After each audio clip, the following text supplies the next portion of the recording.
all ready to go over there. So if you're hungry, got some choices. Nitro Hog Grill, they should have those pulled pork sandwiches ready by now. The Hoosier popcorn stand should be open with kettle corn, caramel corn, and regular popcorn. And again, the Nitro Grill, they've got the steak burgers ready. Well, we got race cars ready. I hear the engines fired up down there as we will continue on. We'll press on. We got some Wallies to hand out, some checks to hand out. And we sure can't wait to find out who's going to wade through the competition to make it happen. And we'll smile for the camera later on today.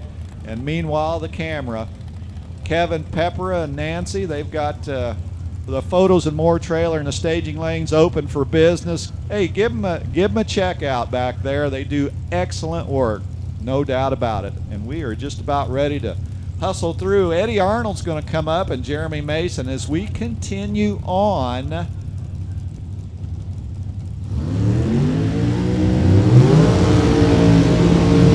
Jeremy Mason already in a final as we were basically trying to get that rain out Norwalk final done, and Jeremy came up a little short to Scott Deffenbaugh in that Super Gas final, and Jeremy Mason said, well, this is a new event, so let's carry on. Jeremy Mason out of that town pretty close to Lexington, Richmond, Kentucky, and Eddie Arnold will run the left lane, the Arnold Engineering 92 Cutlass. Going to try to cut down the nets, as we call it, on the Ray Skillman lane. 2 green apples, we want to leave them hanging on the branches on both sides of the tree. They're pre-staged. We are back underway. 2 green lights, Racer's Delight. That'll help you race into the day and the night. And who's going to keep racing? Wow, they were both dragging their feet across the finish line. Mason takes the win with a 10:01. Eddie Arnold had a 10:08. 0:23 for Eddie, 0:17 for Jeremy. So they left about as one, but they got down there and tried to play the deception game. Only Jeremy is your winner. Ashley Cole, a decorated junior dragster racer, running that Steve Schmidt power plant in the 63 Vet on the west side. Denny Napier in the Fire Engine Red Eckerd Racing Roadster. The Pataskala, Ohio racer doesn't want to head back north yet. Let's see if Denny can keep the rig here a little longer, and he does. Napier goes 9:93 with a .010 reaction time, and Ashley couldn't get that hot rod on the reaction time move, and Ashley goes 9:92, and Denny Napier earns the W. Paul Brown in town from Cass City, Michigan. Superstock, need you to the lanes. Bob is ready for you. Superstock, the balance of you, all of you. Bob says, come on, let's play on the racetrack. We need you. Superstock, need you all. Paul Brown, Zach Fisher, Zach in the Vet. He's staring down the barrels of the Chevrolet Performance side on the east side of the property. A quarter of a mile away, we're going to award a win. That's thinking positive. That means we want 2 green bulbs. And we got them. And they're outstanding. Zach's car wandering around a little bit down there off of the right side of the racetrack, and the wind light comes on for Paul Brown. Paul was 005 on the tree, and Zach's light was better. Zach goes 9:99 as Paul Brown goes 9:92. So Zach turned that quarter mile into maybe a 1,340 feet as the car wandered around a little bit. Probably cost him the race as Jeff Jensen pulls in. 63 Vet out of Clarksville, Tennessee. And we'll run Chuck Ridenhour's Vega.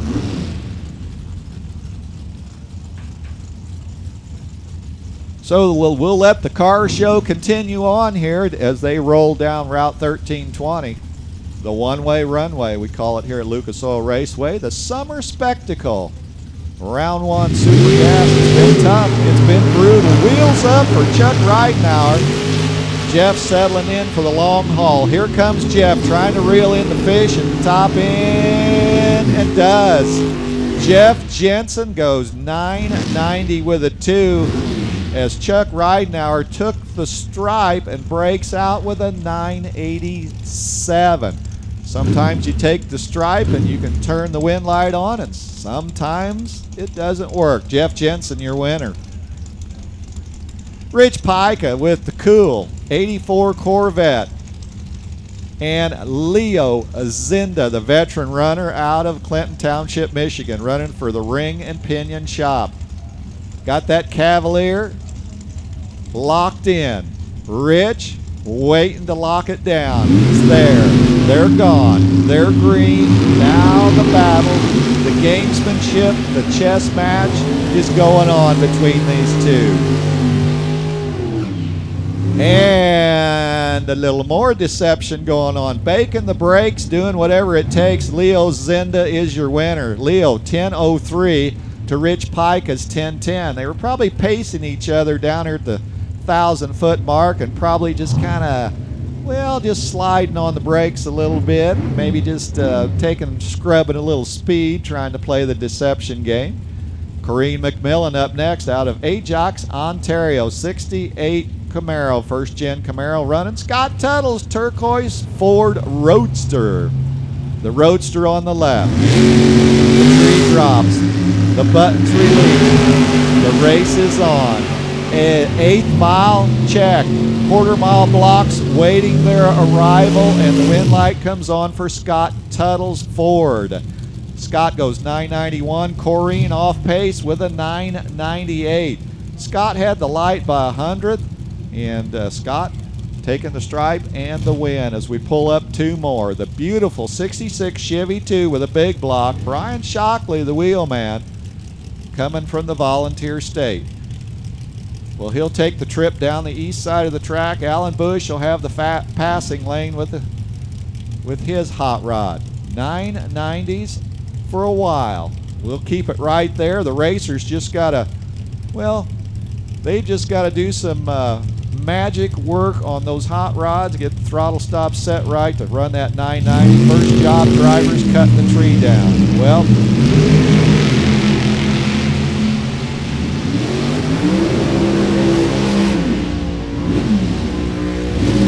I'll tell you what, Shockley, that's trusting your race car. Bush was .406 on the tree. Shockley just hammered down, goes 991 for the win down there. Alan Bush, the 1053 on the back end of the racetrack, so a tough break for Alan Bush. Just could not get that car to respond like he wanted to, and Shockley says hammer down. Well, that's trusting your race car big time. Dave Kalmas, the Beretta right side. Dwight Noose, the Bacon Bacon Rampage out of Coots, Indiana. Oh, nice. 8th mile, they're already locked together. Finish line, here they come. Wind light. I thought it was going to be Dwight's race, but it ends up being David Kalma's race. David took the safe route. He goes 994 for the win. Dwight had the tree. He was 005 on the tree. Took the stripe, breaks out with a 9.890 as Dwayne LaFleur, the Lucas Oil 68 Camaro, rolls into town from New York, and Paul Richardson's going to try to take down the Camaro. So the P&R Express, the Express is on for Paul Richardson. Now they're going to start looking sideways down there, and the wind light is Dwayne LaFleur on the double breakout. Richardson had the light. Dwayne's got the win. Dwayne goes 9.895 to Paul Richardson's 9.888 on the double breakout. Well, the bright yellow Tubby's Performance 34 Dodge. Rich Sarmento is going to try to take that yellow car and turn on the wind light, but Tony Tanner's got the same battle plan, and away they go. Well, Rick got caught leaving the office early. We call that a stop sign for Rick Sarmento, as Tony Tanner's your winner. Tony just kept the pedal down on the free run. Goes 985 with a 4, and Rick Sarmento's day is done. He'll have a date with the Interstate as he goes 037 red. 995 is his number to fill out his time slip. And Tim Gillespie, the versatile racer out of Xenia, Ohio, the engineer. He'll take the passing lane of our Interstate as Dale Bernard plugs in with his 34 Chevrolet, the tool maker from Meadville, Pennsylvania. Gillespie running a Pontiac cubic inch in his hot rod. So here we go, northbound.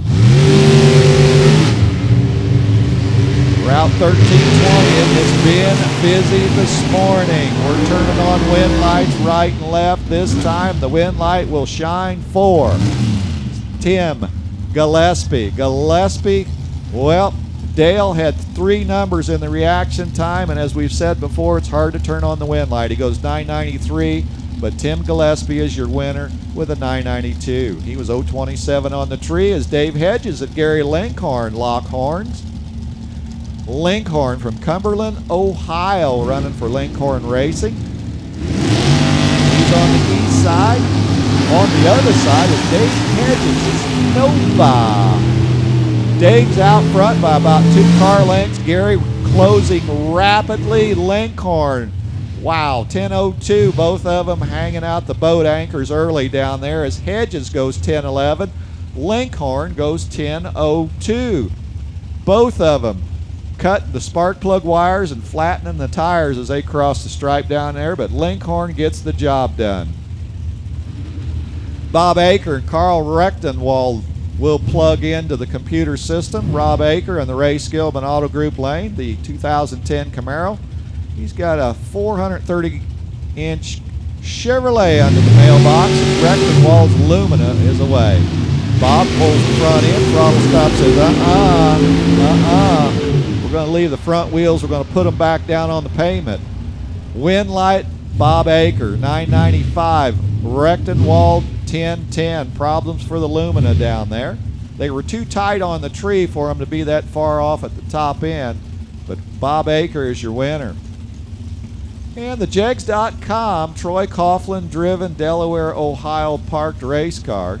Right now he'll park it on Lucas Oil Raceway on the right side. Steve Eckert up to the task. The Pataskala Flash, both of them running that monster motor to get the job done. Carefully staging, ready, set, go. Well, I lost that race. I was behind on the tree. They were ahead of me. Now, 2 racers that can turn on wind lights. One of them gets to go to round 2. It's Troy Coughlin, 993 a pair. Troy had about 500ths to work with, and that's about the margin of victory. Austin Benner, Skeeter Wayne pulling in. Austin Benner, Ray Skillman Auto Group, coming from Michigan. Skeeter coming up from Robards, Kentucky, in the Tri-State Towing hot rod. And Austin Benner grabbed the red ornament, hung it on the left side of the Christmas tree, and Skeeter Wayne says, that's okay. I got a free run at it. Skeeter goes 996 for the win as Austin Benner, disappointed I'm sure when the lights were dancing for Skeeter early as he goes 10:01. This time Jesse Smith, the executive out of Elkhorn, Wisconsin, and Donnie Giovannini, the RN. Through the week, on the weekends, Donnie's planted in that 76 Aero with the Mopar under the hood. The body style of the 76 Aero was just made for the racetrack.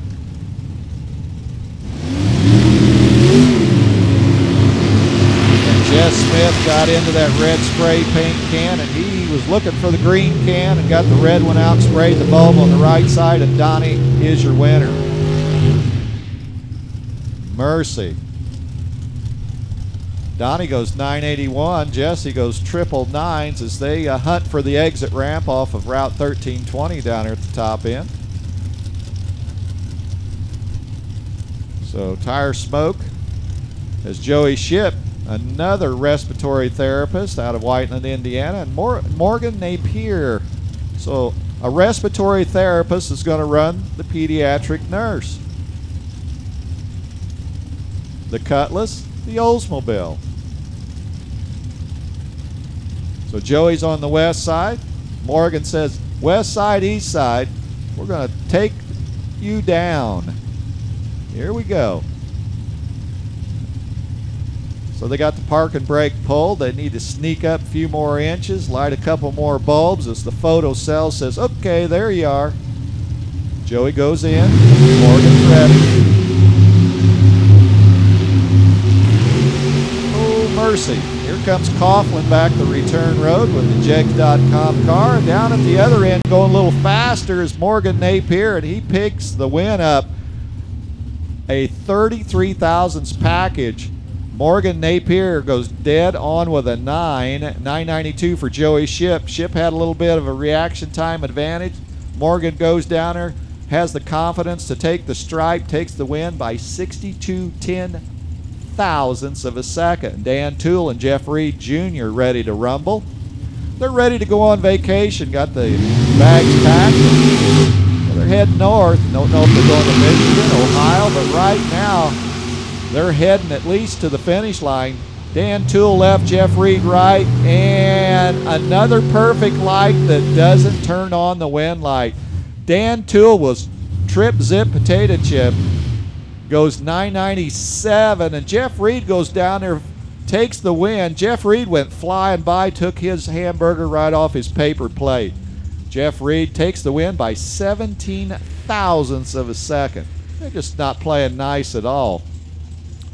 Well, Michelle Furr going solo.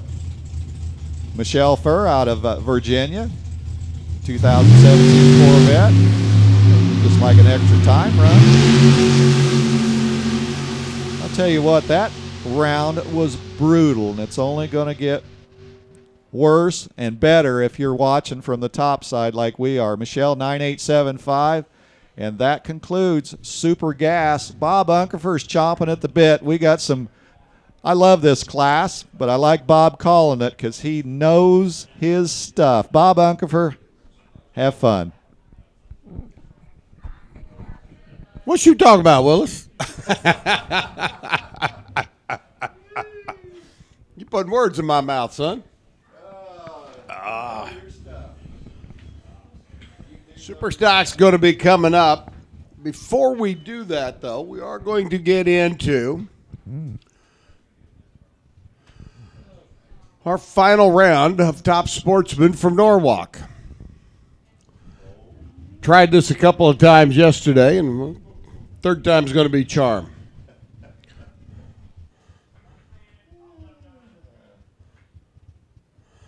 Going to crown our Top Sportsman champ.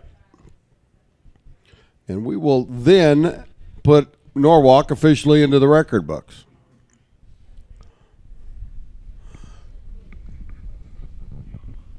Again, Kevin Pepper, you need to check in with me. Let me know when we need Phil and Scott and Jeff and either Justin or...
Gary Wojnowski and Justin Souders. We boiled it down to these two cars through our 32-car field at Norwalk. Quickest ever 32-car field for that matter. And then Mother Nature moved in on us at Norwalk, and we had to put things off for a while. Tried running the final round yesterday, had a couple of glitches. So we'll just say that if at first you don't succeed, try again. There was Wojnowski coming up on the left-hand side. 678 is dial. Souders on a 663. The young man out of Louisville, Kentucky, over here on the right-hand side of the racetrack.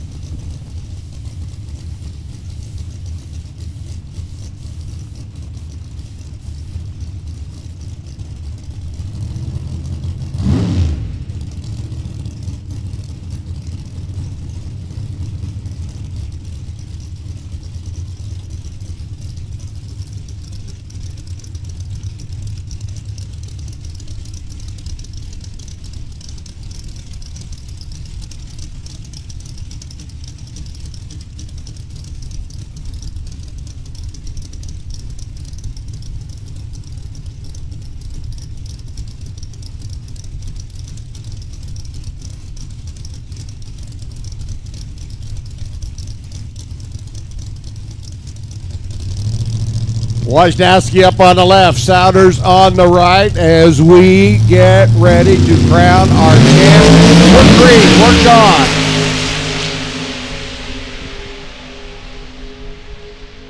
Double 02 light by Wojnowski. Justin Souders goes 10 on the tree. And 680 on the 678 by Gary. And the car comes to a stop at half track for Justin. So Wojnowski going to take the trophy.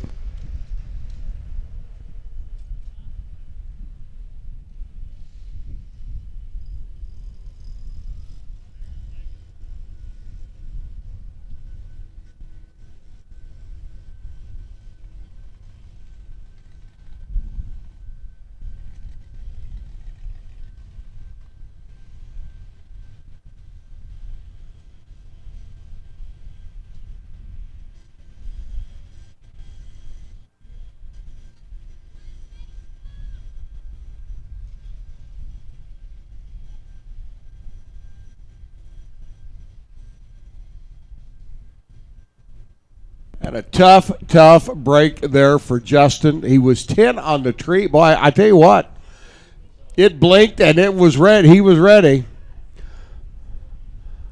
108 to 60. He was hooking. And the car just said no more. No mas, no mas. So Gary Wojnowski cruises on down, 680 at 199 miles an hour.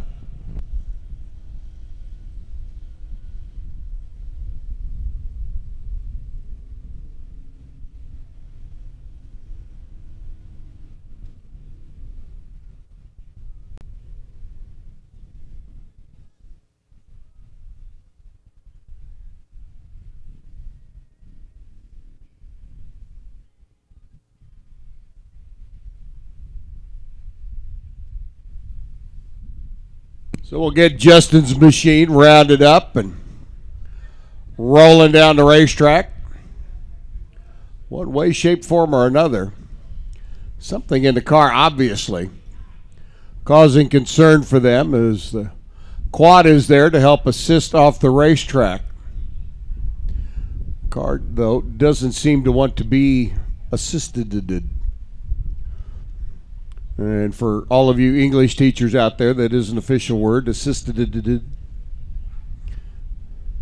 For all you kids out there studying English, don't pay any attention to that guy in the announcer box.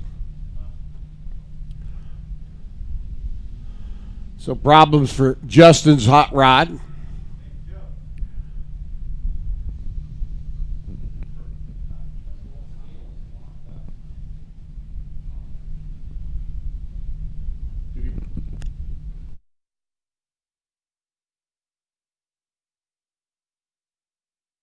When my grandfather started Jim Butner Auto in 1955, he had one mission: sell people quality vehicles at prices they can afford.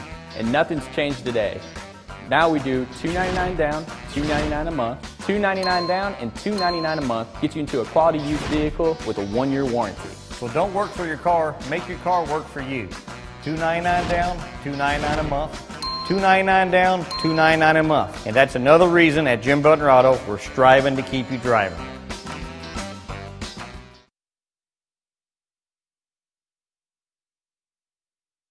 Ultronics, the leader in performance electronics. Racers know and depend on their state-of-the-art systems every day. Perform Air Pro and Perform Air Eclipse are the racing industry standard, high-tech, easy-to-use weather systems. Power-Light lithium batteries, the super powerful lightweight energy source for your machine. And the Data Quest Power Quest, the most innovative data recorders and touchscreen switch panels you can find. Check out ultronicsinc.com for these products and more. Ultronics, the choice of champions.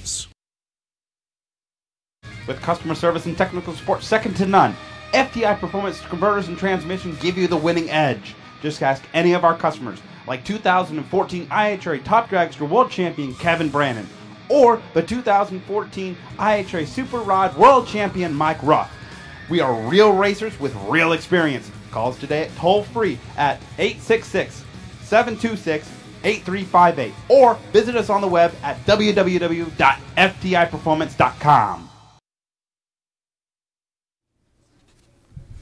Racing is a risky sport.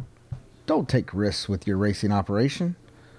On or off the track, protection from LODRS Motorsports Insurance is not a risk. Get your quote today at LODRS Motorsports Insurance.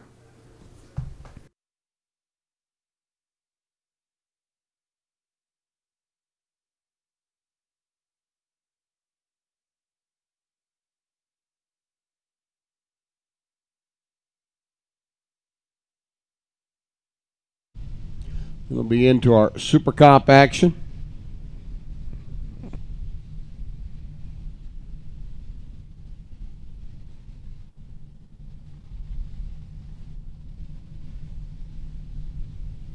Our Oakland competition, top dragster, cop eliminator, and top sportsman cars will be coming up for their round of eliminations as well. So a full day of activity here at Lucas Oil Raceway. We will get back underway just as soon as we can get Justin Souders' car taken care of out here on the quarter mile. So bear with us, hang in there, and we'll be right back. Is your goal an NHRA championship? Then Ultronics has what you need. Ultronics Data Quest system is the latest in state-of-the-art data recording. The Data Quest full-color touchscreen dash is the only system available that puts your data at the touch of a fingertip. DataQuest's new integrated switch panel allows complete control of all of your car's accessories directly through the touchscreen. And Ultronics DataQuest is an NHRA contingency product, which means you get paid to win. With tech support experts available 7 days a week, Ultronics is always there when you need them.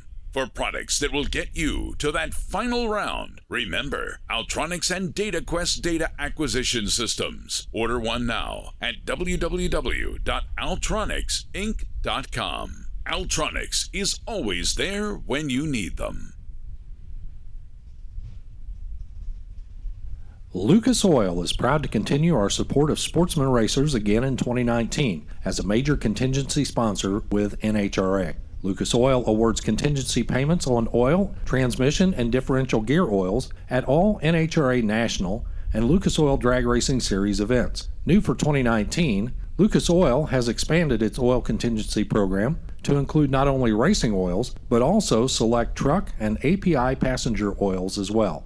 Lucas Oil has made signing up for the program simple. To sign up, visit a Lucas Oil representative at the track and purchase $100 worth of oil, $75 worth of transmission or differential gear oil, or both, per race car. National event winners will receive $300, $100 for a runner-up. Lucas Oil Drag Racing Series winners will receive $100 and $50 for a runner-up. You will be eligible for the contingency program for 1 year from the date of your sign-up. Stop by the Lucas Oil trailer on the Midway at NHRA National events to sign up with Joe or Pam Phillips, or look for the following companies at most of the Lucas Oil Drag Racing Series events.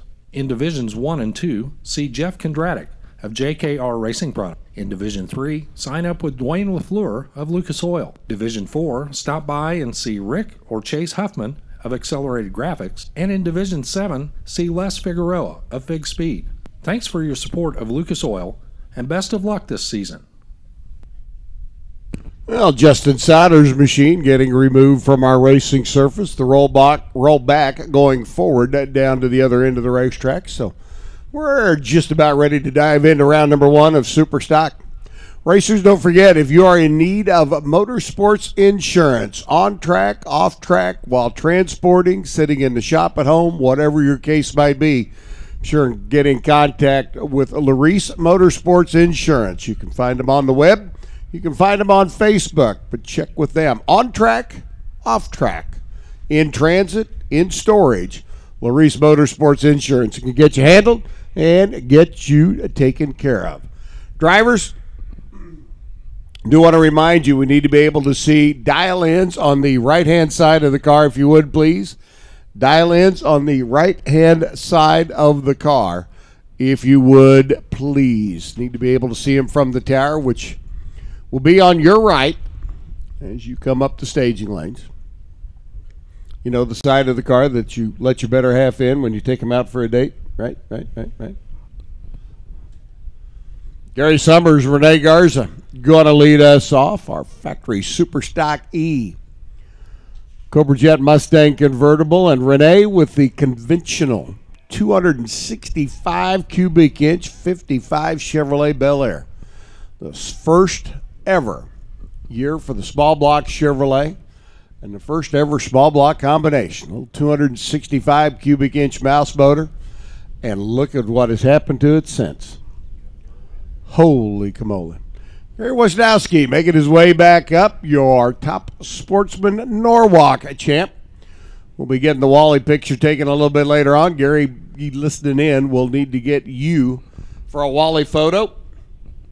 We'll get you hooked up with what's his face over here? Kevin Pepper, our official photographer. Kevin's going to come up and smack me here in a little bit. But we'll need to get Gary and Jeff Smith for Super Comp, Scott Deffenbaugh for Super Gas, and Phil Smida for Super Street. We'll need to get the official Wally photos, check presentation, all that done and taken care of before we wrap up today and can completely put Norwalk into the record books. A little water in the water box. Justin's car pushed off to the side. And we are ready to go back into racing. Super Stock, round number 1. Pretty good old handicap start. Going to go to the shoebox Chevy. The 2-door post, 265 cubic inch. Combination over here on the right-hand side, and the late model version of the factory hot rod. Albeit this one a convertible. Now, you got to admit, it's a nice day out there. Be a nice time to put the convertible top down and go for a ride. Unfortunately, NHRA rules and regs state that anytime you're racing a convertible, the top needs to be up. I will say this, on a really hot and warm Saturday afternoon or Sunday morning, if you're in the staging lanes waiting, and there's a breeze blowing at you, you can pop the top but catch a little fresh air in with the convertible that the hard top guys can't do. Remember doing that at Memphis a few years back, but that's another day and another story.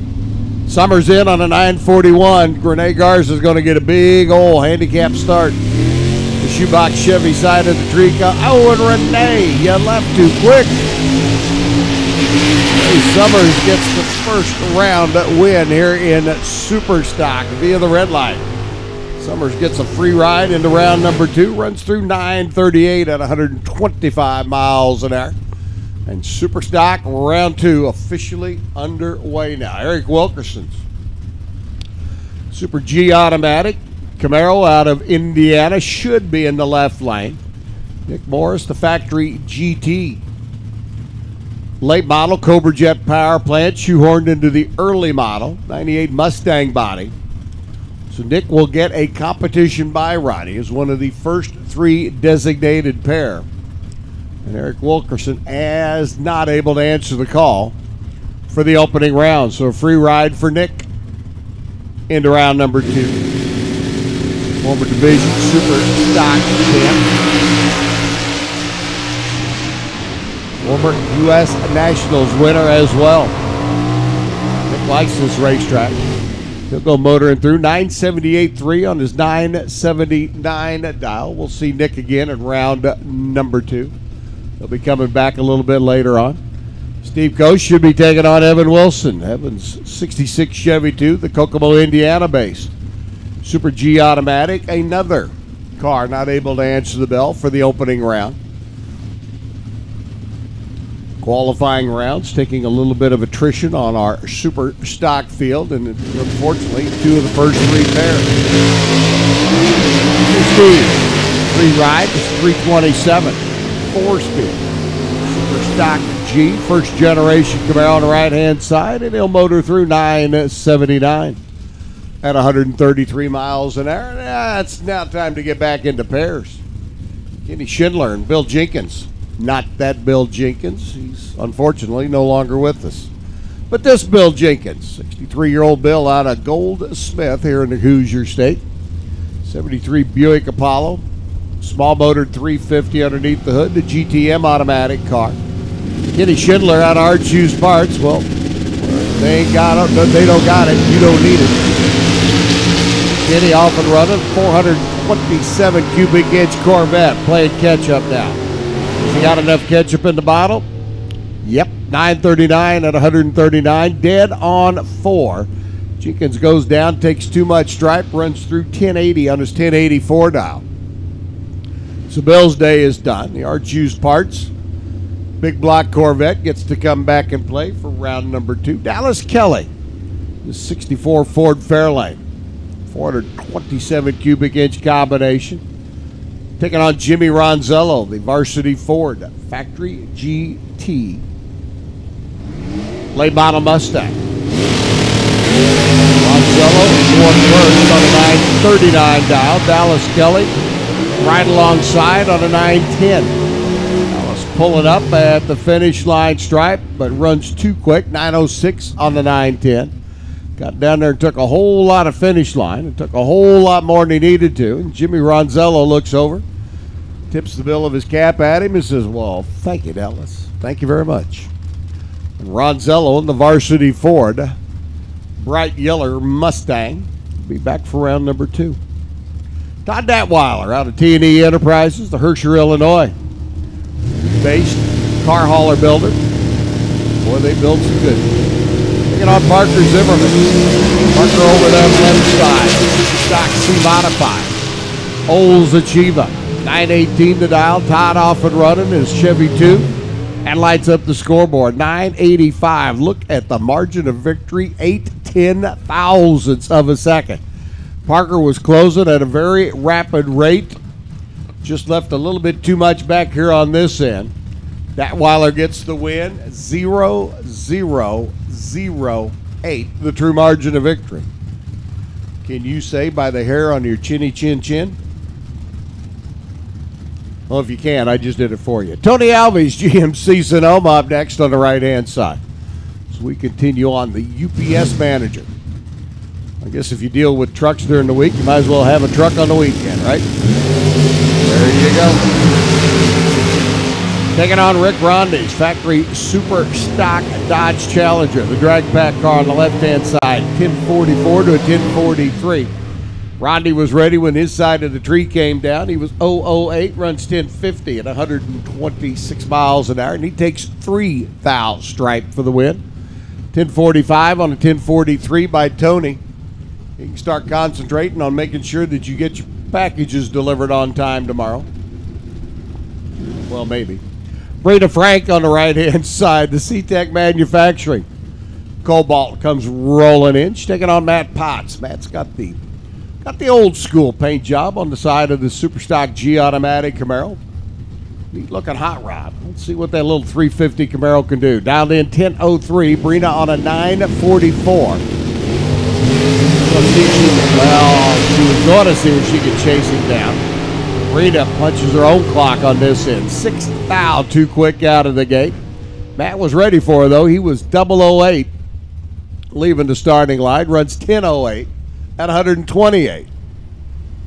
There's a lot of repetition of the 8s there. Brina with a 960 lap at 120 miles an hour after that red light start. Kenny Sharp's Cadillac. 425 cubic inch Cadillac Eldorado. You want to go super stock racing and do it in style? Kenny Sharp's got that hot rod up for sale. Chuck Bellinger alongside the Super J Automatic Pontiac Firebird. Rolling in now, 10:14 for Chuck. Ken on an 11 flat dial. Ken goes red, 12 foul, 2 quick. Bellinger gets the win. Heads for the other end of the racetrack, and the Pontiac Firebird will be back for round number 2. Running 10:16 at 130 miles an hour. 11:04 by Ken at 120. If I had the money, I'd buy that Cadillac. I like the car. It's a unique combination. You're not going to see another one like it. I mean, hey, if you're going to race, why not race a Cadillac, right? Grant Zimmerman comes rolling in. Superstock F modified on the left-hand side. 10:01 the dial, a little high winding. 280 cubic inch mouse motor, taking on Gene McBean's 428 Mustang. GTF automatic. Gene out of the gate. Small little wheel stand. Sticks him up, sets him right back down. Headed for the other end of the racetrack. Zimmerman trying to hold off the Mustang, can't get her done. 9:48 at 135 for Gene for the win. 10:04 by Grant at 128 miles an hour. As he was playing catch-up, he was 5 hun behind, leaving the starting line. He was still 3 hun behind when they got to the finish line. And I don't care if you use old math, new math, or Common Core math. Just not going to work it out that way. H. Atkins, 9:14. Ritter, 90 cubic inch AMS, taking on Scotty Stillings, 4-time world champ. Atkins, Stillings, both of them hammering on the Christmas tree. Wind light's going to go. Atkins, 9:18 on a 9:14, taking 12th thou wind stripe. 8:75 on an 8:70 by Scotty. Scotty was 15 on the tree. A.H. Atkins was 18 on the tree. And the margin of victory was 12. I mean to tell you, pretty good old drag race. Irvin Johns taking on Mike Stokes, the GTG automatic Cavalier left side. Taking on the C-modified Cavalier in the right-hand lane. 888 the dial for Stokes. He's been 888 once, 888 twice, 888 3 times. So we're going to see if we can make it 4. Irvin Johns on a 951 dial, dialing up just a couple of ticks. Weather changing just a little bit. Irvin off the run. Here comes Stokes. We had a 15 and an 18 light in the last pair. We got a 9 and a 5 light in this pair. And it's going to be Irvin getting the win. 952 on the 951. Irvin throws down a 25 thousandths package. 890 with a 005 light by Stokes at 149 miles an hour. And Irvin Johns at the finish line stripe wins by 9 thousandths of a second. We've had an 8 10 thousandths, a 9 thousandths, a 3 thousandths. Telling you, these super stock guys, they must have gotten the same coffee line that the super street guys did. Got their double espresso latte. Joe Gallucci goes red. The super stock D-automatic ride. And Eric Stewart's Oldsmobile. The cruiser out of Lowell, Michigan. Going to keep on cruising, at least for one more round. Runs 11:48 at 115. 10:16 by Joe after Joe having a good run at Norwalk. The Independence, Ohio-based runner. Finds Sunday Elimination Day not much to his liking here at Indy.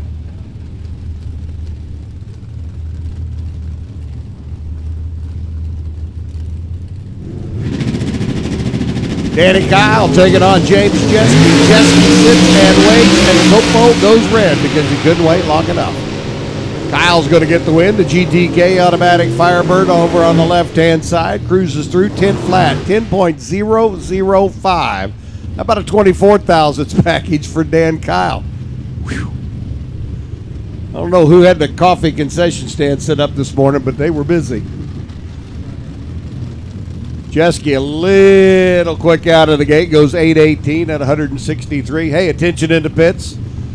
Attention in the pits, please. Super Comp, AJ Lane. Super Comp, round number one, come all. And there's a whole lot of you. Super Comp, AJ Lanes, please. Round one. Bob Marshall's Hemi Coronet. Vintage 65 Mopar car. Ronnie Terrell's 87 Camaro. Old 305 combination. Ron's got problems. The Camaro's not cruising. Bob Marshall looks over and says, ooh, man, I went by him way earlier than I should have. Better get off the gas. 10.25 at 101 miles an hour, 14.74 for Ron Terrell. And when you officially prognosticate that you're going to run a 10.57 a lap, 14.74 doesn't work out too good. So Marshall will be back to play next round. Dennis Breeden taking on Christina Bennett. Christina, part of the Freck Racing operation. The GTM automatic, 83 Camaro, 1086 the dial for Christina. Breeden on a 958. Again, Super Comp, need you to lanes, please. Super Comp, round one to the lane. Christina goes, one red. That last little shot of espresso did her in there this morning. Breeden goes 961 at 141. He'll be back.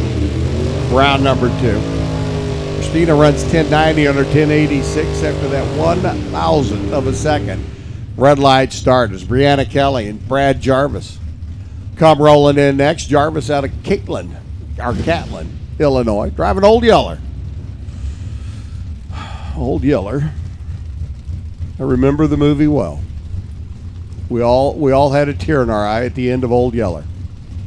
And if you watched the movie Old Yeller and you didn't have a tear in your eye, well, I'm not going to use the word heartless. Brianna on a 990, Brad on an 895. There goes Brianna. Here comes Brad. Ooh. Brad may have been watching a replay. He wasn't watching the Christmas tree. 996 by Brianna gets the win at 125. 911 by Brad Jarvis. His reaction time, he may have had a tear in his eye from watching Old Yeller. Yeah, that blurred division. That's what it was.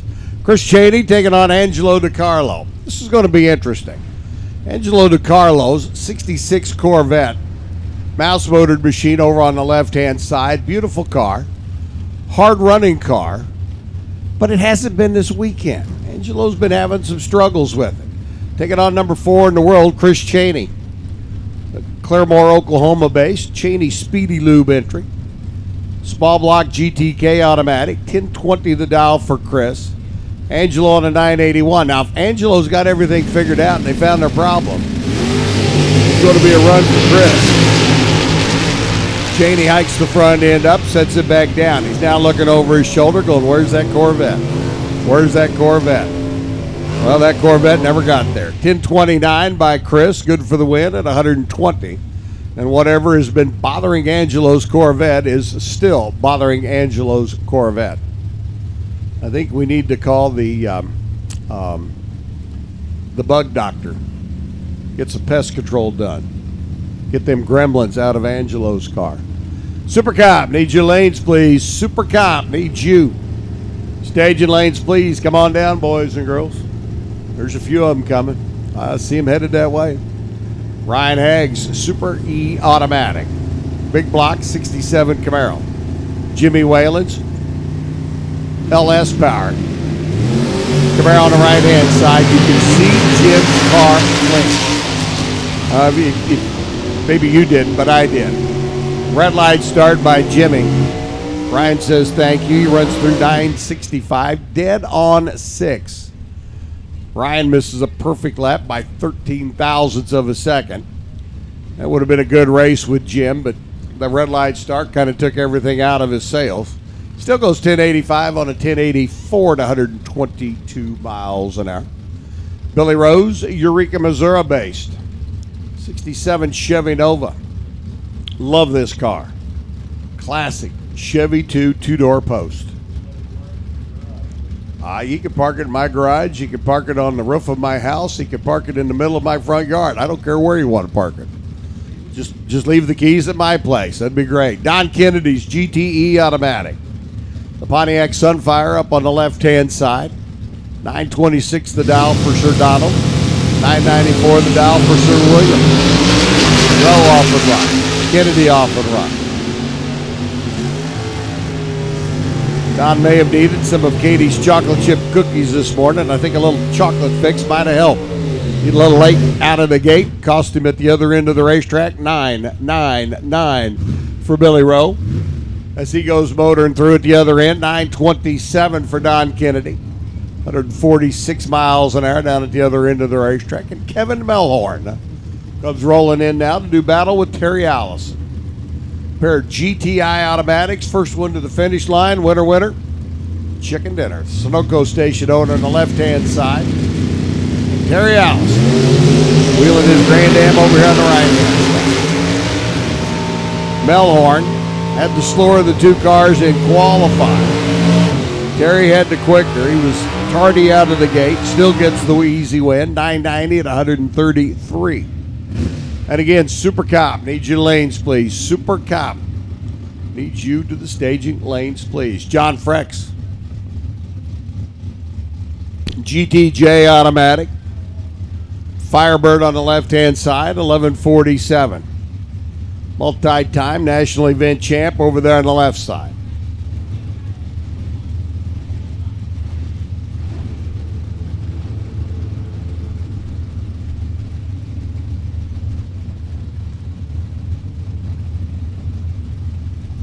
Andy Cronenbitter in on a 963 dial.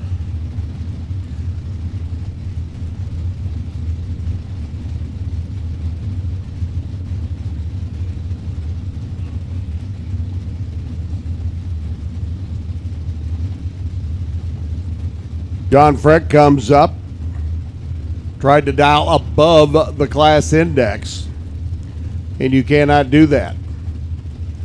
So for Freck, being told that his index will be the class index, or his dial-in will be the class index. Oh, and there's the problem. Should be a 1047, not 1147. Okay, got it now. Freck on the left side, 1047. Cronenbitter on a 963. And everybody locked in and ready to go and continue on. Round number one of Super Stock. The PK race cars, Cobalt. Over here on the right-hand side.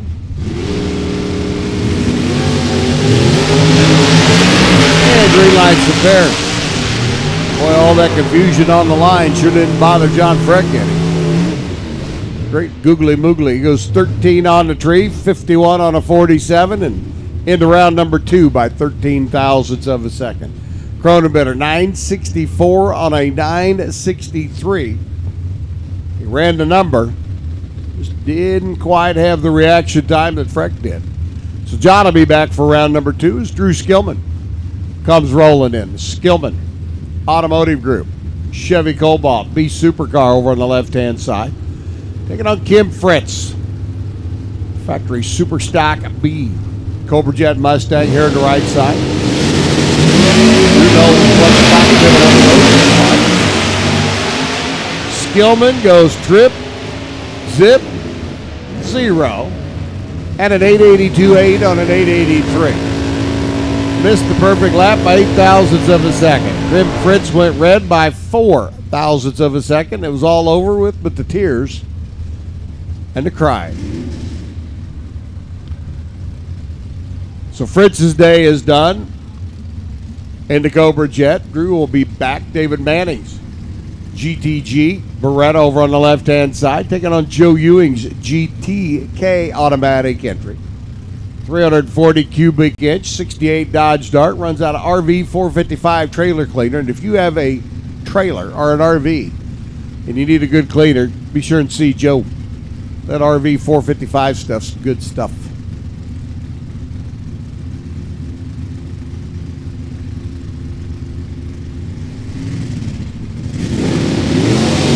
There goes Joe. Here's David.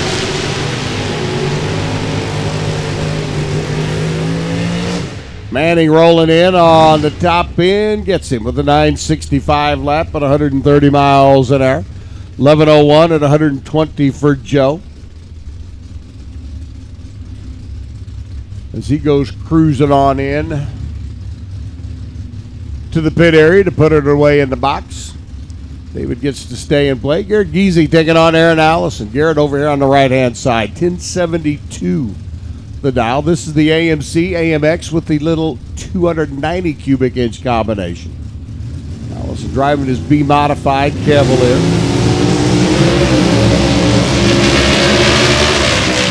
Garrett out in front, but left too soon to be out in front. Red light start for the AMX. And Allison goes through 917 at 134 miles an hour. Garrett at 1085 at 121 out of the AMC machine. But all for naught. After the red light start on this end of the racetrack, as Christy Ship comes rolling in to take on Fred Allen. Said it before and I'll say it again. I like the truck. Clean truck, hard running truck. I've liked the truck since that truck made its debut a few years back. Fred Allen, the auto dealer out of Winnebago. Dialed in 904. Christie off and running on the 1087 dial. Camaro, GTO automatic entry. Here comes Freddie. Top end, got her. 909 on a 904. Taking 16 thou stripe at the other end to lock up round one victory. 1092 at 118 for Christie. She was a little behind on the starting line and still a little behind when they got to the finish line. Fred Allen taking the truck into round number 2. Sam Monteleone's factory Super Stock C. The SureLink controls, Mustang. Over here on the right-hand side. Jerry Holman out of Hendersonville, Tennessee. The J&S Racing. Pontiac Firebird on the left. Former Division II Super Stock champ. Another one of our fleet of SSJ automatics. There goes Jerry. Here's Sammy. Monteleone got the horse galloping now towards the finish line stripe. Taps the brakes at the other end, runs 8.900 on an 8.90 dial. Holman had the better light, gets there first by 13 ten-thousandths of a second. Sam Monteleone's going to look at that time slip and go, what's a feller got to do? Well, you got to be just a little bit quicker on the tree there, Sam. Holman stole that one on the starting line with the better reaction time as Sam Monteleone runs dead on 0. Robbie Brewer's Oldsmobile GTN automatic taking on Zach Running's Oldsmobile, a Super Stock M automatic. 84 left side, 88 right lane. Sure didn't change the body style much in 4 years, did they? Oh, hey, back then they had a good thing going. Why mess with it? Zach on the left side. Heating and air conditioning tech out of Michigan. Goes cruising down. Wind light to Zach, 1129 on the 1126 dial. 1048 on the 1044 by Robbie Brewer. Zach by 29 thousandths down at the other end, and he had the majority of those when he left the starting line already in his back pocket. Greg Myers, Pontiac, right side. Runner out of North Aurora, over in the land of Lincoln, taking on Bruce Gibson's Hoosier State-based IBEW 360 Dart Sport. Bruce out of the International Brotherhood of Electrical Workers. You get wired in here. They got Greg Myers. Ooh, a little bit too much. 6th now too quick by Bruce Gibson. Greg Myers going to take the Firebird to round number 2. Runs through 10:14 at 130. 11:01 by Bruce. 119 miles an hour, but his day was negated of any joyful fulfillment by that 6,000th red light start. Alex Miller's little A experimental. 92 Beretta right side. Taking on JT, Jeff Taylor. Driving one of the fleet of Indiana John's race cars here this weekend. JT out of Sellersburg.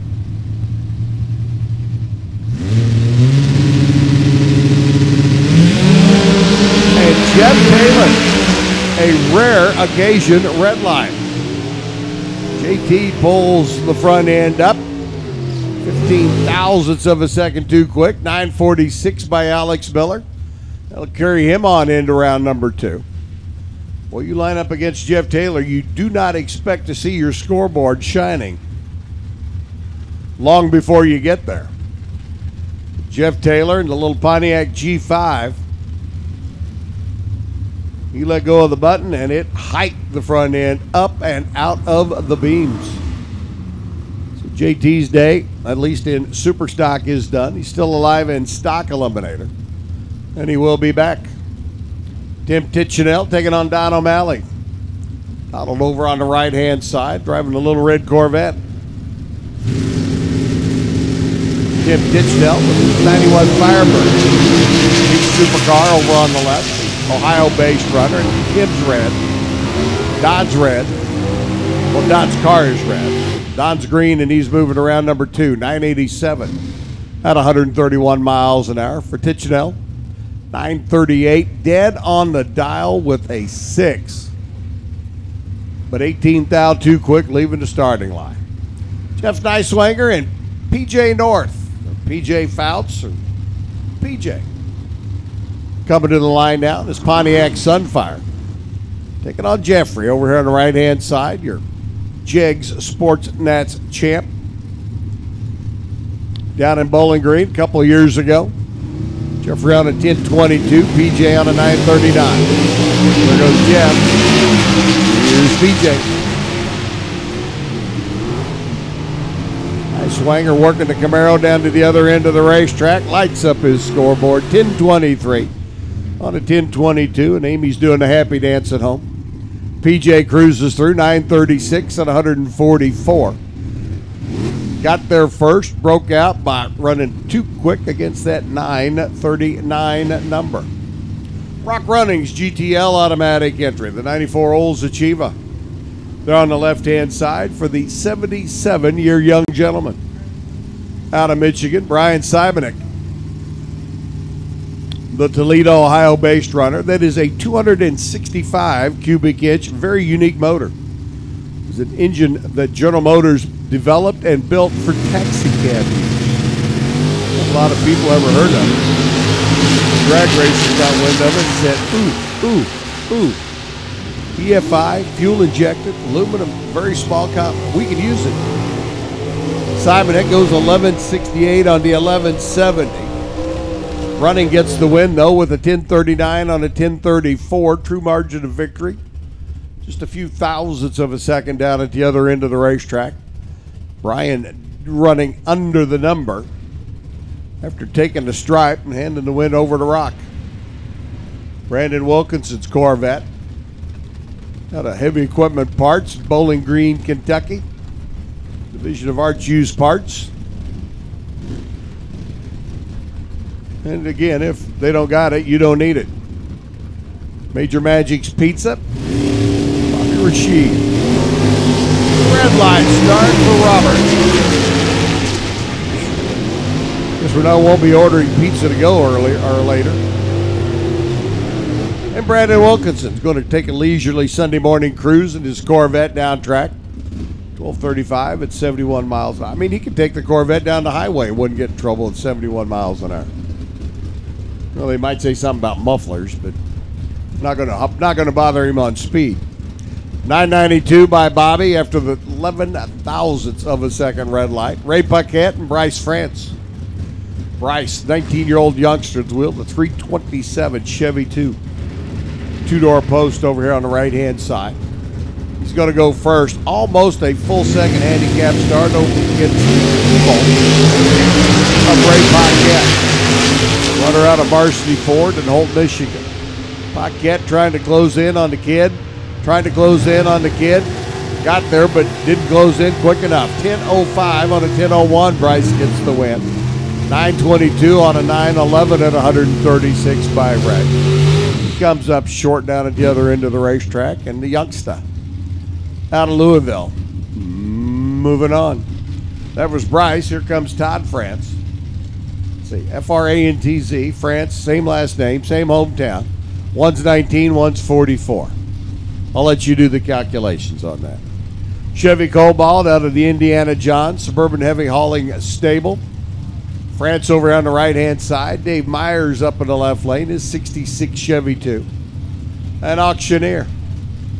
Hey, can you get me down? Isn't that how they do it? I've never done it before. I'll do that when I retire. Oh, I already have. Yeah, that's right. France gets the win. He follows in Bryce's footsteps, 9:33 at 132. 10 flat by David Myers as the auctioneer talked himself out of that deal.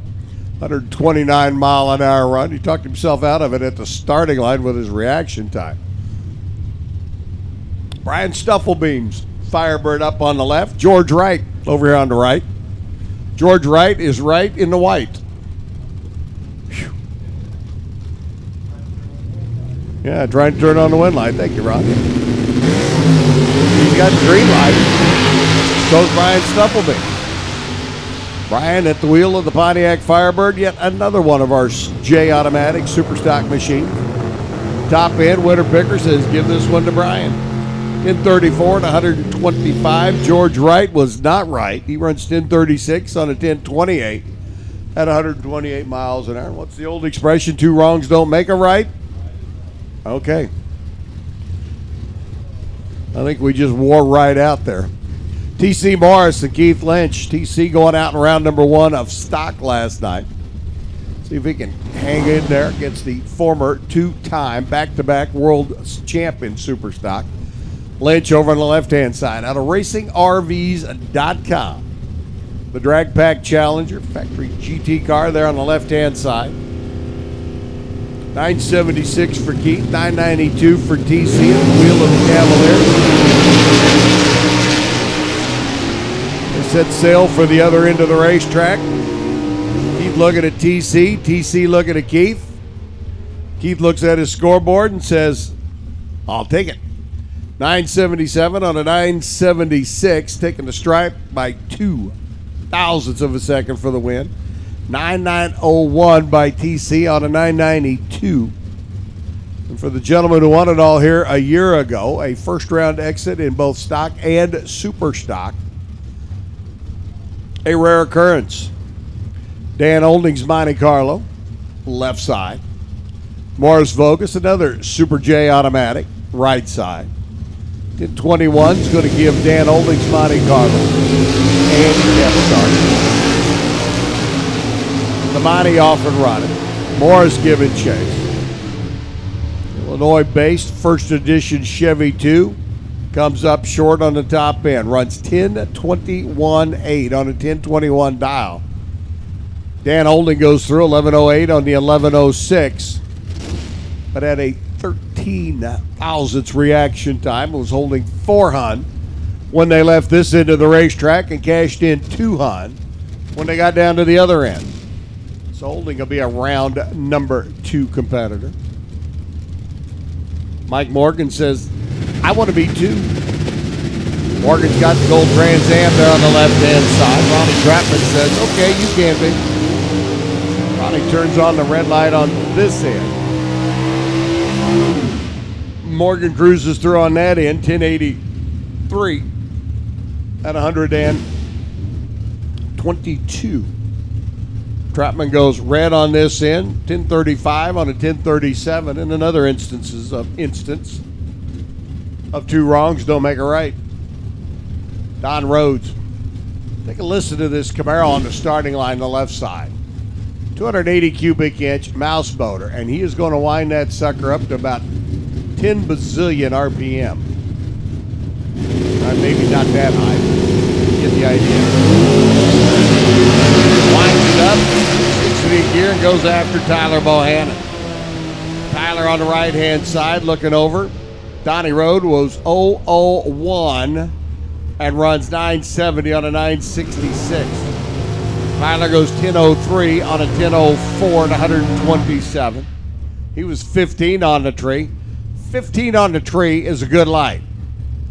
Except for when Don Road goes 001 against you and then runs down track and lets you break out. Tyler, who has not had the best of weekends, says son of a gun and shucky darn. Ricky Decker and Joe Buchanan. Here's the man with the bounty on him. Champ at Norwalk a couple of weeks back. The Race to Win Motorsports team. Bounty. $100 gift certificate. See what Joe Buchanan can do. Can he cash in on it? A little super stock big experimental Mustang for Joe and Jackie out of Fremont, Ohio. Trying, and they did. They cashed. Joe Buchanan goes perfect off the line, runs 1047 on a 1044. That perfect line forced Ricky Decker to run down track to 995.9 on a 996 dial. Ricky Decker got there first by 14 ten-thousandths of a second. He had 4 ten-thousandths of a second to play with down at the other end of the racetrack. Whew. But Joe Buchanan picks up the Race to Win bounty.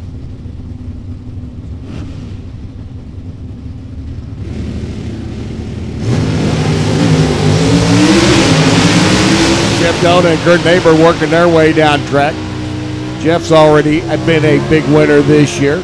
Love to get a win here today for his bride's birthday. 984 on a 983 at 136. 925 by Neighbor on a 922 is Todd Mathias and Matt Alvey come pulling in next. Matt right side and the Pontiac. Todd therefore in the other lane by simple Vulcan logic. The Camaro on the left side.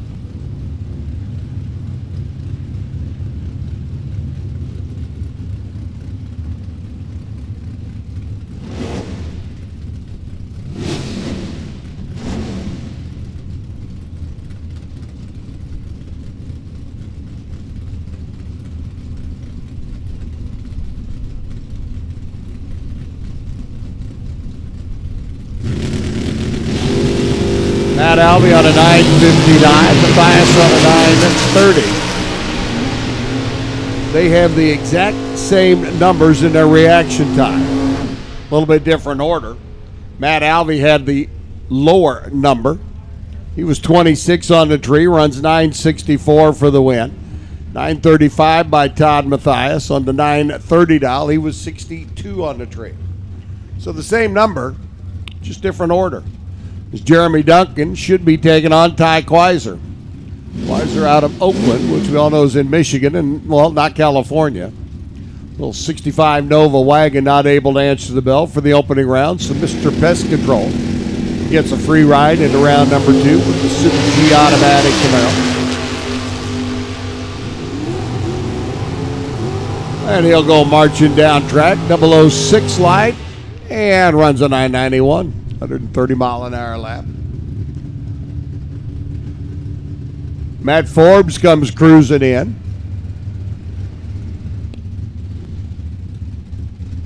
Matt officially has the bye run this time around because of your number 1 qualifier. He's up in the tower a little while ago, picked up his Lucas Oil low qualifier bonus. And again, congratulations to him and Marty Booth.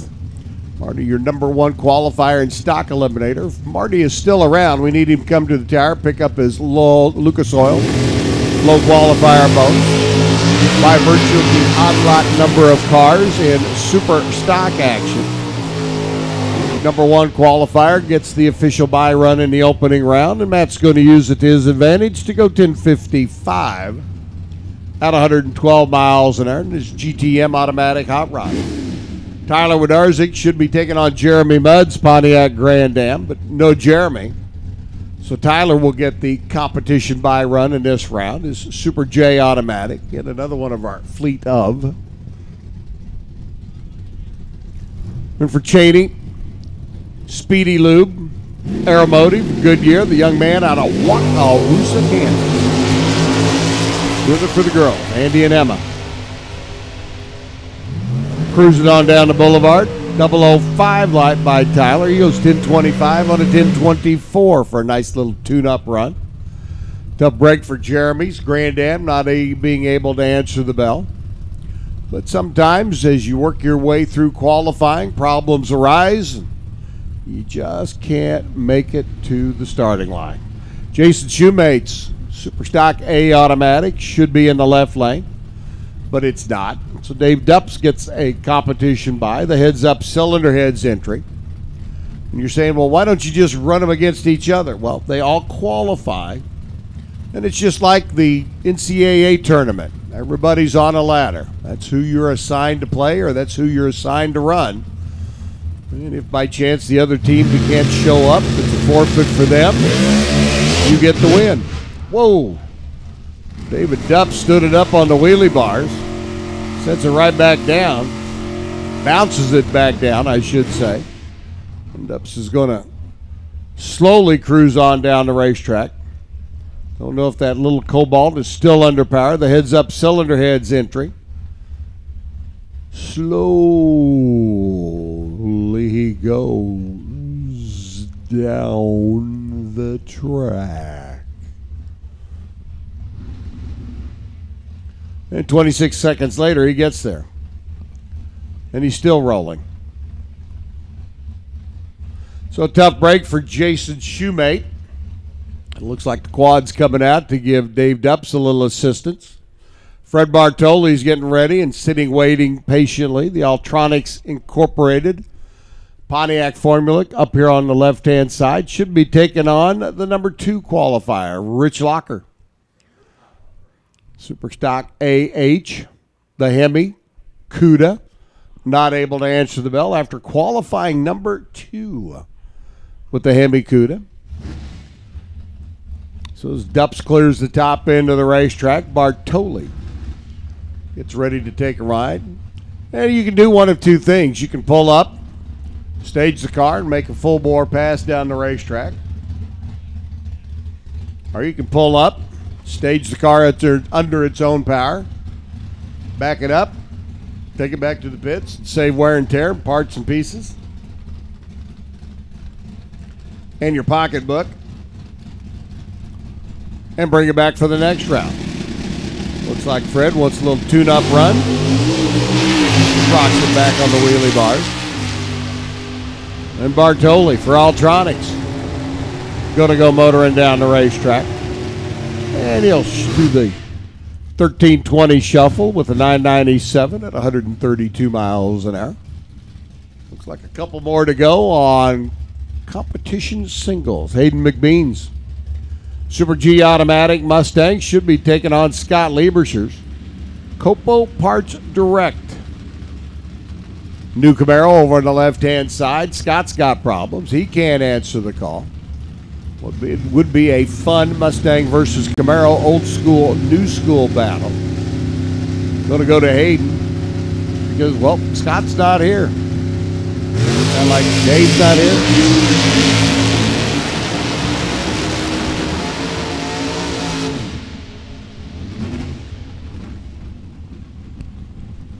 $9.95. Or if you call now, you can get 2 for the same price. Pay extra shipping. Hayden McBean, $9.95 at 117 miles an hour. And our final Superstock run of the day, Sam Tefanos. Chevy Cavalier, the GTG automatic car, should be taken on Byron Ramey. The 56 shoebox Superstock O automatic out of Martinsville. Another one of those 265 original small block Chevrolets over there on the left-hand side of the racetrack. And Myron, the off and run. Super Comp getting ready to come up next. We're going to put some 890s up on the scoreboard. And Myron Ramey's going to cruise on through on 1190. He goes 1195 at 107 miles an hour. And boys and girls, guys and gals, ladies and gents, and you too, Jerry, wherever you may be. Super Stock round number 1 now in the books. I'd like to remind everybody, Brown's Oil Service and Sunoco Race Fuels will be here until 4 o'clock today. 4 o'clock will be your last opportunity to get gas or fuel. They have 2 drums left of methanol. 2. And because they don't want to take them back, they're on special. $150 a drum. Thank you to all the racers for supporting Brown Oil Service and Sunoco Race Fuels. And if you need a drum of methanol, $150 will get you a drum. But I bet if you even ask nicely, they'll deliver it. Down there on the west side of the racetrack on the top end. Go down and check them out. Brown's Oil Service. $150 for 2 drums of methanol. Need some fuel? Come and get you some. Supercomp getting ready to come at us. 890's up on the scoreboard. Ron, you want to play? Yeah. I know you want to play. You always want to play. You love to do that. Hey, by the way, folks, if you are missing maybe some trailer keys, we had 2 identical keys turned in. Looks like they're just kind of bound together on a piece of wire. If you can give me an idea of what those keys look like, we'll give them back to you. But if you are missing, I don't know, lock keys, trailer keys, some kind of keys like that, 2 of them bound together. We got them here in the tower to race control. If you're missing some keys, we got a set just been turned in. All right, Super Comp, Scott Sattler, AJ Gick, Ron Ruggless, 890s. Here we go. All right, thank you, Bob Unkenfer. I love Super Stock. I love the wheel stands, and Bob loves everything about Super Stock. Let's see the reaction times on getting those drums of methanol. Let's see if we got a good reaction time there. Our one-way runway, Super Comp. Boy, I'll tell you what, round number 1, we're going at it already. Wind light 007 green. Scott Sattler takes the win at the stripe. Scott goes 894. AJ goes 895 as we are underway. Devin Eisenhower, the student out of Lebanon, Indiana, number 10 in the world last year. He'll occupy the passing lane of our interstate Steve Beeler. He'll back it up, line it up. The Freeport, Michigan racer with a Profab office chair.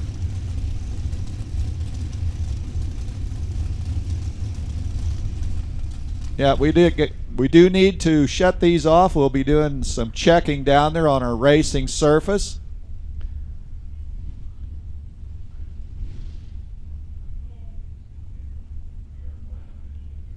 So again, we're on a break here right now. We need to check our racing surface down there at the top end. This is a good reminder about the Nitro Grill. And they are well underway with lunch down there. Make sure you check them out on the east side. They've got those steak burgers, pork tenderloins, jumbo hot dogs, French fries, and cheese fries. Assorted chips if you're not into the French fries today, chicken tender baskets, and they've got those huge pretzels. Those are awesome. Nachos, salted peanuts, assorted candy, and they've got plenty of beverages to wash it all down. The Nitro Grill over here on the east side behind the grandstand. And we've got that Nitro Hog Grill. It's fired up, and they've got those pulled pork sandwiches. They are delicious. They've had them ready for a while. They've had lines over there. And if you would like the Hoosier popcorn yesterday, they're back today. They've got that caramel corn, the kettle corn, and the regular popcorn all on the east side of the racetrack. No reason to go hungry or thirsty. They'll take care of that. Kevin, Nancy Peppera, they're busy back there with the photos and more. They're set up in the staging lanes. Make sure you check that out before you leave this weekend.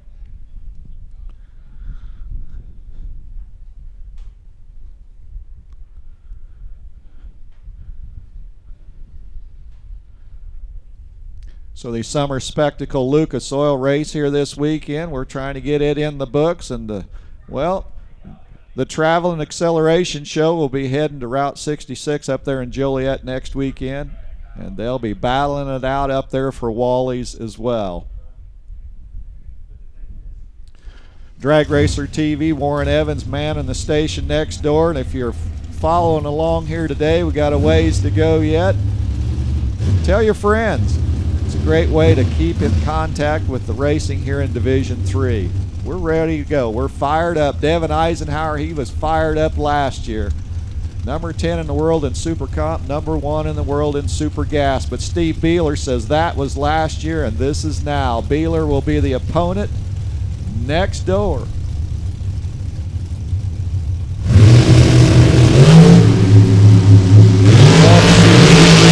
Hanging at the bottom of the tree, and the drivers are saying, you think you like that, we love it even better. Winlight, Devin Eisenhower, a 13 pack, dead on with an 8.005 on the tree, and Steve, a greater job on running the number 890 with a 2.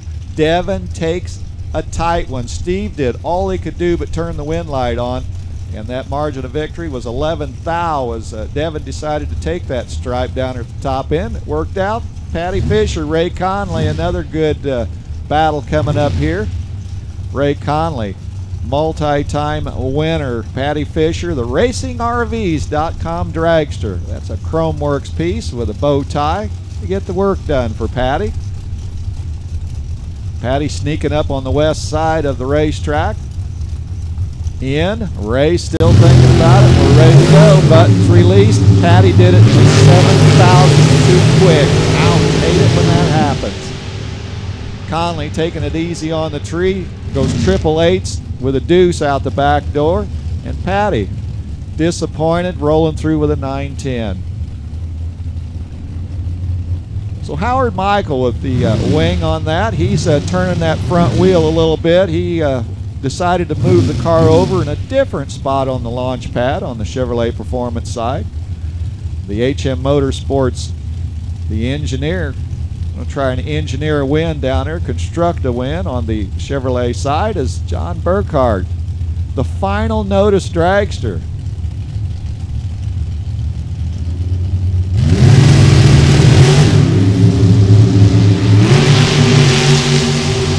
Good looking race developing here as they traverse down to the north side of the property, and the Winlight comes on for Howard Michael. Howard goes 8.92, keep it on top of the hill. John got down there a little quick, 888s with a 6 into John's day. As we roll in very quickly with Christopher Mullins. Christopher Mullins, all 6'6" of him under the watchful eye of Harley Mullins. Christopher out of the junior dragster ranks, great career there, stepping it up. Best appearing car at the Jake Super Quick race not too many weeks ago, right here. Jay Oakley in the house out of Pillpot, Kentucky. Phil Oakley looks on. This will be a great matchup. The Battle of the Young Lions. Both of them involved in the Jake Super Quick Series. Jay's doing pretty well there. Like to secure that championship at the end of the year. Probably not working their magic. Oakley holding 200s. Oakley holding the wind slip down at the top end. Oakley goes 892 to Mullins' 893 as Jay Oakley running tighter on the number, better on the tree, takes the win by 32 thou at the stripe. Andy Hughes, the bright yellow and purple dragster out of Brazil, Indiana. He was practicing here last weekend. Ricky Malner out of Seville, Ohio, running that rare Morrison engine on that monostrut dragster. He'll tie into the west side of the racetrack as Andy Hughes will try to turn the Winlight on the Chevrolet Performance lane.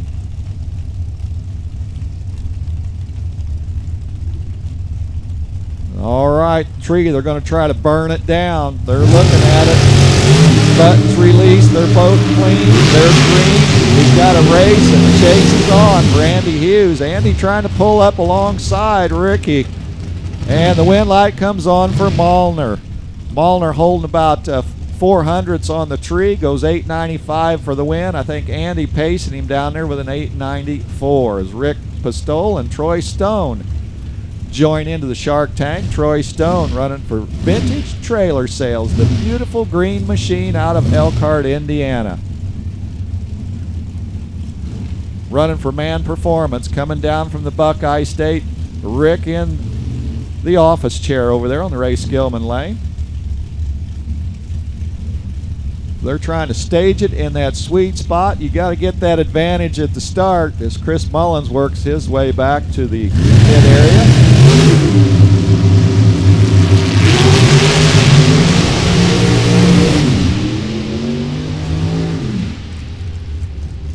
Troy Stone, trip, zip, potato chip, goes 2 over the dial and takes the win. That was a tight one. Rick was 891, a little tighter to the dial. Rick with a great light as well, 012 on the tree. Troy goes down there and he says, all right, we're taking this stripe. And he takes the win by 47 ten-thousandths of a second. Boy, are they shaving paper down there. Well, the other Vintage Trailer Sales hot rod, Shanna Stone, the American Chassis Dragster, will sail down the east side of the racetrack as the door car, the Avenger with a Mopar. Daniel Leslie IV will tie in to the passing lane.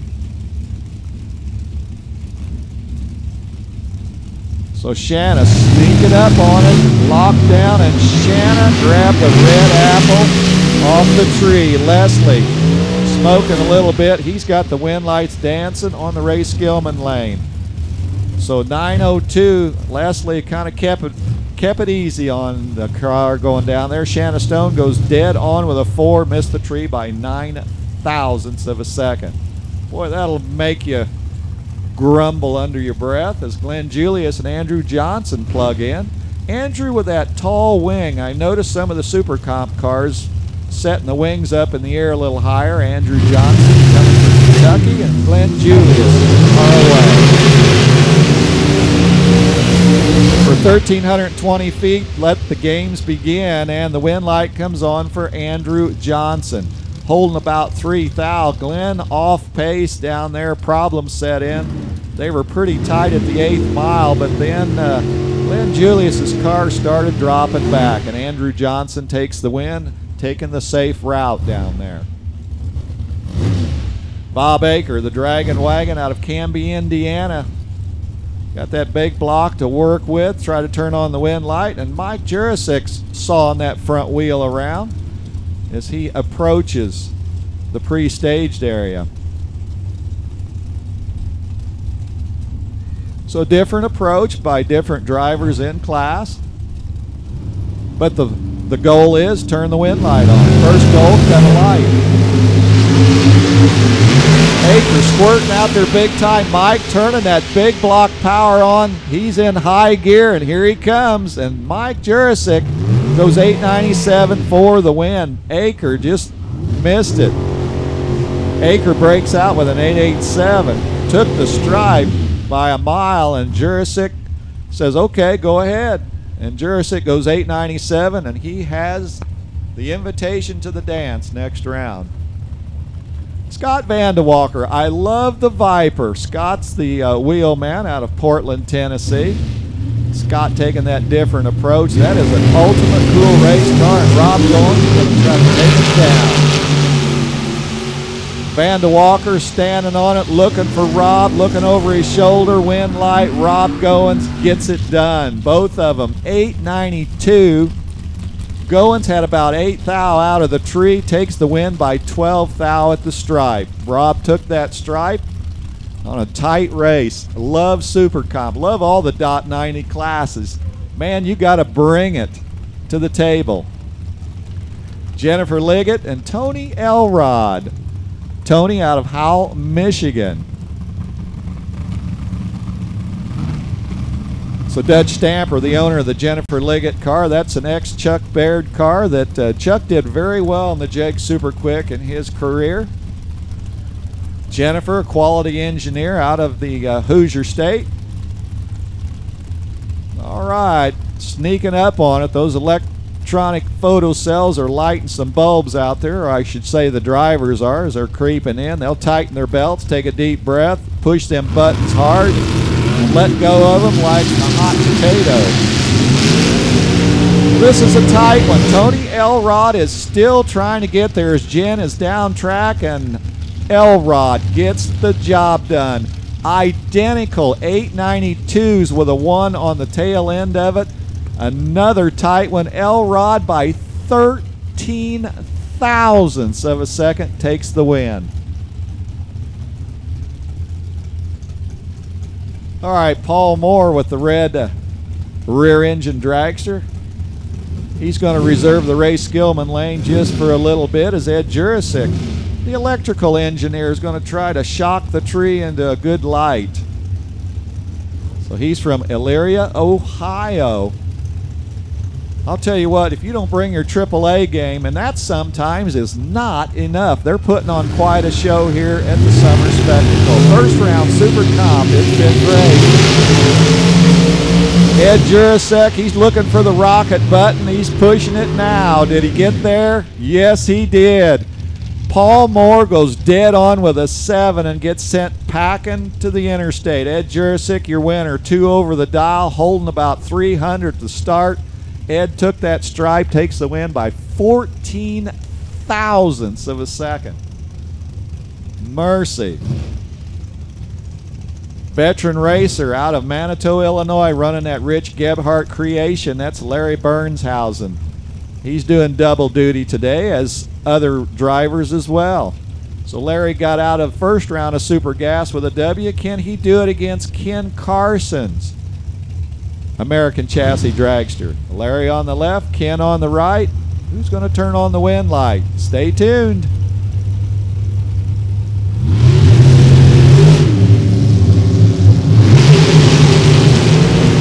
Well, let's see if the veteran gamesmanship comes in handy right here. Ken Carson had the light, and Larry Bernhausen goes flying by and stole his steak right off of his plate. Bernhausen goes dead on with a 2-19 package. His opponent was 003 on the tree, and I thought Larry was in trouble. But Bernhausen survives first round. Crew Chief Pro business owner Don Higgins will light in and run Leo Zinda. Higgins on the left, Zinda on the right, running for the Ring and Pinion Shop. I'm getting excited, and I'm not even down here in a race car. This is some awesome racing. Super Comp, round 1, doing the Super Comp romp.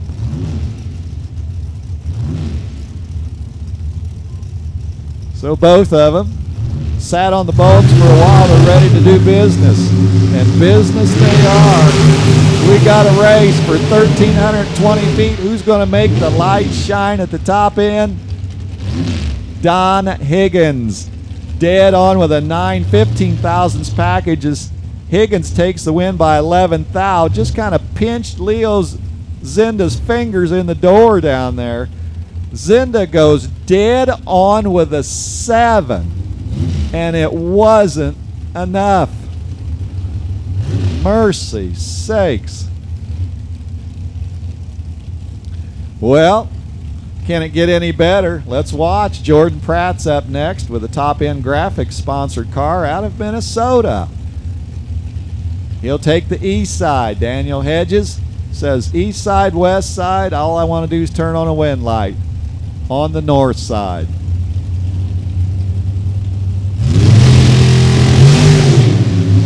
Another great pair going at it right there. The monostrut wing dragster's behind trying to get there, and on the double breakout, wow, 3 thousandths. Man, that was tight. Jordan Pratt 8.898. Hedges a little further under. So whoever breaks out the least earns the invitation to the next round. Jordan Pratt hung in there long enough till the finish line got there, and he's got the win. Jerry Mellis, Mike Swan up next. Mike with that gorgeous Race to Win Motorsports sponsored dragster. That is eye candy. Got that Ray Skillman Auto Group name on the side of that. Mike Swan, he'll go swimming down the right side. Jerry Mellis out of Hope, Indiana. Take that bow tie down the west side. And, well, That was an 11-inch race is what I call it. Mellis got caught going on vacation early, so he'll get sent packing on the interstate as Mike Swan is your winner. Mike goes 8.898, and Jerry went 8.894. Boy, that would have been great if we'd had 2 green lights hanging at the bottom. Well, Andrew Thomas, another one over here on the right side using that steering wheel. He's got the hands up on the roll bars, kind of stretching that a little bit. So Daniel Tenuta is going to be the opponent out of Wisconsin, Kenosha, Wisconsin.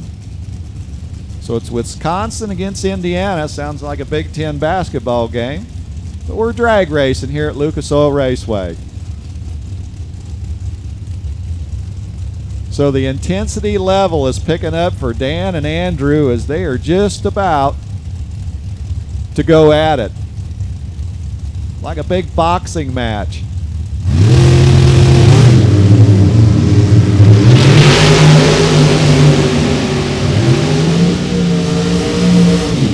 Finish line's going to capture them both, and Andrew Thomas with that 008 bulb give him a lot of room to work with. Dan falling off big time down there.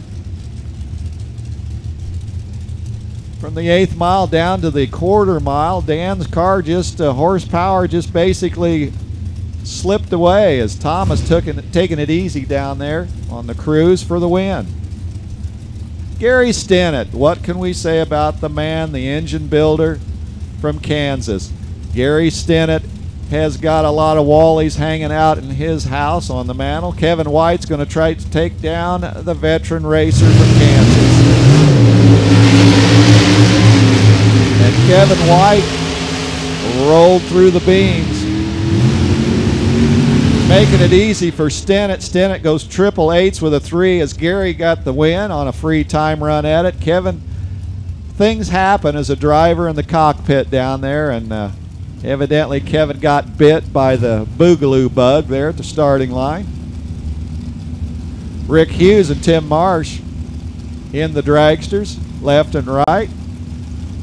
Hughes is going to try to take A&A transmission into round number 2, and Tim Marsh out of Fort Wayne, Indiana. He's not ready to pull the rig out and go to Fort Wayne just yet.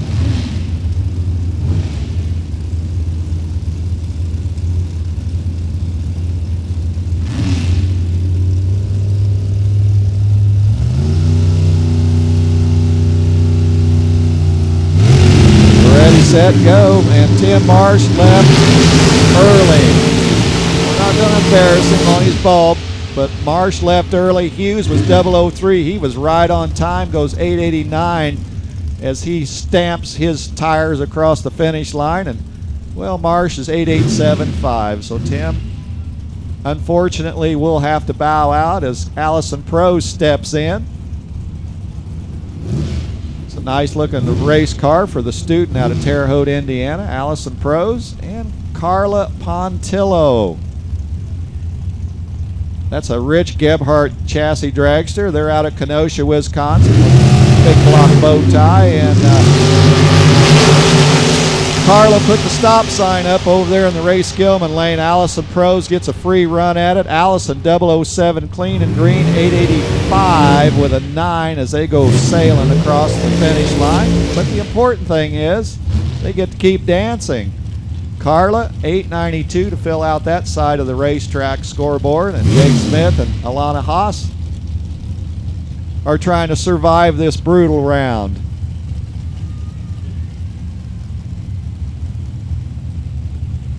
So a class dominated by the dragsters, but that's not a car that can be taken lightly. They are well prepped, ready to go. We got a few door cars mixed in.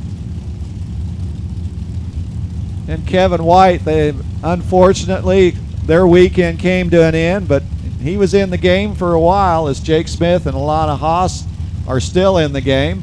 But one of these is going to get sent to the showers. Not yet. They got a little more real estate to try to make it right.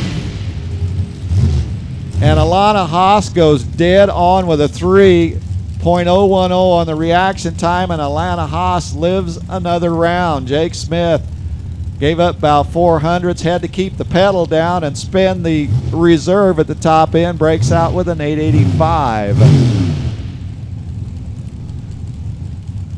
Rock Haas, the business owner of Commerce, Michigan, doing double duty this weekend.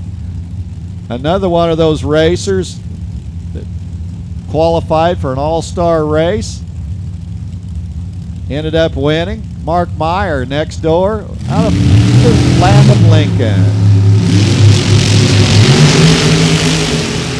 Oh, this is looking good. They're down there in the dump zone, the decision zone, and Rock Haas. Well, I'll tell you what, you talk about a dump zone. Rock Haas taking the win with an 899. They were tight on the tree. Meyer goes 953.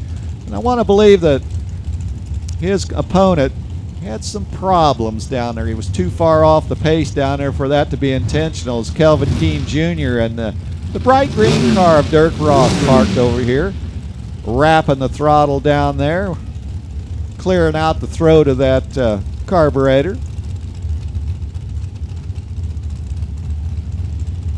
Nice looking clean machine, Dirk Ross. He'll pull into the Nitro Grill side of the racetrack as Kelvin Keene Jr. is the security guard from the capital city.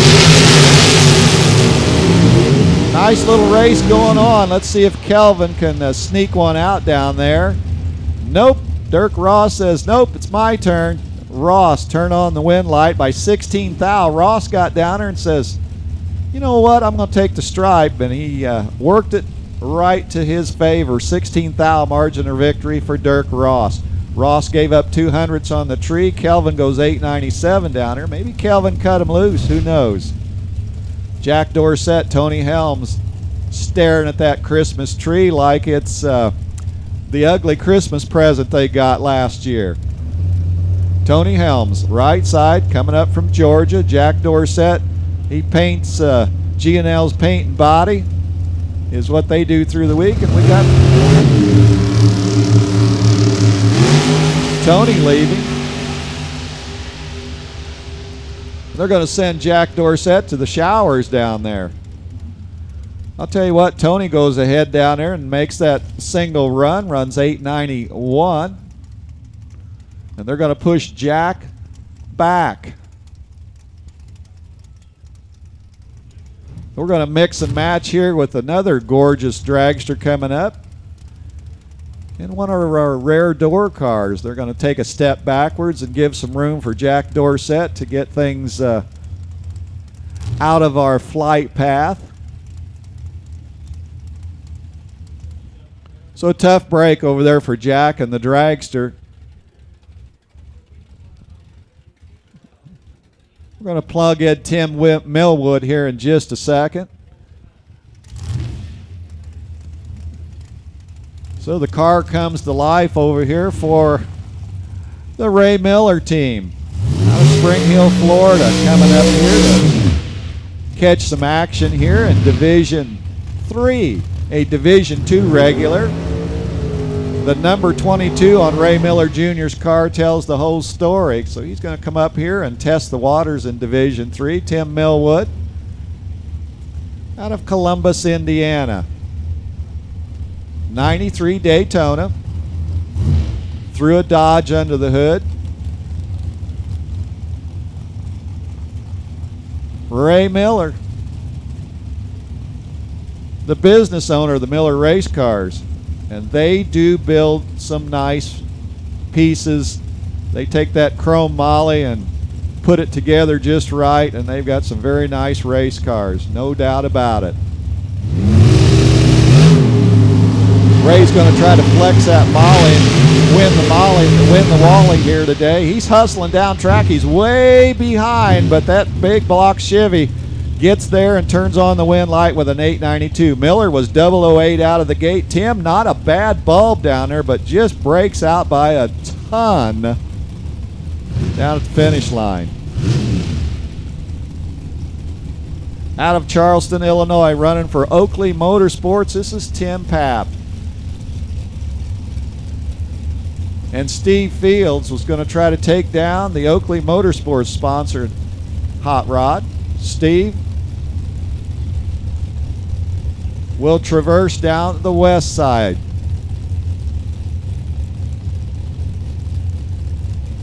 They're pre-staged. They're probably texting each other saying, hey, when you going to Route 66? What day you leaving? Maybe not. Tim's like finishing the soft drink and cup holder, and Tim goes red, and Steve goes right into round number 2. Steve was 007 clean and green. Fields goes 891 as Tim Papp goes red on both ends. 011 red. The stop sign went up early for Tim, and he goes 885 to close their day. Well, Steve Hoyt knows how to do this, and he does it well. Steve Hoyt out of Fort Wayne, Indiana. Some divisional wins, some national event wins.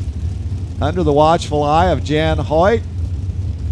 The unsung heroes of all of the crews, they get that award from myself. As the drivers, they get to do the fun job. They get to drive the car, but the crew, they're the unsung heroes that keep these cars rolling down the highway. Chris Tenuta will try to spoil Steve Hoyt's party.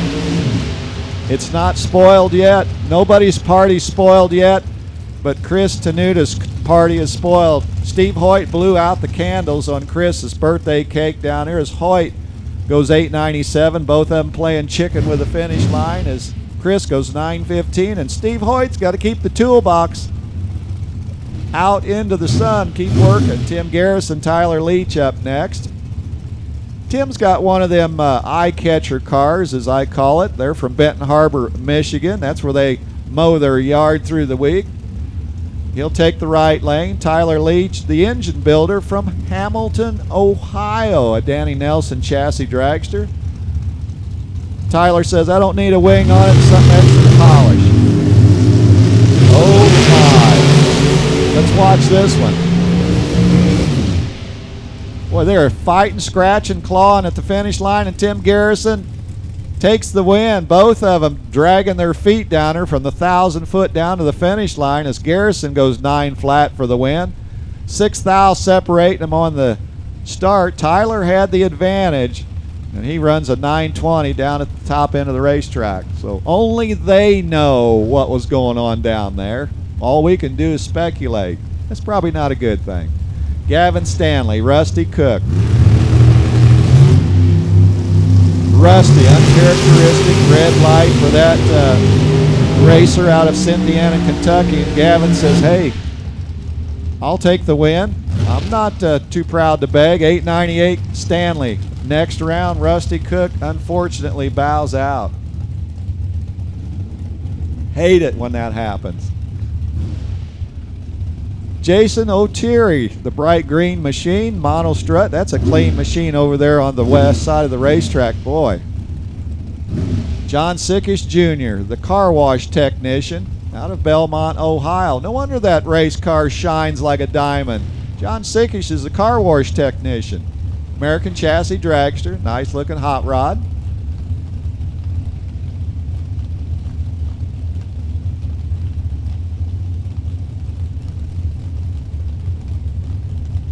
Well, John's going to sit on the bulb, and Jason says, okay, I'm going to make you wait. Oh, Jason just flickers that bulb. John goes in a little deeper and tighter, and Jason goes red. The stop sign, he put it up himself. John Sickish sailing down the racetrack. The lights are dancing for John. John kept the pedal down. 885. I don't think he'd be holding that much, but only he would know that. And Jason's going to kick himself. 890 with a 5. Had a good number down at the end of the racetrack, but unfortunately not on the start.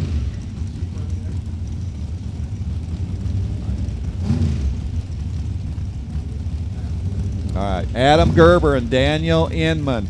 Daniel's got another one of those race cars that if I had a photo machine in my hand, I'd be taking a picture of it as a spectator. That's a Lawson chassis over there, and there's some very talented, creative people that paint these cars or put wraps on these cars, as Adam Gerber is in ready to go, and Dan Inman. But it's the next one back on the west side that really is a high catcher. Well, Adam Gerber's going to be a highway catcher. He's 005 red as his day ends, and Dan Inman keeps playing. He goes 8-8-9 with a 6. They'll learn from that run when they come back for round number 2. As Chuck Ridenauer moves in to run Zach Evans.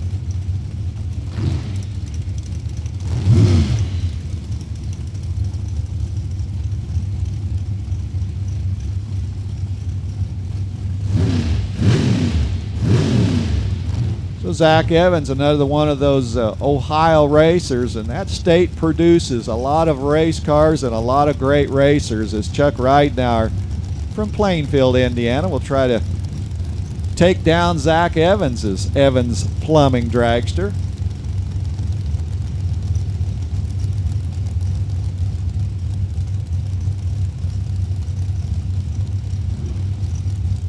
So both of them sneaking up on it. Pretty soon they'll be close to close them lights, turn the lights on.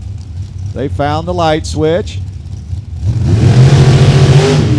And Zach Evans found the wrong switch to say, hey, take it to the finish line. Evans missed the tree by 1 thou. Chuck got the tree by 6 thou.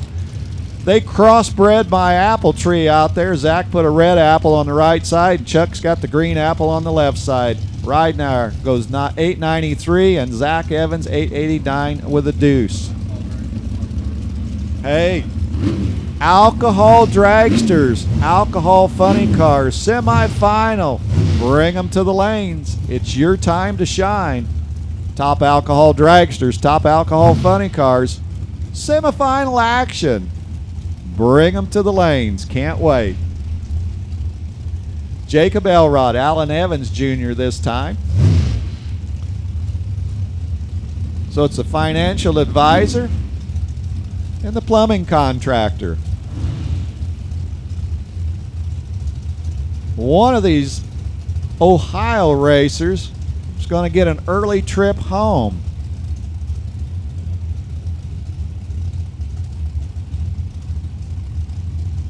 Jacob, former Super Gas World Champ, and I'll tell you what, Jacob's light wasn't tremendous, but it's good enough as Alan Evans rolled in deep, and you can't do that Super Comp. So Jacob Elrod goes 888s, throw a 0 on the end just for good measure. He's your winner. Well, Alan Evans, I guarantee you didn't mean to do that. But Alan Evans will get an early start back to Ohio as Austin McClure and Kimbra Fusting running down the racetrack in just a bit. Kimbra Fusting running for Bristol Hose and Fitting Company, the athletic trainer out of Grace Lake, Illinois. And Austin McClure, the student coming over from Topeka, Kansas.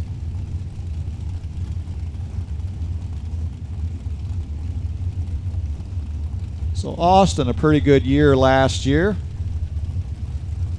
Kimbra Fusting, a lot better year last year. Kimbra carrying that 31 on the side of the car. Austin carrying the number 54 on their dragster.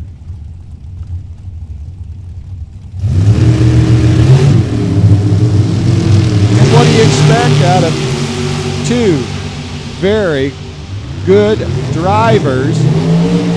Identical 011 reaction times. Only Fusting goes 894 and picks the win up as Austin McClure took the stripe down there, but unfortunately breaks out with 8.88. Good race. Just didn't work out. Sometimes you take that stripe down there and the path works fine. Sometimes you get down there a little quicker than you want to. This is not an easy class to run. None of them are really, but quick decisions have to be made down there. As Darren Daly and Bob Gross are rolling down the highway. And, well, Bob didn't have to go too far to where he's got the win light. on his lane. He's 004 clean and green. Let's see what Bob does. How about a 12-pack? Bob goes dead, 890 with an 8. And Darren's another one that's got deep on my screen over here as he goes 914. Their end result. Don't see that happen too often. That's twice we've seen the car rolling in a little deeper than it's not allowed. Our Todd Cap, they've been struggling all weekend. Former track champ over there in Havana and Super Pro, but Todd's been struggling this weekend as Christopher Fields will be his opponent. Todd will go down the east side lane.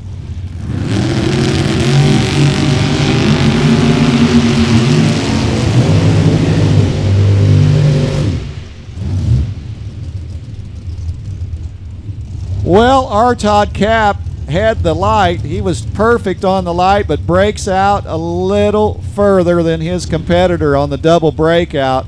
Both of them going 888s, but our Todd Cap broke out just a hair further and did not get that win light. Bill Rudy up next and Michelle Furr. Michelle Furr's another one of those racers that finds their way to those finals. Number 23 on the car for Michelle out of Virginia. Bill Rudy's going to try to turn on that win light. He's a forklift driver through the week, coming from Lima, Ohio.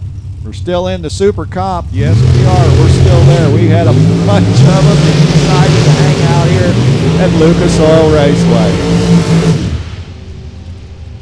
Well, Bill Rudy had 300s in the bank, and he turned on the win light with an 891. Michelle probably had to spin the reserve down there, breaks out with an 8872. Michelle had no choice. Had to keep the pedal down. Michelle took the stripe, but Bill Rudy takes the win. And the other Jegs.com race car, Paige Coughlin out of the junior dragster ranks. Running that Dean McIlvain nice looking hot rod. The new look, the new Jegs look, the big bow tie under the mailbox, and Greg Jarrett-Harris, the electrician. Going to try to program a win down there on the scoreboard. Got a race. Going to have to wait a little longer. Let's see what we're going to do down there. Win light, Paige Coughlin. Boy, that's trusting your hot rod. 002 on the tree, had about 700s in the bank. Paige trusted that race car, goes 891 for the win. Top alcohol dragsters, top alcohol funny cars, semifinals need you to report to the lanes. As Billy Walker and Angela Neely, they reported to their lanes. They're ready to rumble. So the black dragster's going to win. Will it be Angela's monostrut wing dragster out of the west side or Billy Walker's dragster coming up from Georgia?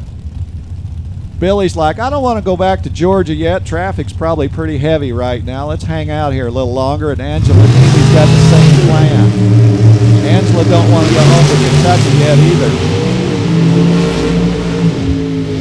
Good race, side by side, wire to wire win light. Billy Walker took the stripe, takes the win.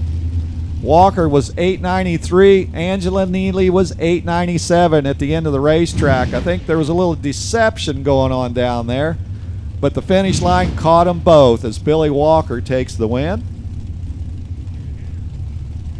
One of our door cars in class, the 91 Cutlass, Steve Eckert, the wheelman. He's chomping at the bit to turn on the win light, but he's got a tough customer next door with Kevin Trusty. The Going Radical Racing. Just love that name. Both of them from Ohio.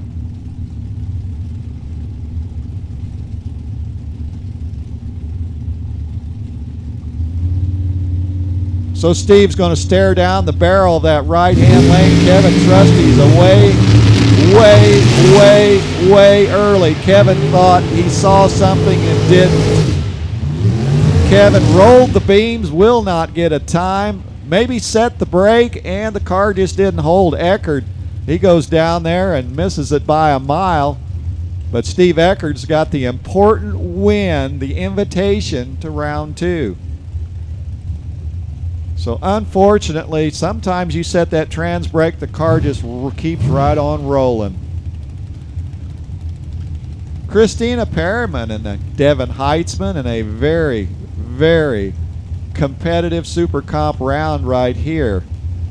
What's it going to take to turn the wind light on? These guys and gals got to be thinking that as they're sitting back in the ready area watching these races going on. It's like a chess match. You got to assess your launch, your traveling down the racetrack. Try to assess all that and try to help you drive the finish line. Well, Devin don't have to work on that. He is on the red-eye flight northbound. Christina Perriman's on the flight to the next round. All right, top alcohol dragsters, top alcohol funny cars, come on down. We need you. Top dragster, you are on standby. You're in the bullpen. Top dragster, you're in the bullpen on standby. But we do need top alcohol dragster, top alcohol funny cars. Semis need you to the lanes. So we've got mops in hand. We've got a pump-up sprayer in hand over here on our right-hand lane. And, well, you know what that means. It does not mean we're cleaning the inside of our house. We're cleaning the racetrack up here a little bit. Yeah, the mop and go team, as Bob Unkefer calls them. They do a fine job. They've been working hard to try to give us a great launch pad, and we appreciate all the help that work out in the conditions they work in. They bring their talents to the racetrack. A lot of them work jobs through the week. We appreciate all the sacrifices. You got to love this sport to do these various jobs here, and we thank each and every one for everything they do, from the outside crew to the inside crew. A lot of people to get these races done. We appreciate them.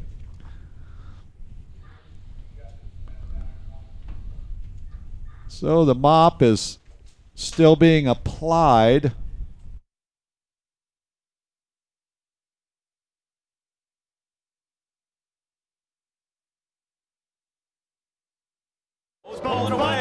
I'm Bo Butner, and I know a few things about automobiles. I'm happy to introduce our second location, Bo Knows Auto Group. We have a great selection of quality used cars. We can get you driving today for a small down payment and a monthly payment that you can afford. All you need is proof of employment and liability insurance. If you're looking to reestablish your credit and need a quality vehicle at a payment you can afford, check us out at Bo Knows Auto. Hey y'all, Emily Volkman here from Service Department Solutions to talk to you automotive dealership principals, service, and parts managers. Service Department Solutions is an automotive consulting group who can help you maximize your service and parts operations and your bottom line. We will submit a factory warranty request to your OEM for reimbursement of labor and parts markup according to your individual state statutes. We've dealt with all manufacturers and know how they will treat you. No dealership is too big or small. We handle them all. Maybe your guys need a little extra training and some new processes implemented. We've got them and can provide that extra push to help your winning team. Stop by the trailer and see us. Visit our website or call 412-651-2356. We're here for you 24/7.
Racing is a risky sport. Don't take risks with your racing operation.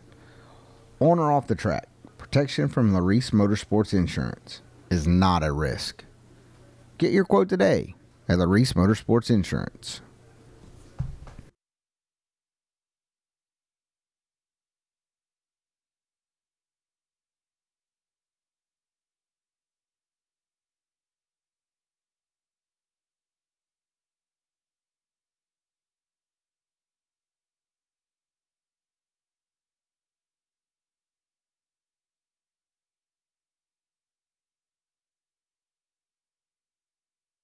So again, we've called Top Alcohol Dragster, Top Alcohol Funny Car to the lanes as PJ Fouts and Brian Milam lay a little fresh track down, get a little heat put in those, clean up those tires a little bit before they get set to go down the racetrack. So PJ, a singer and songwriter. I don't think I've ever, well, anytime PJ comes up, yeah, I've said that before, but that is not something that we say very often for an occupation. So PJ, evidently with the gift of writing songs and also singing, as Brian Milam.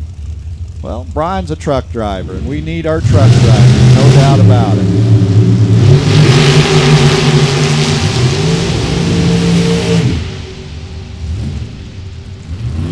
And Brian Milam will have to wait a little longer before he goes into his normal truck driving occupation. He'll hang around with an 894 picking up the win as PJ's day will unfortunately end. He'll be a spectator now as Shannon Mingy and David Forbes trying to get out of this treacherous first round. Shannon Mingy's been at it for quite a while. Their hometown is Urbana, Illinois. They've won here before, know how to get it done. But Dave Forbes, the school bus technician out of Horse Cave, Kentucky, don't count Dave out. He doesn't come here and show up just to go home either. Pre-stage, they're sitting on the bulbs.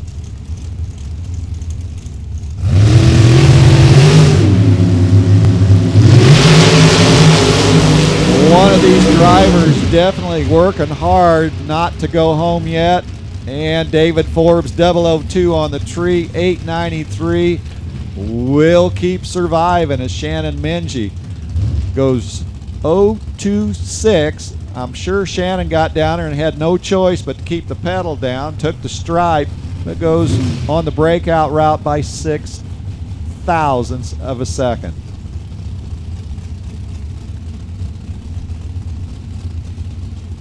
So coming to us from Edinburgh, Indiana, Ryan Wallace. Running for Superior Discount Liquors. He'll take the side of the racetrack closest to the Nitro Grill, and Tyler Bohannon is away. Tyler from Louisville, Kentucky. I don't think there's anybody left in Kentucky. Wow. 006 to 007 on the tree. And Ryan Wallace goes dead on with a 9. Tyler Bohannon went down there and he says, I'm taking the stripe, and missed it by 1 thousandth of a second. Ouch.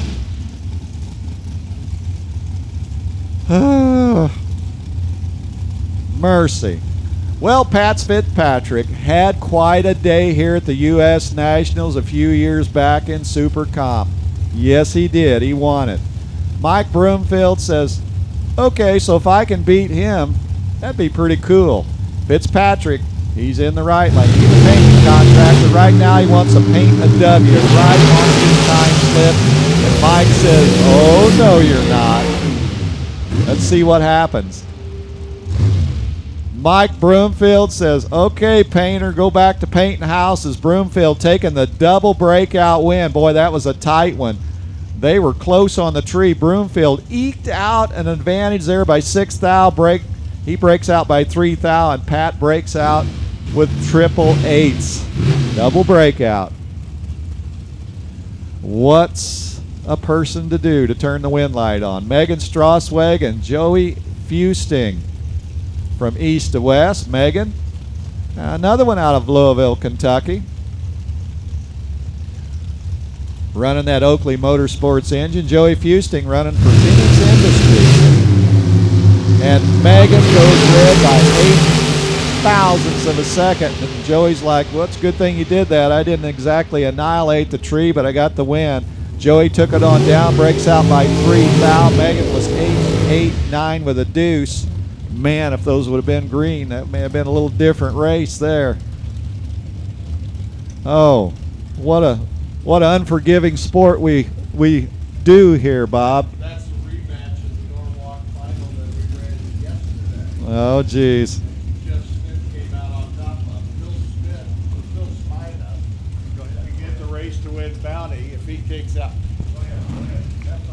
Jeff Smith right now taking on Phil Spina. This is a rematch of the Norwalk Super Cup final round that we had earlier this weekend due to the rain at Norwalk. It brought everything to an end. Jeff Smith got the win. Phil Spina now looking to see if he can pick up the Race to Win Motorsports bounty of a $100 gift certificate for taking out Jeff Smith here in the opening round. I guess that'd be a fair amount of, payback. Of course, Jeff Smith says, nope, I beat you once, I can beat you twice. It's going to be fun. Jeff left side, Phil right side. Neither one of them wanting to go in. Tick tock, tick tock, tick tock, tick tock. There's Jeff waiting on Phil. He flickers the ball. Green lights apparent, away we go. Smith trying to hold on and go to round number 2. Phil says, nope, I'm going to get you. And he does. He pays him back. 891.2. 20 on the tree at 166. 886.9 by Jeff.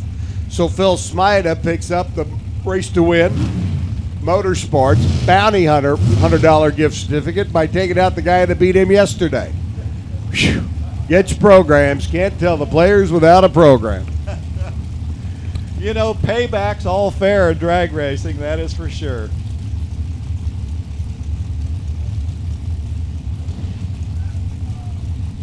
Jim Glossum, a regular on the Midwest Super Comp Series, goes red, handing Ron Finney the win. Ron Finney 008 out of the gate. His light was green. That's all he needed. Goes 8.897. And Jim Glossum, you better hide his time slip. He was 8.90 with an egg and just missed the tree. That is not. Well, that'll just make you talk to yourself all the way home. Rick Bailey and Ed Cook, Fast Eddie, out of Thomasboro, Illinois. He's sneaking up on the west side. Bailey's already in and gone. They're both going to the grocery store. Who's going to have the winning lottery ticket? Rick Bailey, $8.95 to Eddie Cook's $8.97. I think they both got down there and decided, you take it. No, you want it. You take it. No, you take it. Well, the finish line says, I'll take you both, and we'll give Rick Bailey the win. Jason Hardig and Ray Miller, number 3, the chassis builder out of Spring City, Tennessee. Not only do they build nice race cars, they apply the colors very nicely as well. As Jason Hartig, the biz owner, Lancaster, Ohio, representing that hometown.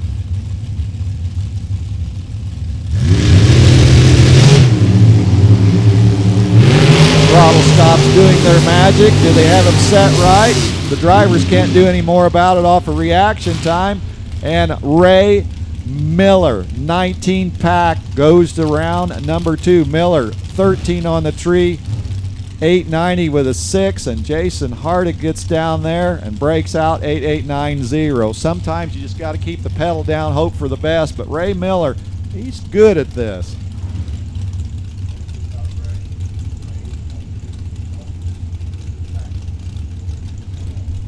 Oakley, top dragster, need you to the lanes. Alternate to the back of the lanes. We're pretty confident we're going to need some of you. Hey, it's your lucky day.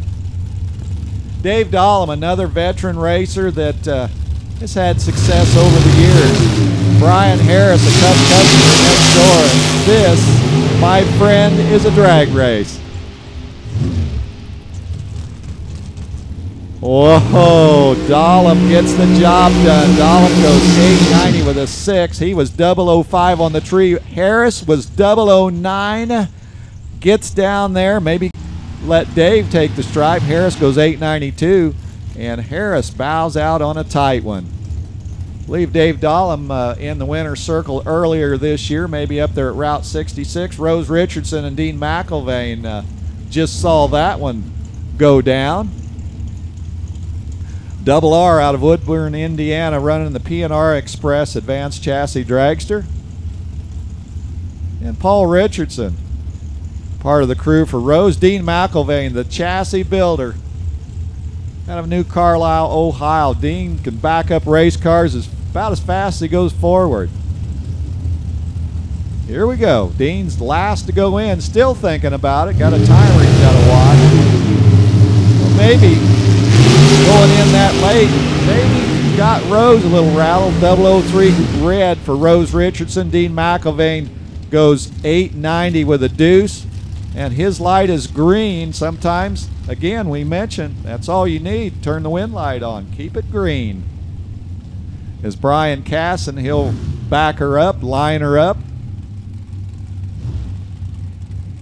He likes the east side of the racetrack as Michael Shelton, the journeyman mechanic, with a McElvain chassis dragster. Big block under the mailbox, ready to get the job done. 2 by 2 we go. They are splitting a sheet of paper in half about 10 times, running the numbers down there. Oh, mercy. I think the coffee is still working good for both of these drivers as they hustle down track. The wind light comes on for Brian Casson. He left with a 008 bulb, and that wasn't the best one as Shelton closed out a 005. Unfortunately, Shelton got down there 1 thou too quick. Needed to hit a big bug on the windshield of that dragster, and he probably went dead on with an egg. But Brian goes 890 with a 7 and is your winner. Wesley Wells, a regular here in the bike class and Super Pro class, running for the Ray Skillman Auto Group. Wesley Wells, a multi-time bike winner here in class. Bill Jackson, a veteran racer out of Ohio that knows how to get it done, running the Jackson Scratcher Fire Engine Red Dragster. Got a little 4-link dragster going wingless, both of them. Wesley Wells used to run Pro Stock Motorcycle many years ago. Still runs the bike. It's got 4 wheels under him as class racing continues in Super Comp. Both of them really taking their time at rolling in.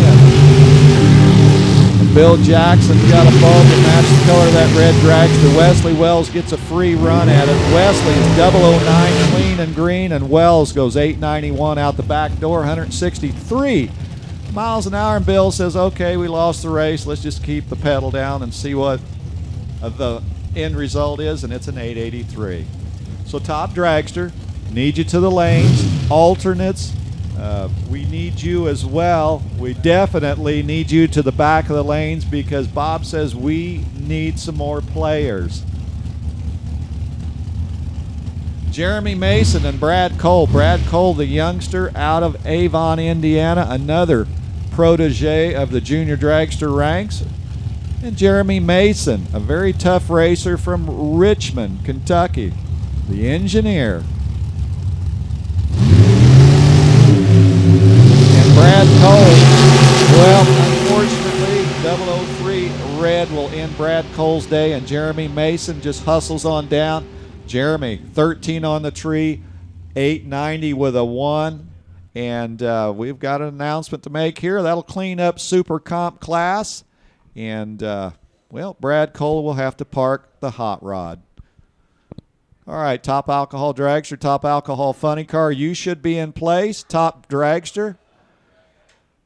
Need you to the lanes. Alternates. We need alternates, so load them into the back end of the lanes, please.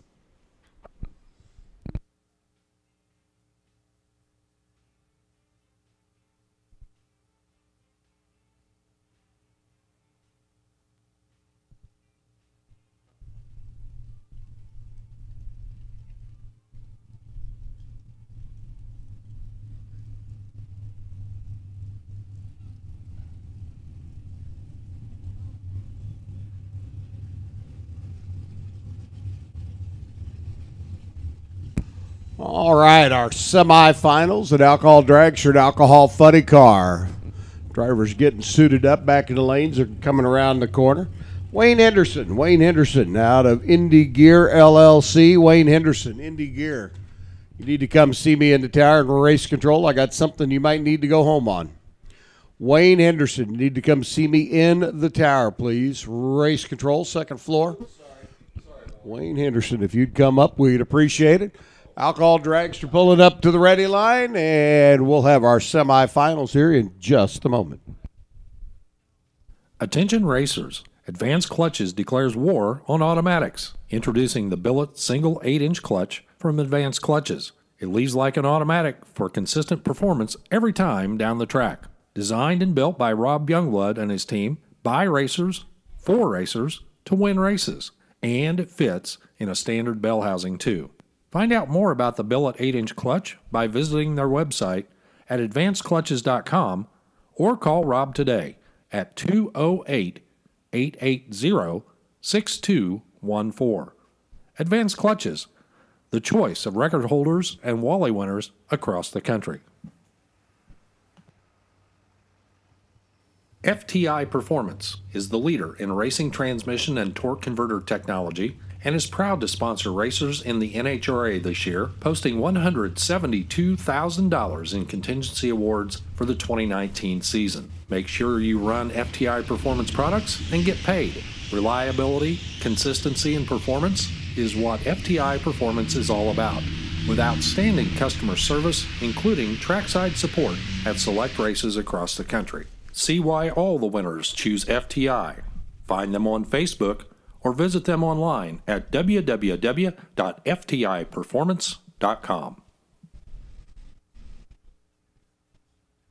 If you're a new car dealership principal, service manager, or parts manager, turn to the source dealers trust, Service Department Solutions. With over 40 years of industry experience, the SDS team will help you improve your processes and increase your profits. They will work with you to improve sales and service processes, training, and customer retention rates, and help you work with your manufacturer to secure increases in parts and labor reimbursements that you're entitled to. In some cases, hundreds of thousands of dollars left on the table. Service Department Solutions helps dealerships nationwide, and they can help you too. No upfront fees, no hassles, and no risk. Call them today at 412-651-2356 or visit them online at servicedepartmentsolutions.com. Service Department Solutions, the source dealers trust. Is your goal an NHRA championship? Then Altronics has what you need. Altronics DataQuest system is the latest in state-of-the-art data recording.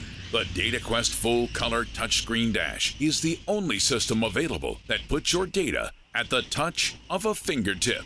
DataQuest's new integrated switch panel allows complete control of all of your car's accessories directly through the touchscreen. And Altronics DataQuest is an NHRA contingency product, which means you get paid to win. With tech support experts available 7 days a week, Altronics is always there when you need them. For products that will get you to that final round, remember Altronics and DataQuest data acquisition systems. Order one now at www.altronicsinc.com. Altronics is always there when you need them.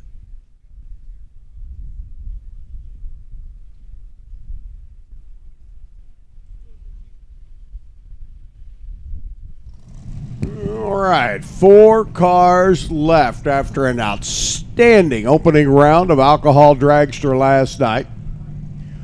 We're going to whittle it down to our 2 finalists. First pair out, going to be Josh Hart, Will Smith, your number 2 qualifier, taking on your number 3 qualifier. Then you're going to have your number 1 qualifier taking on your number 4 qualifier, just like we drew it up. If everything comes to fruition, it should be number 1 taking on number 2. Only problem is Chris Dimke and Will Smith are saying, hold on there, Sparky. Not going to happen. So we'll wait to see how they work it out.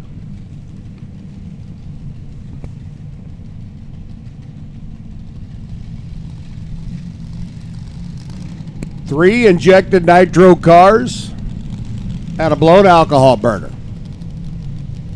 Oh. There's Will Smith. Dave Arata's machine. Coming out of the number 3 spot.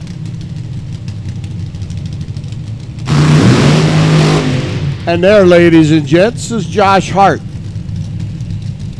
out of the TechNet Racing stables and your number 2 qualifier. Last night in the opening round, Josh Hart laid down 2nd quickest time of the session at a 5:33. He was able to get around the trouble blade car of Mick Steele. Will Smith threw down a 5:58 to get around Christine Chambliss.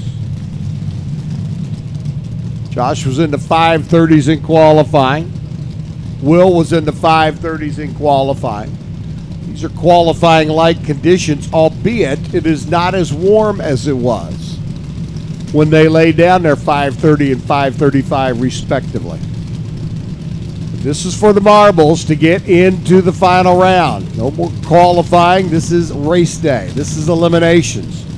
4 cars left. Who our 2 finalists are going to be, we're fixing to find out. Josh Hart left side. Will Smith right lane. Here we go.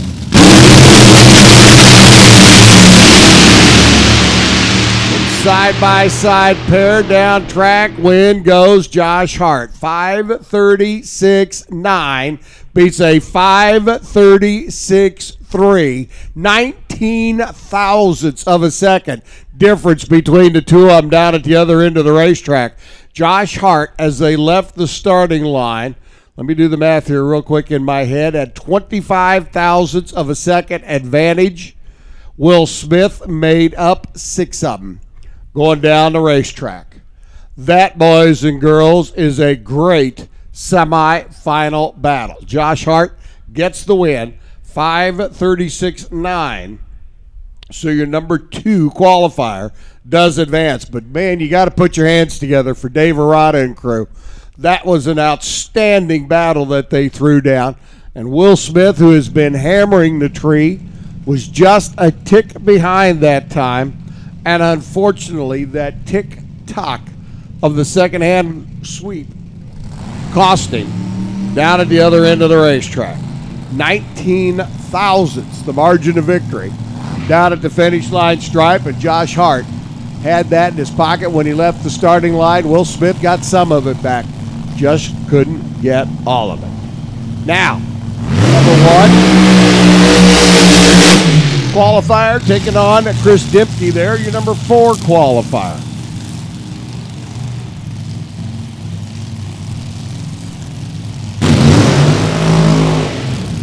Let Rachel do her burnout as the Spring Hill, Kansas-based runner. There on the left-hand side of the racetrack. Picking her side, she ran low ET of round number 1 with a 5:31. Dimke's car, though, carried the fastest speed in the opening round. It tells me that that car is certainly something you're going to have to keep track of right now. 5:36 last night in round number 1. Dimke qualified with a 5:35. Rachel last night in round number 1 went 5:31. She qualified with a 5:30. So both cars in their opening round of eliminations were 1/100th of a second slower than their best pass of the weekend. But here we are. The air's a little bit cooler. Sun's back out, a little bit of heat in the racetrack. The blown alcohol machine, Jerry Mattern, over here on the right-hand side. Dimke, winging the throttle, cleaning out the RPMs. Rachel, the ejected nitro car, she'll leave it at idle. You'll hear Dimke bring that puppy up, and it'll be spinning a whole lot of harpoon when he leaves the starting line. Dimke's in. Down track, out of the gate, small advantage, Rachel Meyer, win line. Rachel Meyer, 5:35, takes out a 5:37. And once again, thousandths of a second separating them down at the other end of the racetrack. This time it's 41 thousandths determining the winner. Rachel Meyer, 266 miles an hour. Dimke charging hard on the top end, goes 272. But he was 17 thou behind when he left this end of the racetrack. And Randy Meyer, Ted Lake, the rest of the crew over there on Rachel Meyer's machine, doing everything they could to make sure that she got into the finals. 5:35.4 is going to give her lane choice over Josh Hart's 5:36.9. And I tell you what, boys and girls, I don't know about you, but in about an hour and a half, 2 hours, we're going to have the finals of Top Alcohol Dragster, and it is going to be a barn burner.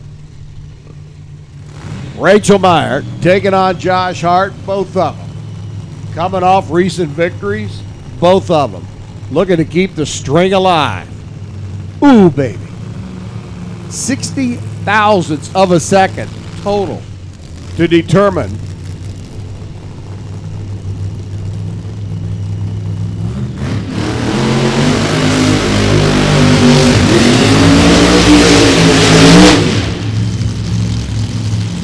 Rachel goes in, Josh Hart goes in, and number one will be taking on number two in the finals of Top Alcohol Dragster. Brian Howell taking on number four, Phil Les. Brian, your number one qualifier. 5:61 in qualifying. Came out last night, laid down a 5:59. Quickest run of the weekend so far. Lane choice going to Brian, says, hey, we'll stay over here on the Chevrolet side of the racetrack. Works for me. Mindy gets him backed up. The Cascade truck and trailer sales livery on the side of Johnny Lindbergh's car this weekend. Johnny calling the tuning shots. You heard, if you were with us last night, Anthony DeCero calling this the Enterprise rental car that Brian Howell in this weekend. His Brian's own car, still on the West Coast, after the win up in Mission, British Columbia, Canada last weekend. Phil Les says, hey, I don't get to come out and play too often. Business demands are pretty stout. But when I do, I'm here and I'm serious. Number four qualifier. Love to take out Brian Howell at the semifinals. Now rattle the tires a little bit. Staying with it. Phil Les on the stripe. Gets the win. 571, 255 miles an hour on a hole shot. Takes out Brian Howell, who goes 567, 260 miles an hour. You thought the battles in Alcohol Dragster were close? Holy guacamole, 14 ten-thousandths of a second. Finish line difference between the two. Phil Ez, margin of victory, 0-0-1-4.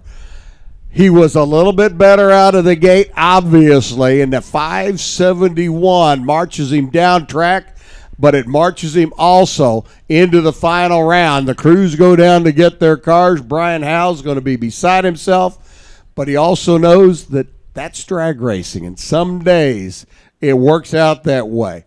You win some races, you should lose. You lose some races, you should win. 567 shoulda, coulda, and would have been a winning number had Phil Ez not grabbed the starting line advantage and turned that 571 into a final round berth. 14 ten-thousandths of a second. 571.7, 255 miles an hour. So your number four qualifier survives here in the Alcohol Funny Car ranks. The question is he going to run number 6 or number 7? Your number 1 qualifier is gone. Your number 2 qualifier got dispatched last night by the guy in the left lane, Tony Bogolo. And your number 3 qualifier last night, Ray Drew, got dispatched by Chip Beverett. 19 thousandths, 41 thousandths, and 14 10,000ths of a second. Well, Tony, Chip, I don't know what you guys have got planned as the final act here in the semifinals, but certainly going to have to put on a show to keep up with the rest of the gang. Comp Eliminator, we need you to the lanes, please. Competition Eliminator now, need you into the staging lanes, please. Comp Eliminator, need you to come on down if you would, please. Comp, you have been called. So the finals are set in Top Alcohol Dragster, and we're just about ready for the finals in Top Alcohol Funny Car. We know Phil Ez is going to be a player. Chip Beverett, 569 last night, to dispatch one of the hottest cars in alcohol racing. The transplanted Californian, now living here in the Hoosier State. Camaro Hot Rod over here on the right side, Tony Bogelos. Polar Air car over on the left-hand side, the Brand Anderson combination for Bogolo. Who's got what? Who's going to run? Beverett had some raw fuel pumping out. You see the parachute out early and a 587 at 245. Bogolo going to the final round with that number. 587, 245 miles an hour. Chip Beverett was 006. Leaving the starting line, 006. In alcohol funny car racing, that's telepathic. But as the car went down the racetrack, you could see it, especially if you're over here on the east side of the track, you could see some raw fuel pumping out of a couple of cylinders as he made his way down. And at that point in time, the engine started mixing up some cylinders. Pop the safety valve down at the other end of the racetrack. That automatically deploys the parachutes, and it slowed Chip up to a 630 lap. Tony Bogolo was on a good run all the way down, 587 to 245. But that 587 is not going to give him lane choices, so it'll be Phil Ez and Tony Bogolo in the finals of Alcohol Funny Car, with Phil Ez picking his side of the track to go on.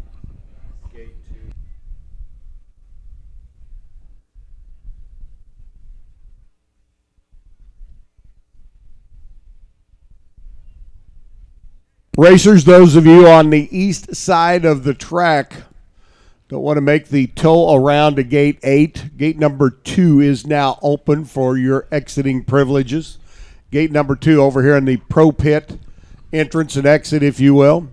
The east side of the facility. Gate number 2, racers, is now open.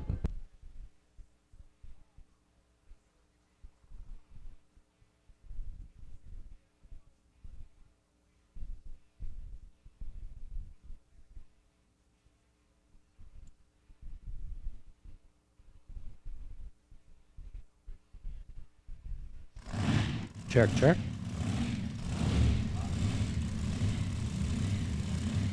Check, check. Yep, cool.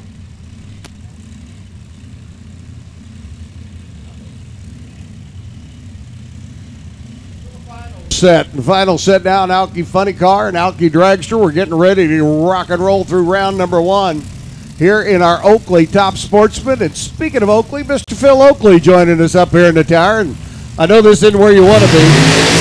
You want to be down there racing. We're excited about setting up here and going to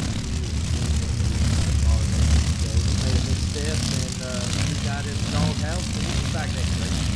Well, every dog serves a little time in the doghouse, but you know, you get out every once in a while. Heck, the next time you're out, you might be getting a treat. That's exactly right. That's what we look forward to. We're trying to get this four-tech deal worked out, and it worked out for us. And everything will be going smooth here soon. Mike Coughlin comes rolling in, the Jags entry, 620, 222 in qualifying, taking on Dan Phelps' machine. Here on the right-hand side of the racetrack, the Chevy lane, the Raleigh Competition Engines Hot Rod. Coming from out of the number 31 spot. This is a pretty tough field to get into here this weekend, huh, Phil? Oh, yeah, and we've been, top dragster is really growing here with the amount of speeds everybody's running and everything. So we're going to have a tough rounds here today. Got to be interesting to see who survives. A little bit of an advantage out of the gate. He heads out first. Mike Coughlin trying to track him down and does so by 0.06 of a second. 6:26 for the win at 205. 6:55 by Dan. Dan had the better light, but slowed up down at the other end of the racetrack, it looked like. Yeah, and you know, Mike, I talked to Mike quite a bit this weekend. They've had 2 or 3 different combinations in their top dragster car, and I was talking to him about doing some testing and stuff, and he was looking forward to having a good weekend this weekend and hoping they'd had their problems fixed. So it looks like they're on the right track there. Going the right direction. I know they went to the blower car this year from the Pro Charge car and the fuel injector machine on the last couple of years. So. Yeah, and they actually had a screw on there, and then they took that off. So, but like I said, I talked to him, and I know they had tested 2 or 3 times, and looks like they're getting the consistency back, and I'm sure that whole team's pretty happy. Well, 0.06 of a second, enough to carry them into round number 2. Is waiting for our next pair to make their way around. Your engine building shop keeps you pretty hopping down there, doesn't it? Man, it does, and we're so blessed to have as many customers here this weekend and at these races that we do. And so I stay pretty busy when we're here, but I enjoy fellowshipping, the fellowship and everything I have with all my customers. I like to call them my friends, and this is my passion here, especially at the top sportsman, top dragster stuff. And we're starting to make a pretty good move over in some supercast and supercomp stuff also. So we're real excited about where things are headed. Interesting to note that the amount of work that goes into these engines. You build an engine for a top sportsman or top dragster. It's a little bit different build than what you would do for a super competitor, because you've got the supercars are looking for dependable reliability and going down track lap after lap, where the top dragster, top sportsman guys looking for maybe just a little bit more on the edge horsepower. Yeah, you take your average supercomp supergas car, they're looking for 250, 300 runs versus 75 or so with these top dragster, top sportsman rides. A little bit different philosophy going into putting them together. And oh yeah, well, the duty cycle on the parts and everything, clearances, you're just making so much more power. You got to run a lot of different clearances, a lot of different parts. Of course, the price of the engine is typically quite a bit more, but there's a lot of learning to the top drag, top sportsman stuff. No better experience, no better way to learn than experience. So you learn what not to do pretty quick. You learn what not to do pretty quick, and you learn what to do by being out here and working with your customers every weekend like you do. That's exactly right. That's exactly right. And a lot of it depends on the driver. A lot of people don't realize that, but you have to know the tuning ability of your customer also, to keep these things in check, because not everybody's at the same level on that. Red Fridge comes rolling in, the Ohio-based runner. Red's Auto Service entry over here on the right-hand side. Spitzer chassis hot rod. 636 the dial. He's going to go first. Brandon Martinson, the heating and air conditioning tech out of Iowa, going to be giving chase. His racecraft chassis machine over on the other side. I want to pick back up on something you just mentioned a moment ago. Let's get this pair down the racetrack and see how they do. Martinson on the 621. Be right behind Red going down the racetrack.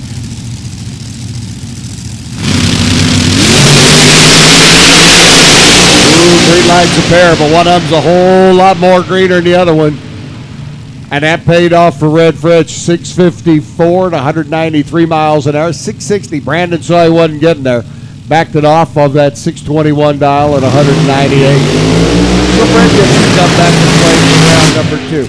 How much does a driver's driving style affect the wear on the engine and the runs that he can get out of it? Oh, it's a ton. Even the how big a burnout, how long a burnout, if they do burnouts on the 3-step, there's just a lot goes into the valve train and that side of it. So we try to talk to our customers a lot about that situation, to be easier on the engine, how they drive it in the shutdown area, that kind of thing. If they're shutting them off, if they're leaving them running, all that comes into play.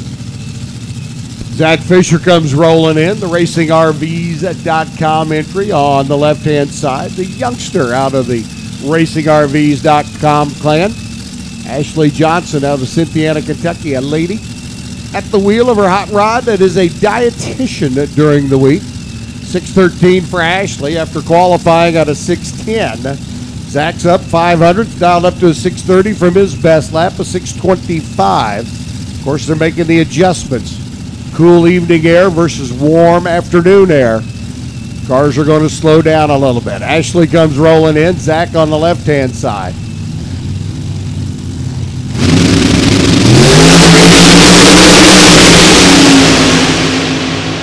Cannot snooze in this category in any way, shape, or form. 6:27, Zach Fisher, a little quick, hands the win over to Ashley. Ashley was 005, runs dead on 6, nice little 11,000 back. I'll be honest with you, Ashley's a really good driver, and Andy's really got a handle on that car right now. I mean, I talked to him last night when he went 6:10 and what they done to pick the car up, and then we talked a few minutes before I came up here about what he was doing this afternoon, and she's right on it. She's hitting the tree. It's tough competition over in that right lane. You get into top drag. I've said this before, and I'll say it again. All you got to do is be in to win. That's exactly right. It doesn't matter if you're number 32 or number 1. You just got to be able to tune the car and drive it. 1,320 feet literally boils down to a foot. 6 inches here and 6 inches down there. You're exactly right. Dan Norris comes rolling in now, taking on Phil Dion. Phil out of Arizona, 74 years young. Listen to the sponsor is Social Security. Well, we all know better than that. The Tom Yancey chassis hot rod over on the right-hand side. The injected Hemi car. Got the Vortec charger on it, if I remember correctly. And Dan Norris's machine, the Mike Moss car. There on the left, the blown Hemi.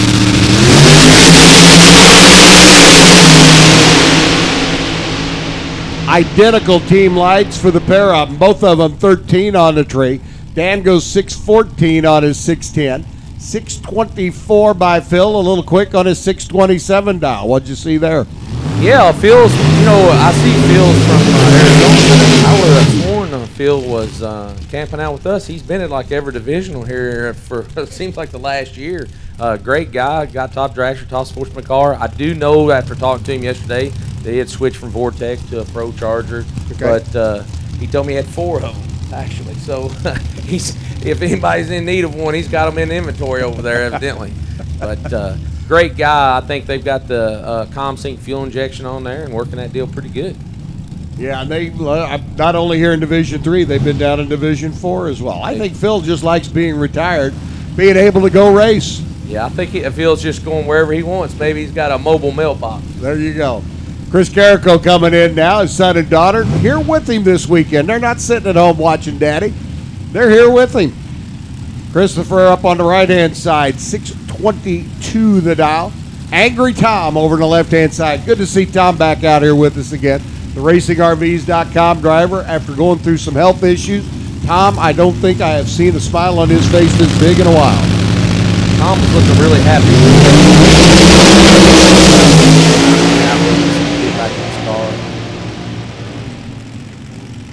Well, it's not going to be a win for Tom as he slows up to 663 at 180 miles an hour. 629 gets Carrico into round number 2 at 201 miles an hour. But I got a feeling Tom probably still going to have a smile on the side of his face. Gets back. Just happy to be back racing and back amongst his racing family. Emily Novak and Danny Nelson come rolling in next. Nelson, the chassis builder out of Arkansas. Races what he sells and sells what he races. You want to go top dragster racing? Go find Danny in the pits. He'll sell you this car turnkey and ready to go, and he'll go build himself another one. Emily out of Iowa, youngster, at the wheel. Over on the right-hand side, as we call Oakley Top Sportsman to the lanes now, please. Oakley Top Sportsman cars need you to the staging lanes, please. Well, Danny's got a weird setup over there. He's running a high gear only transmission in there. He's got plenty of power. We've kind of got the same engine setup, Vortex blowers and stuff. So it's interesting to see how Danny's got this thing slowed down but running really big speed. So this will be a big finish line boost down here. He charges hard on the other end. Emily young lady, as we said, 21-year-old grad student out of Iowa. And she has proven to be quite adept at it.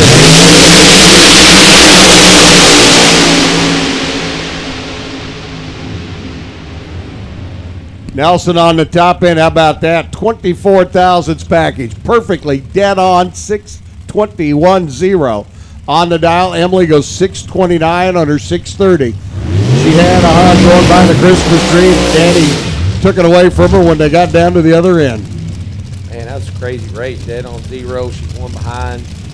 Pretty much 000 at the finish. That's tightening up pretty good down there. That is tightening them up pretty good. Tyson Fabish rolls in. The firefighter out of Ohio next on the right-hand side. Taking on Kathy Fisher. Fisher splits her time between the NHRA and the PDRA circuit. Kathy wheeling and dealing. What Kevin has got tuned over there. She made a little bit of an error yesterday. Went a little bit under that 610 number. Got her dialed in at the 610 here for round number 1. That car can run quick. She can get down into the neighborhood you were in yesterday. Oh, yeah. Kathy and them got a really fast car. You know, it amazed me as I'm sitting up here watching the ladies that we have running our class and how competitive and awesome that they're, you know, I mean, this is really coming on the ladies driving. Tyson runs into problems immediately. Kathy down at the other end lifts and slows to 644 at 160 miles an hour. I'm sure Kevin was whispering in her ear, left, left, left. Tyson rattled the tires after that 009 reaction time. It goes through 11:43 down at the other end of the racetrack. I got a question for you. You got Texas Roadhouse all over the side of your car. Yes, sir. You got to deal with them? Yes, sir. This is 2020 Texas Roadhouse. I love their food. They're an awesome place to eat. Great restaurant, great people. I mean, any town we go to, the restaurant's great. Texas Roadhouse and any restaurant facility they have is always very involved with their community and supporting. So it's an honor to have them on my car and be part of our race program for 20 years. I'll share this with you. My son started off as a busboy 7 years ago at Texas Roadhouse. Last week he became assistant manager. That's awesome. That and is the awesome. the regional manager has already said, I want to talk to you in a few months. There you go. There you go. They like moving within the company. Yep. And my son loves the company, so he's a happy camper. Tom Martino comes rolling in. Tom picking up the PDRA championship last year. He's taking on Blake Peevler here. Peevler out of Illinois, 621 the dial. He's going to give Tommy a little bit of a head start. Tom Martino and his son Ryan, they are always tough whenever they pull to the line, huh? Oh, yeah, and Blake's got they just purchased this week and put in there, so it looks like he's having a little trouble.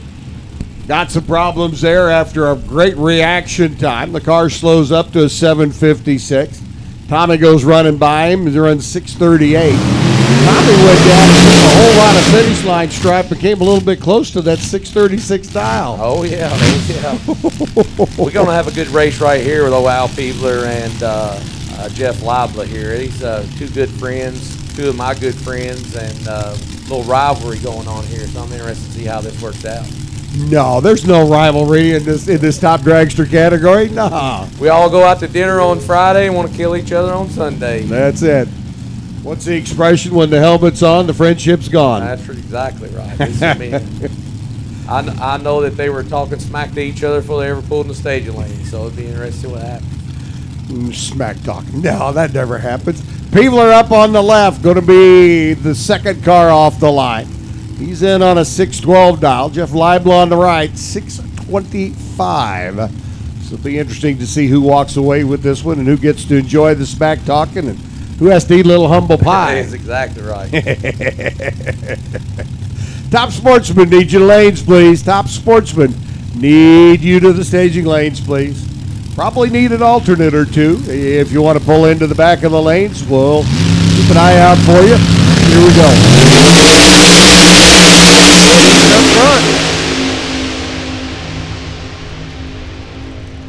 Wynn's going to go to Libla. 28 on a 25, taking 36 thou stripe. 19 on a 12 by Peevler at 224. I'll back off a little bit and let Jeff have the stripe. Looks like he may have. Looks like Al was moving around a little bit up front, so I guess he decided to let him go and hope he was going under. But still a great race, those guys, and I'm sure they'll shake hands, and we might have dinner tonight later. Which Texas Roadhouse? I'll come join. There's one right over here. Yes, sir. Yeah, there Clarkville is. Road. Yep. JB Straswager, Karma Hopper comes rolling in. Karma's car, beautiful hot rod coming out of Kentucky. Another one of our ladies. Oh, exactly. And what's cool right here is you're not seeing much of them in Top Dragster anymore. We got a pair of nitrous cars coming up here. You got one of the quickest nitrous cars in the country coming up here with JB and the Meyer Distributing Machine. Oh, yeah, JB is one of my first big motor nitrous customers, and they run that team really solid. So does Karma over there, of course. Both of them been running Top Dragster for a long time. It's going to be a heck of a race.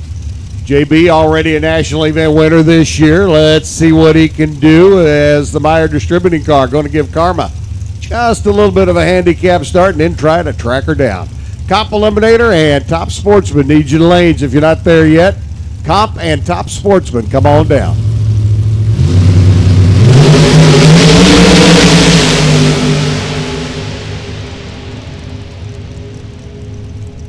Karma a little bit better on the tree. JB a little bit better at the stripe by 4 thousandths of a second. You said that was going to be a good race. It's exactly what it was. Man, it was. I seen JB making a move to the center line there. I was a little bit worried about him, but he was able to get her back underneath there and get the win. That was tight, real tight. 622 by JB, 634 for Karma. Karma had the better reaction time by 9 thousandths of a second. JB able to make it up down at the other end and gain a few extra. So he'll move on to round number 2. Ed Dudley, your reigning division champ, had a good battle last year. Ed Dudley and Zach Sackman duking it out all season long. Ed was able to claim the championship at the end. He's taking on John Biaggi. Biaggi's showing some career best numbers here this weekend out of his Illinois-based hot rod.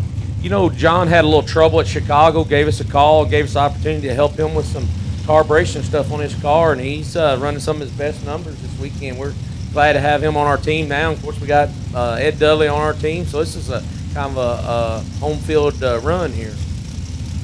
You got to win no matter who wins. That's exactly right. Oakley stickers are moving to the next round on this one. That's what you like to see. Biaggi left side, 620. Dudley on the right on the 634. Locked and loaded. Oh, and it goes red. 2 foul too quick. Biaggi right down the groove, 620. How about dead on 7 on his 620 dial? I think that'll put a smile on Dee's face over there. Well, how about you? Oh, yeah. How about Dee? Best lasagna maker in the world. I've never had any lasagna. Oh, my goodness. She made it at Chicago at the National Event. If you're not ever have the opportunity to get some of her cooking, it's unbelievable. I'll have to give some a try. I love a good lasagna. 636 by Ed. You're keeping score back in the pits, but not enough after going 2 foul, 2 red here on the starting line. Brian Keller and Patrick Forster rolling in next. Forster at the wheel of the Elrod and Sunoco Fuels entry machine over here on the right-hand side. Patrick joining us from Pittsburgh. Brian Keller up. KB Trailers entry, centerless grinding solution. The Hemi car over there on the left-hand side. Number 8 qualifier. 619 for Brian, 630 for Patrick.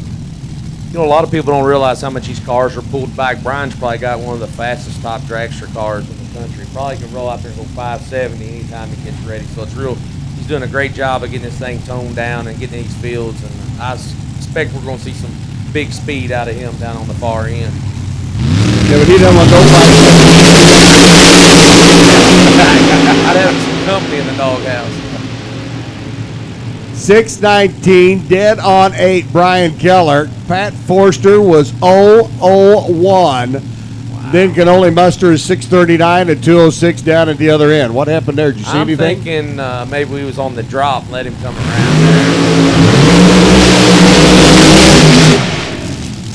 Well, if he was on the drop, hoping that it didn't work. Exactly.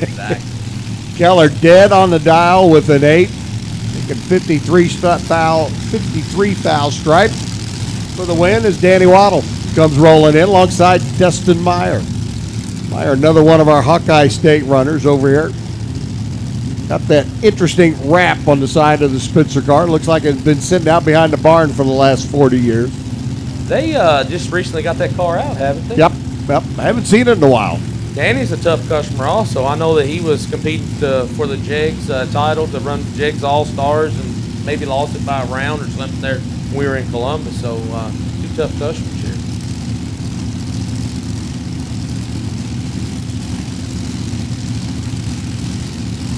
Waddle on a 620, Meyer on a 635. Bad Brad down there says, okay, boys. Stage them up, top end's clear, we're ready to boogie.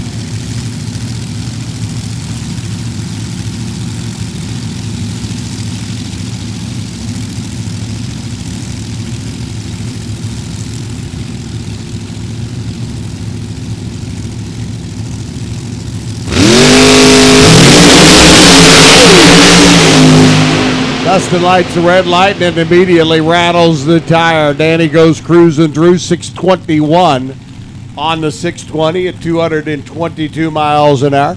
I think that right there may have been just an issue of not getting out here enough of late and having the wrong, just being off a touch on the combination. Yeah, we've got a lot of track heat building out there, and they just knocked the tire off, looks like. And, you know, Danny makes a great run, 18-1 above, just good solid run to get him a win. How about the Sackman family here? I want to take a minute and tell them, you know, as a sponsor of the class and things, what I think that is what racing's meant to be for families. Mom, dad, brothers, you know what I mean? I mean, they're all out here supporting each other. Great family, well respected, class act. They are to be the poster people for our top dragster class. And the thing about it is, they're poster folks for the junior dragster world as well, because both of the boys grew up and came out of the junior dragster ranks. I guarantee it. I mean, it just blows my mind how they're always eager to help everybody and never anything bad to say about anything. Just a real class act family. They're taking on Frank Carpinelli. Carpinelli over here on the right-hand side. He and Nick going to be dialed in at a 630. Sackman, like we said, fought it out with Ed Dudley last year for the championship. Came up just a little bit short in the division, or the division championship chase. Zach's on a 620.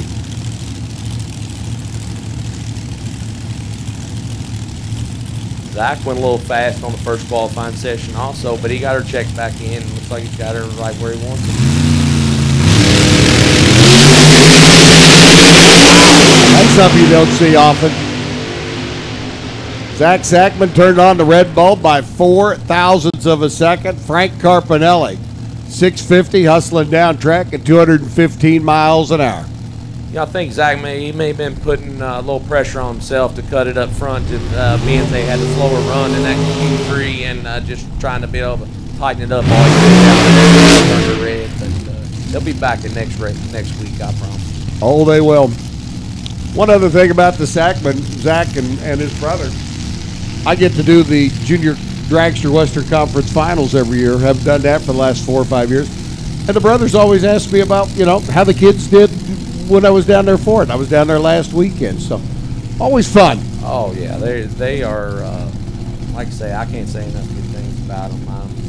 I hope that the relationships that I have with my children in racing and support and things grow just like I see what's going on there. The brother, you know, he's done a heck of a job in the alcohol car. I mean, they're true, you know, great racers. Not only great people, but great racers. Fierce competitors in the cars.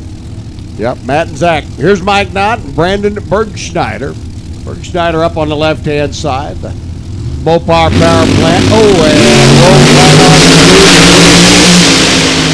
on. Mike Knott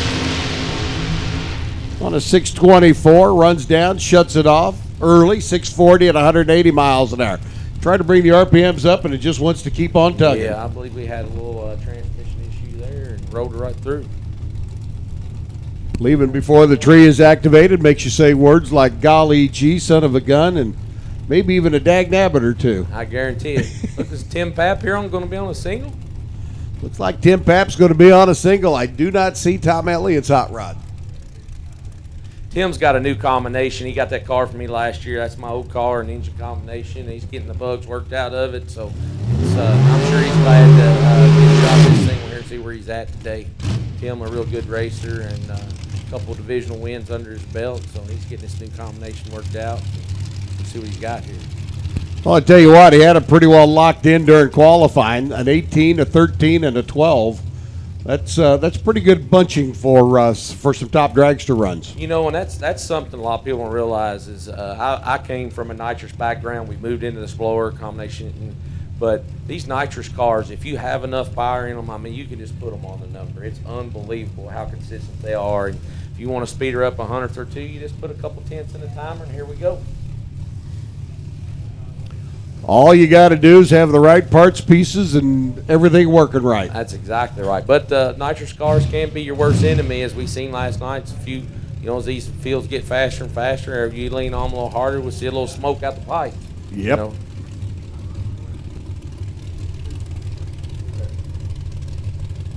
Tim Pap gets ready to make a competition buy run. Is Tom Elliott, the Kentucky-based runner, not able to answer the bell. He and Suzanne, unfortunately, not going to be able to make it.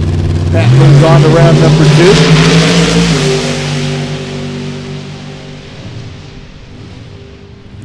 2. And cruises through. That's the slowest run of the weekend, 6:30 at 2:19, but he didn't have to push. Yeah, and I think maybe something happened out there before the 3:30. It looks like he shook the tires a little bit, surprisingly, and he was about a tenth slow to the 8, so might need to go back and do a little tightening up on the timers and get the thing maybe consistent. He'll be proud that he got a single there. It may be the best thing that happened all day long. Super Street, need you to the lanes, please. It's been Super great Street. hanging out with you. I see old Big Don O'Neill. I'm going to let him come in here and have some time with him. Thanks, and I want to thank all of our customers out here. Wish them good luck, and all the top dragster, top sportsman fans. Thanks for supporting the NHRA. Phil Oakley, thank you for your support here on the division level as well. We appreciate it. We certainly appreciate it. All right, man, be good. Competition Eliminator getting ready to roll in next is Brad Allen and Tony Pontillo. Going to square off the dragsters. Fact B dragster automatic, a pair. 740 the index. How low can you go? The better of the two during qualifying. Tony Pontillo's machine. The Kenosha starter and alternator entry over here on the right-hand side. Brad Allen came out, missed the first session, made the last two sessions with his hot rod, went 720 and 726. Pontillo was down as low as a 688 in qualifying, so he's got the definite advantage on paper. Brad Allen got a little bit more for him than what he showed during early qualifying. Well, we'll find out. Brad took a shot at the 3. Turned to red. Knew he had a little bit of a performance disadvantage. Tony slowed up to a 728. Saw the scoreboard already flashing the wind lights down at the other end. Tony moves on to round number 2. 720 by Brad Allen, equaling his best run of the weekend at 183 miles an hour. Jason Grima, Australian-based runner out of Agnes Banks, New South Wales, Sydney. Coming in with the B altered Ford Mustang over on the left-hand side.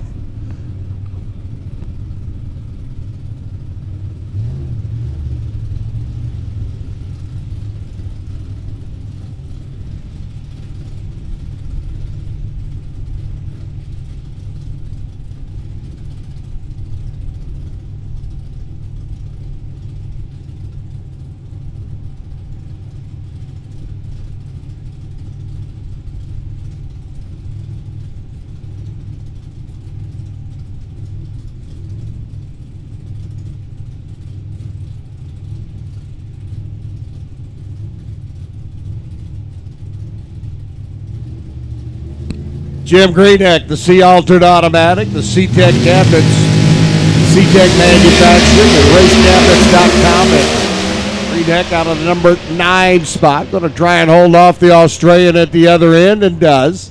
7:36 at 183 miles an hour. Good safe run to move on to round number 2.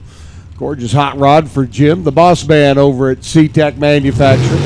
Jason goes cruising through 7:21 at 190 miles an hour, his best run of the weekend. But the Australian found that best run of the weekend at the wrong time. They're in round number 1 as he had to run green hack. Gary Kokoro comes rolling in now. The H-altered automatic. Taking on Turbo Terry in that 500 cubic inch Mopar combination on the left-hand side. Terry out of the number 4 qualifying spot. They stepped it up last night, running their best run, a 6:53 to put them 53 under the index. Kokoro in the little Chevy Cobalt. Car that started life on a GM assembly line has since been, shall we say, slightly massaged and converted into an H-altered automatic. 922 the index for Gary. He gets to go first. Need to pick it up a little bit. Ooh, and the car standing up on the wheelie bars. Moves right over to the wall. Kokoro already out. Turbo Terry goes singing by. That 500 cubic inch Hemi making power, and he shuts it off. Once he gets the car out in front, coasts across the finish line. 8:02 at 114 miles an hour. So Terry moves on to round number 2. Todd France comes rolling in. Number 4 in the division points chase last year, taking on that little 6-cylinder Chevrolet. Ron Bone over here on the right-hand side, the number 6 qualifier. The Benton Harbor, Michigan-based runner. Coming up with his hot rod. 834, the index for Ron. France on a C Dragster automatic index of 760. Going to be giving chase. Gives that little 6-cylinder a bit of a handicap start. Get a tip of the cap to all the sponsors that help out in the land of the winners. Cop Eliminator Action, Brow Bell Housing, and Raleigh Competition Engines. C-Tech Aluminum Cabinets, and the Skillman Auto Group, just to name a few of them. France out of the number 17 spot. Let's see if he's tuned it up a little bit overnight. Can chase down Ron's 6-cylinder machine. There goes the 6. Here comes the V8. Top end, France trying to close in. Can't do it. 788. Ron Bone at 157 miles an hour gets the win. 727 at 180 for Todd. In Super Street, need you to lanes, please. Super Street, need you to the staging lanes, please. Round number 2. Super Street, need you to the lanes, please, as we continue on with our opening round of Cop Eliminator Action. Billingsley, David, taking on Dups, David, in the battle of the small motors. Billingsley, who owns a car wash in Decatur, Illinois, lists his occupation as car wash attendant. Very small. I-altered automatic, little 270 cubic inch Chevrolet bow tie motor underneath the hood. 866 the dial, number 8 qualifier. On paper, Billingsley has got the hot rod. Now that is a race shop built machine. Dave Dups, another one of those Cobalts that started its life on a GM assembly line. Been converted over, rear wheel drive, small block underneath the hood. Dups off and running. Billingsley, though, doing a Paul Bunyan imitation and chopping down the tree. And David easing on through, 821 at 161 miles an hour. Dups goes 838, his best run of the weekend in the C Super Mod. But he left way too much back here on this end of the racetrack. And Billingsley able to chop down the tree, cut a light, drive around him at the other end. It's Chad Vogus, the K-altered automatic. 4-cylinder, 32 Bantam hot rod out of St. Peters, Missouri. Vogus up on the left-hand side, took a 500 cubic inch V8, put it on the buzz table, took the bandsaw, cut it in half, made a 4-cylinder out of it. Running strong, running hard. Number 2 qualifier, and what's that get him? It gets him the opportunity to run the champ. Troy Galbraith, number 7 in the world last year. And the Raleigh Competition Engines machine here on the right-hand side. Troy, who qualified number 13. Pretty much in the middle of the field. We'll see how it plays out for him here against Chad in the opening round. Neither one of these guys really looking forward to running each other in this opening round. Two tough customers. Chad off and running. Troy giving chase. Not enough at the other end. 769 at 167. Bogus got down there, able to grab 27 thousandths win at the stripe as Troy comes cruising through. 686 at 194. So Vogus, your number 2 qualifier, gets to stay and play. Again, Cohen Engineering, Indy Gears, T&E Auto Haulers, and Bullet Cams. A few more of the sponsors that make our Comp Eliminator action here in Division 3 what it is. Scott Shamness, B Dragster. The big motored Chevrolet Spitzer chassis car on the left-hand side.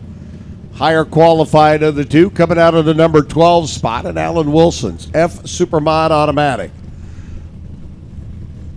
The black Cobalt here on the starting line. A known winner. Wilson and the gang have fought the car a little bit this weekend. If they can get it to launch, look out. But getting the car off the starting line has proven to be their Achilles heel for the last couple of days. 10 flat, the best run they've been able to get when they should be down in the mid-8s. A little bit of wiggle out of the gate. And that's all it took. Alan Wilson says, I'm not going anywhere. Scott Shamness drives around him. Shuts it off to a 774 at 128 miles an hour. And Wilson and crew still struggling a skosh with that super modified Cobalt. So Shamness moves on. Wilson's day is done. Pretty good battle shaping up here. A 6-cylinder Ford and a 4-cylinder Chevrolet. And I say that with all due respect to the heritage that these blocks started off with, because they're about as much Ford and Chevrolet now as, well, I am Harry Potter. Cohen with the little 4-cylinder machine, the Cohen Engineering Hot Rod. The 32 Bantam, a highly massaged 4-cylinder. Past champ, past U.S. Nationals champ.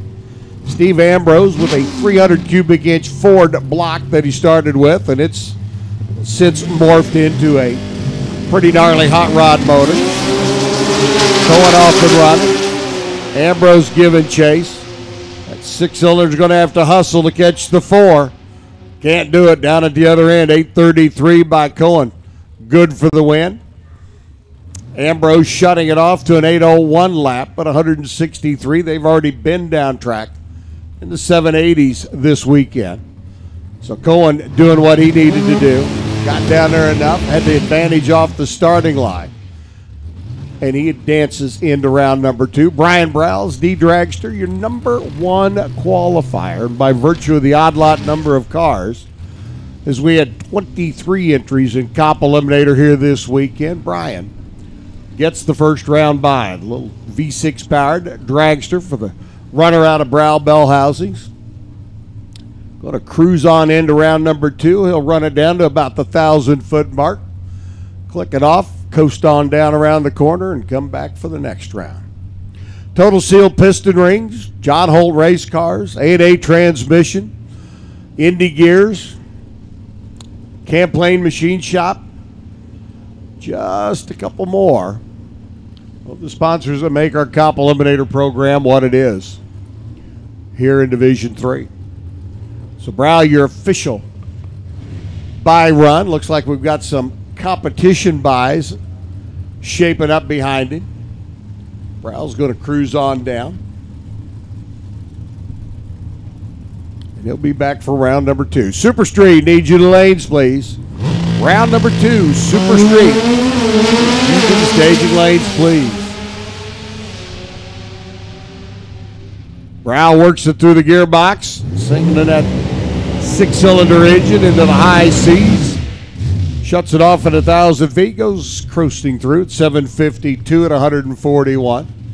Robert Bailey and Jim Promozic should be doing battle next. Robert doing some maintenance work on the big block combination in his Econo dragster last night. Found some internal damage that they decided to forego any competition today, knowing that any more punishment of the engine would just do more internal damage. Comp Eliminator Motors literally living on the edge. We were talking to Phil Oakley a while ago, the engine builder for a lot of our top sportsmen, top dragster, now super comp, super gas runners. We're talking about the differences in how you build the motors and set them up. Comp Eliminator, they are probably built to the nth degree more than any other engine out there. Jim Promozic shuts it off down at the other end as he will take his C-altered automatic and a 784 lap into the next round of eliminations. The comp guys squeeze every last bit of horsepower they can out of these cars. Tolerances are tight, measurements are tight, and they keep them tight to squeeze every last bit. Ryan Simonek's little four-cylinder dragster, he had some problems when he came up last night for the final qualifier. Not able to answer the bell here in round number 1. So Jeremy Bailey's going to get a competition bye. And again, Comp Eliminator cars, you don't want to stress the motor. You can get a good run down the racetrack, run them out to about 1,000 feet, shut them off. You can take the numbers from that first 1,000 feet of the run and extrapolate them out. Figure out what the car would have run if you stayed with it all 1,320. And Jeremy will coast through 762 at 134 miles an hour. So a little bit of attrition in our Comp Eliminator ranks this weekend. There's 4 cars not able to answer the bell here in the opening round of eliminations. Ryan Simonek won. Jeremy Bailey gets the win automatically. Greg Camplain should be taking on Greg Tabler. But the B dragster automatic of Tabler not able to answer the bell here in the opening round. So the Mount Comfort RV entry for the runner from right down the road in Brownsburg. Going to cruise on down the boulevard in this, our final car here in the opening round of Comp Eliminator.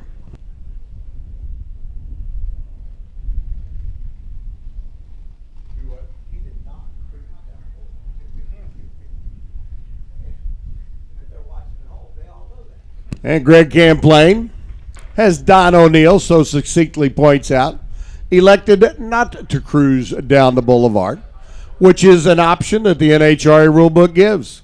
You do not have to make a run. As long as you start the car, stage it under its own power, and accept the green light, that's a win, and you can move on.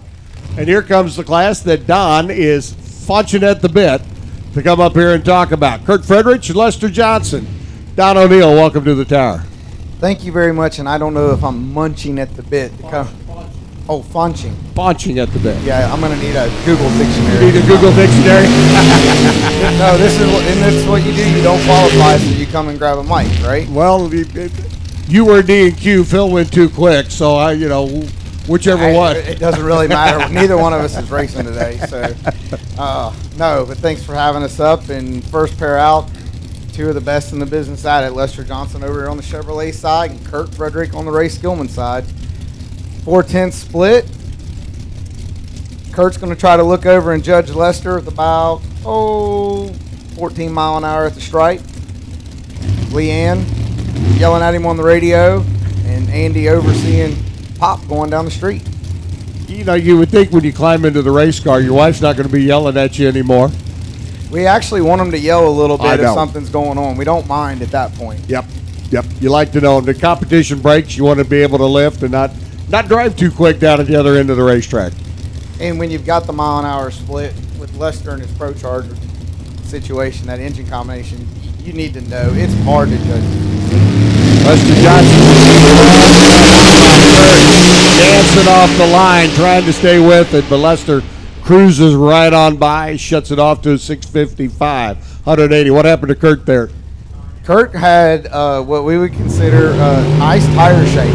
That rattled so hard I saw the crack open up there in the passenger door. But Kurt tried to hang with it to see if it would recover, and by that point Lester's all over him there by the 3:30 mark. So Lester will move on, and we'll bring up the biggest engine in the category currently right now, which I need to verify that.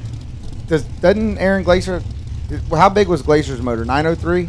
903. Okay, so Tommy still has the biggest engine in the category, and Tim Molnar and Ricky over here in the Chevrolet side, he just squeezes in underneath Tommy at 800 inches in what he has put through I guess you would say a changeover, as he's a regular on the PDRA side.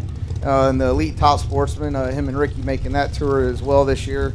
And 800 inches taking on Tommy's 948 over there with John and his lovely wife looking over the car. And hopefully Tommy does not have that same type of tire shake that Kurt just experienced. Yeah, you definitely don't want it. 948 and 800 plus. You got 1,750 some odd cubic inches out there. And 2/10 split. Tommy at 667 and Tim at 647. The smaller motor having a quicker dial. Well, you know, as Tommy says, he's not going to have the model guy. Looking good, side by side. There it is. Tim takes the win, 650 with a 1. Tommy 673 at a 1, 208. Not real sure there. Looks like Tommy might have just given up something there past the 8th mile. But either way, Tim and Ricky will move on to the next round. And Tommy and John, I'm sure we'll see them in Chicago next week. Mulder tightened it up at the stripe, taking the stripe by 11. He was 3 mile per hour down. Tommy was right there with the speed he's been running all week at 208. So Turner had the better light. Just Molnar able to stick the nose of that Camaro out in front and move on to round number 2 as Brandon Baxter and Eric Burnett come rolling in next. How about the Hemi-powered Stratus over there? The Baxter crew, I think they, at the beginning of every season, I think they just flip a coin. They say we're going to run comp, and then we're going to go run Top Sportsman. And they've got like every combination that you could think of to put in that Hemi Stratus over there. Brandon and Don, they've been doing great. They're a solid fixture on the Midwest Top Sportsman scene. And like most of us out here in the Top Sportsman ranks, Eric Burnett and his family with their small 540 motor and some proverbial hair dryers, if you will, over on the Chevrolet side. Well, you got to spin those hair dryers up to start building a little boost, so you'll hear Eric Burnett's hot rod do that as he comes rolling in here on the Chevrolet side of the racetrack. Baxter on a 666. The Hemi Mopar going to go first. Eric's going to spool up the turbos and see if he can track them down. The big challenge for Brandon right here, even though it's a 2/10 split, is the 15 mile an hour, which, looking at Tommy's run before we change the screen there, the weather might not be as what people think it is. For Tommy to have the speed he did, but be down 300s from his qualifying, but 600s from his dialing. So it might be seeing the racetrack only way a little hot. Eric, hold on. Eric dancing around a little bit there at the 300-foot mark, and Brandon cruising right on through 687 at 193. Eric came out, drifted a little bit to the right, and it danced on him a little bit. It did, and Eric did the solid thing to do there is be aware and just step off the gas, and we'll move on to Chicago. See him next week when we roll into Route 66 Raceway. Brandon Baxter we'll see in just a little bit when they come back for round number 2. Vince Nannini getting ready to take on Justin Souders. Souders able to get the rear end fixed on that hot rod as they had problems a little while ago in that final run for Norwalk Championship. He'll be in on a 665, Nannini on a 672. Is there anybody in the Top Sportsman ranks other than Justin Souder and Gary Wojnarowski that's made more laps this weekend? No. I mean, is it too soon? No. Hashtag flip the switch? It might be too soon, but too late now, huh? Too late now. It's like anything else. Just rip the Band-Aid off. It'll be okay. Yeah, Justin and his family, plenty of time. Everybody obviously went over to double check on him, make sure they were good, and here he is. And he's you got to have some adversity to enjoy the sweetness, if you will, of winning. So runner-up finish from Norwalk, break a gear, and here he is. So we'll see if Justin and his family, and then over on the Chevrolet side and race Ray Skillman Lane, Vince Nanini, Reno, Joanne, great people out of Lake Bluff. 672, he had an eventful pass last night, side by side with Andy Horn. So we'll see if Vince can make it down the Ray Skillman side. Had 4 pair and 3 shake. Had 4 pair and 3 shake, and not everybody in the same lane shaking. No, We've been unilateral about it. very much so. So we'll see what happens. We didn't have any shake. Oh, Vince, nice light, 003 up front, getting an easy head start. Justin spotted him a little bit, goes down there and just barely steps off the gas and takes 600 to the strike. So Vince will be back, and Justin will enjoy his runner-up check in the practice of changing rear gears this weekend. Well, when you throw down a 22 thousandths package, you're not giving your opponent a whole heck of a lot to work with anyway. Not when your react was 38. You're kind of pushing air and burning gas at that point in time. As Rich Smith comes rolling in now, the R.L. Smith Trucking Camaro over on the left, and Cheyenne Stanley, your number 1 qualifier. Cheyenne set out that last session last night. Didn't have anything to prove, figured what the heck, let's just stay there with the 626. Cheyenne, I mean, the car used to be a nitrous car, and he's went through a couple different engine combinations. Used to be Brian Gamm's old Mountain Motors Pro Stock car from my HRA days. And here he is sitting at a 626, ran a 626, number 1 qualifier, puts a 26 on it, and he's going to take on Rich Smith over in the Ray Skillman lane, who probably is going, really, I went 65, and I am 17th on the sheet. And he gets the joy of the number 1 qualifier by being 17th on the sheet. And a 22-mile-an-hour split. So this will be a good lap right here. Should be a good competition. Rich is always up on the tree. Heavy hitter from the side. Took a shot at the tree and a swing and a miss. That was a bit outside, and Cheyenne shoved it in there. Once again, nothing else to prove. So I don't know. I'm a little curious now. He lifted way early, and Cheyenne did over on the Chevrolet side after sitting out last night. So we'll see what happens for round number 2. Well, it'll be interesting. 785 at 130 for Cheyenne. 661 for Rich after the red light start. Cruising through at 208 miles an hour. How about Scotty Wasco? Scotty picking up the new car over the winter. Came out of Columbus and said, hey, this works. Wins. He's like driving it better than Tony ever did. So, and then to end up on the ladder, and now he's running his best friend. Scott and Ron kind of travel together up and down the road, and now they got to look across to each other. Not much of a split here. 660 dial by Scott Wasco. Ron Biondo 676 after putting his car back together from his little mishap last year. So he's sporty, looking clean for 94 Lumina. But we'll see here with what happens. There's got to be a side bet between Scott and Ron. Has to be. Yeah, there would be. You brought the fact that they traveled together. They were literally two of the last 2 Lumina bodies still out here running. Yes, very much so. Scott bought Tony's car and moved over to the sleeker Pontiac, and Ron staying with his Lumina for now. So let's see. This is going to be a good lap. Dead on 1 for Scott Wasco, 1 above for Ron Biondo. Basically, the difference there was on the starting line, 13 for Scott, 24 for Ron. Scott snugged him up just a tick, killing a few miles an hour, taking 27.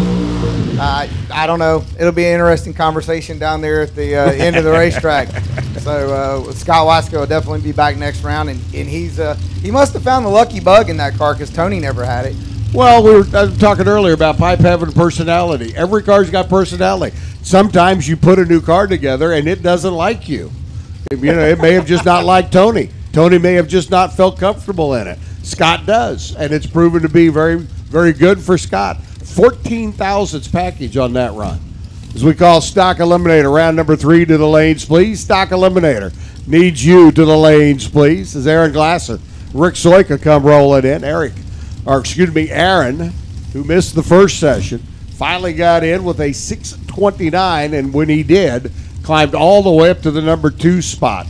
There's another one of the big motors you were talking about. Soika over on the right-hand side. 665 the dial. He's going to go first. Aaron's going to be trying to chase him down. Well, Aaron is a staple over in the big nitrous world, PDRA and some of the outlaw stuff, him and his dad. Big motor over there, and then you got Rick that's over here and has a clutch. So, once again, another Midwest top sportsman, solid function. They race a lot, have a lot of laps, been all over the country, different weather conditions. So this will be a good one right here, and I'm pretty sure it's going to be one right here on the starting line.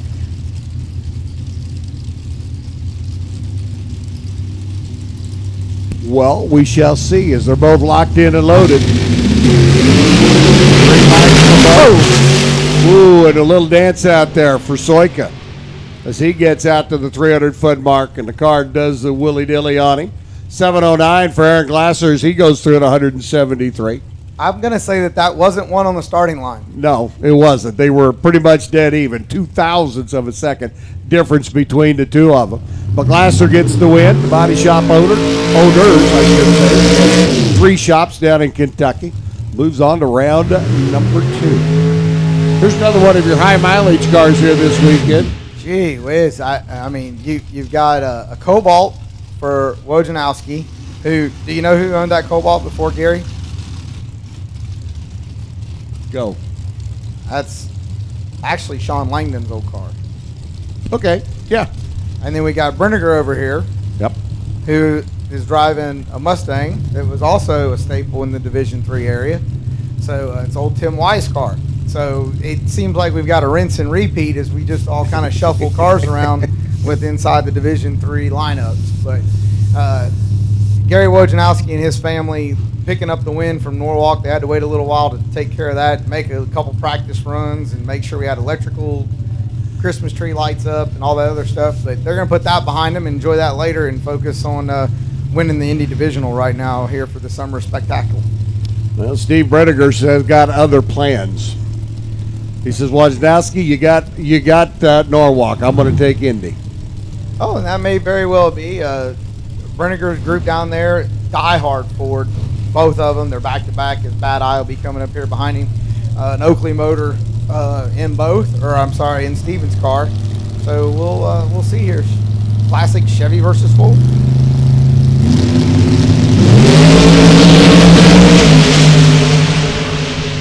Not bad, but this is going to be right at the stripe. 8th thou. Give it to Brenniger. 669.1. Taking 8th thou, 10 up front. Wojnarowski dead on 6, but left just a little bit too much room back here at the starting line with a 33 light.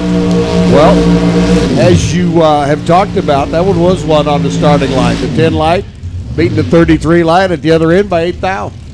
And basically, Brenniger down there tightening up too, as he qualified in the 212 miles an hour, and he's down to 201 there. Yep. Backed it up on the speed. Stock Eliminator needs you to lanes, please. Stock Eliminator needs you into the staging lanes, please. Bob Mandel with that gorgeous shoebox Chevrolet gets to take on Bad Eye Brenniger. Do you know the Brenniger boys married sisters? You said that yesterday, and I heard that, and I was like, really? Really? Huh. I have that straight from both sisters' mouth. And they agreed. And they agreed. Well, there you go.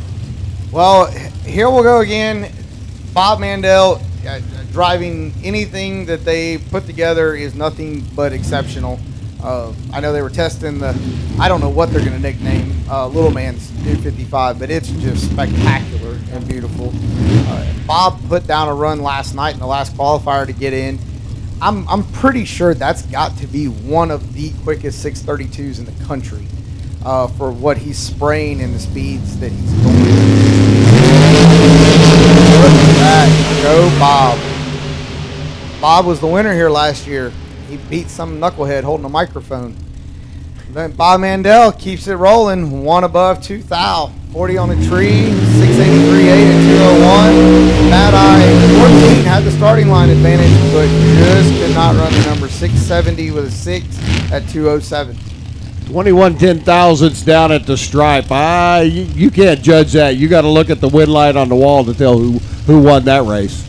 Well, that's a good solid lap. Bob put it back in bracket mode as Yep. he went 82 and 83 earlier in the weekend. So there you go. He stepped up last night to get into the show, put it back, like you said, into bracket mode, and away we go. Kine and Dinkel. Jerry Albert, this is a pair to draw to. I don't care how you cut it. Yeah, well, Kyan needs to add over here on his display that he's a Jegs All-Star. Now, Jerry over here, he's got a few of the Jegs All-Stars to his resume. So I guess we could say that this is an all-star matchup. Oh, you could say that. I can say that. Okay. Jerry, We'll let you. Jerry dialed in at 674, taking on Kyan at 658 with making the change over to the Vortec. He's been laying down just stellar laps, consistency. Went up there to Chicago for the All-Star race, and it was like it was a Xerox machine. Him and his family, and Philip Oakley overlooking it, just doing a great job with that car, going from nitrous into the supercharged world. And there's nothing you can't say about Jerry.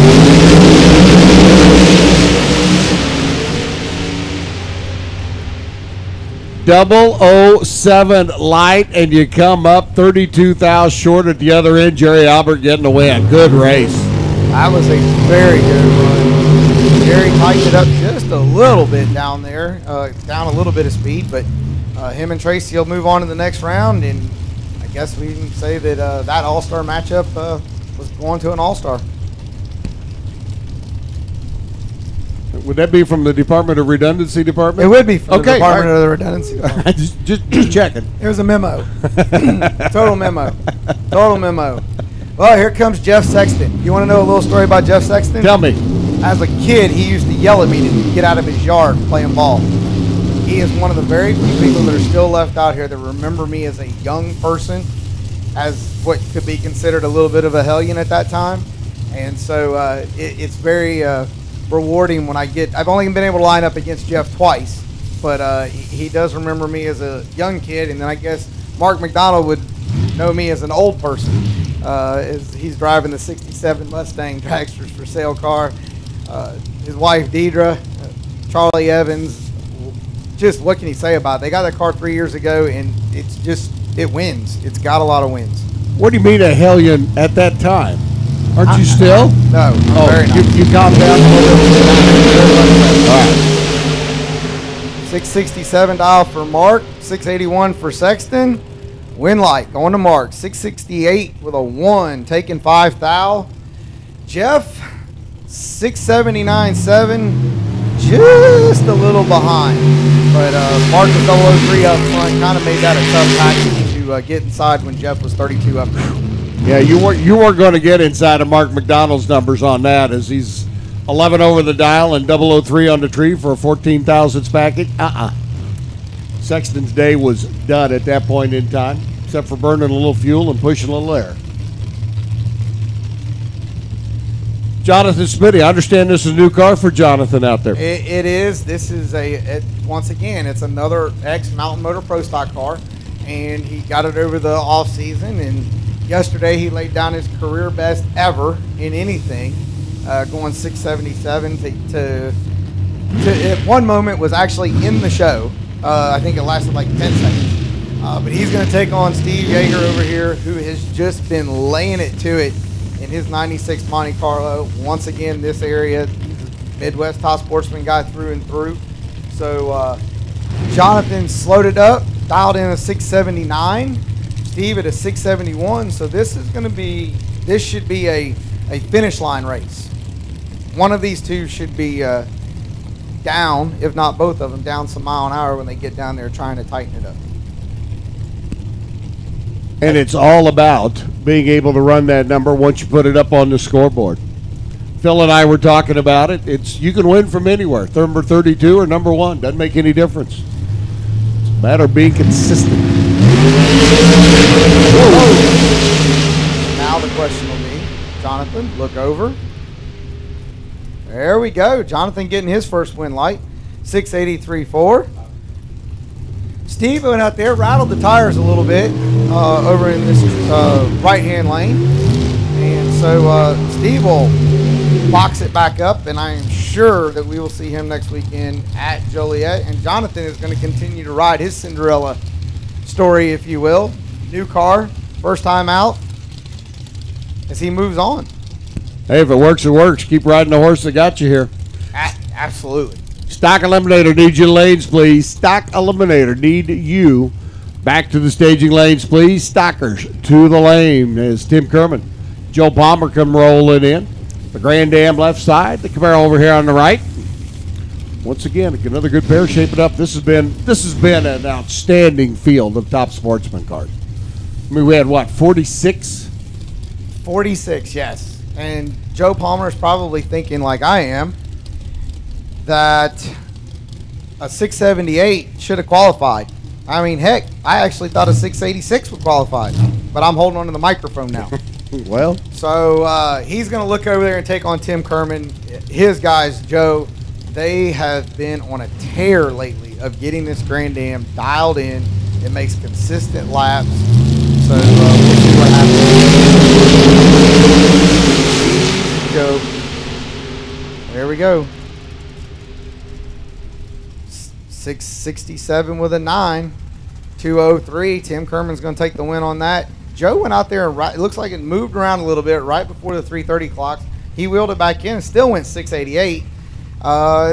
Basically same speed, 202. So Joe, I know we'll see him next week. I mean, Carroll Stream is like right you there. Can float to Joliet from there, can't you? So good job for Tim and Joe and his team over there. They'll be back next round. Will Simmons comes rolling in alongside Bob Wright. Stock Eliminator needs you lanes, please.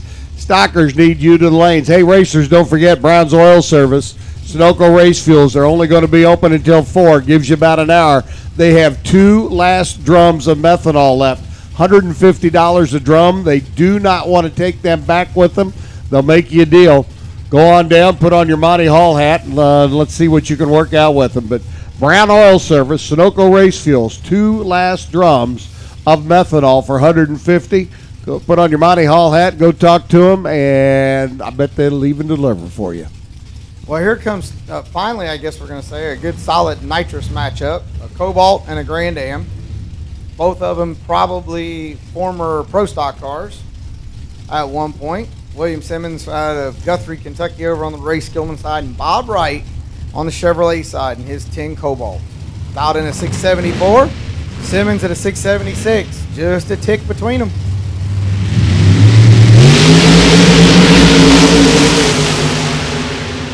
Not a bad lap here. And Simmons dead on 3 with a 22 light up front, 25 pack. Bob was 54 up front and 1 above. As they say in the math, that doesn't work. Old math, new math, doesn't make any difference. No math's going to give it. So Simmons gets the win. He'll move on to round number 2. Here comes Phil Dion. He led us off with the top dragster that he owns. He's going to be right here at the back of the pack in our top sportsman field as he takes on Gino Fagnelli. Gino out of Pennsylvania. Got that Mustang over on the other side. So early Mustang, late model Corvette, getting ready to duke it out. Yes, and I want to get on Phil Dion's program. He said he's sponsored by Social Security. I need to know who it is in the marketing department that I can work with that. Can I get anybody? I mean, I'm a marketing person. I need to meet the CMO at Social Security office to get in that marketing budget. Yeah, well, good luck getting through all the 800 numbers. Push this button, push that button. Well, I don't know. I mean, we can actually say that this is the battle of the retirees because Gino, 47 years old, state police retired. They got that guy. I guess he claims him as his brother, Tony. He's over there behind him. Tony left Top Sportsman to go drive a Copo, and so it's kind of interesting. I think he's a quitter though. Don't anybody ever tell him that I said that. But we'll see. We'll see if Gino wants the right to Gino 13 up front. There you go. 677.9, 1 above, 13 in the React, and Phil Dion 3 above with a 54 light. Once again, the math doesn't work. Math doesn't work. Gino Fagnelli's win light did. And that's the important part as he motors on down right. So Gino will be back. By the way, nobody heard you say that about Tony. I know. We turned the PA off before you did that. Yeah. Why Gino claims Tony is his brother, I have no idea. Nonetheless, though, he's the champ. They call him that. I think it's like some Pittsburgh judo, karate, something another champion that he's always telling everybody about. Now, I don't know if you watched Stock Eliminator round number 1. Right. Tony and his Copo Right. had to give one of the largest handicap starts And he to left his too competitor, soon. and Tony was a little anticipatory on his green. I got you. Yeah. Okay. Well, you know, Tony's still getting used to it. Well, Dave Paone was supposed to be over in or they say Paone, right? Dave Paone. Paone. In the Ray Skillman lane, taking on Tom Stoltz over here in the Chevrolet lane. However, Dave must have hurt something because he is not over there. So Tom is going to take a competition bye, if you will, or single, rather. And he's put 653 on the board, so we'll let Warren Evans, Drag Racer TV, listen as he makes a nice, easy nitrous pass at 860 inches down the racetrack.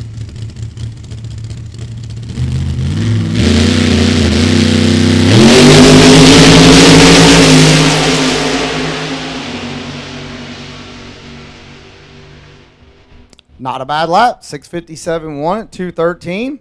And Tom will move on to the next round of Oakley Motorsports. Top Sportsman. Thank you very much, sir, for letting me come up here. I don't feel like a big loser as I DNQ'd. But if you'll have me back, I'll come back second round. Hey, come back second round. You're always welcome, Don. Glad to have you up here. Like I said, give Di a hug for me. I know of her struggles and what you guys have been dealing with, and love her to pieces, and love you too, man. Good to have you up here and hanging around with us. Thanks, Bob.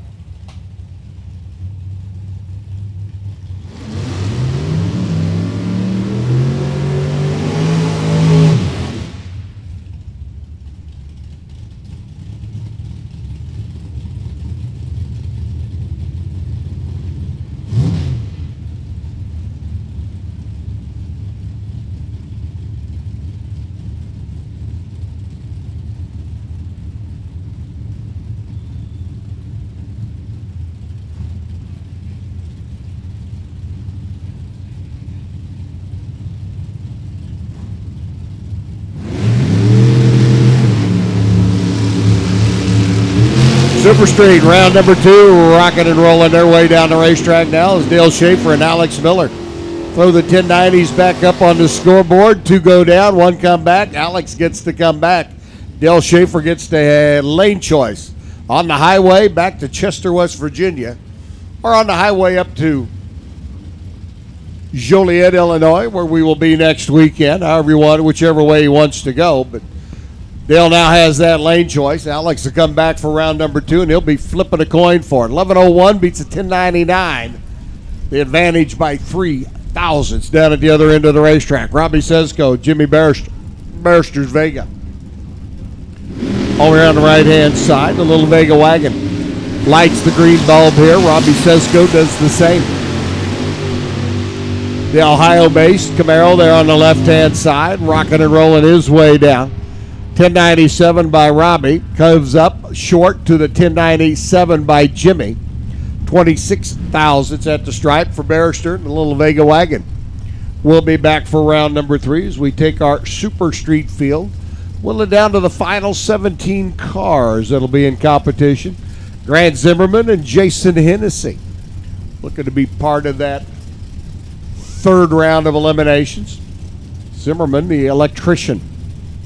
Wheeling the Firebird on the left-hand side is a pair of Pontiacs. Getting ready to go at it, Jason Hennessy. The early model, 69 GTO-based entry. And again, all Pontiac for Jason. Pretty good pickup there out of the gate here. Jason uses a great big power plant to come from behind, and he does it again. 1096. 143, Zimmerman, 20 miles an hour slower, cruises across the stripe down there with a 1088 lap. And goes just a little quick by 17,000. Jason Satterley and Tim Irwin. Ooh. One of the tough hitters. Going to vacate the premises after round number 2. Jason Satterley on the left-hand side. This is occupation as a paper airplane, jet fighter pilot. Taking on the man in charge of R&D at Mosier Engineering, Tim Irwin. Win light, going to go to Jason. 1093 beats a 1096. Irwin was 001, gave up the stripe down there at 137 miles an hour, and Jason scooted on by for a 14 thousandths of a second margin of victory. As Jason Satterley gets the win, Bitsy Satterley gives up the red light on this end of the racetrack. Nick Sperry at the wheel of the Malibu in the right-hand lane is going to motor on through. And the Malibu will be back for round number 3. 1089 at $1.26. After Bitsy goes 6 thousandths of a second red, he runs through with a 1093.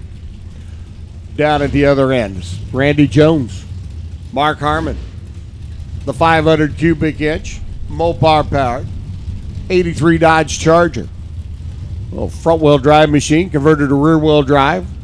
Big motor shoehorned in between the front fender wells. Harmon's got the 69 Camaro with the 427 underneath the hood.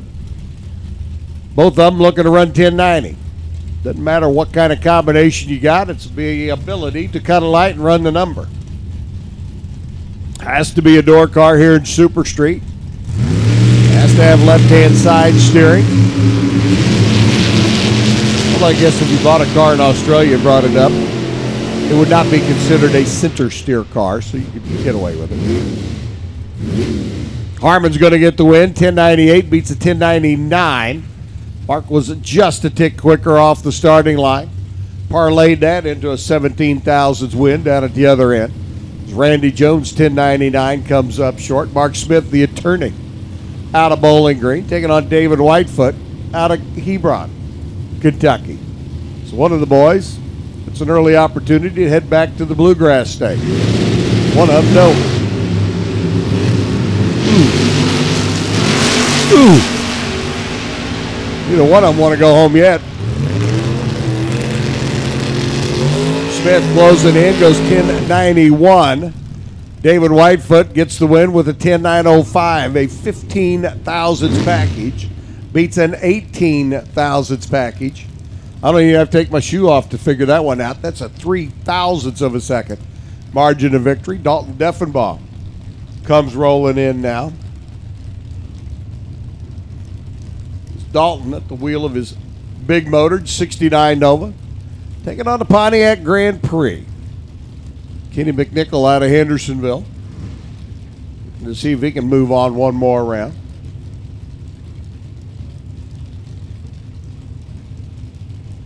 .1090's on the board. Ken's in. Waiting on Dalton. Waiting on Dalton. Dalton's in.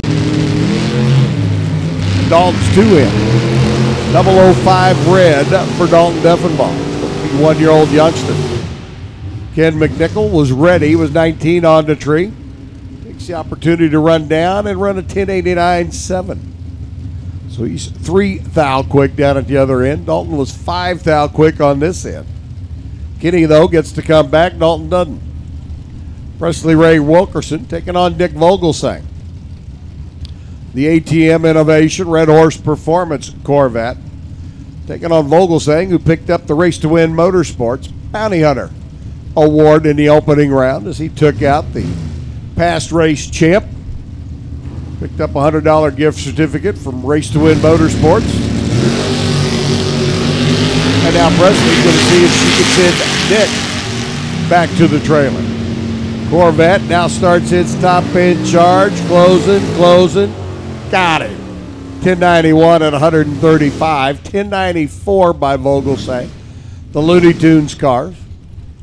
Runs through at a 93 mile an hour run down at the other end as he's got the reverse throttle stop set up on it. Just missed the setup on that one though. Presley Ray able to get around him and move on to round number 3. Rob Foss up in the truck, taking on Gary Rogers' Camaro. Again, stock eliminator. If you're not in the lanes, I don't know where you are because you should be. 32 cars should be paired up and ready to go. Stock eliminator to the lanes. If you're not there, we'll fix it to run without you. Foss on the left side. Jackson Race Engines combination. Rogers on the right. not going to be able to take him out as Foss gets the win. 1097-2, beating to 1097-4. 36 thousandths margin at the stripe. Rob put most of that in his pocket when he left the starting line. Had the better light with a 10 thousandths reaction time. Barney Barnhart taking on Allison Pros.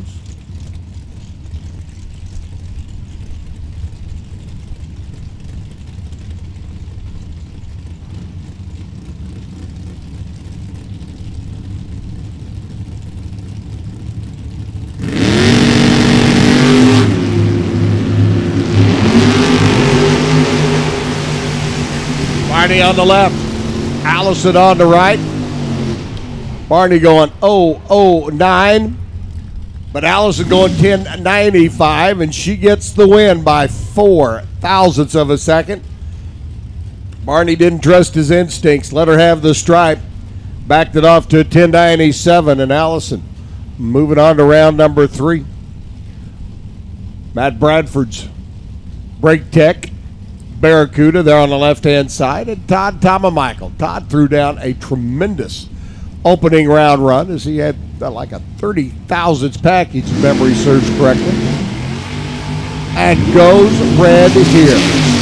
Matt Bradford's going to get the win automatically. The 69 CUDA out of the land of Lincoln, moving on to round number 3. Michael 1093 after the red light start. Bradford 1092 after his green light start. We'll see the Mopar car back one more time at least as Brandon Dutton's 81 Camaro out of Pataskala, and John Hellman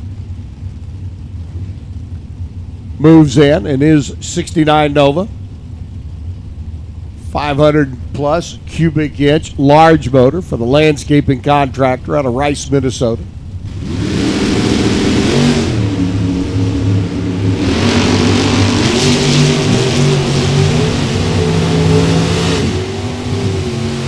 Hellman looking over at Dutton. Dutton looking at Hellman. Going to be Hellman getting the win. 1091 with the 2 as he throws down a 16 thousandths package. Brandon was good on the tree, but he had no room to work with down at the other end after Hellman threw up those numbers. So Dutton's day is done. He can either have lane choice on I-70 back to Pataskala, or you can have lane choice on I-55 headed north toward Chi-Town. Either way, he's got lane choice, but not on the track. Denny Napier, your reigning champ. The Super Street Division, taking on Rodney Boyd. A pair of Buckeye State runners. Looking to see which one of the Buckeye State runners gets to move on. Got to be Napier. 11 flat at 135, beats an 11:01 by Rodney. Then he was 007 on the tree. Gets down to the other end of the racetrack, hangs the front end of the Vega out in front across the stripe. Sends Rodney Boyd back home. Then he's going to stick around a little while longer. Gary Horseman's 61 Ford Falcon. Kind of an eclectic mix of Fords here this weekend. Mercury Zephyr, Ford Fairmont.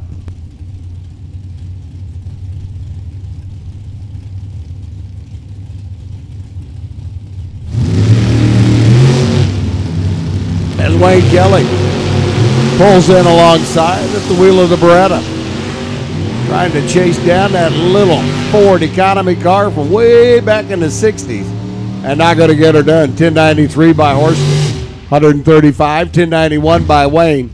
Horseman winning it on a whole shot, had the much better light. Moves it on to round number 3. Super Gas needs you to the lanes, please. Super Gas needs you to the staging lanes, please. Come on down. Super Gas to the lanes, please. Come one, come all. Stock Eliminator, you should be there. Super Gas needs you now. Super Stock, get them ready. Sean Pitts, Bob Schmidt. Schmidt right side. Ooh, and a red light start for Robert. Sean goes green with the little Camaro. And the 25-year-old youngster out of Ohio. Be another Buckeye runner in round number 3. As he goes cruising in. 10-9-0-6. To close out the final pair. Got one car left. Marcus Bush. The 77 Nova over here on the right-hand side. Picking up the buy in round number 2. So we should be back with 17 cars, according to my contabulations, for the next round of eliminations.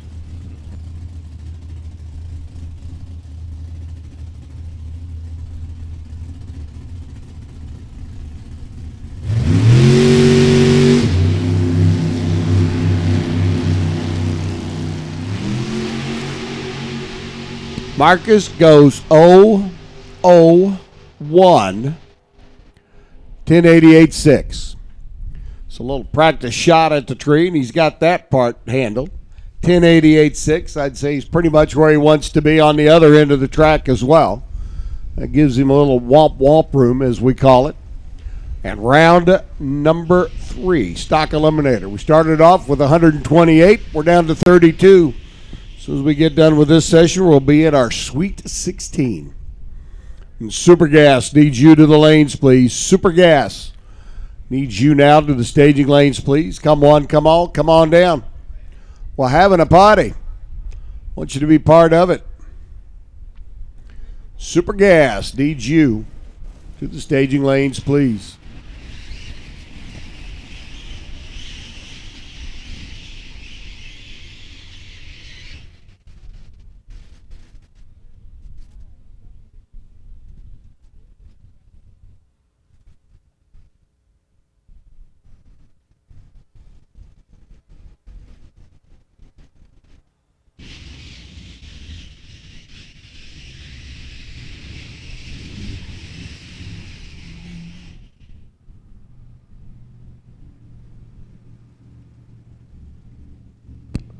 Little starting line prep, as Bradley says. He wants to make sure he's got everything set up good for our next round of stock eliminator. So while we do a little drag and a little brush, put down a little rosin.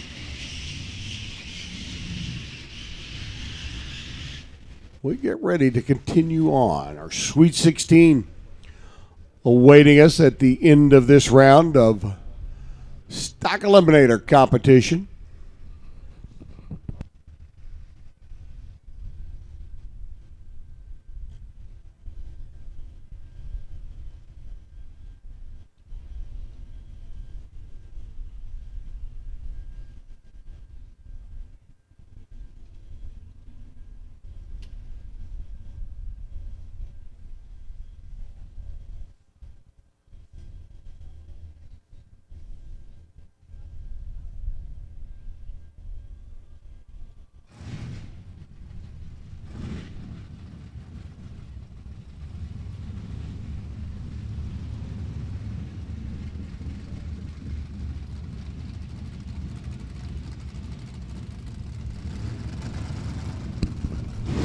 $128, a full field of stock eliminator cars here this weekend. Marty Booth, your number 1 qualifier.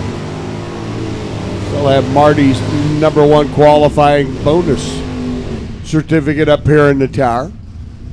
Rob Holmes and Doug Duell going to lead us off. 32 cars left. Doug's 440 Mopar.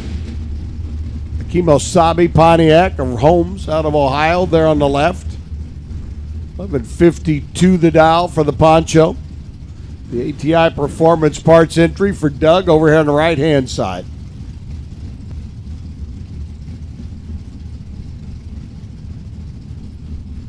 This is where things really start getting serious. Start being able to skip that wind line. Down at the other end of the racetrack. Next round of elimination. Calling your name. One of them's going to quit calling the name, and Rob Holmes won't be back for round number 3. He was 14 on the tree. Doug Duell was 11. Doug runs 1064, takes 5 thousandths. Stripe for the win down at the other end of the racetrack. Pretty good old drag race between those two as Timmy Lowe and Steve Sullivan pull in to see what they can do. Sullivan, the M-Stock automatic Mustang over on the right-hand side, parked in his favorite spot here at Indy. Taking on the Copo. Timmy Lowe and Sullivan. 9 foul, too quick off the starting line as the Mustang hiked the front end up in the air. Headed for the other end of the racetrack now. Tim Lowe's Copo going to ease on through 11:08 at 120 miles an hour. So we've got a 440 CUDA and a 2015 Copo so far as part of our collection for the Sweet 16 of Stock Eliminator. Todd Kuhn would love to add his GTO to that list, so would Joe Martins. The 4-speed 396 big block Camaro. A-stick car over on the right-hand side. Go to spot the GTO. Couple of ticks on the Christmas tree. Martin's going to then work his way through the gearbox in hopes of chasing him down about 1,320 feet away. See how all that plans out for either one of them. Todd's green. Joe's green. Getting ready to slam it into high gear. Now lets the big box start breathing on the other end. Closing, got him. 6/10 thousandths at the stripe. 10:30 at 127 miles an hour. 11:42 by Todd Kuhn. 0:006. 10 thousandths of a second. Joe Martins moves on. So the big motored CUDA and now the big block Camaro become part of our Sweet 16. Ryan Walther and Drew Whalen. Another B-Stock automatic entry. Drew's Lucas Oil Products. Pontiac Firebird on the right-hand side. Walther with the little 350 69 Nova there in the left. Handicap start goes to Ryan. Drew Whalen giving chase. Classic little 69 Nova. Trying to hold on and etch his name into the Sweet 16. And he does just that. 11:28. 111 miles an hour. 10:68 for Drew. Drew running dead on the number. Unfortunately, was starting on this end of the racetrack. Tyler Wodarczyk, Randy Butter come rolling in next. Butter on the left-hand side, the H-Stock automatic, small block Camaro. Tyler Wodarczyk, a Wakarusa, Kansas runner. The wheel of the Pontiac. Foreman, Firebird here on the right-hand side.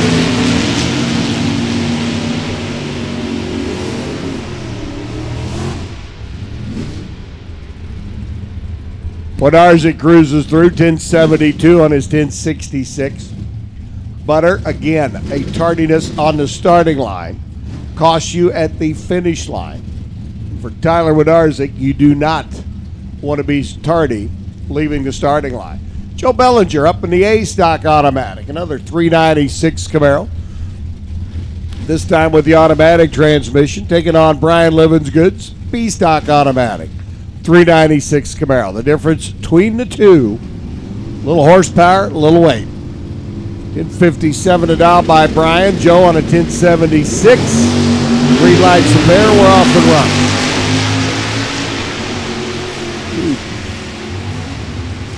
Rat motored machines working their way down track. Which Camaro's coming back? Going to be living good. And he's living good by 9 thousandths of a second. This 1061 at 122 gets the win.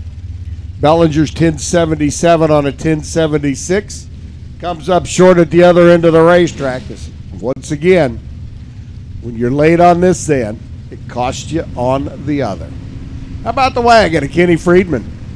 Kenny's been going rounds this season. Love to keep on going. He's got to get around Justin Soldat's Mustang here. And it's going to be a pretty good battle. The wagon, the Mustang, the Mustang, the wagon. Off the starting line they go, and they are separated by only a thousandth of a second. And Kenny Friedman, 7 thousandths margin at the finish line stripe, gets the W, 1272. So the little 305 Malibu grocery getting family wagon joining in with all the big block Camaros and the 440 CUDAs as part of our elite collection in the Sweet 16. Julie Behrman's classic 400 cubic inch Firebird taking on Joey Ship's Skillman Chevrolet 69 Nova. Joey on the right, 1160 the dial. Love to put his 350 Nova in the mix. That'd give us a couple. Julie love to work her way towards another Lucas Oil Drag Racing Series run. E-stock automatic on the left, F-stock automatic on the right, but they are both dialed in.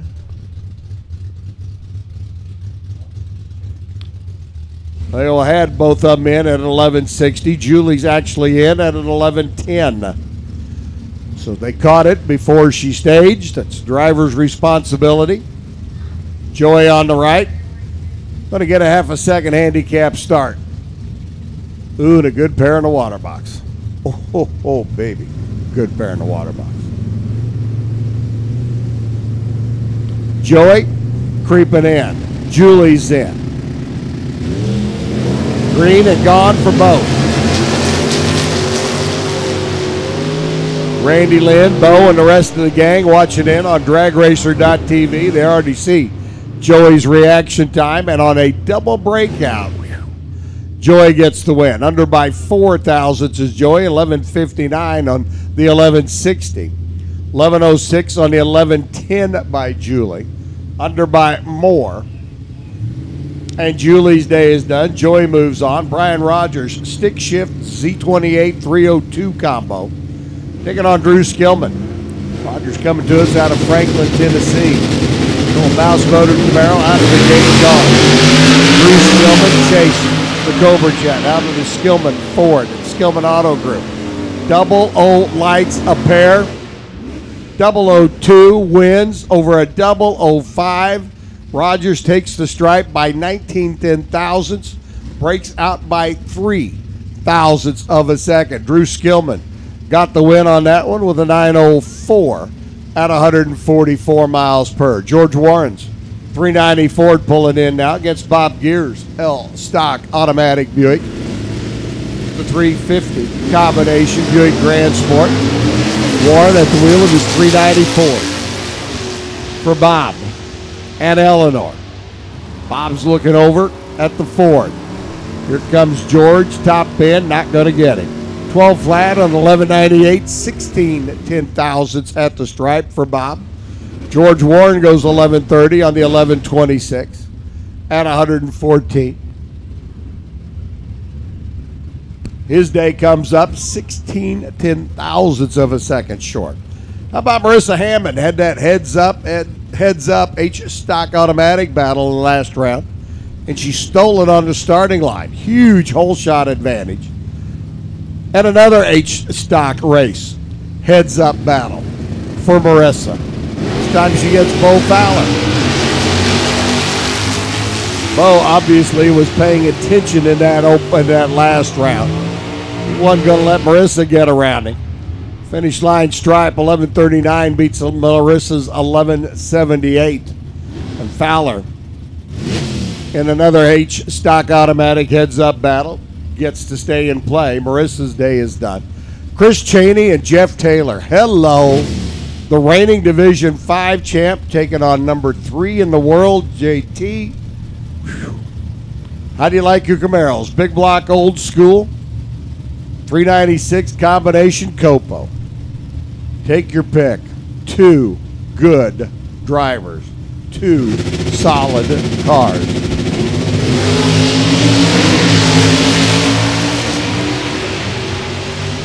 Well, they lived up to their billing on this end. 2 thousandths of a second between the two of them. Chris Chaney goes 20 thou pack. 1023.3 on his 1023. 978.1. A 30 thou package for Jeff Taylor. JT comes up short at the other end. Chris gets the win.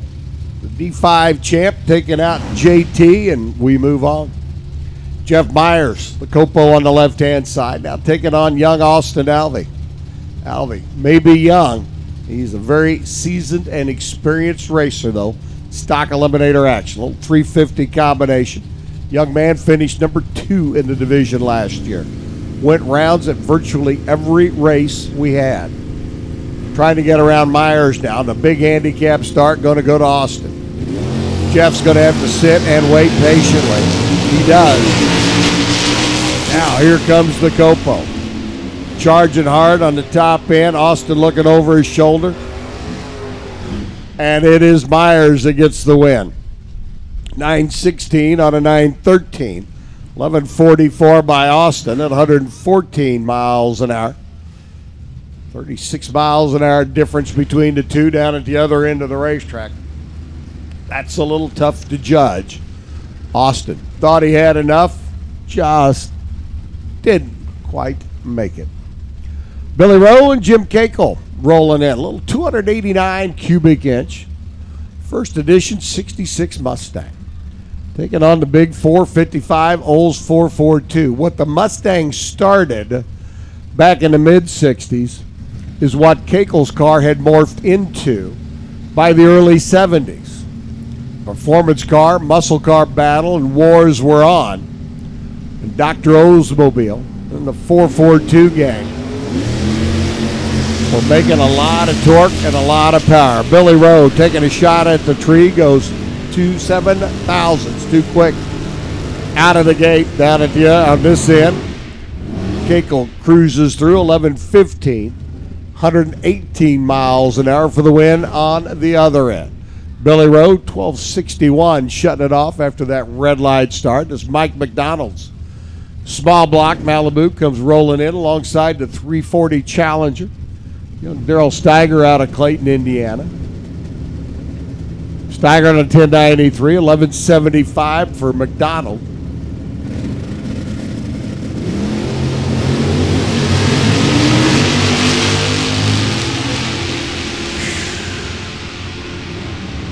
Mike McDonald, been known to work on a quadrojet or two throughout his lifespan, lights up the scoreboard.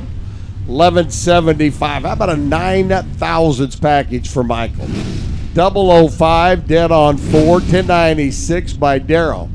The 340 Mopar never had a chance based on Mike McDonald's final numbers. McDonald throws down a 9 thousandths package and moves on. Gary Summers, the T-stick car, 302 Mustang 2. Super Stang over on the left-hand side. There goes Gary. Meanwhile, Brian Irwin sits and waits patiently. His side of the tree to come down. He may have been too patiently. Oh, but he gets the win. Summers goes down, runs 1363 on the 1372. Taking way too much finish line stripe. Irwin goes to the next round with an 11:25 at 110. And we are down to the Sweet 16 in stock eliminator. Super Gas getting ready to roll out next. And again, don't forget, Brown's Oil Service and Sunoco Race Fuels, you got a half an hour. I don't know if they have sold those last 2 drums of methanol yet or not. But if you are a methanol user, they do not want to take the drums back with them. They've got 2 for sale. $150 each. I want to thank everybody for supporting Sunoco Race Fuels here this weekend. But if you're a methanol user, you've got about 30 minutes to go down and talk to the guys at Brown's Oil Service and Sunoco Race Fuels and see if you can haul at least one of those drums of methanol home with you. So stock eliminator. Down to the Sweet 16. Super Gas getting ready to whittle the field in half one more time. Jacob Elrod and Troy Stone going to come at you and throw down some numbers. Corvettes a pair. Remember earlier this morning I said take the Corvettes and give the field? I'm serious.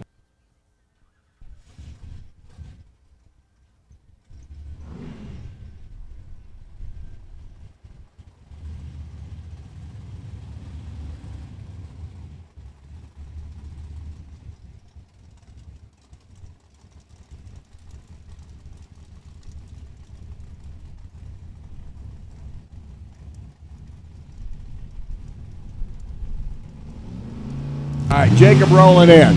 Troy Stone rolling in. I'm going to go see if I can find some mouthwash somewhere. Turn the microphone over to Ron Ruggles. Let him tell you all about Super Gas here in round number 2. Super stock to the lane. Super stock to the lanes, please. Super stock as we are rolling through the cars and we're sending a few of them packing. And, well, the rest of them's got to keep the toolbox out and keep the tanks filled up. keep their eye on the dipstick and the oil tube and stuff like that. Here we go. Hey, you didn't have much time to celebrate round 1 wins. We're right back into round number 2. As Jacob Elrod, Troy Stone, as Bob Unkefer promised, and we're going to deliver. They're up there. We'll deliver them right to the starting line. Elrod in the Ray Skillman Auto Group lane, and Troy Stone will try to take that Corvette and try to run the other Corvette back to the trailer to go home.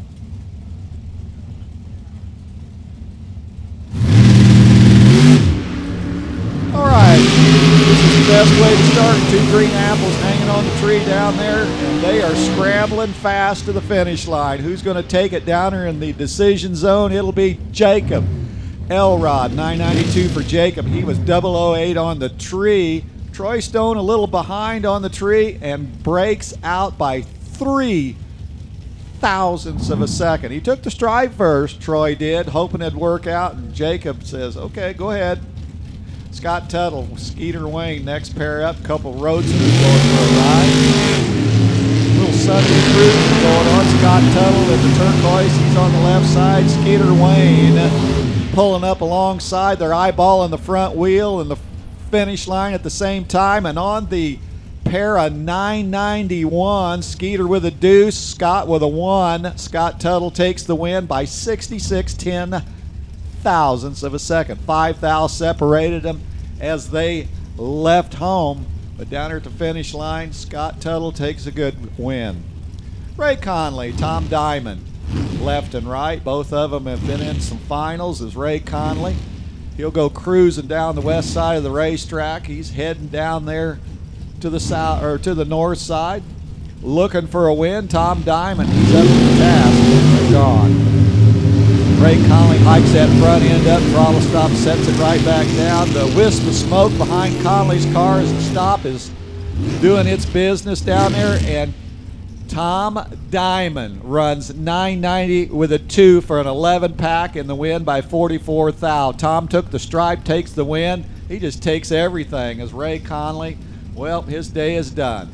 992 for Conley, and we quickly move in with Tony Tanner and Steve Hoyt. Hey, Steve Hoyt knows how to get it done. Fort Wayne, Indiana racer. Steve and Jan Hoyts, they're going to take the right side. Tony Tanner, he's over there on the fast side, the west side. He's from Morning View, Kentucky. He doesn't want to take the hot rod back to the land of horses. He wants to keep going with the horsepower here at Lucas Oil Raceway. So Steve Hoyt, last to go in. Both of them on their game. Both of them hanging the green lights at the bottom of the tree. Second round could be as tough as the first round. And Tony Tanner goes 990 with a 9 and takes the win. Steve Hoyt gets down there and he says, okay, we're going to take that stripe. Well, he breaks out by 8 thousandths of a second. He was better on the tree by 1 thou. Didn't work out for Steve that time as Larry Bernshausen, doing double duty, has 2 cars in each class, still going. Bernhausen, the Auto Plus Store 73 Vega wagon out of Manitou, Illinois. He'll take the sunny side of the track. Bill Nuzzo will go Mustang racing. Bernhausen's going to try to rope his Mustang down here at the finish line. Bernhausen's on the back side of the track, coming hard. Win light, Bernhausen. 003 on the tree, 998 as Bill Nuzzo goes across with a 995. A great race there. Bill kind of gave up a little bit too much real estate on the starting line, and guess what? Larry got down there and turned on the win light as Bob Aker and Rock Haas quickly move in. Rock Haas had an article in National Dragster about the team, about this car. It's a very unique piece as Bob Aker ready to rumble.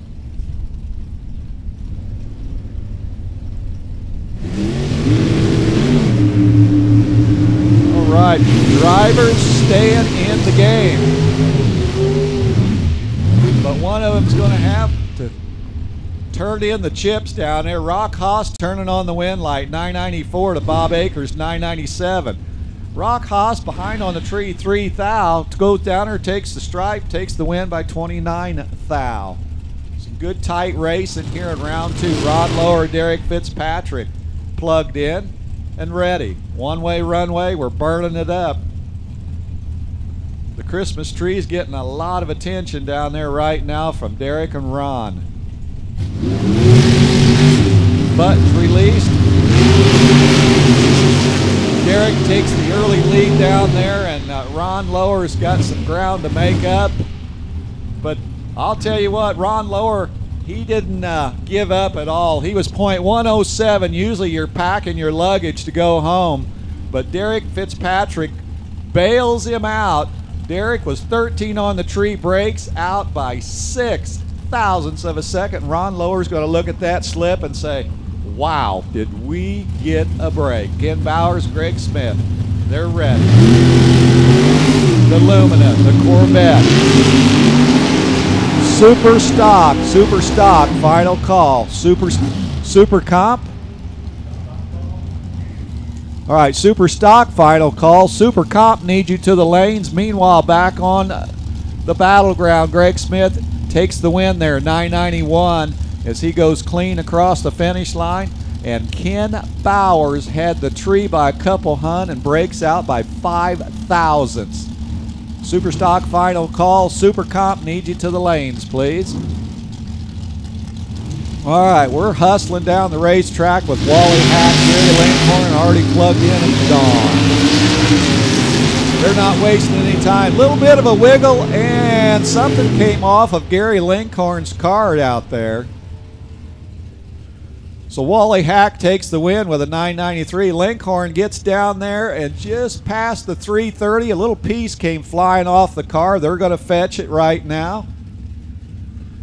Hack with a 5 thou advantage off the tree goes 993 out the back door. Langhorn was 994. Tight race down here. 91.10 thou. Wally Hack was in a battle and he knew it.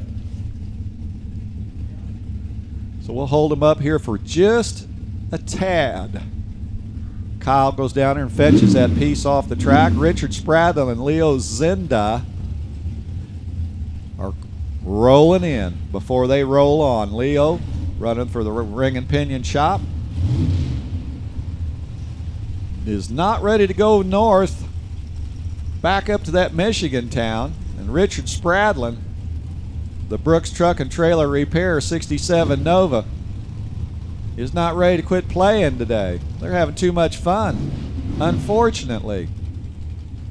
Somebody's candles are going to get blowed out on their birthday cake. Here we go. Got a race. Leo behind. The horsepower is starting to work the magic down at the top end. Who's going to take it to the bank? It'll be Leo Zinda. 6-pack racing for Leo. 005 on the tree taking the win, as Richard Spradlin knew he had to try to make up the difference down there, and he breaks out with a 988 deuce. It's Jeff Smith Jr. and Tom Small. First gen Camaro versus the 90 Skylark, the purple and yellow Skylark. Jeff Smith Jr., he's nestled comfortably right behind that steering wheel. He'll take the Ray Skillman lane. Is doing a great job keeping the lights on the green side. Nice run at it. Top end, finish line captures them both. Both of them running 992. Jeff with a deuce. Tom Small with a 6. Tom Small's got the win by 81.10 thousandths of a second. Just some good racing. That's all you can say. Hey, the only thing you can do, you go over to your opponent, say great drag race, shake their hand. We'll see you at the next race. Jeremy Mason, Pat DeBatis up next. Pat with the truck, the Dakota, the Chrysler power plant. The retired police officer having fun behind the wheel. Jeremy Mason better watch out. Pat will write him a speeding ticket. Jeremy out of Richmond, Kentucky, the engineer with a cool, beautiful 66 Chevy 2. Both of them carrying that monster big block. And Pat DeBatis goes red. Pat put that stop sign up right in front of his truck, and Jeremy Mason just goes cruising on a free run. Mason, your winner, 993 is his number. Pat crowding the 990 a little closer with a 991. Well, Sometimes that Christmas tree is nice to you, and sometimes it catches you leaving just a tad early, and Pat got caught that time. Another one of our trucks, the S15 version of the Hunt and Son Memorial pickup truck. Hometown boy Bryce Hunt and Morgan Napier out of Pataskala, Ohio. The 94 Olds. He'll take the Nitro Grill side of the racetrack, the east side. And this time Morgan grabbed that red ornament and hung it on the right side of the Christmas tree, and Bryce Hunt goes another round. Bryce, another free run at it, 994 off the 990 pace. Morgan Napier, 992. And Morgan Napier is going to be northbound to Ohio. Rob Kropfeld, the Hamilton, Ohio racer, will square up with another Ohio racer. This time it's Mark Sanders. I'm telling you, Ohio produces some good racers. A lot of race teams coming out of that state. So it's the Cavalier and the Camaro. Kropfeld, been in a winner's circle a few times, and Mark Sanders says, okay, we're going to spoil his day. Pre-staged. Few more inches. Buttons released right on time. There they go. Finish line, here they come. We'll let the finish line sort it out. The driver's fighting and scratching down there, and Rob Kropfeld is your winner. 990 with a 6 off a 16 bulb. Sanders a little quicker on the tree with a 009, breaks out by 4,000. Sanders got down there, felt good about his run, took the stripe, and breaks out by a smidgen.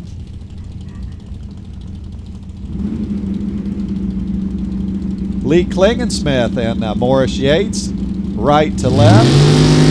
They're going to go from south to north. Klingensmith behind. Putting that pedal right through the firewall down there, trying to catch up, and Klingensmith held in there long enough to take the win. 992 for Klingensmith. Behind on the tree, 6th thou. Morris Yates goes down there, takes the stripe, and breaks out with a 986. Took too much bite down there out of the cake. Bob Prost, Janice Swan, the little Opal, the orange Opal. I just love that little race car. It's got to be fun to drive. Out of Mooresville, Indiana. And Bob Prost, the Honey Creek Collision Center, the business owner from Terre Haute.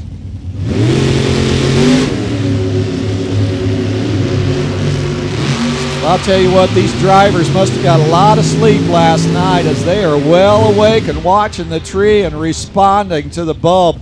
Janice Swan, 11 on the tree, 990 with a 6.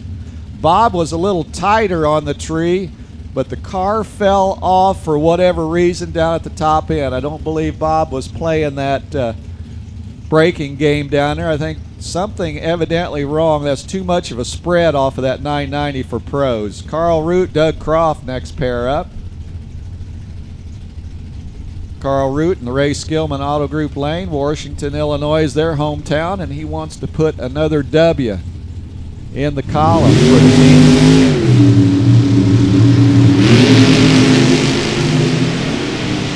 Well, somebody's going to have to hope somebody makes a mistake down there.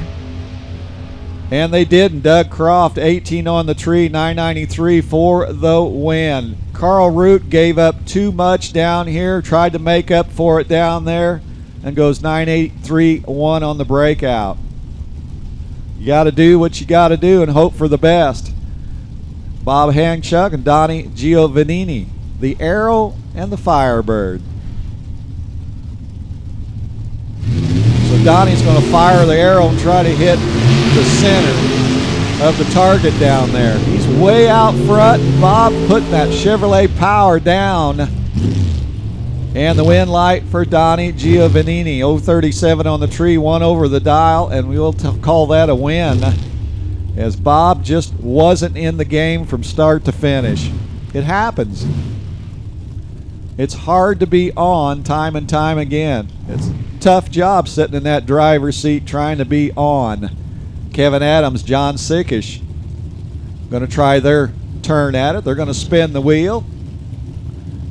67 Chevy 2 with 63 Corvette. We see the activation, deactivation, and away they go. Kevin Adams taking the lead down there. John pulling the wheel up on identical reaction times. A good race down there as Kevin Adams goes 990 with a 7 and takes the win. Both of them 004 as they just crush the bulbs down here, and John Sickish goes 992 down at the other end. So both drivers being on their game, doing all they could do to buy them some real estate. They just had to settle it at the finish line. Ray Miller III, Dave Davis got the top down, enjoying the partially sunny day here at Lucas Oil Raceway. The action's been hot.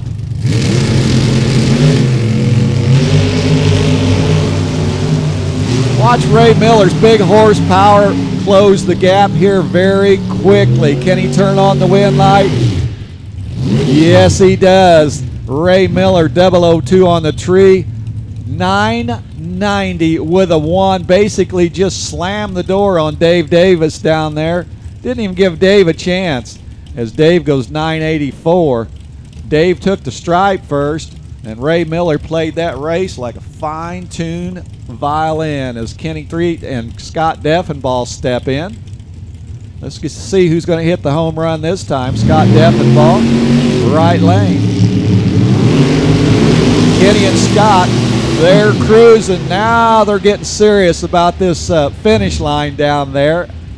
And who's going to take it? It'll be Scott Deffenbaugh's 990 with a 9 as Kenny decided he was going to take the stripe, and he breaks out by a smidgen. Kenny should have hit that big bug on the windshield, and he'd probably run dead on the number then, but it didn't happen that time, doggone it. Yeah, I'm good at hitting bugs. You just watch me drive at night when I'm cruising around. Where's the bugs when you need them? Jerry Duke, Mike Jurasek already trying to play the win game. Who's going to do it?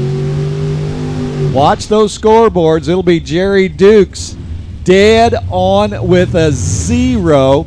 He was 6th thou behind at the start, and Mike Jurasek let him take the stripe. Mike goes 991, and it came up short by 11th thou.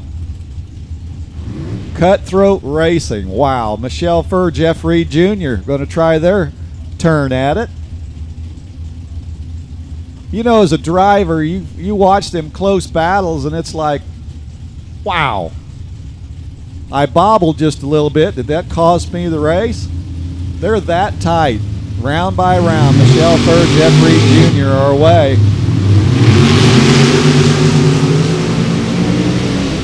You add up both reaction times, and you got 7 thousandths when you add up both reaction times. On the double breakout, Jeff Reed Jr. survives.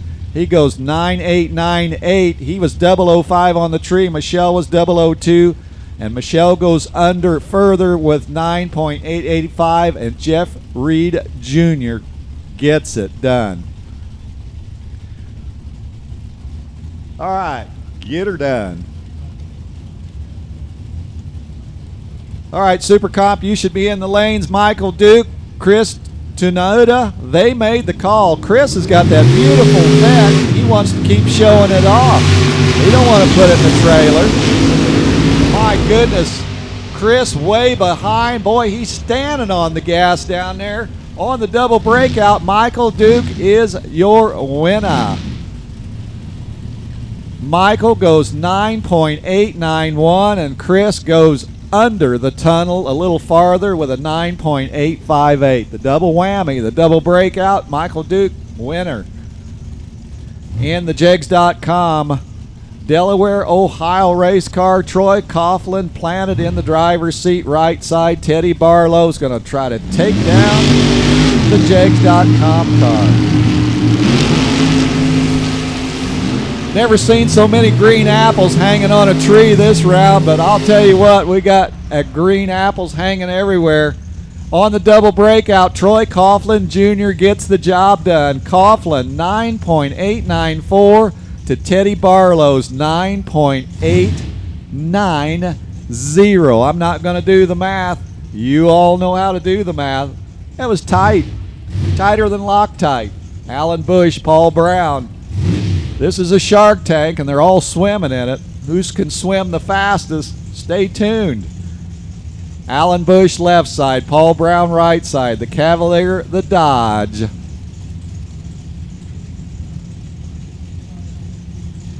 All right, both of them catching a deep breath, tightening the belts. They are going to razor burn the bulbs.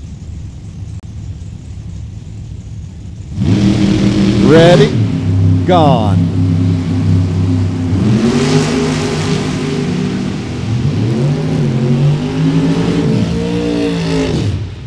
Down in the dump zone, the wind light comes on for Alan Bush. Alan had 500ths. He played the finish line. A little bit of pacing going on. Alan Bush takes it, goes 996 to Paul Brown's 994. Bush had about 400ths out of the tree. Takes the win by 24.024 as Rodney Benson and Rusty Cook. Rusty Cook still going rounds, runner-up last year. The only... What's that?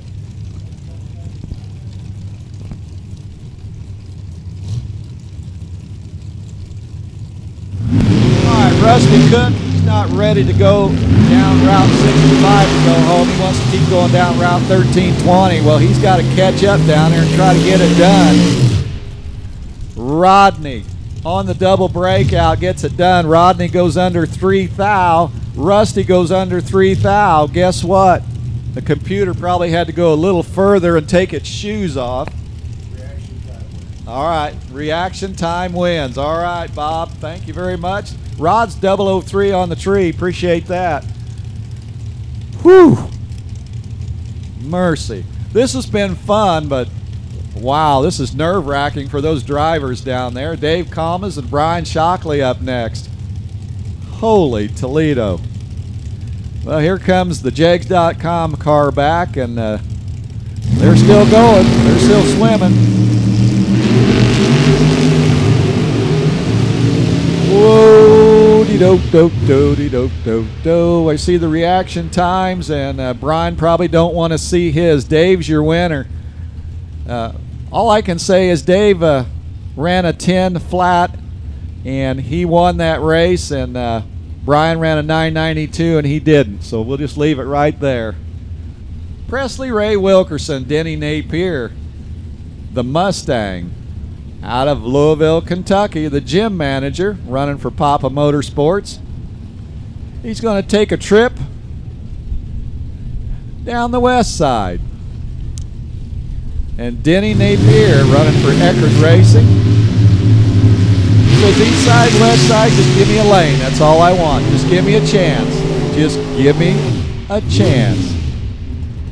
Well, Denny Napier took a 001 bulb, and Presley probably wished he'd have had 2 zeros with the 3 that's in his, but he goes .143, and sorry about that. And Denny Napier just went cruising down there and takes the win. So unfortunately, Presley Ray Wilkerson's got to head for Louisville. Tim Gillespie and Dwayne LaFleur, the Lucas Oil car. My goodness, we are just finally about out of race cars here, and I don't know how it could get any tighter than it has, but we're not done yet, and I'm sure it will. The green rises to the top towards the end of the day. It's the numbers, like that noose, keeps getting smaller. And on the double breakout this time, Tim Gillespie, 9886 to Dwayne LaFleur's 9883. Well, we're just about to park the war wagon here. We got one more to go, and then we'll switch gears.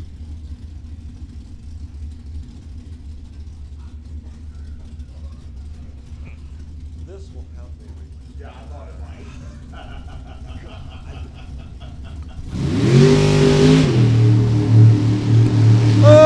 Okay, I got to grab my composure here. Jeff Jensen, free run at it. Goes 9854. Jeff says, I know what I'm doing. Don't worry about it. I'm not worried. Don't worry. And that, my friend, will conclude that round of Super Gas. And round number 2, and I'm wore out. They're putting on quite a show, and there's a lot of classes that's putting on quite a show. And we got some more to send down the racetrack.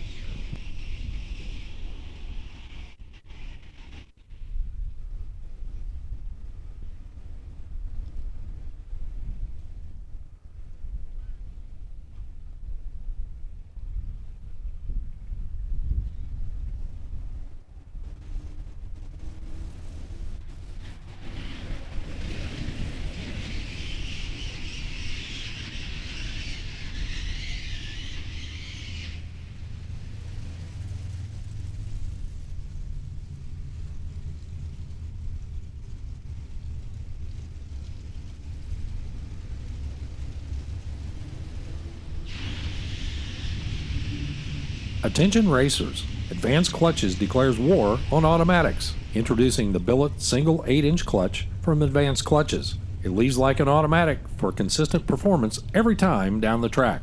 Designed and built by Rob Youngblood and his team, by racers, for racers, to win races. And it fits in a standard bell housing too.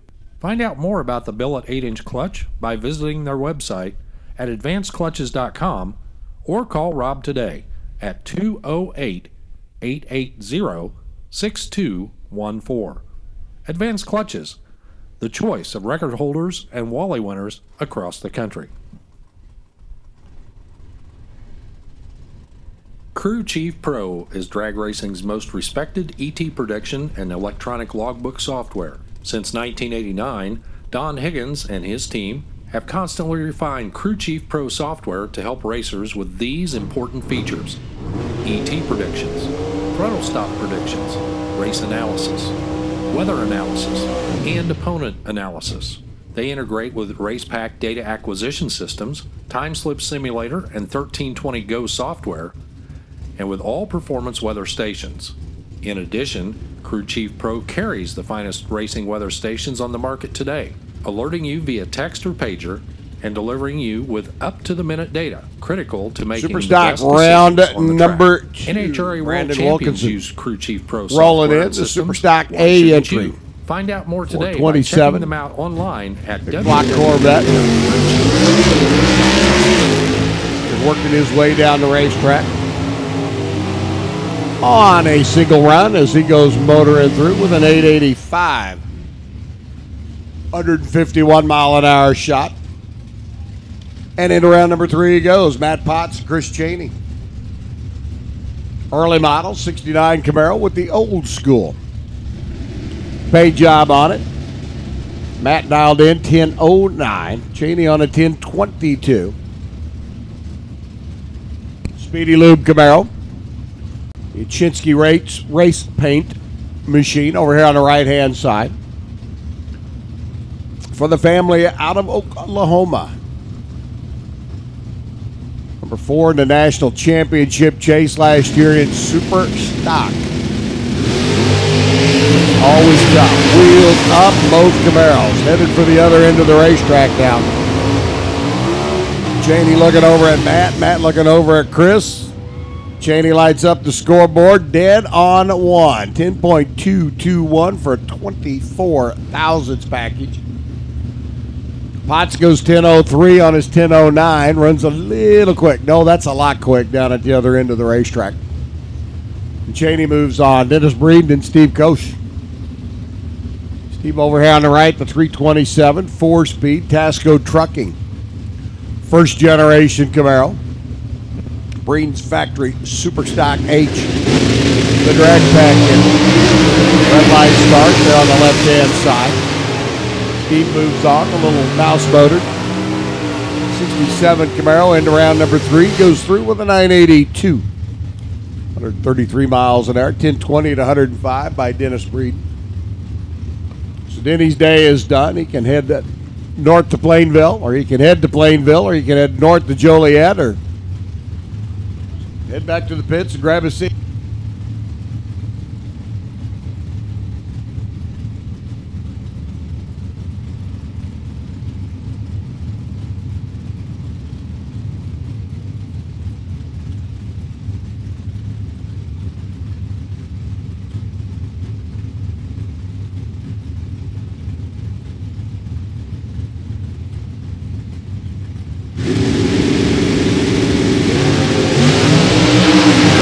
Morris off and running. The factory GT machine trying to chase down John Freck.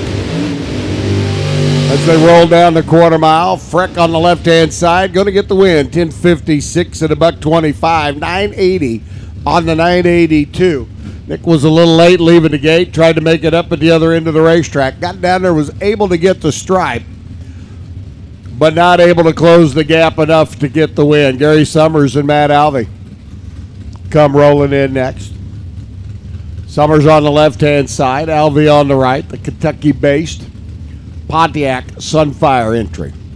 Summers at the wheel of the Mustang 2014 edition, the convertible.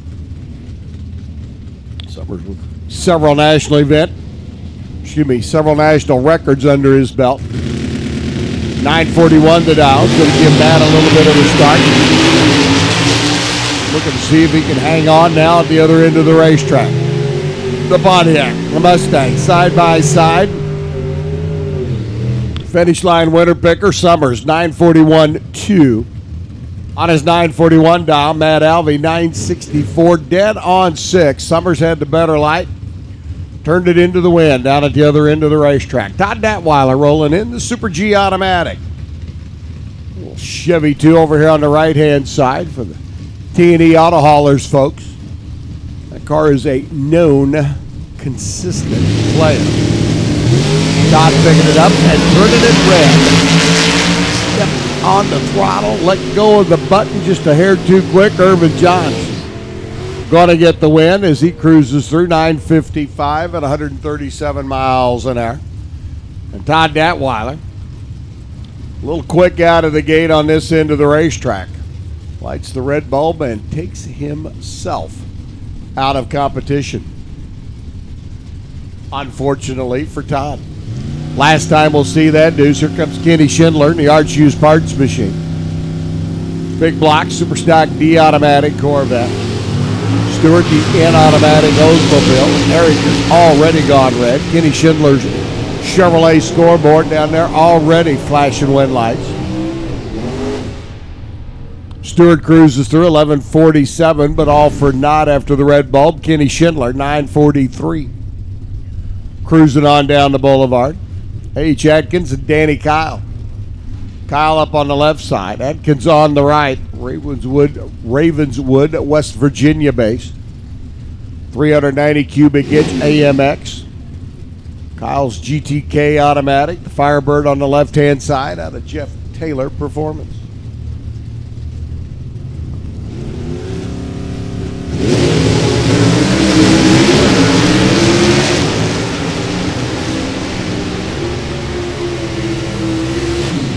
Atkins working the gearbox on his 916, runs 921.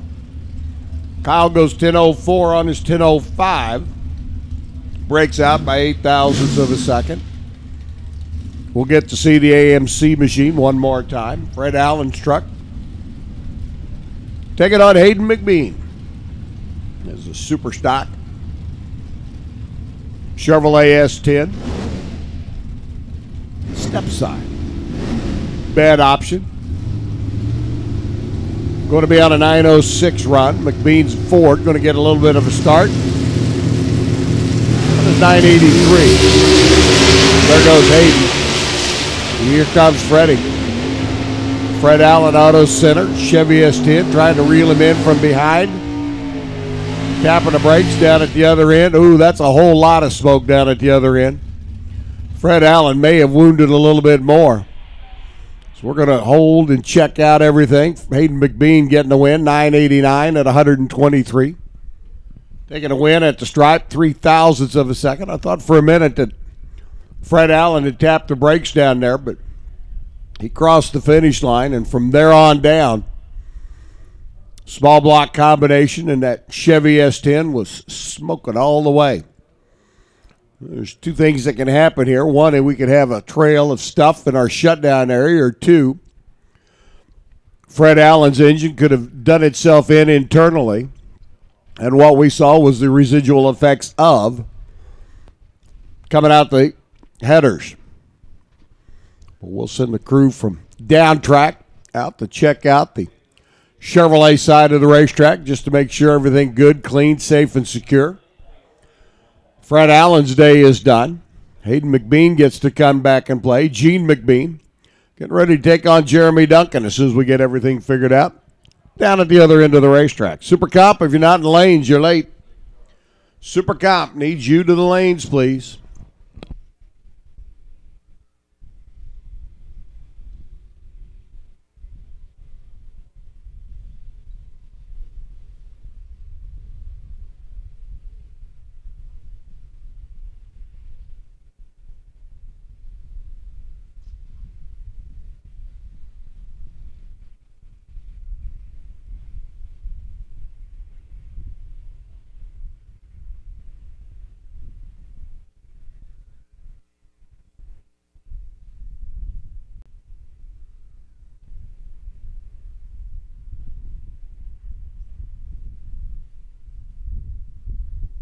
Let the guys down at the top end checked out the shutdown area. Right at the finish line stripe, make sure everything's good and secure. Fred Allen's got issues with the truck no matter what it is. He's got some parts and pieces he'll probably need to replace. Question is did he leave us any little hydration out there on our racing surface? Well, bear with us just a moment while we check out that end of the racetrack. Super stock to finish up. Round number 2 of Super Comp to come at us. Then we'll be into our final round of Top Alcohol Dragster and Top Alcohol Funny Car. Just to kind of keep you updated on the schedule as we continue to work our way through race day here at Lucas Oil Raceway.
Gene McBean's Mustang not able to refire. Jeremy Duncan, a competition by. And he'll cruise right on down the boulevard. Wind lights already dancing atop the Ray Skillman scoreboard, and a 991.9 at 130 miles an hour. And that is a tough break for Gene. Gorgeous 95 Mustang over here on the right-hand side of the racetrack, just not able to come back to life and be able to stage, take on Jeremy. So we'll get Gene out of the way. We'll get Dan Olding and Mike Morgan paired back up, ready to go. Super Comp, you should be in the lanes paired for round number 2. Super Comp, you should be in the lanes paired for round number 2. Come on down.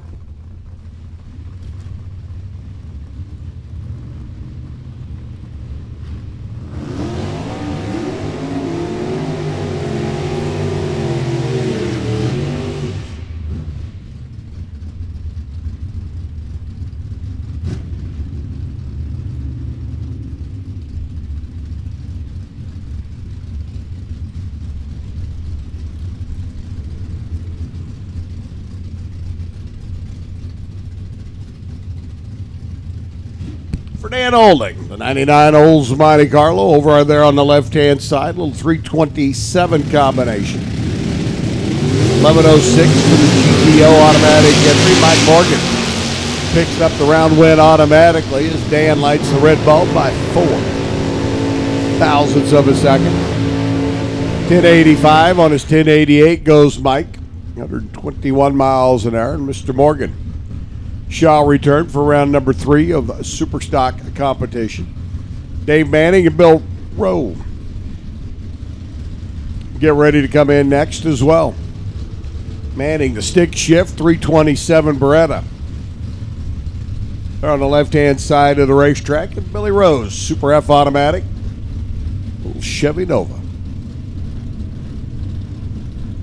996 to 952, Mr. Rowe gets to go first.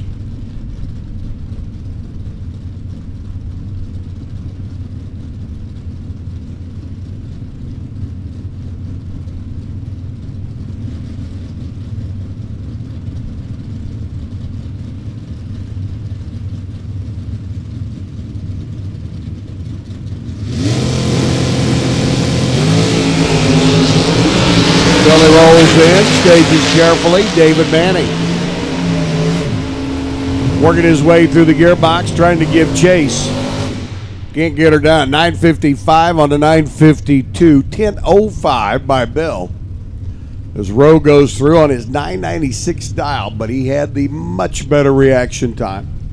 Holding almost a tenth of a second as they left this end of the racetrack. Rowe gets the win, moves on. Brian Hogg and Drew Skillman. Drew had to jump out of the Mustang and into the Cobalt to go from stock eliminator to super stock. He stayed alive in stock. Loved to keep his activities schedule loaded with another round of super stock at conclusion of this run. Brian Hogg says, hey, one's enough, son.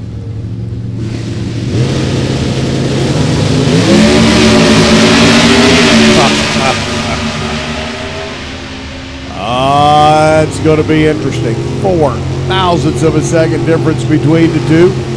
Drew gets the win by 16 10,000ths of a second. Down at the other end of the racetrack. 885 on his 883. 969 on 133 by Ryan. Drew comes screaming from behind. A 20-mile-an-hour faster car.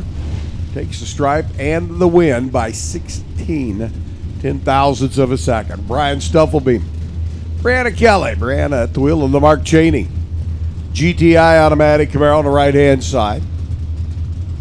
Stufflebeam, one of our remaining Super J automatic entries. Brian goes red by 8 thousandths of a second. Brianna says, ooh, I'll take it.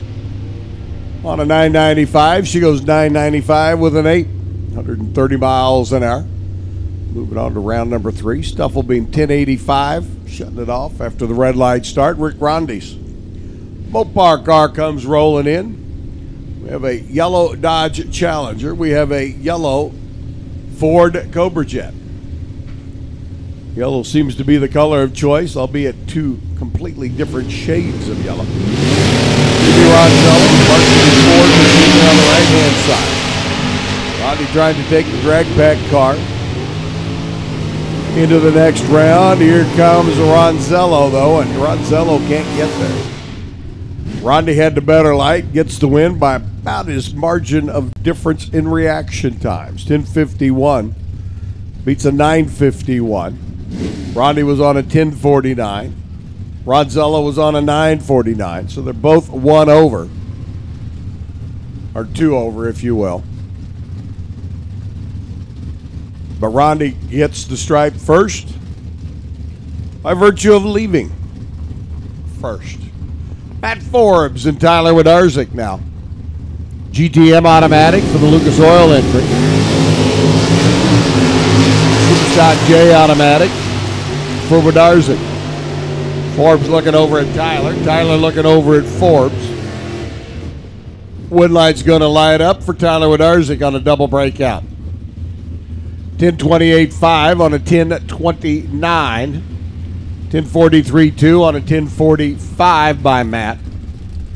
So Forbes comes up short at the other end. He took 2 thou stripe to break out by too much. Wodarczyk gets the win. He'll be back round number 3. Don O'Malley up on the left-hand side. Go to see what he can do with the little red Corvette, taking on the two-time Superstock World Champ, Keith Lynch over here, the RacingRVs.com entry. Tanya looking to see if they can put another Wally on the mantle. Get around Don. Little red Corvette. O'Malley out in front. Here comes Keith at the top end. Not going to get him. 9.906 at 130. 29 ten-thousandths of a second. Lynch runs a 984 at 134. Kept pushing down at the other end. Finally decided he had pushed enough. Knew Don O'Malley was going to break out, and Don goes, surprise. And didn't get her done. So O'Malley gets to come back and play. Myron Ramey and Robert Marshall. A couple of seasoned veterans. A couple of seasoned race cars. 56 Chevrolet. Got on Marshall's 65 Coronet. Red line start, Myers. Shoebox day is done. Marshall. The Eastland Crane. Dodge material. Heavy powered Mopar. Cruises through 967 on his 963. 1186 by Myron. 108 after the red light start. But when you're red on this end, there isn't a whole lot you can do except enjoy the ride going to the other end because it's your last ride of the day.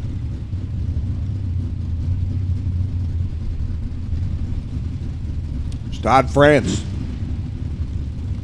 Rolls in one of the Indiana Johns fleet of race cars. Greg Myers.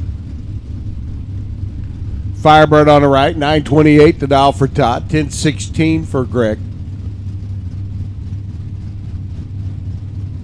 France wheeling to Cobalt. Pontiac gets a handicap start. GT cars a pair.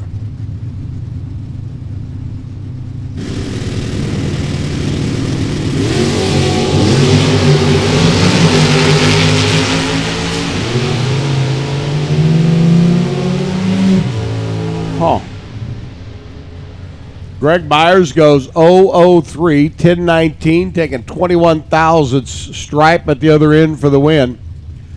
Todd France a little behind. Couple of Han leaving the starting line. Wasn't a bad light, but compared to the 003 Greg hung out there, wasn't enough. He runs 931 at 141 miles an hour at the other end of the racetrack. Well, Todd's day is done here in Superstock. Chuck Bellinger and Alex Miller rolling in. He's on the right side, a little Beretta. Bellinger at the wheel, the Super J automatic, Firebird. Who's going to round number 3? Going to be Chuck.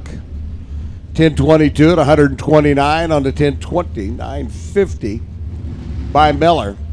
Bellinger had the better light, turns it into the win light down at the other end of the racetrack. It's Fred Bartoli and Don Rode. Winding mouse motor, precision engines. Hot rod of Don there on the left. He and Kim got her dialed in at a 969. Fred Bartoli, for Ultronics. Sliding in on the right-hand side. 992 for Fred. Pontiac will hike the front end up in the air and get ready to head for the other end of the racetrack. See which one of them is going to be victorious and move on to round number 3. Going to be Fred because Don goes red. Ooh, I made a rhyme. Do I get a dime? Okay. 997 by Bartoli at 132 miles an hour. 996 by Don. A little quick out of the gate. Bartoli gets the win. He'll be back to play next time around. Jerry Holman and a gentleman named Jeff Neiswanger. Amy's got her dancing shoes on at home back in Ohio. Getting ready to do another happy dance. The only thing standing in her way of doing a happy dance is Jerry Holman. Another one of our Superstock J automatics. Super J automatic, a very popular class this weekend, and so far, several of them still hanging in the fold. Holman on a 10:58 gets to go first. Say goodnight, Jerry. Amy, you can do your happy dance now. Nice Wanger working his way down the racetrack on a 10:25. He goes 10:25. 25 on a tree for a 31 thousandths package. Jerry Holman goes 10:61, but was red on this end. So Jerry's day is done. The Firebird will not return. Aaron Allison taking on Bryce France. Bryce, great run in the opening round to get to round number 2.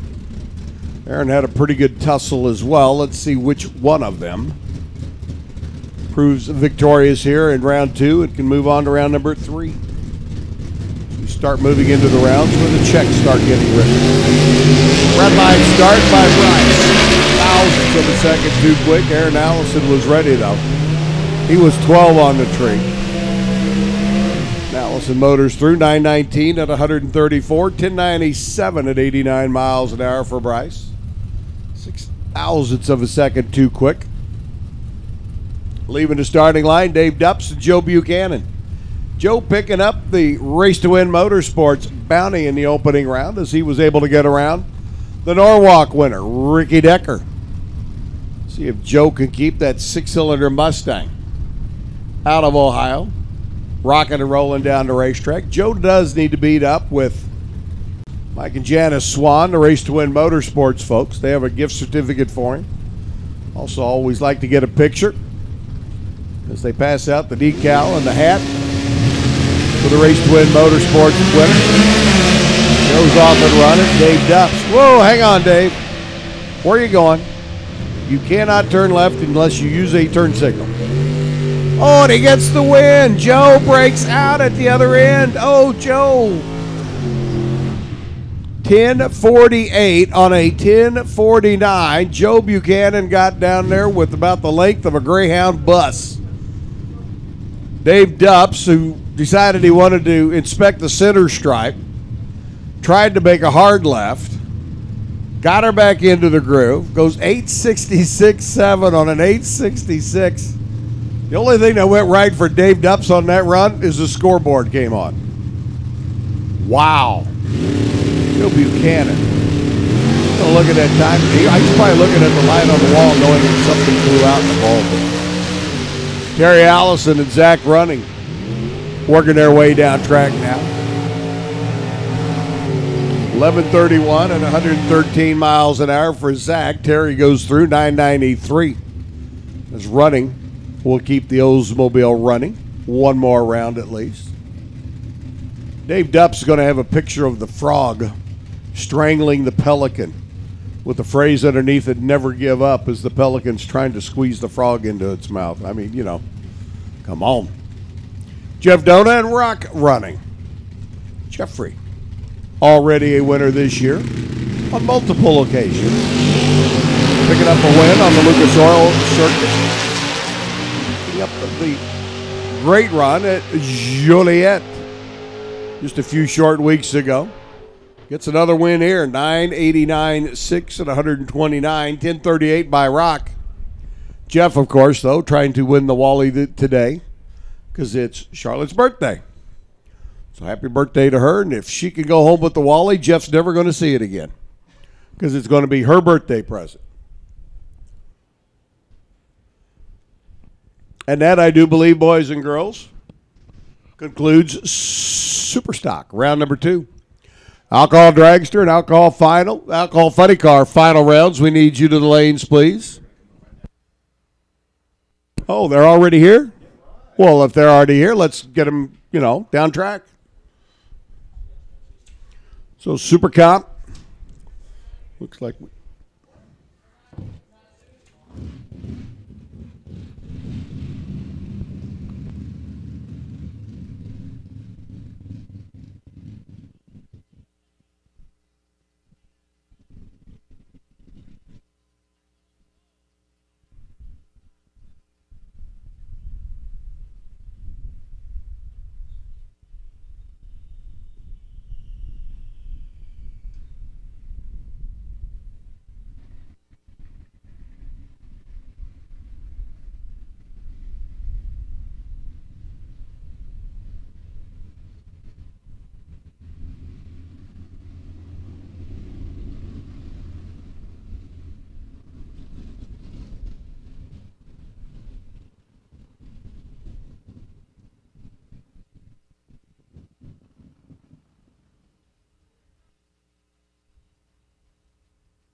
And understand our alcohol pilots getting suited up for the alcohol dragster final round, as well as our alcohol funny car final round getting ready to come at us. Super Comp right behind them as we continue working our way through elimination rounds here on Race Day Sunday, Lucas Oil Raceway.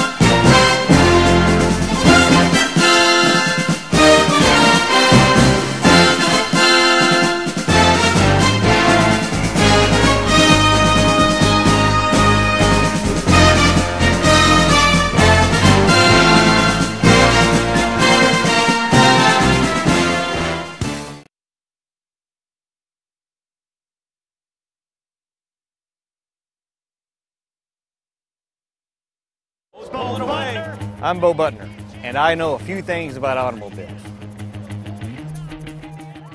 I'm happy to introduce our second location, Bo Knows Auto Group. We have a great selection of quality used cars. We can get you driving today for a small down payment and a monthly payment that you can afford. All you need is proof of employment and liability insurance. If you're looking to reestablish your credit and need a quality vehicle at a payment you can afford, check us out at Bo Knows Auto.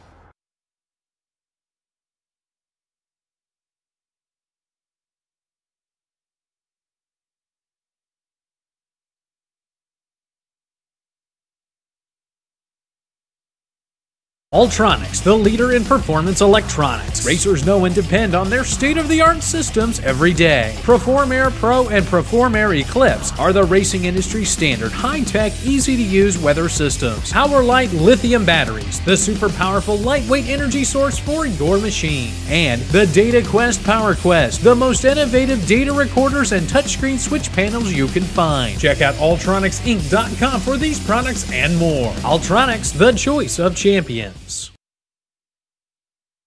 With customer service and technical support second to none, FTI Performance Converters and Transmission give you the winning edge. Just ask any of our customers, like 2014 IHRA Top Dragster World Champion Kevin Brannon, or the 2014 IHRA Super Rod World Champion Mike Ruff.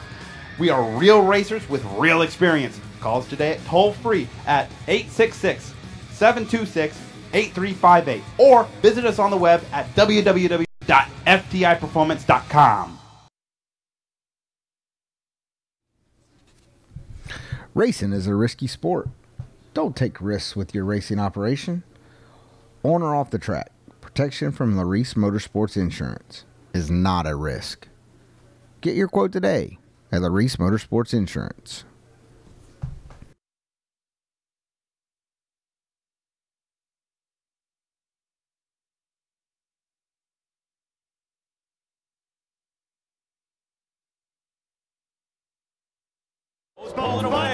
I'm Bo Butner, and I know a few things about automobiles. I'm happy to introduce our second location, Bo Knows Auto Group. We have a great selection of quality used cars. We can get you driving today for a small down payment and a monthly payment that you can afford. All you need is proof of employment and liability insurance. If you're looking to reestablish your credit and need a quality vehicle at a payment you can afford, check us out at Bo Knows Auto.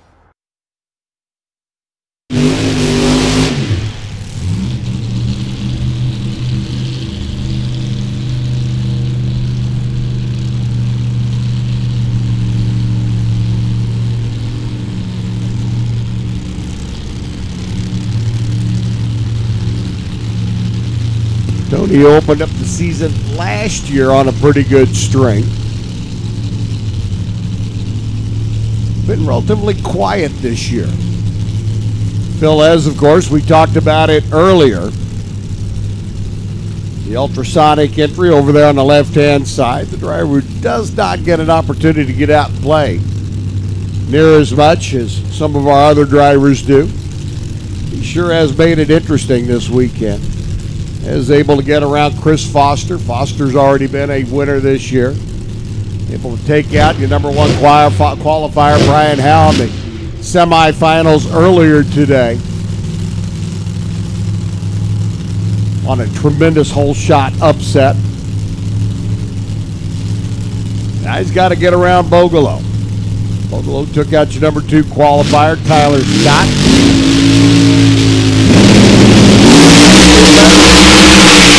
Green light, start, Tony Bogolo. Tony, where you? Oh, he takes out a cone, disqualifies himself, and Phil Ez is going to get the win. I think I made the statement earlier that the Alcohol Funny Car Final was probably going to be a very interesting final round. Wasn't exactly what I had envisioned. Bogolo, when the light turned green, was off and running. Phil Ez, for whatever reason, sat here. Went nowhere. His light turned green. Bogolo got down there to about the half-track mark. Drifted towards the center stripe. Of course, you're inside the car. You have no idea what's going on alongside of you. You have no idea where Phil Ez is. You try to stay with it. Try to reel it back into the groove. Was working at it. Got down to the 1,000-foot mark. Boinked the cone. And that is a disqualification. Phil Ez, over on the left-hand side, goes through 16:10 at 108 miles an hour. I think my stalker could outrun him.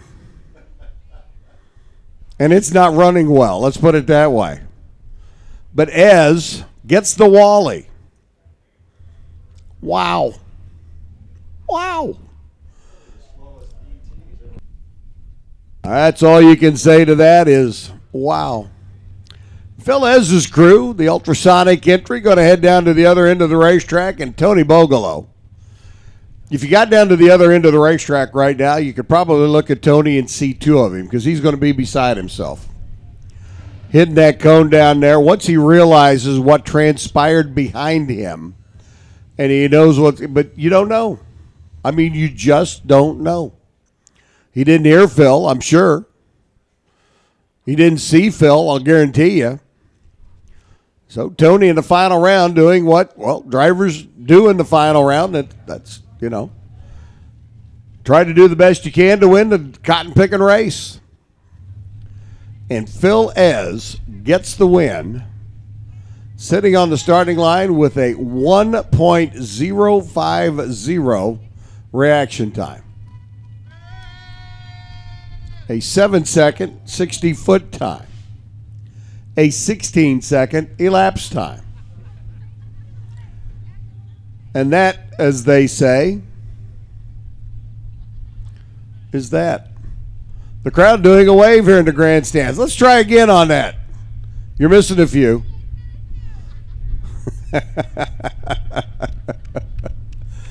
So Phil Ez is your Alcohol Funny Car champion here today on a very wild and wacky Alcohol Funny Car final round.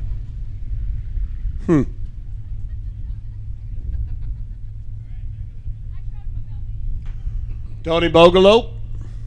Well, there'll be another race next weekend up in Joliet. A little cleanup down at the other end because once those cones get hit, they have a tendency sometimes to disintegrate. So we'll take the blower down and see if we can knock the debris out, get the track cleared and ready to go for our Alcohol Dragster final round. So while they take care of that on that end, we'll be back down here on this end in just a moment.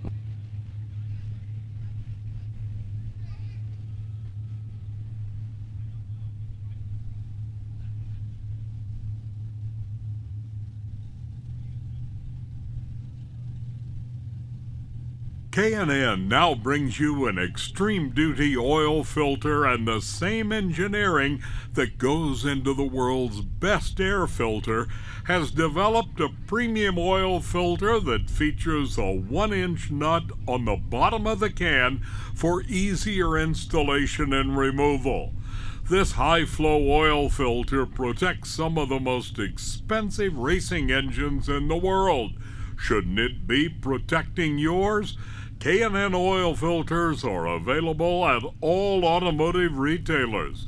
Find out more online at knfilters.com.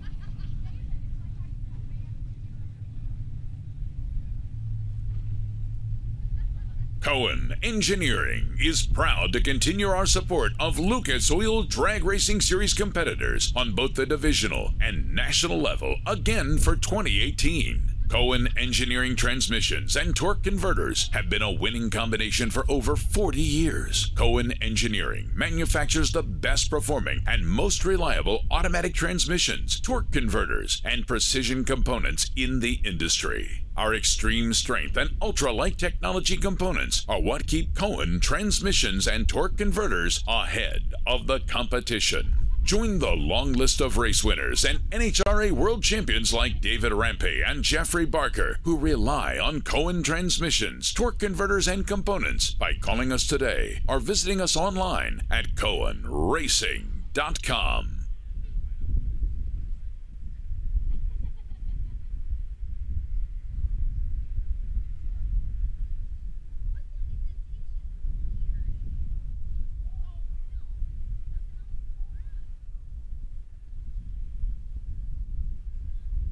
For over 30 years, no name has been more synonymous with delay boxes and throttle stops than Deeden Bear. Every Deeden Bear product is engineered and built to the highest possible specifications here in the United States. From the legendary RTD7 to the groundbreaking CC3 Command Center to the cutting-edge Lightning Delay Box, Deeden Bear is always on the forefront of bracket racing technology. Deeden Bear is a proud contingency sponsor of the NHRA Lucas Oil Drag Racing Series and supporter of local and national drag racers. For more information, check out deedenbear.com.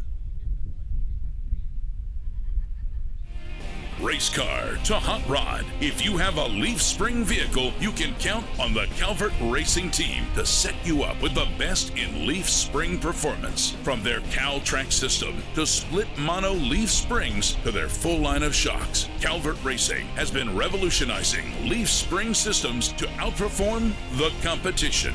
It's no secret, with the Cal-Track system equipped on 7 out of 10 of the current NHRA World Champions and the first leaf spring car in the 6-second quarter mile, Calvert Racing has what you need to get you to the win light. Visit their website at calvertracing.com for more information for their leaf spring application, bolt-on 2-link system, Cal-Track's traction bar system.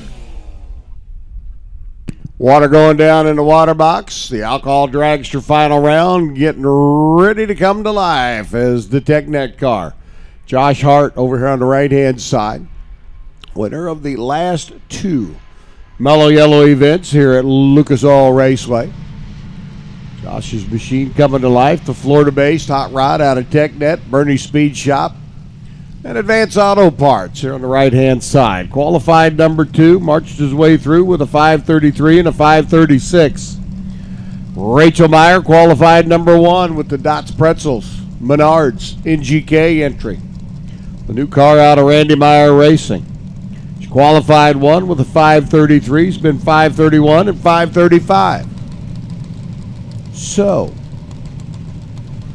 here we go. Rachel finished 3rd in the Central Division. Josh finished 3rd in his division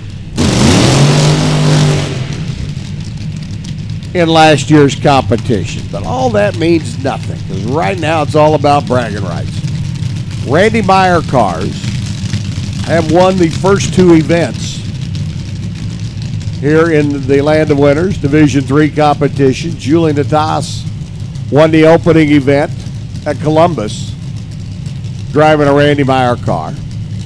Cameron Caruso won at Norwalk, driving a Randy Meyer car.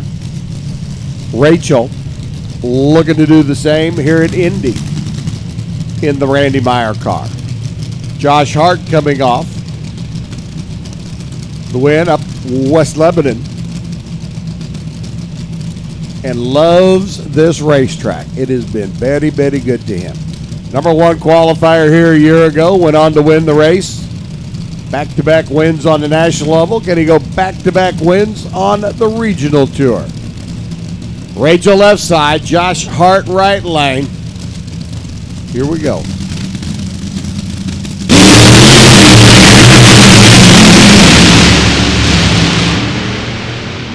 Rachel's car got out of the groove. You can see a little wisp of tire smoke coming off the car and a little raw fuel after that.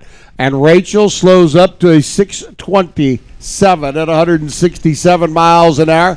Meanwhile, Josh Hart climbs into the winner's circle running 5:39.8 at 263 miles an hour, and back-to-back wins on the national level, back-to-back wins on the regional level. Josh Hart did it last year, did it again in 2019. And for TechNet, Bernie's Speed Shop and Advance Auto Parts, Josh Hart climbs into the winner's circle in the top alcohol dragster category. Congratulations to Josh. Tough break for Randy Meyer and crew. The car drifted just a little bit out of the groove, and you can see just a hint of smoke and then raw fuel. This is Rachel. You could see Josh Hart pulling away and knew at that point in time, sure race was basically over with. Josh Hart, your alcohol dragster champ. Phil Ez in a most unconventional alcohol funny car final round is your alcohol funny car champ as Tony Bogelo's hot rod makes its way back from the other end of the racetrack. A little bit of damage to the Polar Air nose on that hot rod, and more damage to Tony Bogelo's pride for letting that one slip away as he had it won and handed it back over. Super Comp getting ready to roll out at us now as we continue on round number 2. Getting ready to make their way down the racetrack. Top alcohol dragster and alcohol funny car champs crowned. We're going to work and keep on going till we crown all of our champions here this weekend. Oakley top dragster, comp eliminator, and top sportsman. Get them ready. We're going to be knocking on your door here shortly. Super Comp coming in. Here comes Mr. Rugless. Tell you all about it. Rod stepping in for round number 2.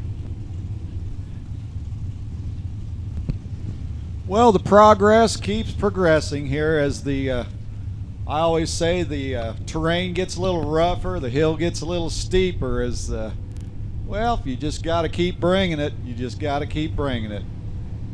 Joey Fusting and Tony Elrod, they'll be bringing it up again for round number 2, Super Comp.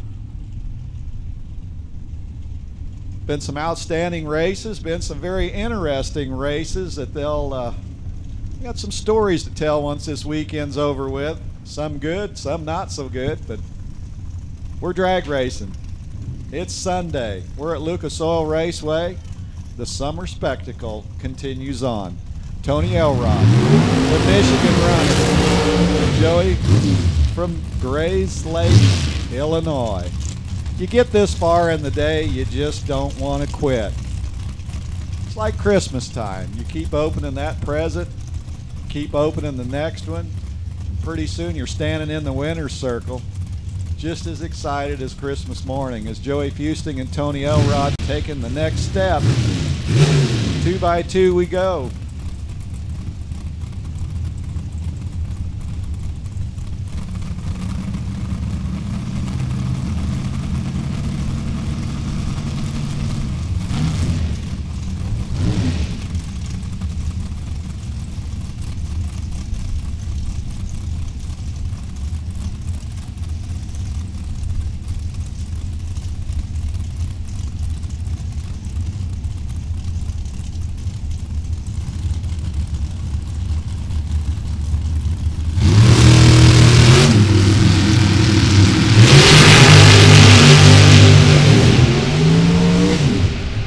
Well, the finish line is waiting to energize the lights, and it's Joey Fusting will energize the light. 7th thou advantage at the start goes 892. Tony goes 894 as Joey Fusting takes the stripe, takes the win, and will gather another invitation to the next round. Bill Rudy and Jordan Pratt trying to do the same game. Bill Rudy, the forklift driver.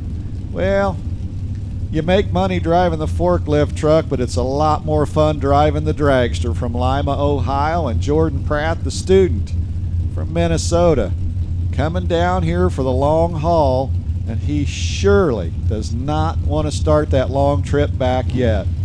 Not till he's got the Wally in hand, but not so fast. A lot of other race car drivers got their hand on that Wally too. Top dragster, Oakley Motorsports top dragster, needs you to the lanes. And Jordan Pratt does not have to take that long drive home just yet. 891, taking the win, and a tight one by 16 thou over Bill Rudy. Rudy was 893 as he crossed the finish line. Wesley Wells, a regular here, and Dan Leslie the fourth in the Avenger. One of the door cars still surviving.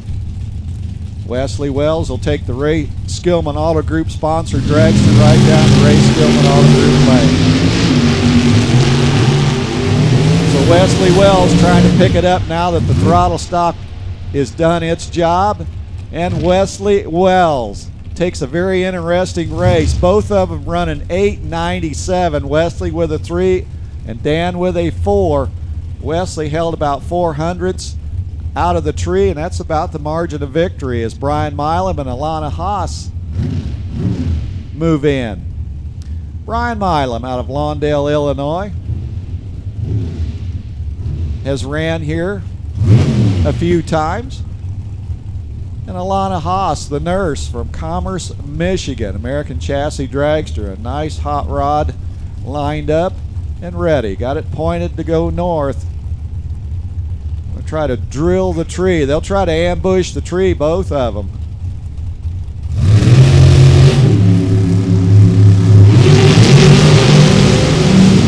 We got a race just for a little while. 8th mile gone, quarter mile.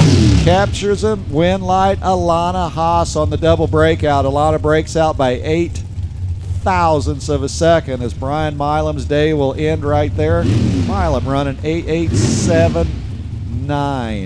Steve Fields, Rock Haas up next.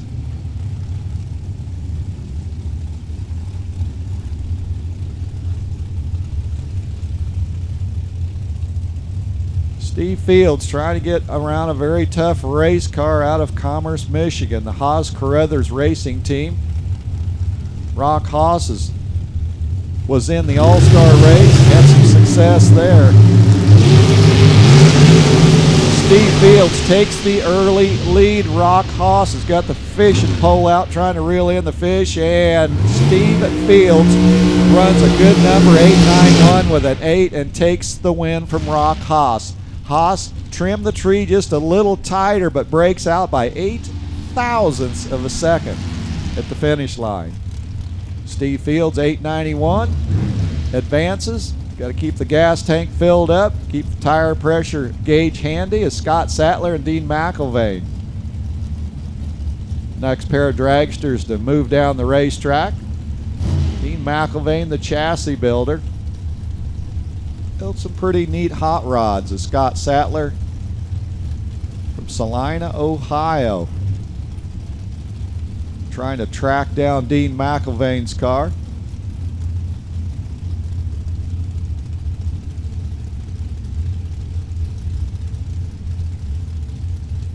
Steady as she goes as they put him in the beams.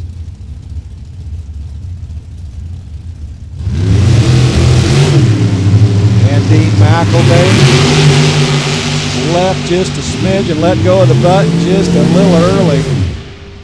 He sunburnt the bulb on the right side of the tree, and Scott Sattler will take the 893. He'll take that information, and they will continue working with the combination as Rick Hughes and Troy Stone 2 more dragsters. So the green vintage trailer sale dragster out of Elkhart, Indiana. Trying to get through the brutal competition here in round number 2. Rick Hughes, A&A transmission. Dragster. The mechanic. Doesn't get much of a break from his job through the week, as these cars require a little bit of attention as well.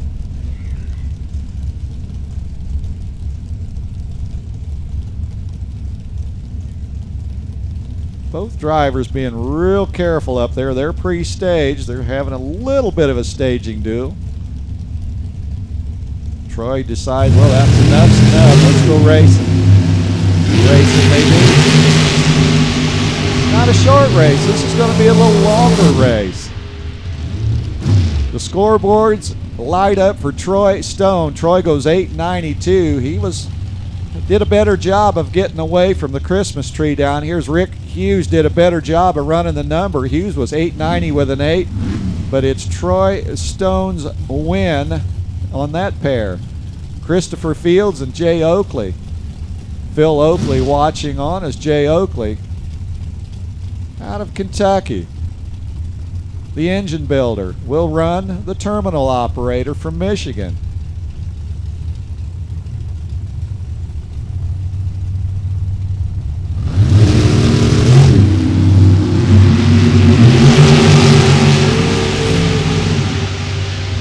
Drivers not making that mistake at the start. The win light comes on for Jay Oakley. Oakley 8.91. Jay took the stripe, takes the win by 17 thousandths. Gets it by a whisker as Fields goes 8.92 at the finish line. Don Higgins, the crew chief pro business owner out of Mapleton, Illinois. Don's won here a couple times. National Open Fall Classic back-to-back as Gavin Stanley. Coming up from Cynthiana, Kentucky, and is not ready to go back to Cynthiana, Kentucky just yet.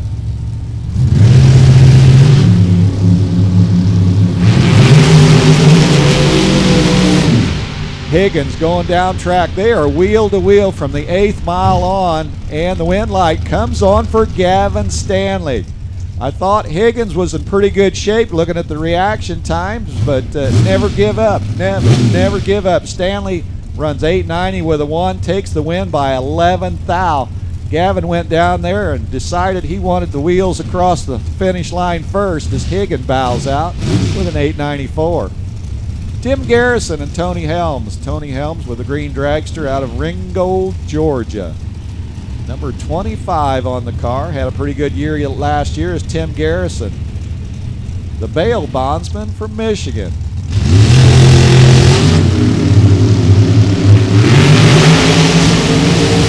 Well, they are playing the cards about right now, laying them on the table, and the win light comes on for Tony Helms. Both of them kicking the can down the road as Helms was 14 on the tree. Garrison was 11 on the tree. Tony runs 8.97. Garrison runs a 9.05. They were pacing each other like the Kentucky racehorses out for a stroll in the morning. Bob Prose and Steve Hoyt. Left and right, west to east. Bob Prose trying to take Honey Creek Collision Center deeper into eliminations. This will be a good matchup. Steve Hoyt, very good at their craft.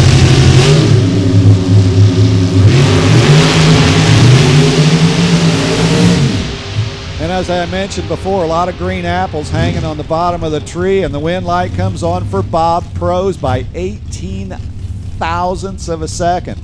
Steve was 2 over the dial. Bob was 1 over. Bob got the light, but not by much. About 7 thou. Good race again.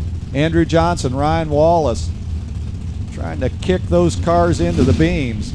Andrew's got that tall wing over there on his dragster on the Ray Skillman Auto Group lane. He looks to the east, and there's Ryan Wallace standing in the way of his celebrating in about a quarter of a mile. Ryan Wallace from Edinburgh, not Texas, but Indiana.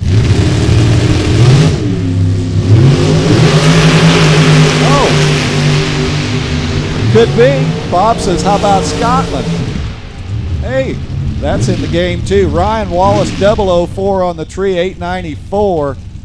As Andrew Johnson goes 897. Andrew may have cut Ryan Wallace loose, saying, hey, maybe we can push him out down there. And Ryan says, not so fast, young man. I'm going 894 racing to the third round as Andrew Thomas and Brian Casson.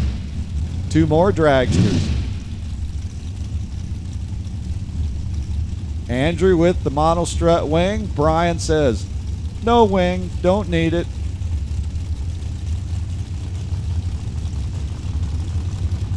Just something you got to take down before you put it in the trailer.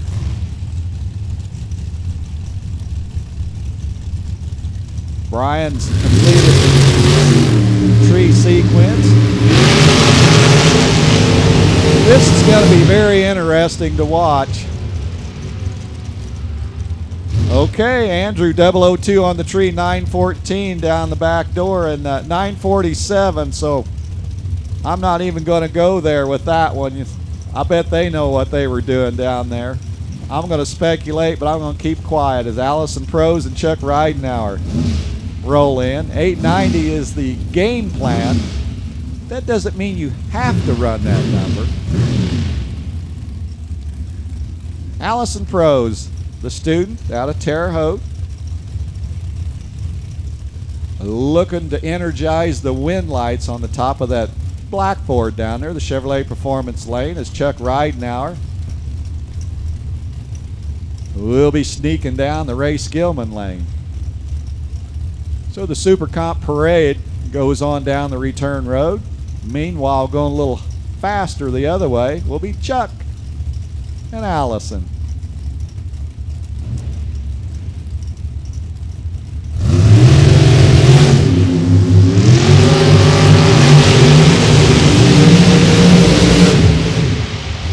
Let them buttons go on the green side. Wind light is Chuck Ridenauer, 892.4 to Allison's 892.2. Margin of victory for Chuck, 86.10 thousandths. Chuck crossed the stripe first.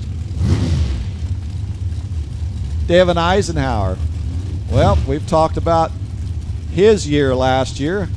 Mike Jurasik, the electrical contractor, well, is going to try to put a notch in his gun belt.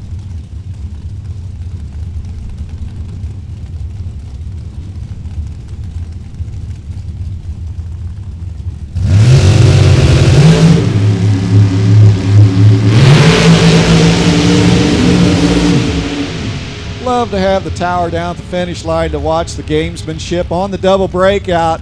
Mike Jurasik gets it done. Eisenhower took the stripe down there, runs 886 with a 0, and Mike Jurasik runs 887 with a 0 on the double breakout. This time Jacob Elrod, the financial advisor, got that big motor,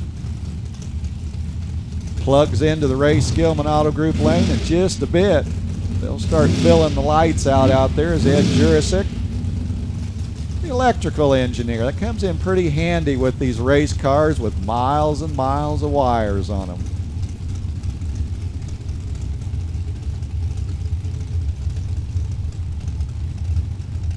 Maybe not quite that many miles.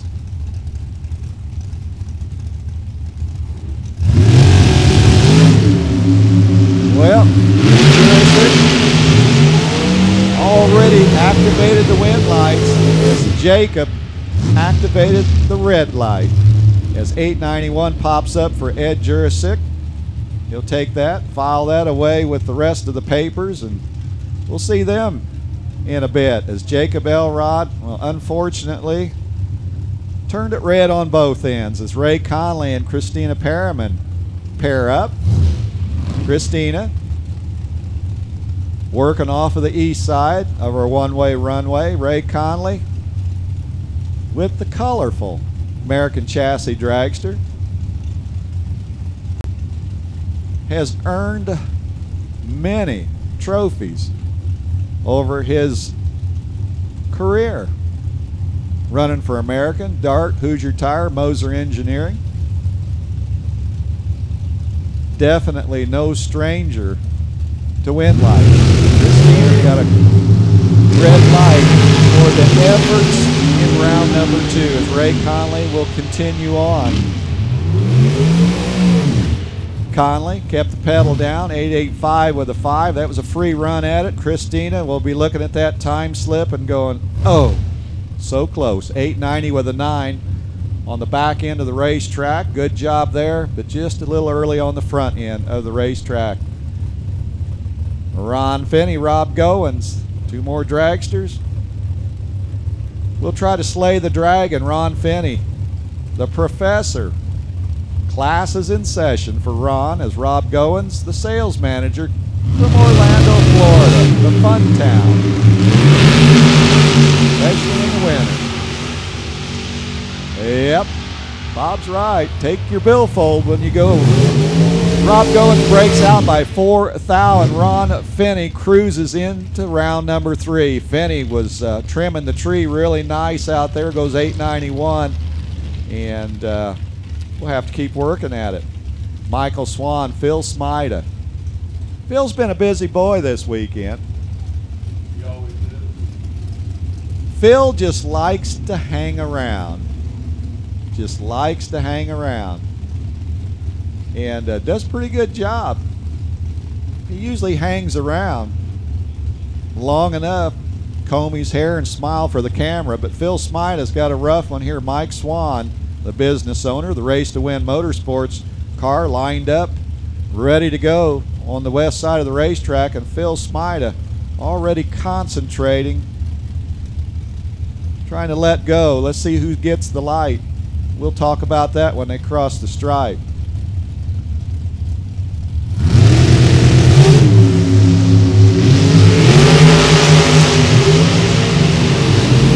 Well, both of them trimming the Christmas tree pretty nice, and the wind light comes on for Mike Swan. Mike did just a little better job of trimming the tree. 005 clean and green, 8.92 at the finish line. Smida gets down there and runs 8.94.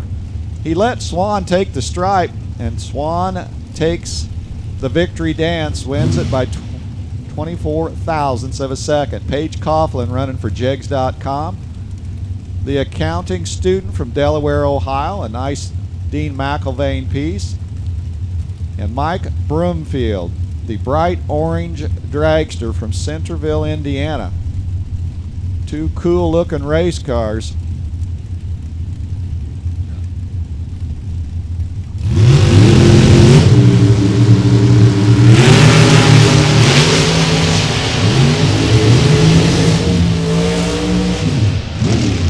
They are in a battle to the end.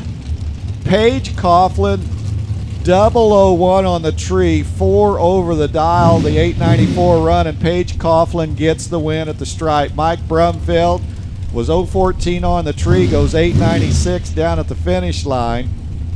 So it looks like maybe a couple of them were dragging their feet down there before they crossed the stripe, but Paige Coughlin is your winner and moves on for Jegs.com. Gary Stennett, the engine builder, very successful racer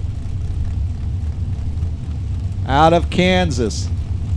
And typically Gary hangs around for a while, whatever class he runs. Howard Michaels got to try to take down Gary Stennett's big block Chevrolet, the K&N Dragster for Gary Stennett.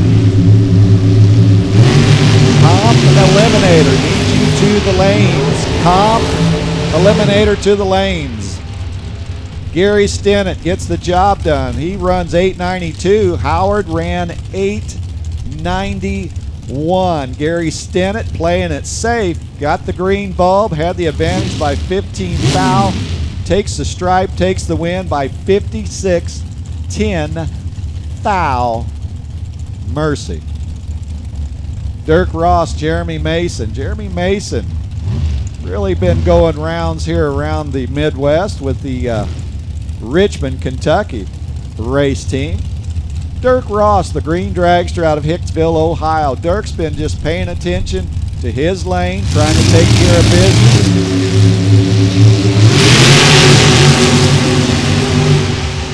Well, I'm going to look on one side of the track for the wind light. Be surprised if it flips to the other side, and it doesn't. Jeremy Mason goes 8.99 for the win. Jeremy was 005 on the tree, and Dirk wasn't. Dirk goes 8.94.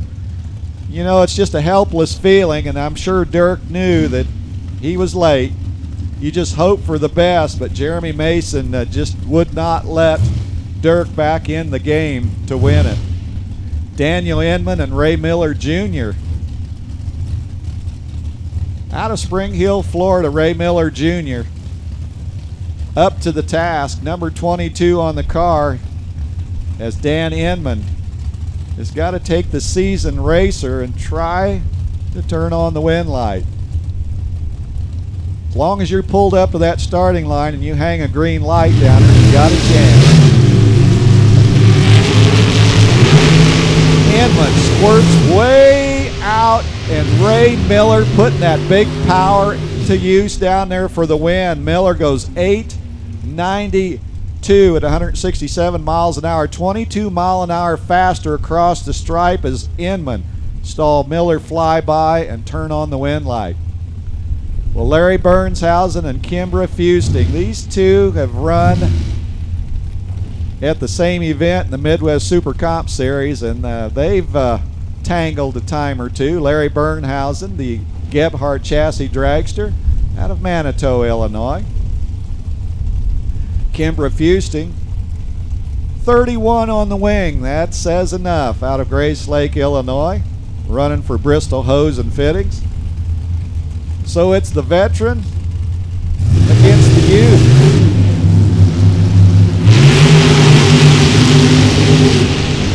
Oh, nice run at it. The decision zone is getting busy right now, and Larry Burnhausen behind on the tree, but ekes out a win by 85 ten-thousandths of a second. Burnhausen runs tighter on the dial, 891. I thought Kimbra was going to take Larry and send Larry packing. Did not happen. Fusting, 893. That was tight. A lot of gamesmanship going on down there at the finish line, where a lot of the races are decided as Dave Dahlem and Rick Bailey roll in. Dave Dahlem out of Tremont, Illinois. Dave and Judy's hot rod running the race Gilman lane. Rick's away, Dave's away, and the race is on. Which side is going to take it to the limit? It'll be Dave Dahlem. Dahlem, 895, a pair of them as Bailey does his with an egg. Dahlem with a 1. I think there was some pacing going on. Dave Dahlem takes the stripe, takes the win by 19 thousandths of a second.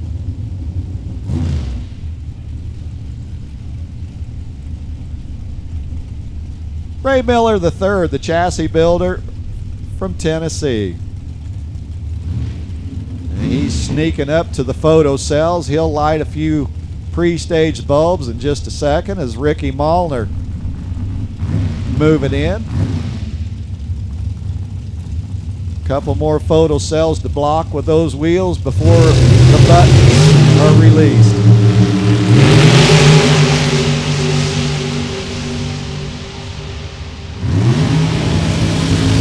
Well, I'll tell you what, the Christmas tree got beat up. Malner was 005, Miller was 007. Miller gets down there too quick by 2 thou, and Ricky goes 12 pack racing and sends Ray Miller packing. Malner, we'll see you next round.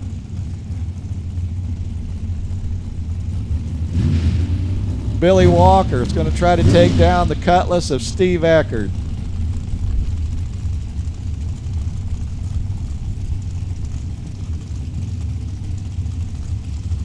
I'm sure some of these drivers pick up their time slip down there and it's like, they're just not playing right at all. They're just not playing fair. They're mean. They're cruel. This is the .90 racing.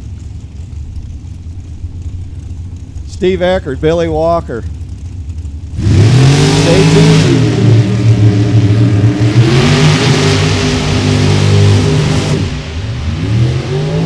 Well, they both ambushed the tree 4th thou apart at the start, and Steve Eckert takes the win with an 891 to Billy Walker's 893.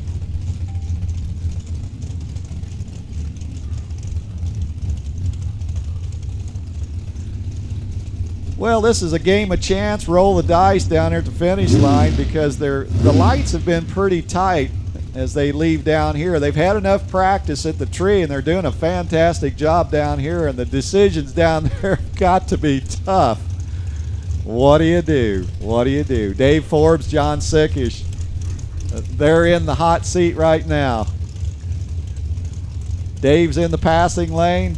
John, hopefully, in his mind, will make those lights energize on top of that Chevrolet scoreboard. Well, they do already. Dave helped that out. Dave caught that red-eye flight northbound, and John caught the flight into round number 3. He goes 890 with a 2. John was ready down there. He'll work on the reaction time, and that concludes round number 2 of Super Comp. Wow. That's all I can say. Well, I guess we're going to turn up the mile per hour here a little bit. I'm going to drop some ET down a little quicker and call it Top Dragster. Bob, you ready? I was born ready. Bob was born ready. We got to crown some more winners. Got a little work to do. Speaking of crown,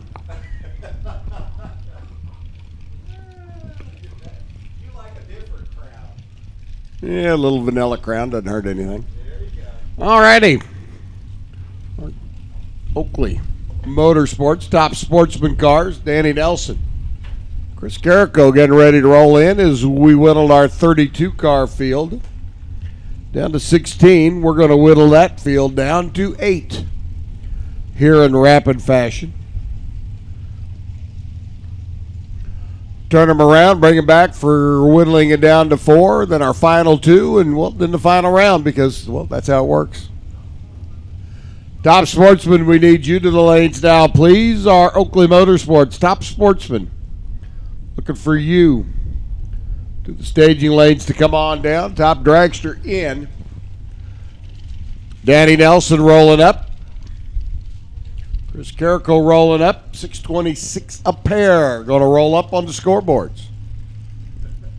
So we'll see which one of these drivers can cut a light and run the number down at the other end. See which one of these lights could see which one of these drivers can cut a light and drive the stripe down at the other end. A little drag going on, a little spray going on before we fire our first pair.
Is this thing on?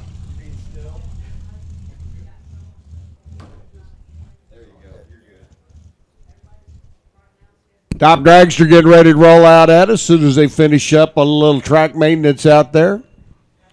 Don O'Neill's back in the tower.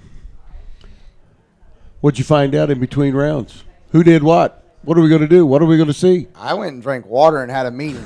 Do you want to hear about my meeting? Bob, so what do you guys call it in the announcing booth when you want to get up on the proverbial pulpit? I need a loans, the very eloquent. You need a loansism? Yeah, I need something, this isn't what I do for a living, so I need that professional, eloquent way of having a soapbox. Dude, this is drag racing. Climb up on your soapbox and go. Well, it's a good soapbox. Okay. Did you know how many cars they had here this weekend? Yeah, I do. 643. So we dealt with Mother Nature. Yep. Lots of cars. Yep. 4th of July weekend. Yep. Lots of, let's just say, mishaps. We did have a few of those. So this is one of those times where I think the guys that are out there wearing the suits and doing all the labor and the NHRA D3 team needs to get a pat on the back, because our weekend could have been way worse. And for the number of cars that we had and the amount of stuff that we had to get done, or try and still get done, they're still getting it done. So I don't think the team gets enough pat on the back or recognition for the work that they put in. So I will agree with you wholeheartedly. And having done this for the years that I have done it, this has been a challenging weekend. They always are. But this has been, for all intents and purposes, a pretty smooth weekend. Now, I'm going to find a piece of wood and knock on it here when I say that. Better knock on it really hard. But all in all, it's been good. But you're right. The guys they're here at 6 o'clock in the morning, 5:30 in the morning. They're the last ones to leave at night. They work all day. And some of you never see. Exactly. You never see them. But they're out there working for all of the racers that are here. So you're right, yeah. Big tip of the cap. Well, we'll go right into that. And let's jump right into Oakley Motorsports Top Dragster and Danny Nelson and Chris Carrico. Christopher up on the right-hand side. Got the kids here this weekend. I don't have to talk to them at home as they sit and watch Dad on the big screen. Well, if it was Warren Evans and Drag Racer TV has made it very easy for a lot of family members and sponsors and individuals that are concerned about our crazy disease that we have of coming out here and racing on the weekends when everybody else is having barbecues and fireworks. Are your wives having a birthday today like mine is? Yes, and we want to send a big happy birthday out to your lovely getting into heaven straight express lane wife, being married to you as long as she has. I'll agree to that. So Danny Nelson and Chris Carrico in the proverbial heads up 626 dial. Danny Nelson over on the Ray Skillman side and Chris Carrico on the Chevrolet side.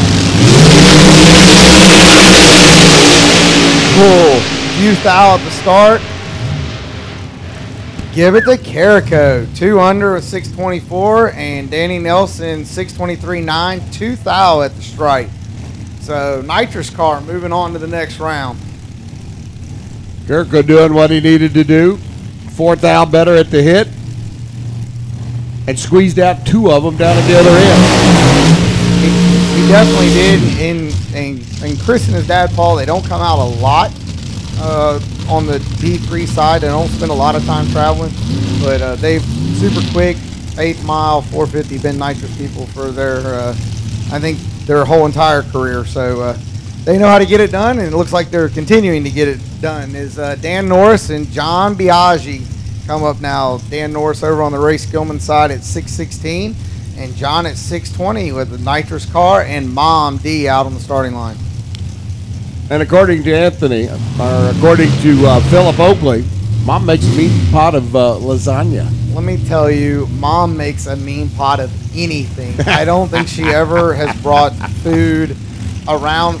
They have a golf cart, and she like gets on the golf cart, and it's like it's a food truck, and she just drives around. She's got stuff all over it, and you just get to sample. So she doesn't make anything that's bad, that's for sure. I've got to get on that Uber list there. The Uber list? The Uber list, yeah. I might give her a business idea with that. Biaggi right side, 620. Dan Norris. They're both green.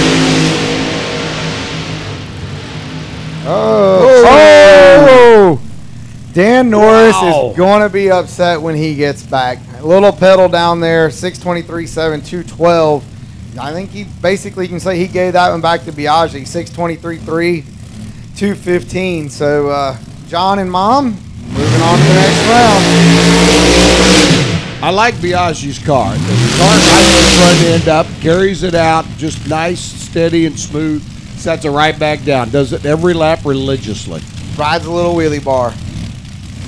Coming up now, the historic colors of yellow and black. Mikey Coughlin over on the Ray Skillman side, 625, taking on Kathy Fisher in the, I think she nicknamed it the Dragoness Pro Charge motor. Her and her husband Kevin over on the Chevrolet side dialed into 614. So Mikey getting chased here a little bit, I guess you could say. Qualified number 15, went 20 with a 5. Kathy qualified number 7. Question for you. When you're used to being the chaser and you become the chasee, does it change your mindset any? You just have to be more aware of it, and I think most of us, like, you know, talking about top dragster or top sportsman, you get to the point where you've been throughout your career, you have those just adapt to it. Solid light for Mikey. There we go. 628, little lift off down there, 211, 18 at the stripe. Kathy 2 above, 616 and 220. So, Kathy left it back here on the starting line. Is Coughlin able to drive it through the finish line? We'll move on to the quarterfinals here in our Oakley Motorsports Top Dragster competition. So we're working our way through, setting our Elite 8 for the category. Red Frisch and JB Strasweg, the Meyer distributing entry. We were talking earlier when Phil Oakley was up here about JB and how strong that nitrous car is. Well, I don't know if we can actually say it anymore, but I know there was a time period where between Lindsey Barker and JB and Jeff, her husband, they're the 2 quickest nitrous cars in the country prior to the 610 rule change. So still solid program. Redfish 648 over on the Ray Skillman side. JB dialed in at 622. 2/10, little chase, but speed between the 2 of them is very close. So just the way the combinations are set up to run.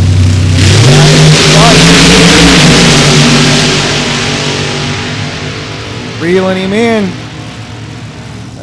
There we go. JB 630 with a 0, 187. I don't think that we can say that he wasn't driving the stripe there. 39 light for Red on the Ray Skillman side. 654, 207. He was down some mile an hour from earlier on. So that's a closure deal. It's a tactic that we got to do to find and sight up sometimes. So you'll see us move around a little bit.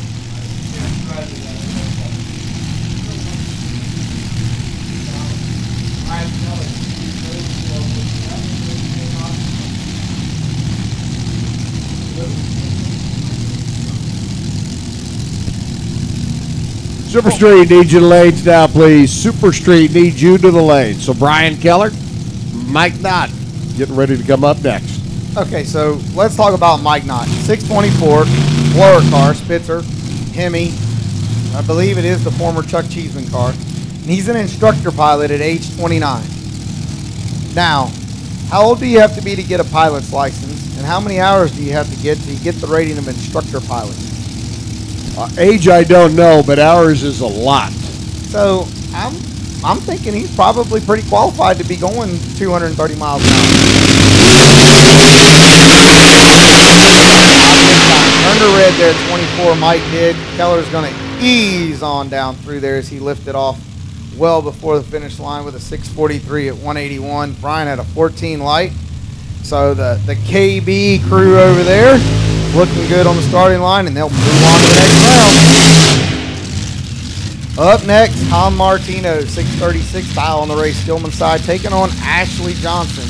They would say that that's Andrew's better half, dialed in at a 613 on the Chevrolet side. 30-year-old dietitian out of Cincinnati, Kentucky, taking on what I think is always funny, Tom Martino as a snowplow specialist. In Youngstown, Ohio, I can see that as being a good profession. Not necessarily this time of the year, though. No, but every time I see Tom, he's got a tan. So I'm wondering about this whole snow pile specialist thing that he's got going on. Tom and Ryan have that big #1 covered up over there on their scoop, as they were PDRA top dragster champions last year. NGK spark plugs on the side. And Tom and Ryan are great ambassadors for that lovely town of Youngstown, Ohio. That was a paid comment. Ryan, make sure to please send me my check. And we're going to have a nitrous and blower combination here.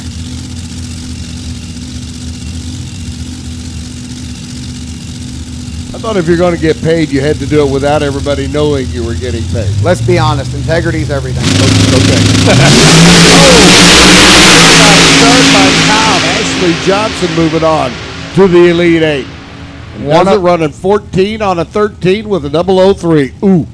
Yeah, that's a one above, a 16 pack. I mean, come on. Woo. Rolling. Up next, Ray Skillman, side of the racetrack, Tim Papp. Charleston, Illinois, collision shop owner. Now driving, which is probably going to start creeping up the ladder, is one of, in the exchange of being one of the quickest nitrous cars in the country with a 765 motor. Taking on Frank, don't get me wrong, I don't know how to say your last name, Carpinelli? Is that right? I can get a little love there. We'll give you an attaboy on that one. Do I?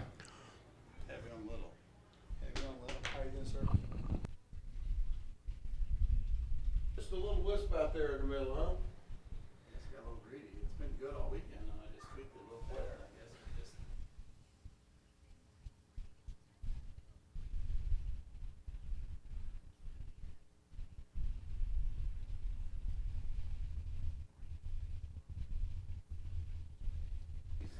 So we're going to take a little look here at the left side of the racetrack. Anytime we're going to send somebody at 220 miles an hour, we need to make sure that everything is square. And we have had the issue all weekend, it seems like. Things falling off cars. It must be the heat. I think parts on race cars, they get tired of the heat as well. But Brad says we're ready to go. Tim Papp bleeding off the nitrous, the 765 motor.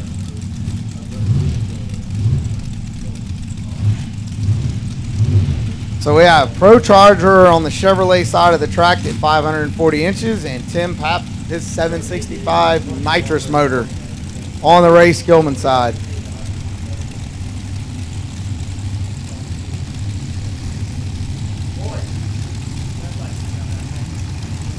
Tim giving up a little bit over a 3/10 head start to Frank in the Pro Charger. We'll see what we look like when we get to the stripe.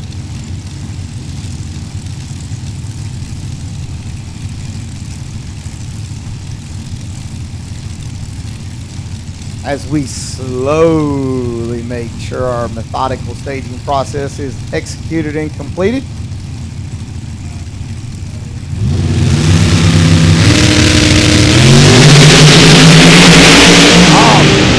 Valve, separate them. Top in. Tim Papp, 618 with a 6,211, taking 15 at the finish line. Frank Carpinelli, 6,245 and 212. Tim will move on another nitrous motor to the next round. Up next, blower motors. Blower motor and a Pro Charger. Danny Waddle Jr. 621 dial over on the Ray Skillman side, taking on Jeff Liebla, 626. Oh, wait a minute. Look at this. We got a pronunciation. I apologize. Liebla.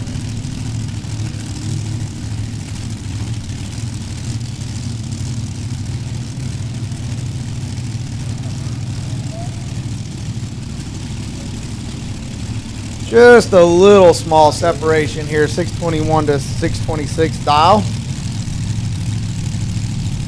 Danny Waddle with a 14 Mullis and a 540. Liebla with a 540 as well. Danny's got some making up to do. Can't get it done. Jeff, 6:29.4. Danny, 6:22.2, one above, but that 48 reaction time back here on the starting line opened the door. All right, man. Be good, Randy. And that means that now comp eliminator's up, and I can't do that kind of math. So, Bob, I'll see you during Top Sportsman. I'll get you a calculator. You can take your shoes off and use your toes. There's not enough Barney markers around here for me to be able to do the math for comp. I'm just saying.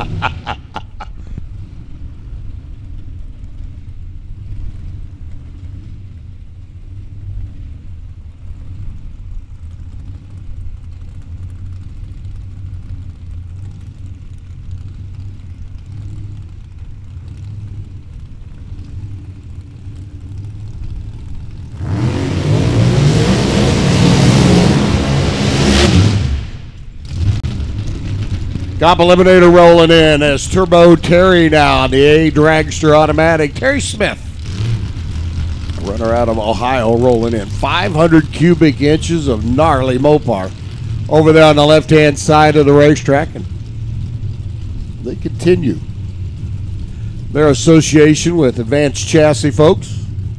Smith building his engines. That 500 cubic inch Mopar has been running on mean pretty much all weekend long. 653 in qualifying.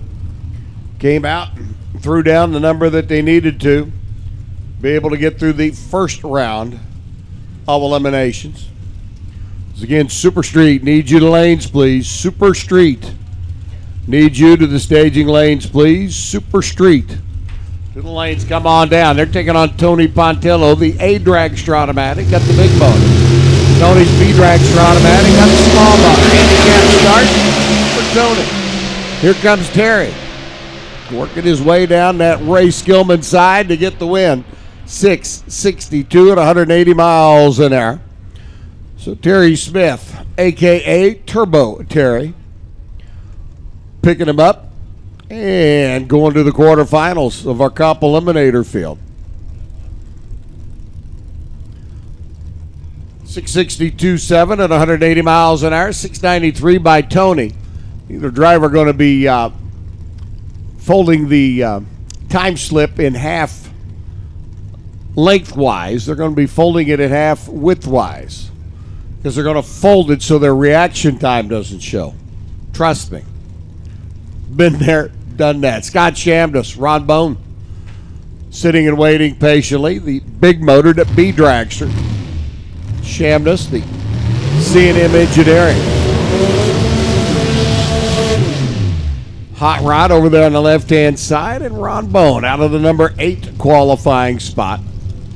Looking to see if he can keep that little 6-cylinder Chevrolet marching through competition. We get done with this round of eliminations, we will have 6 cars left in our Comp Eliminator field. Shamnus up on the left-hand side. Able to do what he needed to do in that opening round of eliminations. Bone, 6-cylinder Chevrolet. Late model Trailblazer type motor. For those of you that might have a Chevy Trailblazer. Essentially the power plant out of your car. Highly massaged. Bone, Gary Sherwood and the crew. Which when you get down to it in Comp Eliminator is usually a couple of guys that like to hang around for a free hamburger and a cold beer. Ron's off and running. Red light start by Shamnus. This one's over with already. Ron will click it, coast it, save the wear and tear, the parts and pieces.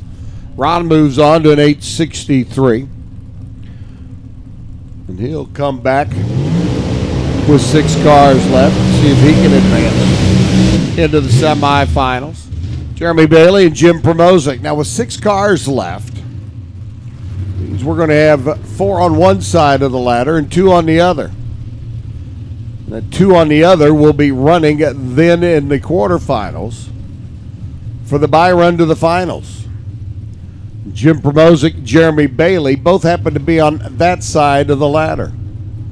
Now they'd love to be able to get to the point where they have the opportunity to run for that bye run. have a two-for opportunity. Promozic on the right-hand side out of the number 16 qualifying position. Jeremy Bailey, C Dragster Automatic.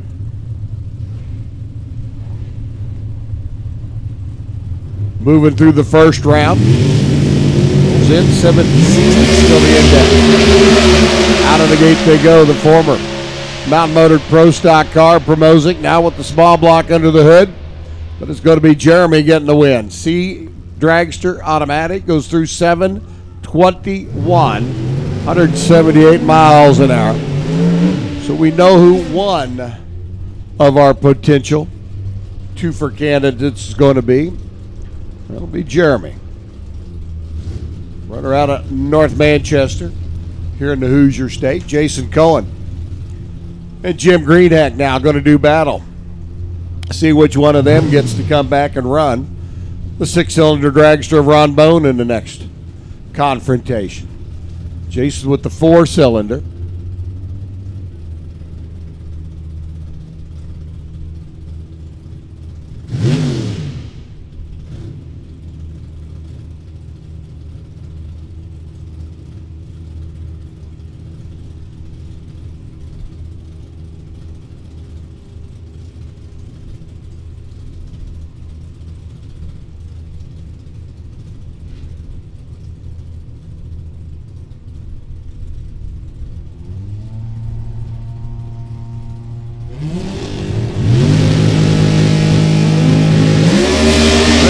On the right-hand side, the C-Tech Manufacturing entry, trying to chase down that little four-cylinder Bantam and gets it done. 736, 183 miles an hour.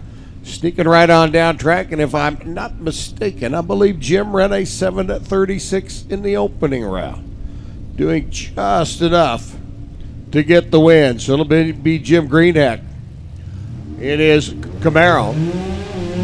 Ron Bone, his six-cylinder dragster. As we get to the quarterfinals, who's going to come back and run?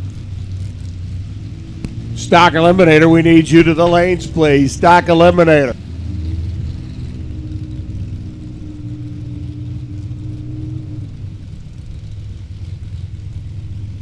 Now we got to figure out who's going to come back and run Jeremy Bailey in that two-for opportunity. It's going to be Vogus with the little A altered four-cylinder. Bantam there on the left-hand side, or Billingsley's. Camaro out of Decatur, Illinois, that mouse motored, and I do mean tiny motored, high altered automatic. Out of Billingsley's Car Wash, Billingsley Service Center. David here on the right. Chad on the left. Winner gets to take on Jeremy Bailey for the bye run to the final round. On paper, Chad Vogus, number 2 qualifier. Stronger in the 2 car. Got to cut a light and run the number. Well, they both cut a light. Let's see whose number's going to get punched at the other end. Got to be Vogus, 768. At 165 miles an hour, 818 by Billingsley. It was on the tree, had the better reaction time. Vogus able to get down to the other end of the racetrack, said, I want this one. And by 13 thousandths of a second, sneaks on by at the other end of the racetrack. So Vogus and Bailey be paired up in the next round. Who's going to come back to run Turbo Terry? Super Street, Stock Eliminator. You should be in the lanes. Super Street and Stock to the lanes. Final call, Super Street. Stock needs you to come on down. Final call, Top Sportsman. You mean they all aren't back there? Don, what are those guys doing? We're waiting for the cloud cover to move in so we can pick up a couple more, you know? Racers aren't picky like that. Yes, we are. We're the worst. Greg Camplain and Brian Brown. Greg gets to take on the number 1 qualifier. So it'll be all dragsters in the next round. Is it going to be Terry Smith taking on Brian? It'll be Terry Smith taking on Greg. About to find out. Camplain left side. Mount Comfort RV. Lucas Oil for the hometown runner here on the left side. Brian Brown's hometown runner here on the right. 3 lights of Terry. Oh, my. 4th out difference off the starting line. Brian Brow runs through 7:32. Cam Plain kicks the throttle or kicks the engine off down there, runs coast across the finish line stripe with a 7:74. And Brow moves on. He and Terry Smith, Jim Greenheck, Ron Bone, Chad Vogus, and Jeremy Bailey. Quarterfinals, comp eliminator. Top Sportsman coming in next. And here's Don. Is this your union break? You get a break for like 6 pair? Yeah, right. All right. First off, I want to know where the union card is. And who my union steward is. Can I get my mandatory breaks, please? Coming up on the race Gilman side, Bob Mandel Jr., 682, taking on Steven Brenniger on the Chevrolet side in a Ford, dialed in at 665. Brenniger coming in out of the number 8 spot, and Bob Mandel from the bump. Bob won here last year in the same car, so Bob's keeping that back-to-back streak going. And I'm hopeful that maybe in Chicago we'll see Bob and his son, Little Man, in his beautiful blown 55. The other 55 was here. They had it going through tech and check and everything on Thursday. It's a beautiful car. Beautiful car. So we'll be hopeful when we get to Chicago. Maybe we will see it. Maybe we won't. But no matter what, they bring out great equipment, and Bob and his son both do a great job in the class of Top Sportsman. Bob laid down a great 675.7 to get in on that bump spot. Second quickest Top Sportsman field in history. And we're going to see if he can keep on going, but I'm pretty sure that Mr. Brenniger would like to put a stop to Bob's back-to-back, if you will. Easing on into the stage beams.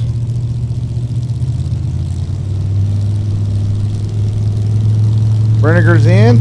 Mandel's in. Here we go. Little puff from Bob. Top end, Brenniger shuts him out. 20 on the tree, 1 above, 666 with a 7, taking a foul. Bob Mandel down a little bit, so I'm going to think that Bob might have given that one back based on the 195 speed and 2 above. So Mr. Brenniger will be moving on, and we will see the Mandel crew in Chicago. Up next, Vince Nannini, number 31 qualifier. Starting to see a pattern from going into the second round here. Taking on alternate, number 34, Jonathan Smitty, his first weekend out in the Performance Refinishing Supply Escort. Vince Nannini's car built by Mandel. 2 nitrous cars, 673 for Vince, 682 for Jonathan. Career best numbers for Jonathan for the weekend, as he has made just a few laps in the Escort. Former Mountain Motor car from back in the IHRA days, RJ car. This one is going to be really close. 673 and 682 dial. Both of them matched speed-wise. 203. Whatever happens up here on the starting line should probably carry right on down to the stripe.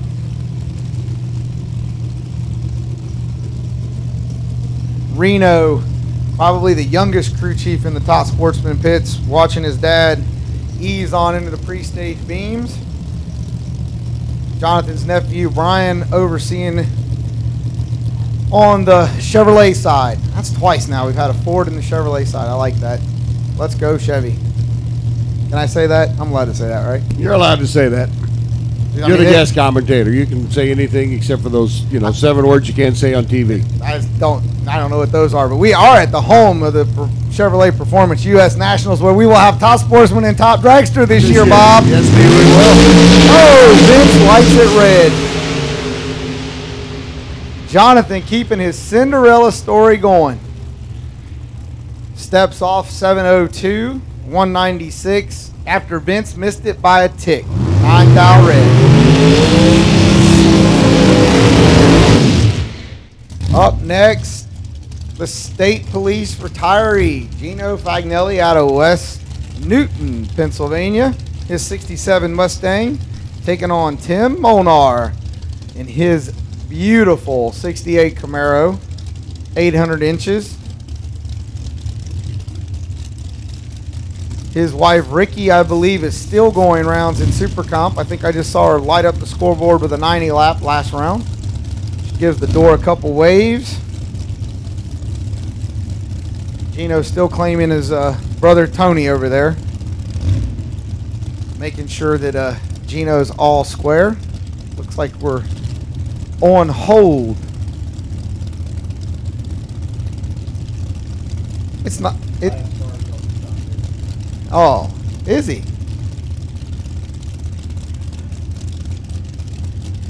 I like the red light, green light program.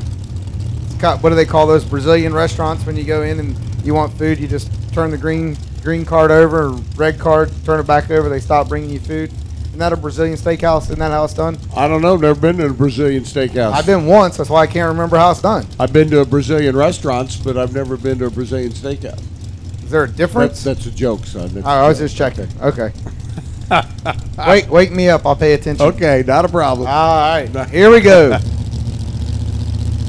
Tim's already staged. Here comes Gino. Little move to the left for Gino. Wheels are right back on in. Tim, 650 with the 5, 198. Down a little bit of speed. 31 up front for Tim. Gino was 20, 682.4. Tim getting there. 300s, Tim and Ricky. I guess they got the program going. Moving on to the next round. Ooh, this is a pair. Yes, indeed. Scott Wasco, 658 over on the Ray Skillman side, showing Tony's car how to continue to turn on wind lights. And Cheyenne Stanley, our #1 qualifier, qualified with a 626 at 230 miles an hour. Cheyenne driving a Haas, former Brian Graham Mountain Motor Pro stock car. Son Gavin setting the wheelie bars, giving it a once over. Gavin racing Super Comp this weekend. Cheyenne in the contracting business. I believe he does paving. I believe that's or concrete. And Scott, he's an underwriter. It always makes me a little nervous. Wonder who's underwriting his insurance. Risk assessment, right? Isn't that what an underwriter does? Risk assessment, yep. Wife Heidi out there giving him the race pack button turn on. We're both staged up, getting ready to go. Little move. Cheyenne reeling it in. 004 for Scott. Top end. Ooh. Cheyenne. 631.6. 217. Scott steps off. 670 with a 5 at 174. Looked like a pretty solid lap there to the 8th mile. He was 004 up front. But Cheyenne, #1 qualifier, moving on to the next round. Wasco's parachute's blossoming there before the finish line stripes, so may have been a little bit out of the groove down there. Just wanted to get the tail wagging stopped. Or it could have been the proverbial shoot drop. You could have been the proverbial shoot drop. Yes, it could have. All right, well, here we go. That's your mission, to go find out what happened. I don't think Scott's going to tell me. Yeah, okay, all right. Well, I mean, so Ray Skillman side, Mark McDonald dialed in his 667, the dragstersforsale.com Mustang, taking on Lester Johnson, 639 on the Chevrolet side, qualified #3 at 633 at 225. Mark qualified #11 at 659. So we're going to have about a 20-mile-an-hour split here when we get to the end of the racetrack. Both drivers are typically solid up front on react, so this will be interesting to see how this plays out at the finish line. Mark goes with 003, as they say, RED. 668 with a 6. Lester 640 with a 7 at 222.99. So Lester will be moving on to the next round. We're holding them up here.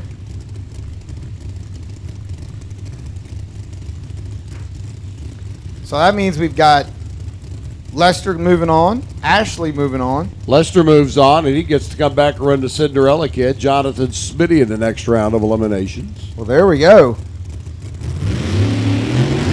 All right. Up now, race Tillman side, Tim Perman out of Morris, Illinois, dialed in at 666. I think you probably should have changed that. Dial in. I don't know that I could have wrote that on there. Tom Stoltz, dialed in at 654. Terre Haute, Indiana. Farmer, 68 Camaro, 860 inches of nitrous fed. Old school backing up here. Pam backing Tom up. Joe over behind Tim, setting the wheelie bars. We're going to have a little nitrous battle here between these two.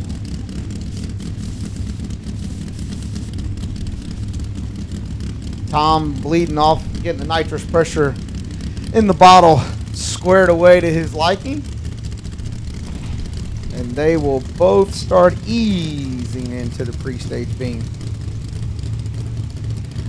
Bob, as much as I enjoy holding on to this mic, I really would have enjoyed racing today. Oh, trust me, I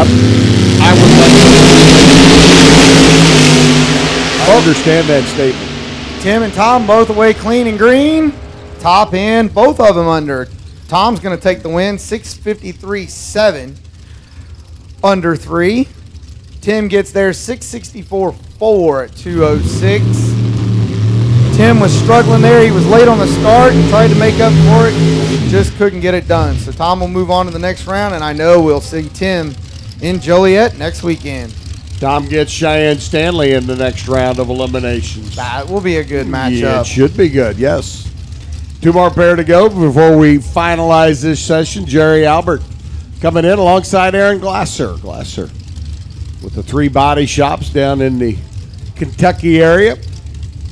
Surprise number 2 qualifier when he came up and leveled that 629 lap last night. They a lot of big nitrous deal. Aaron and his dad Gene family over there do, and they just go about a process, and they got it done last night. Wing got underneath the scoop and snatched it off. Had to do a little carbon fiberglass repair on the top of the scoop, but they got that done. They're in the body shop business. They should be able to get that done. I mean, you know, who else are you going to go to? So, Jerry Albert, resume is long as my legs. So, for him and his wife, Tracy, they've already picked up Winter Circle this year. Aaron, the Two-Face, the Harvey Dent 69 Camaro. All right, so let's see. And Tracy tells Jerry to lift as Aaron something did not move in Aaron's car. So they are going to turn the bottles off and push him back. And Jerry is going to move on to the next round, and he is going to take on Tim Molnar. Tim Molnar. I think those two know each other. I think it's safe to say that Tim and Jerry know each other.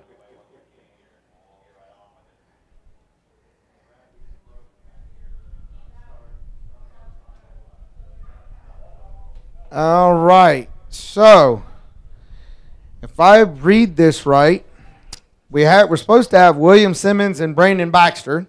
Brandon Baxter did not make the call, and now William Simmons is sitting here, and we have pulled the front end off.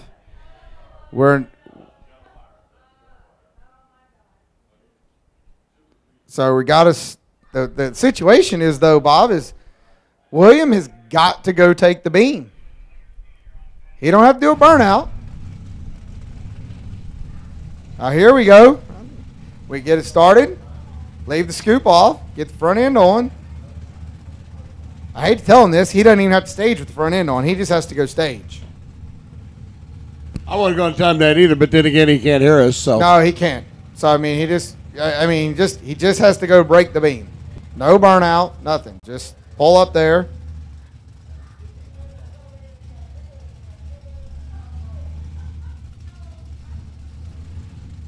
Just eat. So I like drama.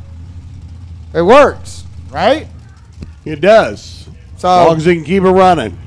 I don't know why he's stopping. I don't know why he's stopping in the burnout box. Just pull on up, stage the beam. I'm having like a tin cup moment here. Somebody stop him. He doesn't have to hit it from there, right? Remember that? Yep. Just pull up there and stage.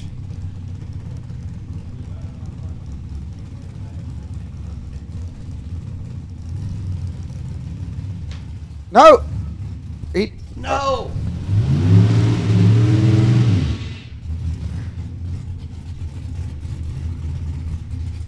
I don't know if anybody on the starting line can hear us. Just stage the car. Has to stage the car and accept the green light under its own power. Okay, there we go. Okay. I thought maybe we had to get like a Skyrider or something here. I didn't know what was going to happen. I don't think we could get the plane up quick enough. But I'm pretty sure Brad was about to just jump out there and throw himself on the grenade to keep it from happening. I think he was too. So that means that Mr. Simmons comes back to run for Steven Brenniger. So we don't have. We do. We have 0. We have 4 pair. No buys. Well, hopefully Mr. Simmons can get it all fixed as he got in as an alternate coming out of the number 33 spot. So hopefully he can keep his Cinderella story going because that may be his lucky break right there. Maybe. Everybody says you need 1. I'll see you in a while, Bob. Okay, brother. 4 pair to go. Keep whittling them down as we send them down the racetrack. Super Street coming up now as we put the 1090 back on the scoreboard. Thanks to Don O'Neill for coming up. Adding his inside in. Unfortunately, the NGK. Hot rod for Don and Diane, not able to make the show this weekend. He comes up, lends a little expertise from his years at the wheel of a top sportsman car, the old Monte Carlo. Seen that Monte Carlo blow the door off. I've seen it blow the window out. A nice upgrade for Don and Diane this year. But 1090s on the boards now as we're going Super Street racing. Should have 17 cars left. Going to whittle it down to 9. Super Gas, Super Comp. Need you to the lanes, please. Super Gas, Super Comp.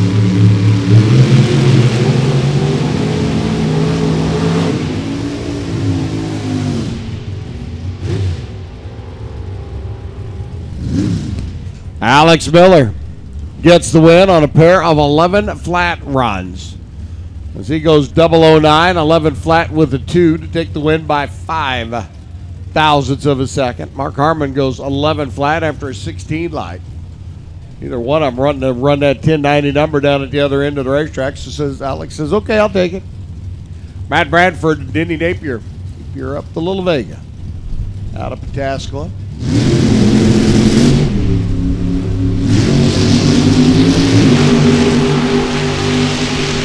Little Vega on and off the throttle stop. Here comes Bradford's big motored Mopar at the other end. Not going to be able to do it. It's Denny Napier moving on by 17 ten-thousandths of a second. We had 5 thousandths. We had 17 ten-thousandths. Just the first 2 pair. I think the boys have come to play. Super Gas, need you to lanes, please. Super Gas to the lanes. Super Stock, you could come on down. Super Stock and Super Gas. Super Comp, hold still for just a moment. Let's stay with the flow that we got going. Super Stock to the lanes. Super Gas to the lanes, if you would, please. Jason Satterley and Marcus Bush come rolling in. First generation. Small motored Camaro for Jason over on the left-hand side, and Marcus wheeling and dealing. Big motored Chevy Nova here on the right. Jason going 0-0-7, then 1093 to win by 0-0-4. 1092 by Marcus. Satterley 7 on the tree, 4 at the stripe, gets the W and moves on. The Malibu of Dick Sperry rolling in to take on John Hellman's 69 Nova SS over here on the right-hand side. The low riding. Big block. Minnesota base. Hot rods for John. Need to have John stop by my house when he comes from Minnesota down to Topeka in a couple of weeks. Or you can do it on the way home, I guess. He's got opportunity. 1091 by Dick Sperry as he motors through it, 122. 1093 by John Helmet.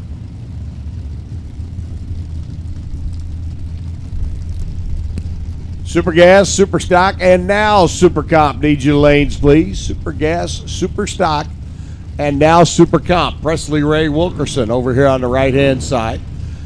The young lady out of Kentucky taking on Horseman's Falcon. Red line start by Presley Ray. One foul, too quick. Indy ATM Innovations, Red Horse Performance Machine. Her day is done. Gary Horseman moves on. He'll be back. And again, Super Gas, Super Stock. Need you to the lanes, please. Horseman, 1087, 136.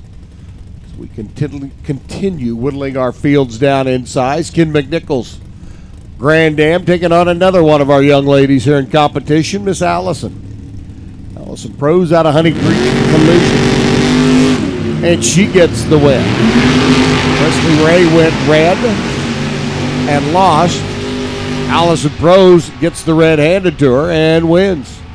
Ken McNichol leaves too quick. Allison Pros 1089.0 at 138 miles an hour. So she'll be back at least one more time. Sean Pitts, Jimmy Barrister. Little Vega Wagon. 73 edition coming up.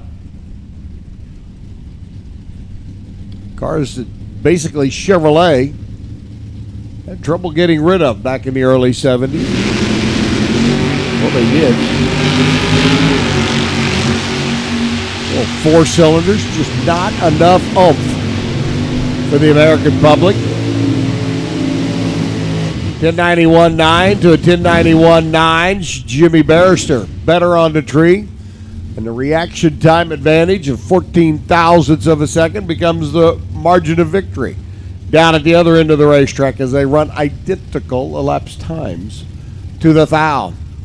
Jason Hennessy and David Whitefoot.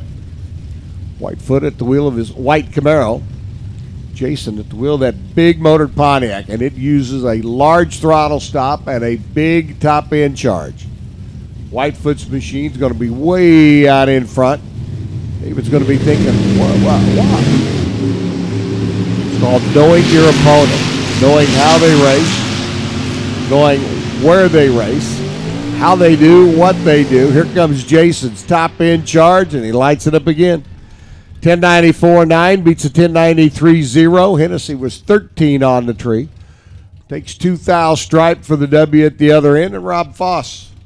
17 cars left, gets the bye. He will be one of our final 9 contestants as we roll into round number 4. Super Street next time around. Super Gas, Super Stock, and Super Comp. Need you to lanes, please. Super Gas, Super Stock, and Super Comp. Need you to the staging lanes, please. Rob Foss with a free run. AKA free ride. 1099 and a $127, and he marches right on through. So that'll put that session of Super Street in. We've got 9 cars left. 16 cars left in our stock eliminator field. We're going to whittle it down to 8. Tyler Wodarczyk and Drew Skillman. Oh. I'd have bought a ticket just to watch this race.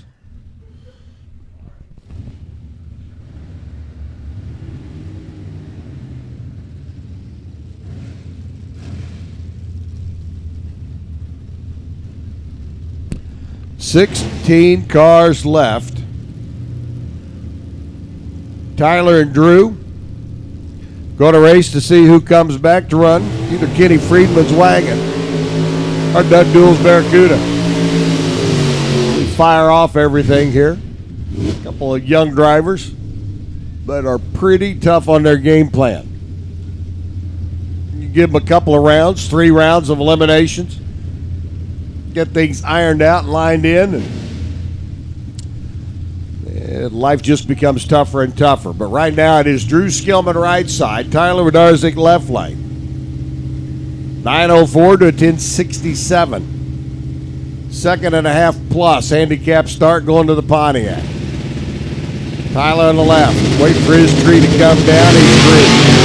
Here comes Drew Skillman. He's green. I told you I'd have bought a ticket to see this race. 006 and 008 on the reaction timers. 005 at the stripe. 9:05.8 on the 9:04 by Drew. 10:69 for Tyler. And Skillman by 5 thousandths of a second picks up another round win. That, boys and girls, is the way it's supposed to be. Now Drew's going to come back and either be giving up a large handicap start to Kenny Friedman's wagon, or a not quite so large start to Doug Dool's CUDA. The ATI Performance Parts 440 machine, and it's going to be all Doug. Kenny Friedman likes the red ball by 2 thousandths of a second. So already know who one of our 8 cars left pairs is going to be is Doug Dool. And Drew Skillman will do battle. Chris Chaney and Timmy Lowe. Old school Camaro. Reigning division champ. New school Camaro. And the Copo Camaro. 1041 to 1025. Factory stock E Copo actually going to get the handicap start against the big block 427, the Division 5 champ. Cheney hanging the front end of the Camaro out in front. Looking over at Tim Lowe going, where are you, Tim? Trying to back into him at the stripe, gets it done. 10:33 at 118. 10:55 by Tim Lowe down at the other end of the racetrack. So Cheney moves on. The division champ will be one of our Elite 8 in stock eliminator action. Tim Lowe's day is done. Ryan Walther and Jimmy Cakel. This is the little Chevy 2 small block 350 combo taking on Dr. O's Mobile and the 4-4-2 here on the right-hand side out of All-Star Performance. Handicap start by just a little bit. Going to go to Ryan Walther on the left-hand side.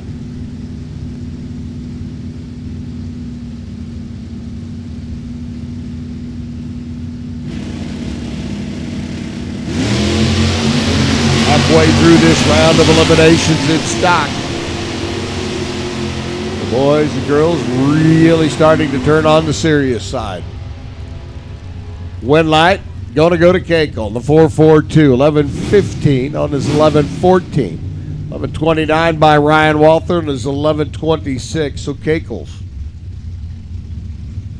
Oldsmobile becomes one of our Elite 8. That's going to be Bob Gear, Brian Irwin. Irwin at the wheel of his Camaro right side, 11:16. Gear at the wheel of the Buick, 11:98 for he and Eleanor. There goes Bob. Here comes Brian. It's Bob. It's Brian. It's Brian. It's Bob.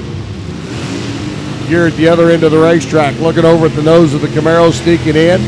Bob Gear picks up one more round, runs 12:03 to take out the 11:22 by Brian. I think he got down to the other end of the racetrack, and neither one of them wanted to take that finish line stripe. Winner there, Bob Gear gets to come back and run Chris Chaney in the next round of eliminations.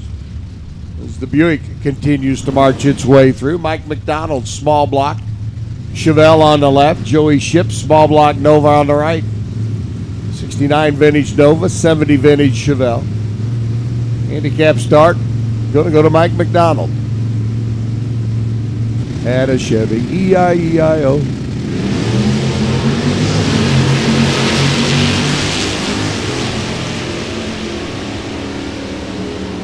Joey needs to get out a couple extra paddles. See if Joey can catch him down at the other end. Can't do it.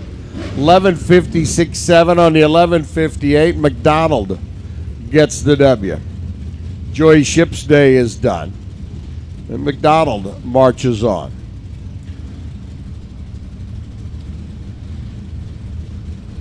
So Mike wins. Joy comes up short. Bo Fowler and Brian Livingood. Big block Camaro, the 360 Volare. Mopar goes first. Chevrolet goes red. Bo Fowler. Moving on, a couple of heads up. Runs for Bo. Looks like he's got some clear sailing now. Runs 11:43 on the 11:39. Living good. I'm going to look at that reaction time and go, ooh, did I really? And the answer is, ooh, yes, you did. Joe Martins and Jeff Myers. Ooh, I love this pair. The Copo Camaro left side. Taking on the big block 4-speed hot rod, the classic machine of Joe Martins here in the right lane. 10:27, Joe gets a little bit more in the second handicap start. There goes Joe. Here comes Jeff. Out of the gate, separated by a scant 1, 2, 3, 4 thousandths. And Joe Martins moves on, winning by 8 thousandths of a second. Joe Martins, 10:29 on a 27, 17 on a 14 by Myers. Martins becomes a contender in the Elite 8 of Stock Eliminator Racing, where it'll be Kakel and Martins, Dool and Skillman, Cheney Gear, and Fowler and McDonald looking to work their way to the final round. Super Gas getting ready to come up. I'm going to take a break for a moment. Ron Ruggles tell you about Super Gas, Super Stock, and Super Comp. I'll be back with you in just a bit. All right, on the launch pad right now. The class with probably the most cars left in it right now, but we're going to do some more splitting, just like we're splitting firewood. Wally Hack and Bryce Hunt. Bryce Hunt flopped over into this lane. The Hunt & Sons Memorial Monument designer by trade out of Brownsburg, Indiana, the S15 truck. And Wally Hack. So Wally will be hunting the Ray Skillman scoreboard. He'll be trying to run the stripe tight down there. They got to cut the tree down right now. Got to bring it. Got to bring it. Got to bring it. Got to find that fine line between green and red. Well, we're both green. Who's going to get the pink slip and get excused? We'll find out in just a second. Down at the top end as they're rolling through. Win light goes to Wally Hack by 39 ten-thousandths of a second. Hack was 994 to Bryce Hunt's 993. Hack got the light, and Hack's got the invitation to the next round as Janice Swan and Scott Deffenbaugh step in. Scott Deffenbaugh running for Deffy Racing, the 66 Nova with a black vinyl top. He'll take the east side of the racetrack. Janice Swan with that little orange Opel GT running out of Mooresville, Indiana. Got a Bob Bailey big block Chevrolet to get the job done.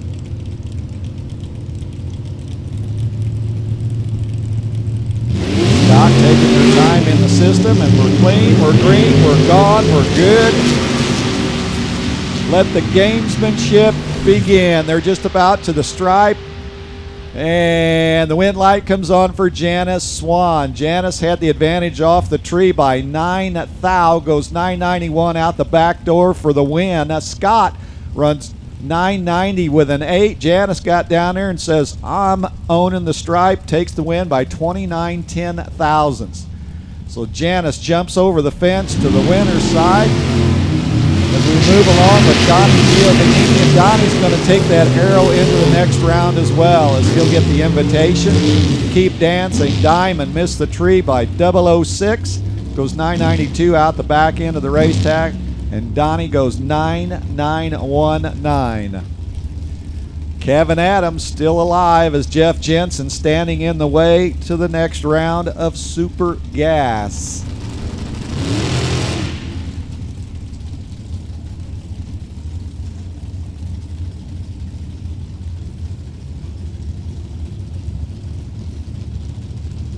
So round number 4, that invitation is within reach for both of these drivers. Who's going to grab the brass ring it'll be Jeff Jensen. Kevin Adams pushed the stop sign on the school bus over there on the left side. Jeff Jensen is your winner. 993 for Jensen, 163 miles an hour. Jeff didn't have a great light, but Kevin Adams helped the situation with the red light. Scott Tuttle and Greg Smith roll in. The turquoise 33 Ford with a big Ford power plant. Scott Tuttle. He's on the left side. Greg Smith out of Terre Haute. He doesn't want to have to make the drive south just yet.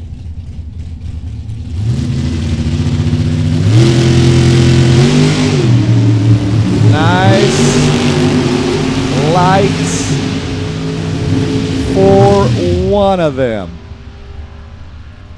And the 023 bulb start for Scott Tuttle helped him buy some real estate, buy some time. He goes 997 out the back door for the win. Greg Smith did all he could if he'd have got off the line a little cleaner, but he run 992 and loses it by 11 thou. Scott got down there and felt real good about taking the stripe, and he is in the winners group. Ron Lower up next.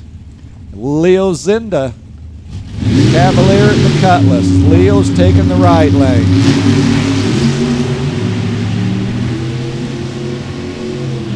Good race, tighter down at the finish line. The lights dance for Leo Zinda the third. Leo goes 993 at the top end to Ron Lower's 995. Ron got down there and, well, he let Leo go across the stripe first, and Zinda, a tight one, 005. Margin of victory is Jacob Elrod and Jerry Duke. They'll duke it out.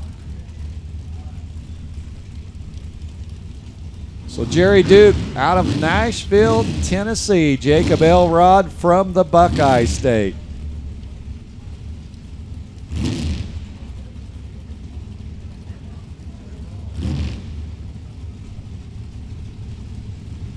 Who's going to ambush the tree? Well, I'm not going to tell you right now. They're both in it to win it northbound. Who's going to the next round? And it will be the better light of Jerry Duke. Jacob Elrod, problems set in probably down there about the 1,000-foot mark. They're well off pace as Jerry Duke goes 995 for the win. Tom Small, Tony Tanner. Tony Tanner out of Morning View, Kentucky. The truck driver parked the truck, brings out the Grand Am, and goes super gas racing at the Summer Spectacle. He looks to the out the passenger window, and Tom Small trying to spoil Tony Tanner's day here on a Sunday. Tom Small pedaling hard, eyeballing that finish line, win light. Tom Small, and I'll tell you what, the crew out there is happy. Tom Small goes 991 for the win. Tom had 8 thou, squeezed the tree a little tighter. Tony Tanner gets down there and wished he would have just baked the brakes just a little bit as he breaks out by 5 thousandths of a second. Jeff Reed Jr., the shop manager, and Larry Bernhausen, the retired Auto Plus store sponsored Vega wagon. This is going to be neat.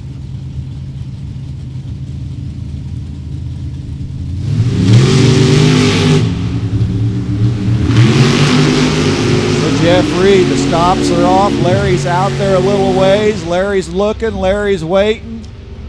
Larry gives it up on the double breakout. Jeff Reed Jr. hung in there long enough. Goes 9898. Jeff Reed Jr. earns that win as Bernhausen got a little deeper into the number with a 9867 on the double breakout. And Rock Haas will be rocking it down the Chevrolet Performance lane. That Don Davis, beautiful race car, and Tim Gillespie, another nice looking hot rod, but nice cars don't win races. Good reaction times running the number. That's what it's all about. Rock Haas just flickering that bulb, waiting on Tim. Tim's ready. This is another one of them races that's going to be biting your nails at the finish line. Win light will go to Tim Gillespie. Tim had 2 thou on the tree, goes 993. Rock Haas right there with a 994. And my friends, it is rough down there in the quicksand, down there at the quarter-mile away. Tight one, 41 10,000ths is Rod Benson and Lee Klingensmith. Watching the action ahead of them. Now they are on the hot seat. Klingensmith, the contractor. Rod Benson, the body shop owner. Both of them sitting on them bulbs. They got to light a few more pair. The tree will drop, the button will be let go, and hopefully they got it just right. Well, let me tell you one thing. They both drank the same amount of coffee this morning, and the wind light, wow, 5,000ths from a perfect run for Rod Benson. He goes 990 with an egg, 005 on the tree. They both got into the bulb, looking out with great lights. Klingensmith 992, mercy. Whew. This is rough. Rough sledding out there. Troy Coughlin, the Deadshot car, is already gone, and Mike Duke. Mike left just a slight ahead of what the tree wanted him to as Troy Coughlin takes it to the next round. Coughlin cruising down there to a 994 as Michael Duke's day will stop right there. Rob Kropfeld, Ray Miller III. The Camaro, how about a pair of them? The chassis builder, the auto technician. The excitement meter's got to be running pretty high in both of those cockpits. It's hard to control the emotions when you're out there and you know you're getting closer and closer. But you gotta settle down and stick to business.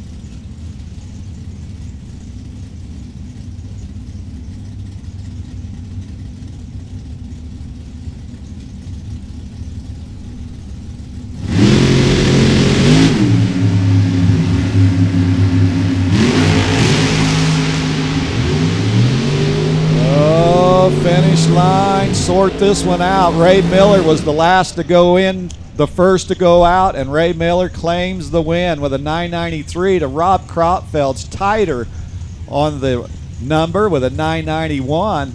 Ray Miller got down there and decided, hey, you know, this race is going pretty good. We'll take the stripe, and takes it by 13,000ths of a second as Alan Bush and Dave Kalmus. Couple cars, the Beretta, the Cavalier, Bush on the left. Yet to light the pre-stage bulb. He'll get a little closer to that photo cell. There we go. Got 2 more. They got the low beams on the tree. They'll be pulling the high beams.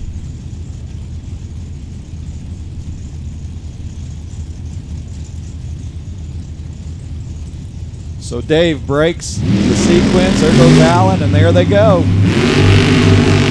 Drivers are doing a fantastic job not throwing it away at the start. They're racing 1,320 feet, and the wind light will shine for Alan Bush. Alan 994 to Dave's 993, about 200 for Bush. Margin of victory, .008. Not the tightest race of the day, but it ranks right up there with some bashing going on down there on the finish line. Jeremy Mason, Denny Napier.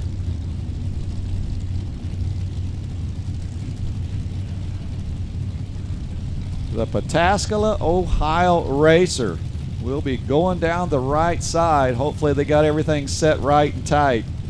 It's Jeremy Mason up to the task. Great matchup right here.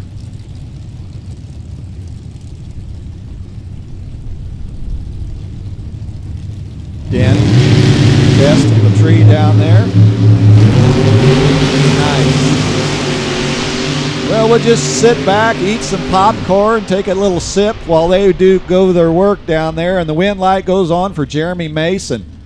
995 to a 998. I believe they went down there and kind of grabbed the emergency brake, and we're just kind of putting a little pressure on it down there as Mason taking the win. took the stripe down there. 995 Mason, 998 for Napier. 2 was the only difference between the bulbs. Doug Croft. Well, you take these buy runs anytime you can get them. Try to get you some more information to tune up your car. Well, it's getting rougher out there. The waves are getting higher, the water's getting rougher, the wind's blowing harder.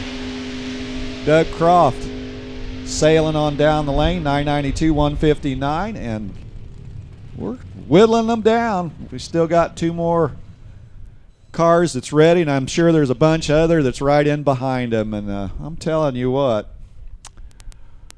whew, you earned that trophy today. You're going to be wore out emotionally. Body's going to be tired, but you got to stay in the game. We're not done. We're getting closer. All right.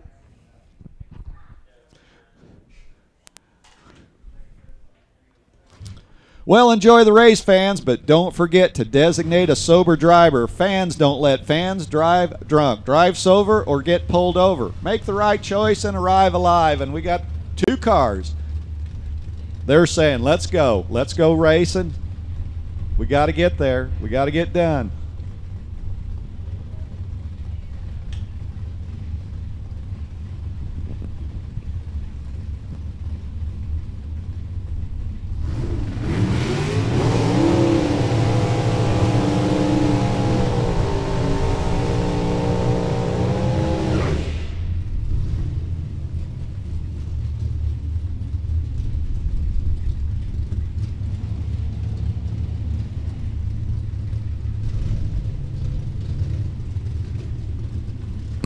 Rick Rondy and Age Atkins come rolling in now as we continue on with our super stock eliminations. 24 cars left, going to whittle it down to 12. Out of the gate they go. The boys playing serious now. 005 and an 010 on reaction timers. Win light's going to go to Rick Rondy with the 005 light. 1051 for a 15,000s package. 619 on a 616 for Atkins. They're on the right-hand side of the racetrack. He made his way down the racetrack. Gary Summers comes rolling in. Factory super stock Cobra Jet convertible. Taking on Billy Rowe, the little 327 Chevy Nova. 997 to a 941. The dial difference between the two.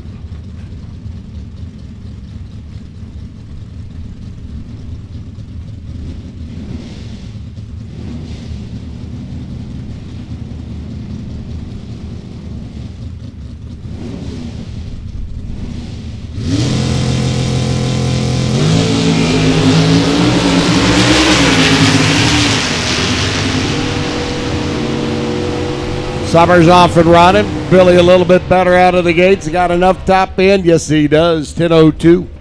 129 miles an hour. Taking the stripe and the win by 0.02 of a second. Fred Bartoli and Brandon Wilkinson.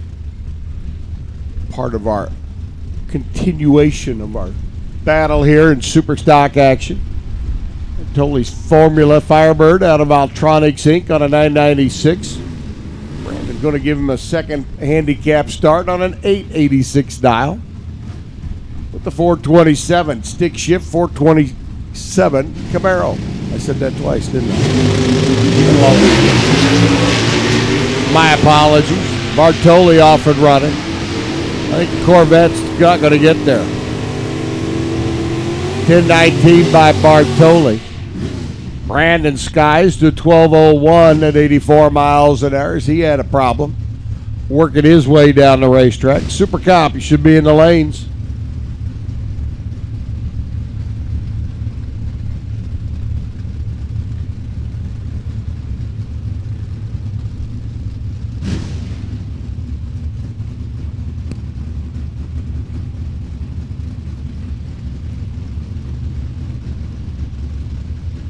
Super Stock GTK Automatic. Heads up battle coming at us now. Greg Meyer, Jeff Neiswanger. In qualifying, they were separated by 0.07 of a second.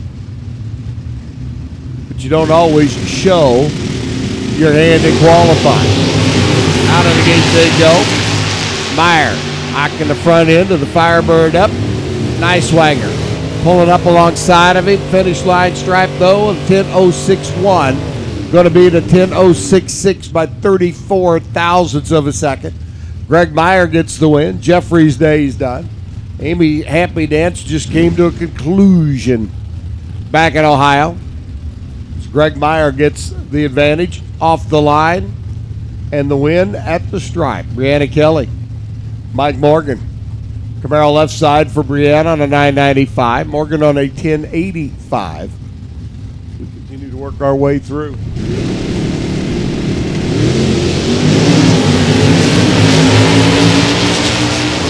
Red light start by Mike. One foul too quick. Brianna says, well, thank you. Thank you very much. Motors through with a 994 on the 995. 1094 for Mikey after the red light start. But once you're red on this end, it's basically over with, but the tears on the other end. Hayden McBean and Bob Marshall are the frowns.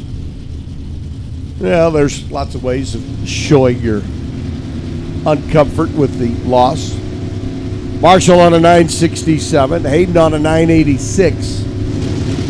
428 Mustang, 426 Dodge. McBean's car just looks like it's fun to drive, doesn't it? Front end comes up, carries out oh so nice.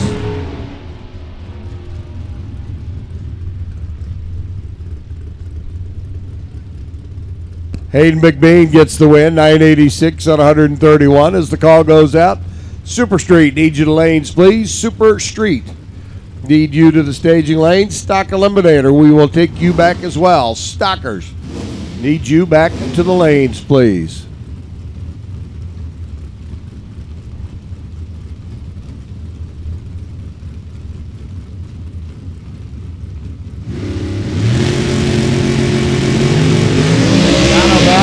The win. Aaron Allison goes red by 8 thousandths of a second. And Mr. O'Malley driving that little red Corvette.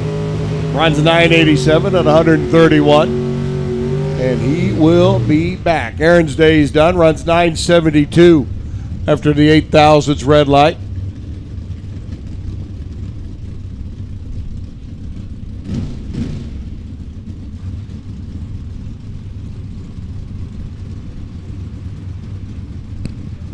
Irvin Johns and Jeremy Duncan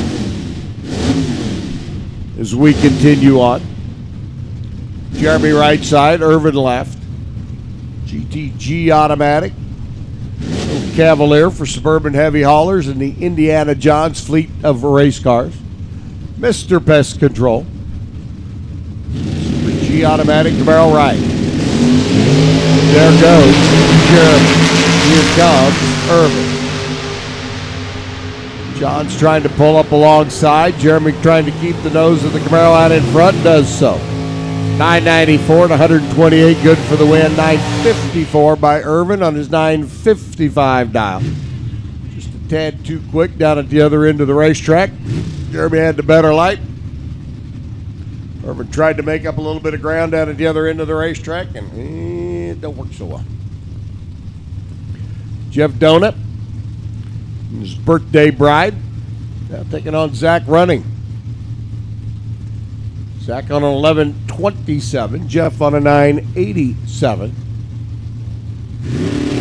Woodlark Super Stock Field down to final 12 cars. And Donut red by 12 thousandths of a second. Zach Running sees the win light on automatically on the Chevy scoreboard. He'll motor through 1128 at 116, 1017 by Jeff. After that red light start. Snow Wally for Charlotte. Kenny Schindler and Dave Dupps come rolling in next. Dupps in the Cobalt. Got a heads-up cylinder heads. Schindler at the wheel of the Arts Used Parts. Corvette 427 combination. Super Street and Stock. Need you back to the lanes, please. Super Street and Stock Eliminator. Need you back to the staging lanes, please.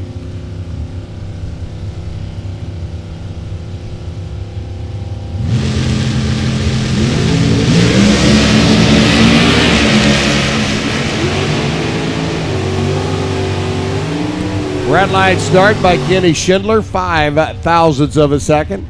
Dubs goes 874 at 136 miles an hour. And he will move on with the heads-up cylinder heads entry. John Freck and Chuck Bellinger.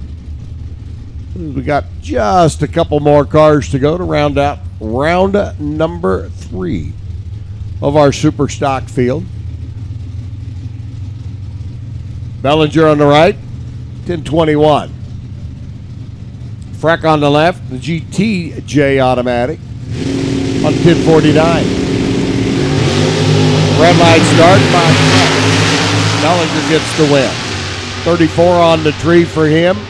Red on the tree for John. Chuck will turn it around after running a 1018 at 130 miles an hour. Drew Skillman.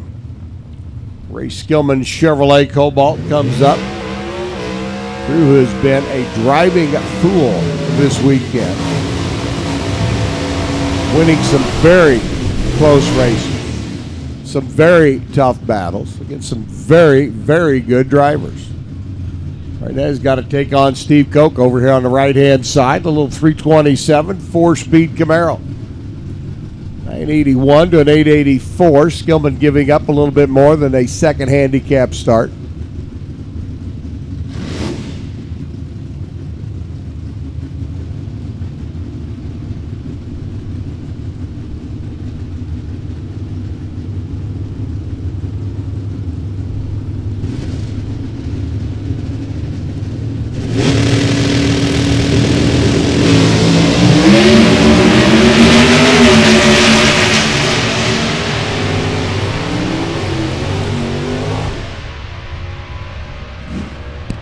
Gets the win, 889 at 145 miles an hour. 983 by Steve. Steve let the clutch out just a tick or two too late. Just a tick or two. And here comes the team cars. Tyler Wodarczyk, Chris Cheney.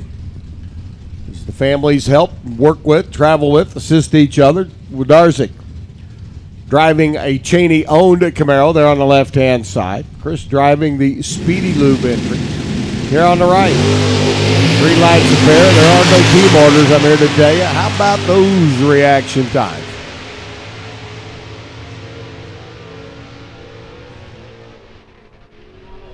$10.29 at 122 by Tyler. $10.20 on a 10.19 by Chris Cheney. 004 by Tyler, 005 by Chris, margin at the stripe, 009. You think them kids weren't duking it out going down the racetrack? That, boys and girls, was a pretty good run down the quarter mile for both. Super Comp getting ready to roll in next. And again, Super Street and Stock. Need you back to the lanes, please. Super Street and Stock. Need you back to the lanes. Super Comp coming up next. 890's going up on the scoreboard. Joey Fusting and Elena Haas going to be coming up next along with Ron Ruggles. Whew, that was a great match up there. That last pair that went down, it reminds me of the Rock'em.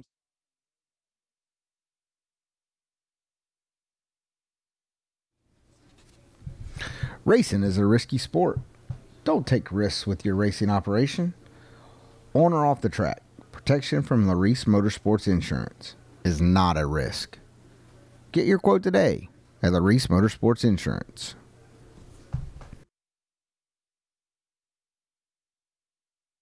Ray Skillman Auto Group and Alana Haas. Well, been running some pretty good races this afternoon. It's just going to take the best of what you got put together, try to turn on the wind light as it is getting rough out there.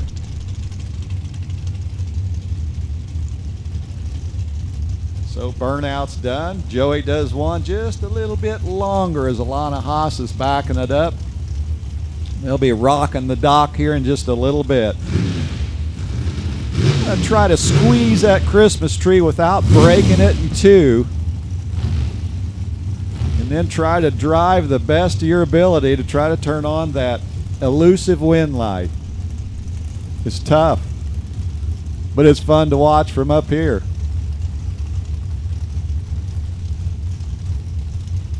All right, we're pre-staged. Alana says, let's go racing. Come on, Joey. And racing they are. All right, who's going to show who the door? And the win light, Joey Fusting, 003 on the tree, runs 890 with a 2, takes the stripe, takes the win by 14 thousandths. And Alana Haas goes 890 with a 1. You don't think reaction time isn't important? Boy, it was in that pair. Steve Fields and Chuck Ridenauer set to go. So Chuck, American Chassis Drags, the Indiana Racer, whapping that throttle a few times. The crew walking behind the car, kind of brushed the hand across the tires.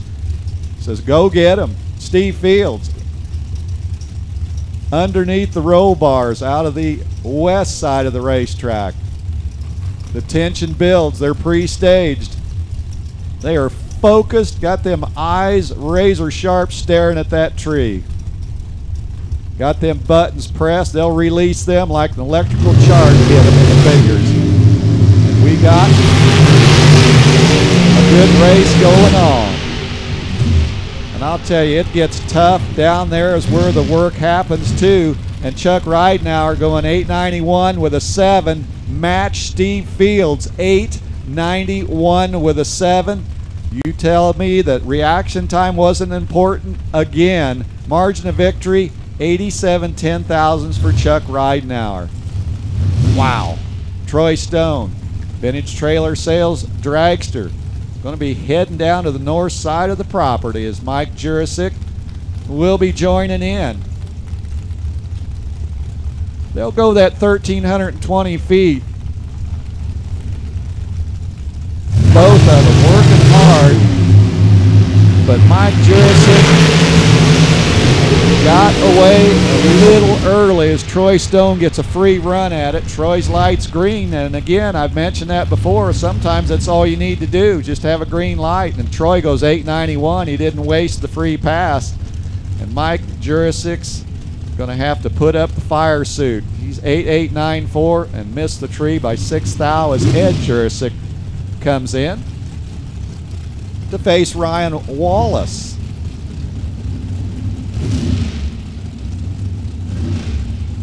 Two by two we go.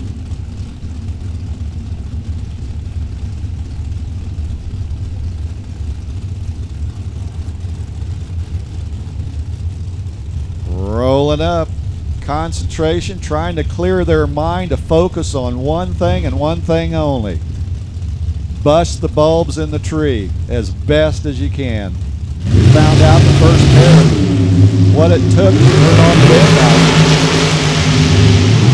You get this far, and you don't make too many mistakes down at the top end. Ryan Wallace on the double breakout goes 888s with an 8. Catch this, Ed Jurasic, 888s with a 7. Jay Oakley, under the watchful eye of Philip Oakley, trying to get around Andrew Thomas's red dragster. Andrew down there wrapping that pedal as the car wiggles back and forth, trying to make sure got that carburetor all fresh and cleaned out.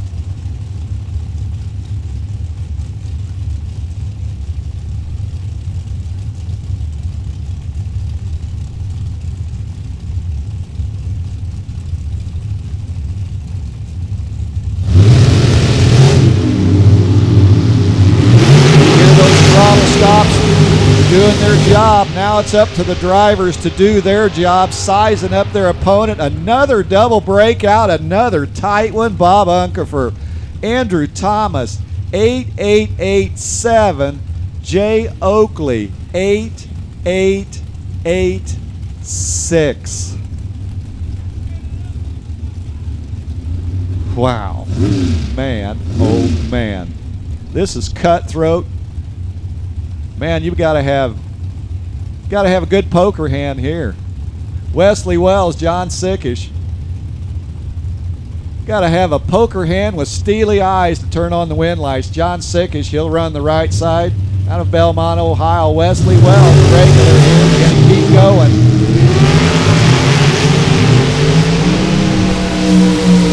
Who's going to hit the home run? It'll be John Sickish, 894 to Wesley's 893.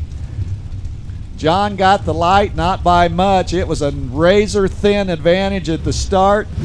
John Sickish takes the finish line, and it worked out for him. 1/1000th was the margin of victory as Wesley Wells will park the Ray Skillman Auto Group dragster as Gavin Stanley and Ray Conley move in.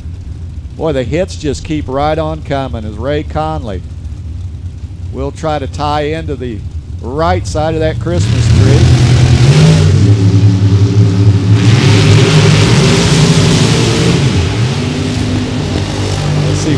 All right, this is going to be interesting. We see the lights. Wow, Conley goes 890 with a 6 and goes down because Gavin Stanley was zeroed in on the tree. He is perfect on the reaction time, going 891. And I'll tell you what, Gavin Stanley did all he had to do to take down Ray Conley. 13/1000ths margin of victory. Whew, mercy. Paige Coughlin out of the junior dragster ranks, ready to race with the Jegs.com dragster. Scott Sattler, also from Ohio, will try to run with Paige. And Scott Sattler, well, he was anxious to go on vacation, but he got caught leaving the house early. Paige Coughlin gets a free run at it. Paige goes 889 with an 8 after a 005 green bulb, and Scott knew they had to try to press the tree, and well, sometimes you get away with it and sometimes you don't, as Ron Finney and Ricky Malner get ready to roll down the highway. So Malner will take the passing lane and try to turn on the wind light.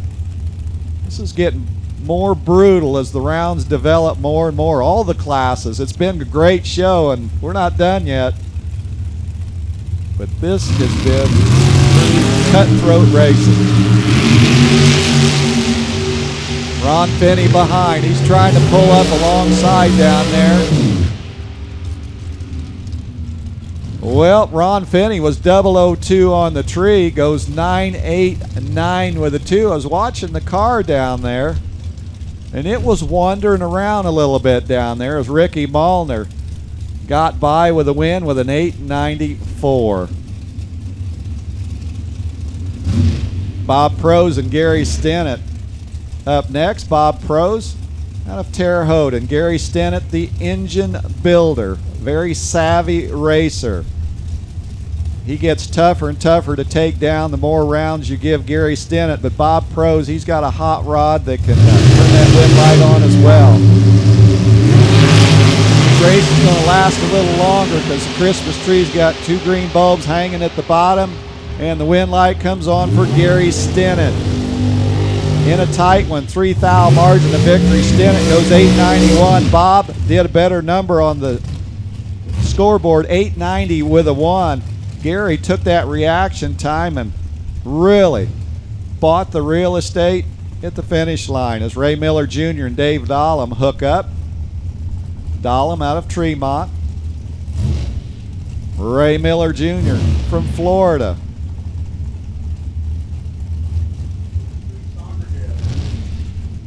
Super Street, Stock, and Super Gas. Yeah, he's got it. He's got the signals down. All right, we need you to the lanes. Stock, Super Street, Super Gas. Need you back to the lanes. We're turning the knobs a little sooner as we run out of cars. Dave Dahlem hanging in there with Ray Miller Jr., and they're going to hang in there a little while longer. Dave squirts out there as Ray Miller putting that big horsepower into the engine, and on the double breakout, Dave Dahlem wins a tight one down there. Wow. Dahlem went ahead. It was a double breakout, 8891 for Dahlem, 8875 for Ray Miller. Whew, as Bob says. Steve Eckert, Tony Helms. Helms with the green dragster out of Ringgold, Georgia. Steve Eckert. Got a door car left in competition.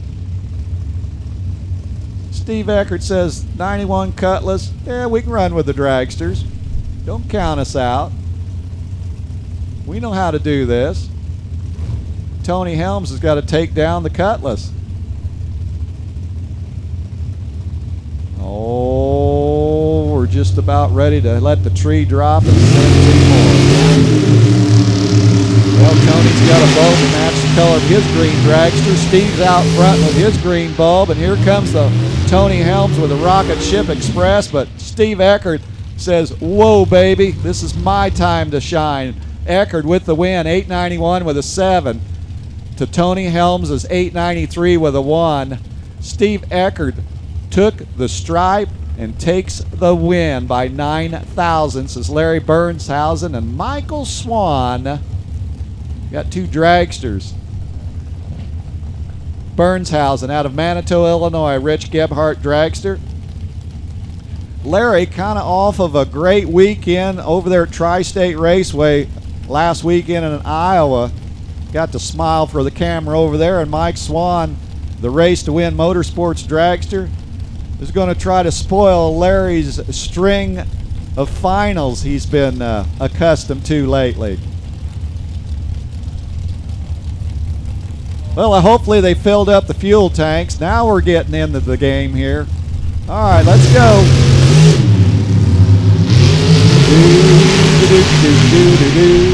Eighth mile, hello, goodbye blocks. Quarter mile has got him captured, and Mike Swan behind on the tree ekes out the win by 4 thou from Bernhausen. Swan was about 300ths behind on the tree. Mike Swan stayed with it, goes 892 for the win. I believe Larry got down there and is like, let's ease off here a little bit. Goes 895, and Michael Swan will join the select few into the next round. Jordan Pratt and Jeremy Mason will close out Super Comp. So the battle of the youngsters. Jeremy Mason out of Richmond, Kentucky. Doesn't want to start going through Lexington right now as Jordan Pratt has a longer trip to Minnesota, and he's like, I came down here to win this, so the trip home's going to be a little more fun. But Jordan Pratt activated the stop sign for his lane, and Jeremy Mason is clean and green, and he advances. Jeremy's goes 9 flat. Jeremy very comfortable with the way the car's running. He's a 007 on the tree, and Jeremy joins the select few as Jordan Pratt bows out off a red light start. Well,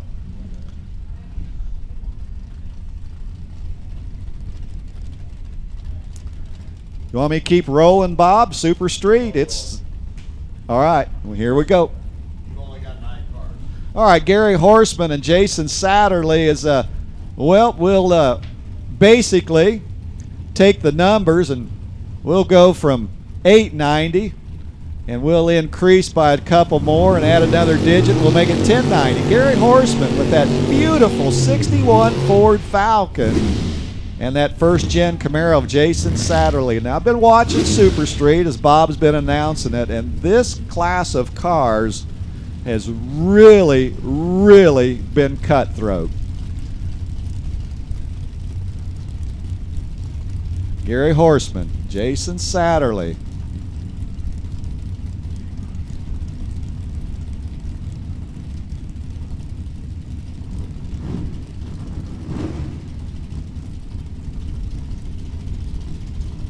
Gary's got that Ford Falcon. He's into that first set of photo cells out there. Now they're both in.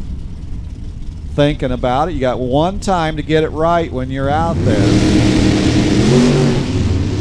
Well, they got that part right. They're both in it.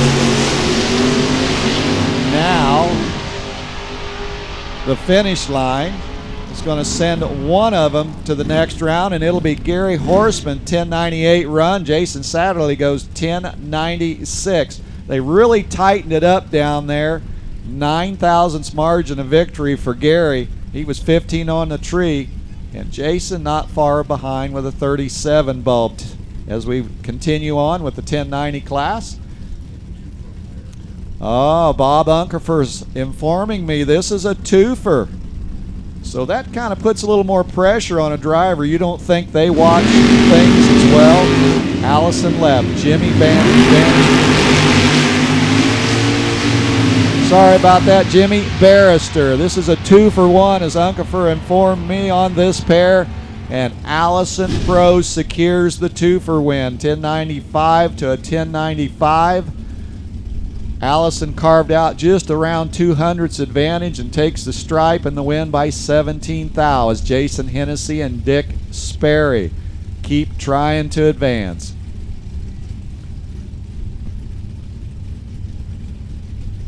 Jason Hennessy, the diesel mechanic out at Pleasant Hill, Missouri, will try to turn the wind light on the Ray Skillman lane. Dick Sperry, the Malibu.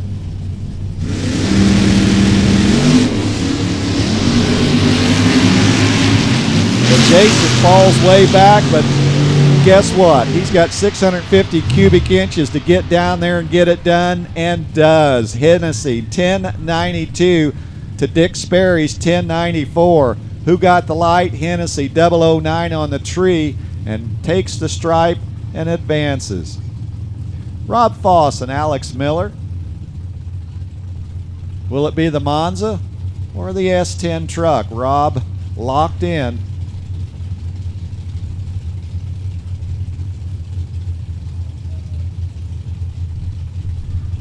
Easy as she goes into the beams. Now you want to get aggressive. And aggressive, they got. That Monza's trying to reel in that truck down there at the top end. Boy, it's getting close down there, and Rob Foss takes the win. He's 1092. Alex is 1091. Boy, all of these races have been tight. 84 10,000ths. And now Denny Napier gets an opportunity on a bye run. Oh, mercy. Napier. So Napier will run Horseman, and the winner of that pair gets a bye right into the final. So this is a very important run for Denny Napier. You run Gary Horseman, you better be ready. So a tune-up run for Denny Napier. 009 on the tree. Denny will be pretty pleased with that. Now let's see what they got down there on the scoreboard. They'll let us know here in a minute. 1088 with an 8. I'm going to call that a good number. And that will conclude that class of racing. And Bob, are you ready? Here they come. Oh yeah, here they come.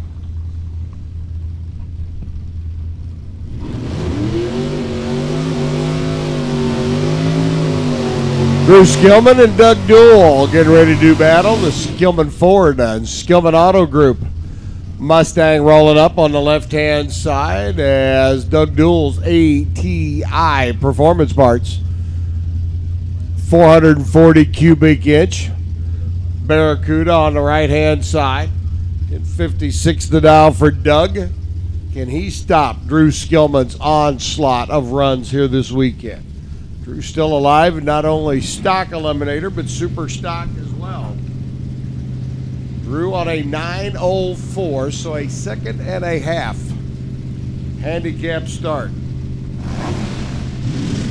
Going to the Mopar. Green light and gone. The Mustang chasing down the Barracuda. Can the horse chase the fish down at the other end of the racetrack? And the correct answer would be yes, it can. That'd be a good question for Alex Trebek on Jeopardy. But Drew gets the win, 907 at 143, 1062 by Doug, 121 mile an hour lap, Jim Cakel. And Joe Martin's going to do battle now to see which one of them gets to come back and run Drew Skillman in the semifinals. Kekel's Oldsmobile left side. The stock automatic 442 on an 1113 or Martin's 396 4-speed classic muscle car. Super Stock and Super Comp. Need you lanes, please. If you're not there yet, Super Stock and Super Comp. Need you to the lanes. Super Stock, Super Comp, and now Oakley Top Dragster, Comp Eliminator, and Top Sportsman. Need you to the lanes as well. Kekel's green, Joe's green. They're both real green. Kekel gets the win, 11-16 at 114, going green. Martin's was real green, runs 10:27 on a 10:29, so it'll be Jim Kekel. Drew Skillman, semifinals of one side of the ladder in stock eliminator. And the boys here are going to square up to see who gets to come back on the other side. Bob Gear, Chris Cheney. Cheney coming off the win at Topeka just a few short weeks ago at the Menards Nationals on the Mellow Yellow Tour. Got to get around Bob Gear's Buick here. It does so already. Cheney got a little goofy off the line there, but Bob Gear had already gone red. Chris says, hey, takes one lucky round. That'll be it.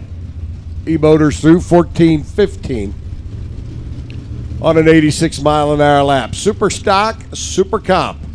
Need you lanes. Super Stock, Super Comp. Need you back to the lanes, please. And now Oakley's Top Dragster, Comp Eliminator, and Top Sportsman. Need you back to the lanes as well.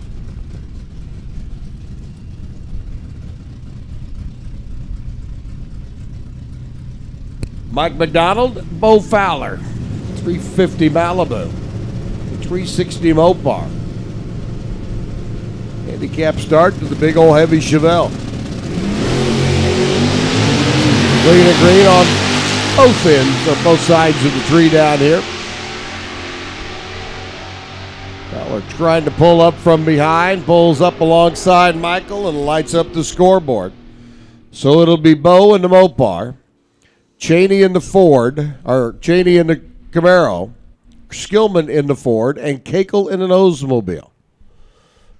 Got a little nice representation spread there going on in the semifinals of Super Stock as we are down to the final four. Super Gas, we got 16 cars left. Ron, you've been talking about them all day as they work their way through eliminations. I'll let you keep on talking about them.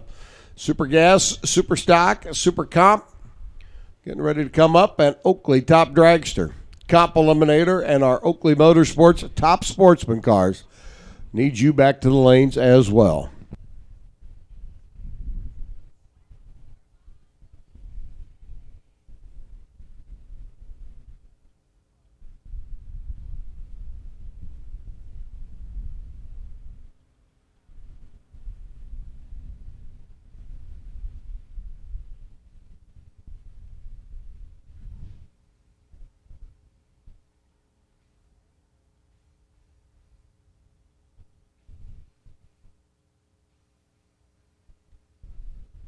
When you want proven performance, there's one brand that's been around for over 75 years, Edelbrock, building the finest American-made performance products for the street and track.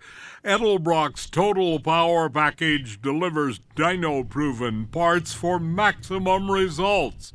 Edelbrock has thousands of made-in-the-USA performance products for all makes and models. Visit Edelbrock.com to get your free 2014 Edelbrock Performance Catalog and to see what's available to take your ride to the next level.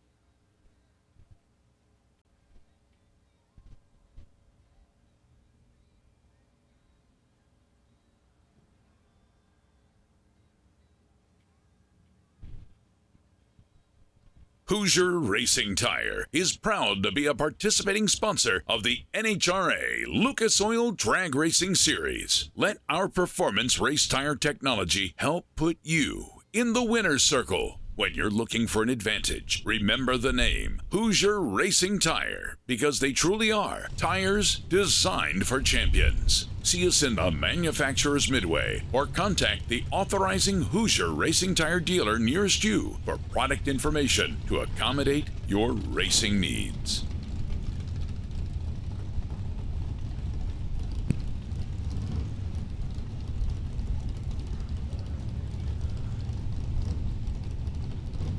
All right, 990s.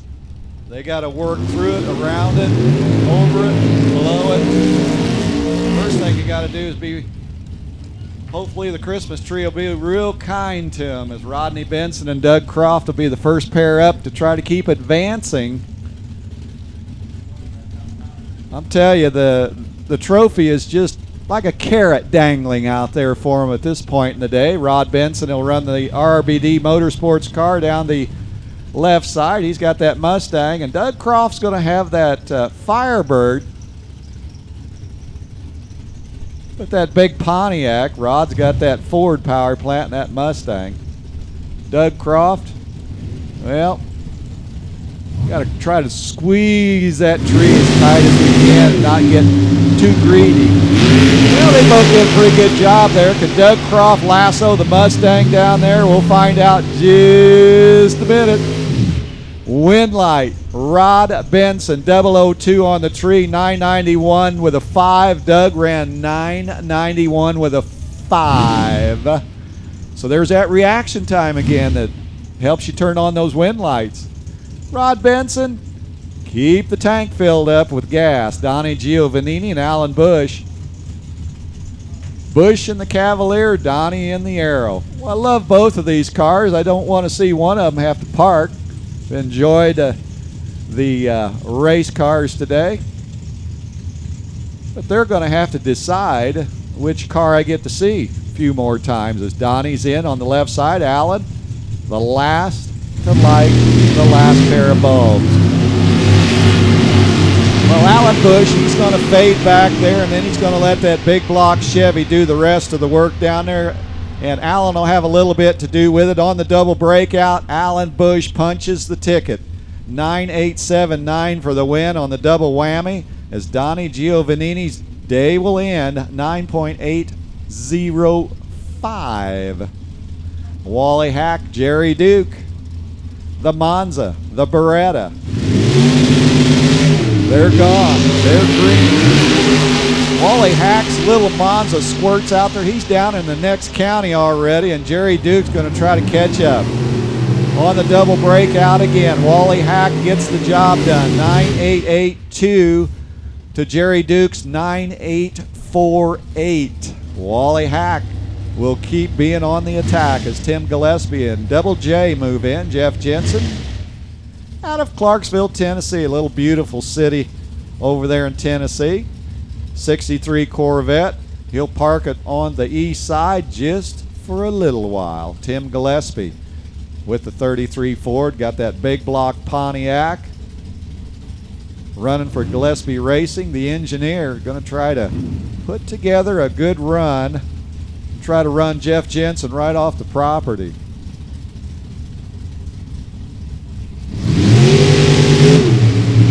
Well, who's going to show who the door? We'll find out in just a minute. Gillespie out there down track. Here comes Jeff Jensen. He's got his foot through the firewall down there trying to catch up and breaks out Tim Gillespie. Good job. 004 on the tree, 991 as he goes sailing across the dump zone, the decision zone for the win. Jeff Jensen, 9.886, trying to make up for that deficit on the reaction time as Leo Zinda the third and Tom Small. They're pointed north. Leo Zinda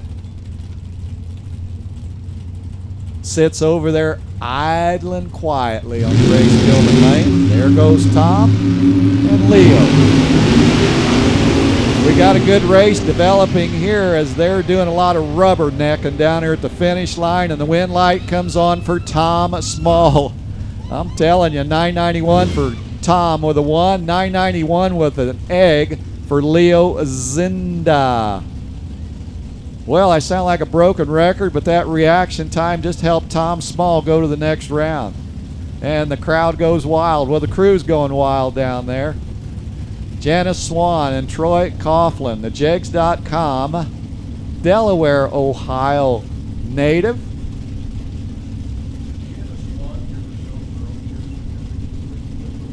Well, I don't know. Janice Swan, 73 Opel GT, rocking and rolling down the right side of the racetrack. Well, I tell you what. When you cut a perfect light and you run within 1/6 thou of a perfect run, it's kind of hard to have somebody knock you off the hill as Janice Swan breaks out going 9.898.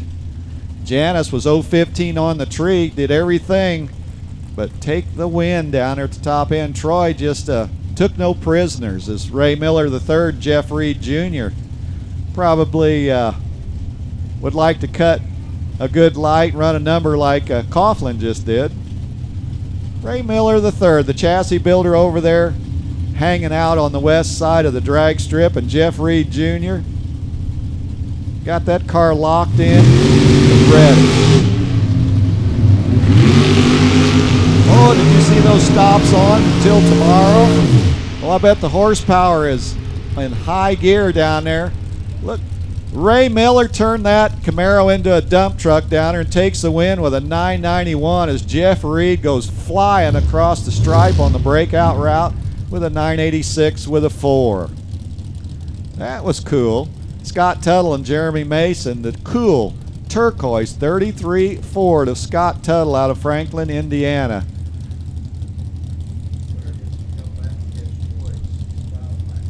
Oh, Bob Unkefer says the winner of this gets the dubious task of racing Coughlin with the 6-pack. You know what? You want to win, but in a way it's like, ooh, it doesn't get any easier.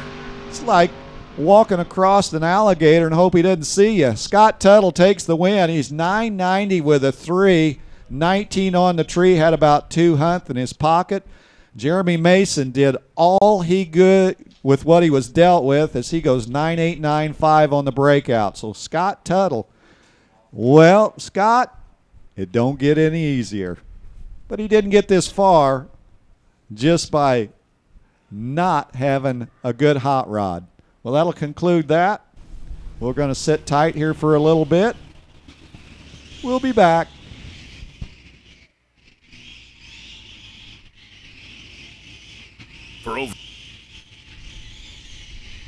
For over 40 years, Compcams has had the parts to make big horsepower, both at the strip and on the street. Camshafts, liners, rocker arms, valve springs, and a wide variety of related valve train components are available. Each part is built by the industry's largest teams of engineers and backed by a knowledgeable technical support staff. Whether you're trying to get down the track first or you're just cruising through town, Compcams delivers. To learn what Compcams can do for your engine, call 1-800-999-0853 or visit compcams.com.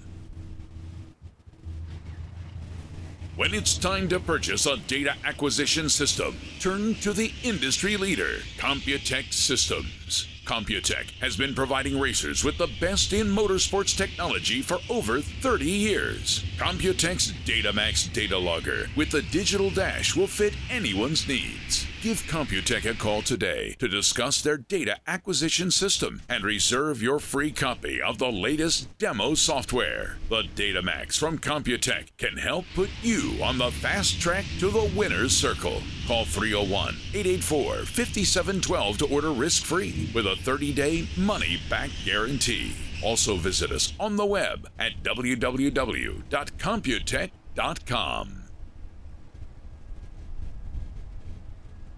Racers, did you know that Amalie Motor Oil has increased their presence in the NHRA contingency program to include all Mellow Yellow, Lucas Oil, E3 Spark Plugs Pro Mod, and Summit ET Final Series events for the entire 2018 season? And that Amalie Motor Oil is the only motor oil company posting 2 contingency awards at all these 2018 events. Amalie Motor Oil is driven to produce high-quality motor oils and lubricants for the highways, the racetracks, and you. Racers in all categories can register for the Amalie Contingency Program by visiting www.amalie.com/contingency to complete their enrollment, or visit the Amalie Midway display at each NHRA Mellow Yellow Drag Racing Series event. Additional information about Amalie products can be found at www.amalie.com.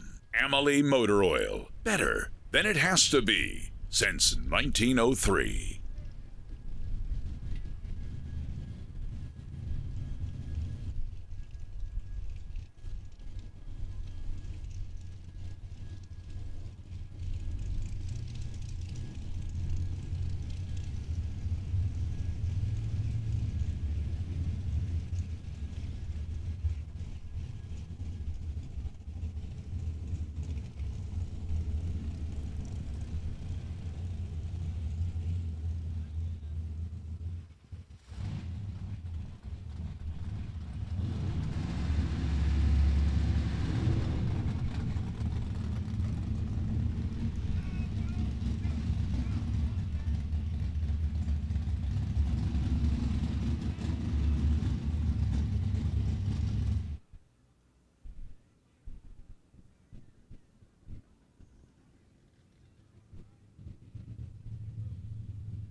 Well, we're down to 13 cars in our super stock field. With the odd number of cars, obviously there's a buy run. Fred Bartoli in the Ultronics machine has that buy run. He says, I don't want to make a full pass. So he starts the car, brings it up to the line, stages it under its own power. Brad will flip the switch. The tree will come down. Light will go green. Winner, winner. On to the quarterfinals.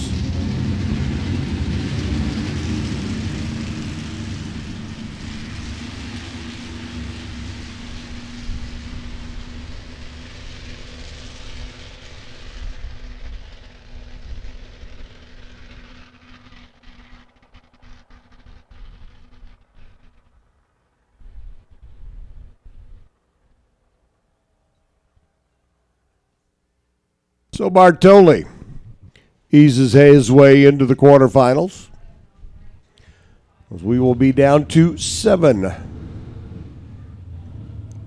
cars left in the show.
like Brad noticed something there just past the water box and decided to go ahead and take care of it.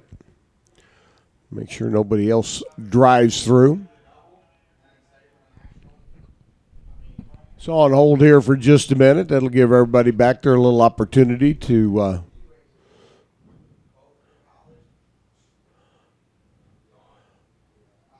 cool them. Make sure they've got all their numbers set for the next round.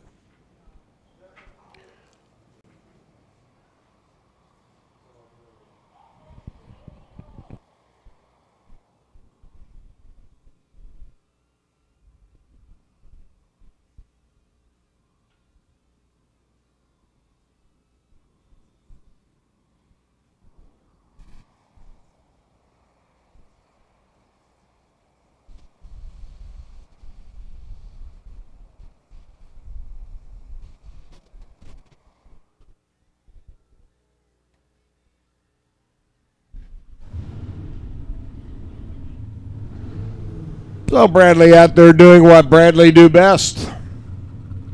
Let's take care of his starting line, his water box, making sure everybody is safe and secure. Noticed a little bit of something there on the just past the water box here on the Chevrolet side. Took just a moment, do a little scrape. So Drew Skillman down to the final four in stock. Looking to get down to the quarterfinals here in super stock. Got to get around Zach running, and this is going to be a pretty large handicap start. Zach on an 11:28 dial. On the right-hand side, Drew with an 8:83.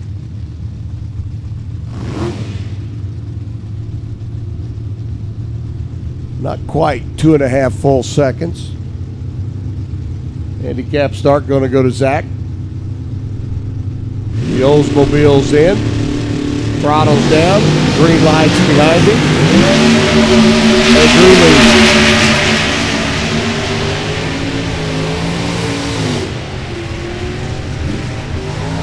Skillman scoots by at 152 miles an hour on an 879 lap. 11:24 by Zach. Both drivers going under the number. Skillman getting the win. He'll be back to run Fred Bartoli in the next round of eliminations. We continue to work our way through. Chuck Bellinger sits in the water box as Tyler Wodarczyk and Hayden McBean get ready to go.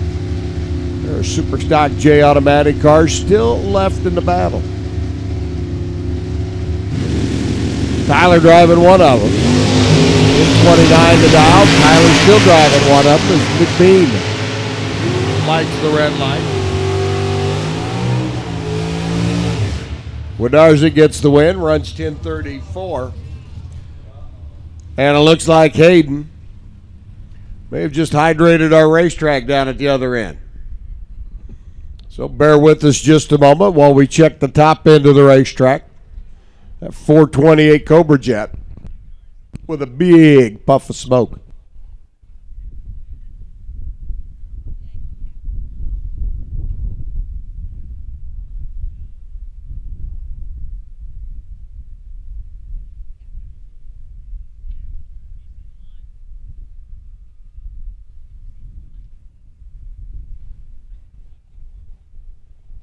So McBean, after the red lights start, shutting it off down at the other end of the racetrack after a 986 lap.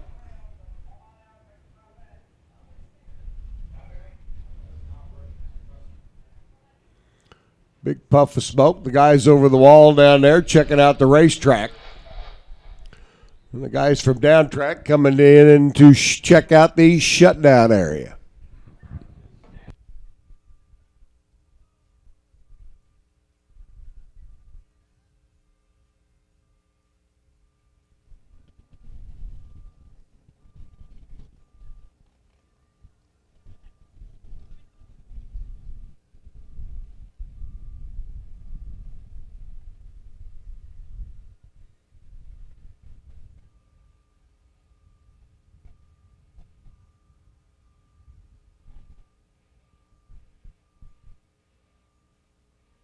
Well, this will give everybody a little extra cool down time, a little extra battery charge time, a little extra refuel time. As the word comes from the top end down in the shutdown area.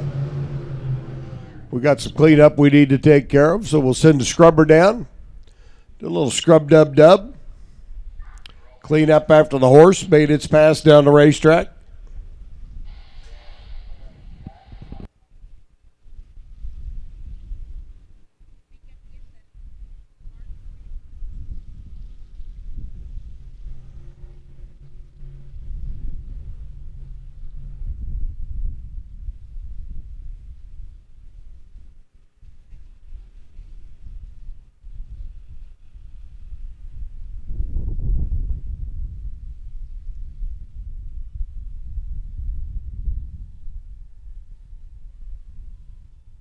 Quality and customer service have been a way of life at Brodix for over 50 years. Brodix products are made in the USA at their foundry and machine shop, where they have total control of the manufacturing process from start to finish, which gives customers maximum value for their investment. As racers and car enthusiasts themselves, Brodix knows racing parts are a big investment. That is why they work hard every day to ensure that they produce the best of the best. Cast iron, small block, and big block Chevrolet compatible blocks are also available through Brodix. Visit Brodix.com/shop to see Brodix apparel and find Brodix on Facebook, Twitter, Instagram, and YouTube. It pays to run Brodix.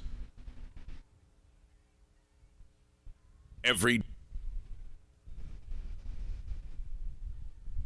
day, Lou Noddy lives up to its billing as the Racers Company. For almost 5 decades, Lou Noddy's staff has been providing superior race products backed by professional support. Utilizing race-winning technology, quality, and craftsmanship, every Lou Noddy part is tailor-made with the racer in mind to produce max horsepower, torque, and reliability. Lou Noddy's tech support team is ready to help you choose the best valve train, crankshaft, and rods for your race car or street machine. Call Lou Noddy today at 622-892-1500 or visit LouNoddyPower.com for more information. A K&N high-flow air filter will keep your vehicle running at high efficiency day after day. As it protects your engine, K&N's technology allows your engine to breathe all the air that it needs. The original lifetime air filter's easy to clean when it gets dirty, and it never needs replacing. K&N, it's like having a new air filter in your car every day. These filters are handmade in the USA, and you can find out more online at knfilters.com.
So Chuck, Rick, the rest of our super stock field getting ready to go after it. And racers. That time of day. If you're in, you're in. Come on down to the lanes. We got room for everybody that's left. If you're in, you're in. Come on down. Ronnie left side. Red line start.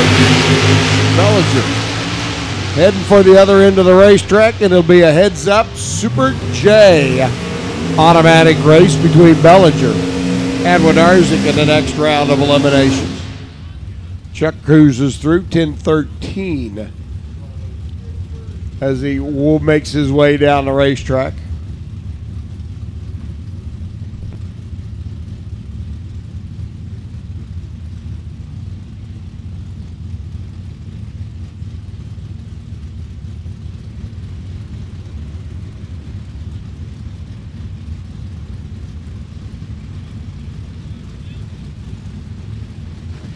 Jeremy Duncan and Dave Dupps rolling in next. This is a twofer. Win here and you're automatically into the semifinals at 7 cars. Dupps on the right, the Mr. Pest Control. Super G automatic Camaro. And again, racers, if you're in, you're in. Need you back to the lanes, please.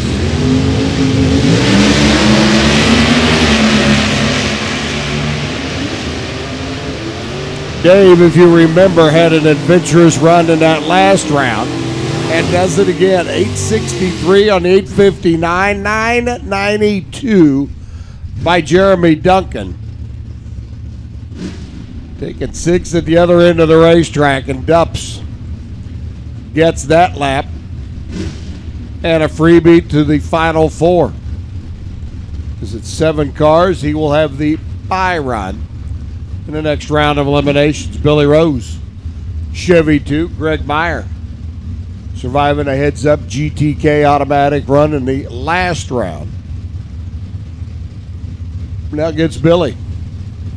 A handicap start by a skosh. Going to Greg Meyer. Billy on the left, going to be chasing down. Red light start, Greg. Bill Rose says thank you. Into the Elite 8 he goes. And Rose going to motor on through 10:03 at 129. Meyer 11:11. Shutting it off after the red light start. And our final pair, Don O'Malley, Brianna Kelly. Brianna at the wheel of the Camaro. The little red Corvette, Don O'Malley. Coming up next. Donald 989, Brianna 993. Not a whole heck of a lot difference going to be on the Christmas tree for this pair.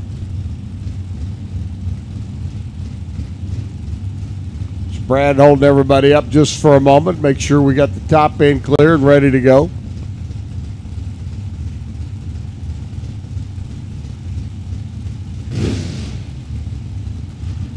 Brad saw something. He wanted to make sure it was good and secure.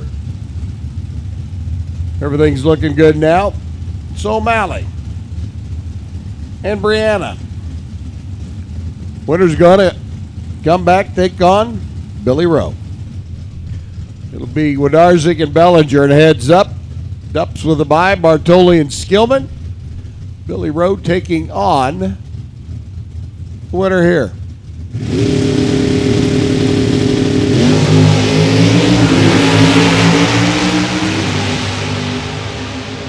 Oh, I think I know who's going to win this one. Brianna was 003 on the tree, runs 991.6. Wow. 984.5 by Don. Pushing her hard at the other end of the racetrack, but Kelly gets the win, so it'll be Brianna and Billy Rowe. Next round of eliminations, we are down to the Elite 8 in our Oakley Motorsports top dragster field.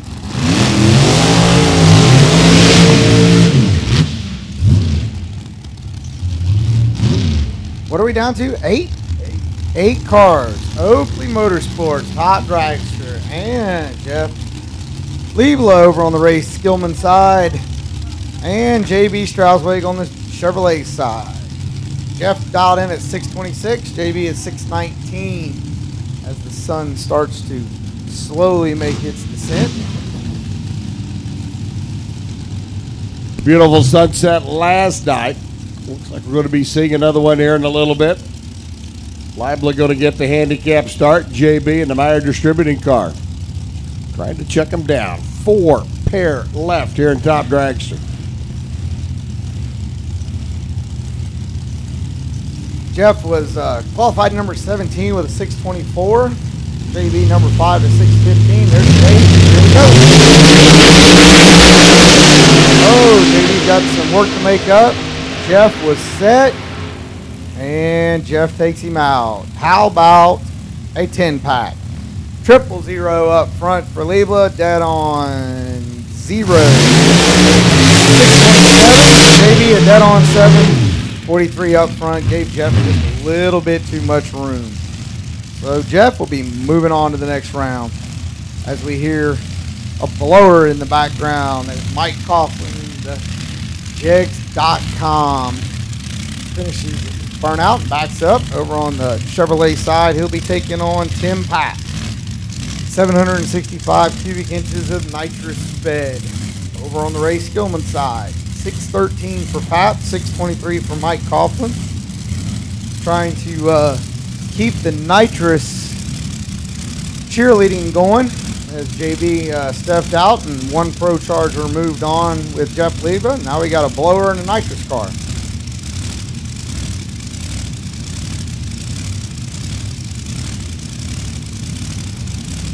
Tim with the nitrous purge in Charleston, Illinois. 17 American, built in the Oakley Motorsports stable. Mike Coughlin with his 16 Dan Page, which I think has had every type of supercharger known to mankind on it in the last 2 seasons. I do believe you are correct. Greg Cody and the guys over there, they're staged up.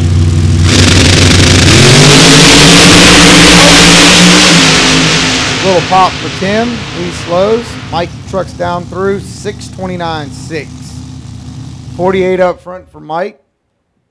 Tim had a 19 light, but then we had a little bit of the mixing of the cylinders up. Don't see anything fire related. Just our normal nitrous burp. Wasn't popcorn. It's not popcorn. All right. It was an exhaust purge. It was just Yeah. a little, you know. Everything looks good. Gonna do the push off for Tim. Liebla gets to come back and run Coughlin in the semifinals. Pro Charger and blower. Yep.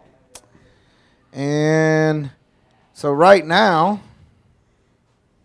we have Keller and Biaggi, another blower nitrous combination.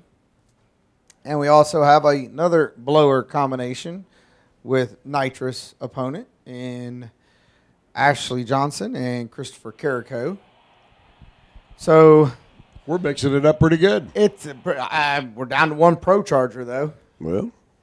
So I think there's a good parity here in the final 8 that we have. We came into this round, so we'll see how it moves forward. We got to have some nitrous in the final. Am I allowed to be biased? You can be anything you want. That's what my guidance counselor told me, and she totally owes me an apology when I see her.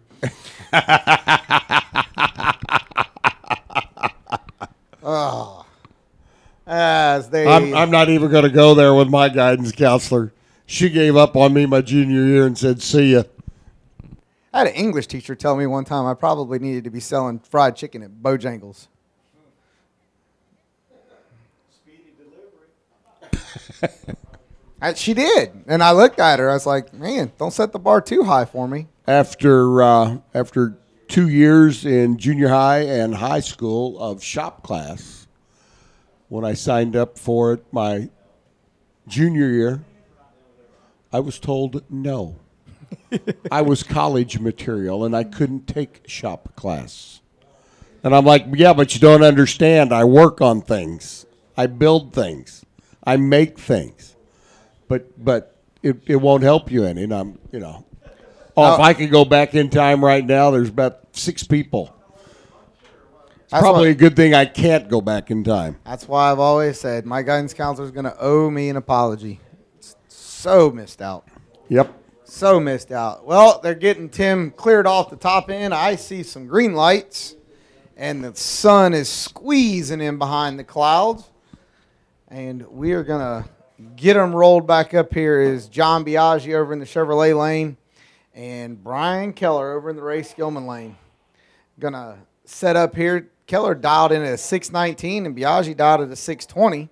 So this will be basically a heads-up start. We'll get to see Mom, Dee Biaggi, give her son the old motivation. I got to get on her Uber food delivery list. I'm totally. You guys keep telling me about all of her great food. I got to get on that list as soon as we can. Look, we're gonna get her fired up with a golf cart and have her passing out manicotti everywhere and cannolis and everything else. So she likes to cook, and she came to the right place because I don't know a drag racer on the property that doesn't like to eat. Oh, I'm here to tell you. All right, they both come to life. Do some smoky burnouts.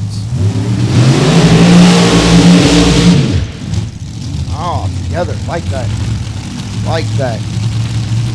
Oh, Bob, I just wonder sometimes what we're doing in this great big world, holding on the microphones at a Sunday night at 8 o'clock, putting a book in on the 4th of July weekend, watching some drag racing. Other people are probably having a cold beer, and you and I are sitting here drinking water. And you know what? I've been in a tower every Sunday night for the last month. I'll be in a tower every Sunday night for the next month. And I won't trade it for a dang thing. I love my racing family. It's the people that make this sport what it is. Not going to get an argument out of me on that one. Man. Other than the fact that I don't want to be in a tower every Sunday. Well, no, you don't. You got other things to do. I'd like to get a race car again underneath me. It's going to happen. It will. Biaggi in, Keller in. Let's go. Brian Keller closing the gap. Top in. Keller one above. 19, 20 with a 1. Biaggi's dead on 8, but that 35 light back here just gave a little too much for his. So Brian Keller, blower car, moving on. Next up, Christopher Carrico on the Ray Skillman side. Nitrous car from Fort Wayne, Indiana. 621 dial in, taking on Ashley Johnson from Cynthiana, Kentucky on the Chevrolet side. Dialed in at 614, her Egan chassis. I know the Egan family is listening out there in dragracer.tv land, so thanks for sending that comment in. And we're going to see if Christopher Carrico can stop this blower crime that we seem to have going on right now against nitrous cars.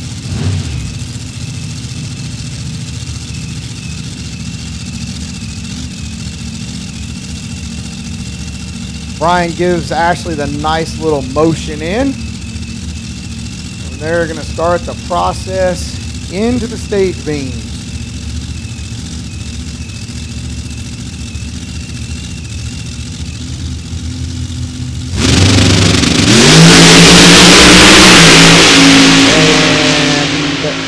The blower crime continues. Ashley Johnson, 6'11", 920 on the tree. As Chris Carrico seems to have had a malfunction in the trans brake as he went to deck it and it backed up. So he caught it as it came back. So they will push him off the starting line, as I know that is a disappointment for Paul and Chris. As we mentioned earlier, they don't come out to a lot of the D3 races based on travel schedule and family commitments, but they definitely made their presence known this weekend. So Ashley Johnson moves on to the next round. She is going to take on Brian Keller. So there will be a blower car in the final.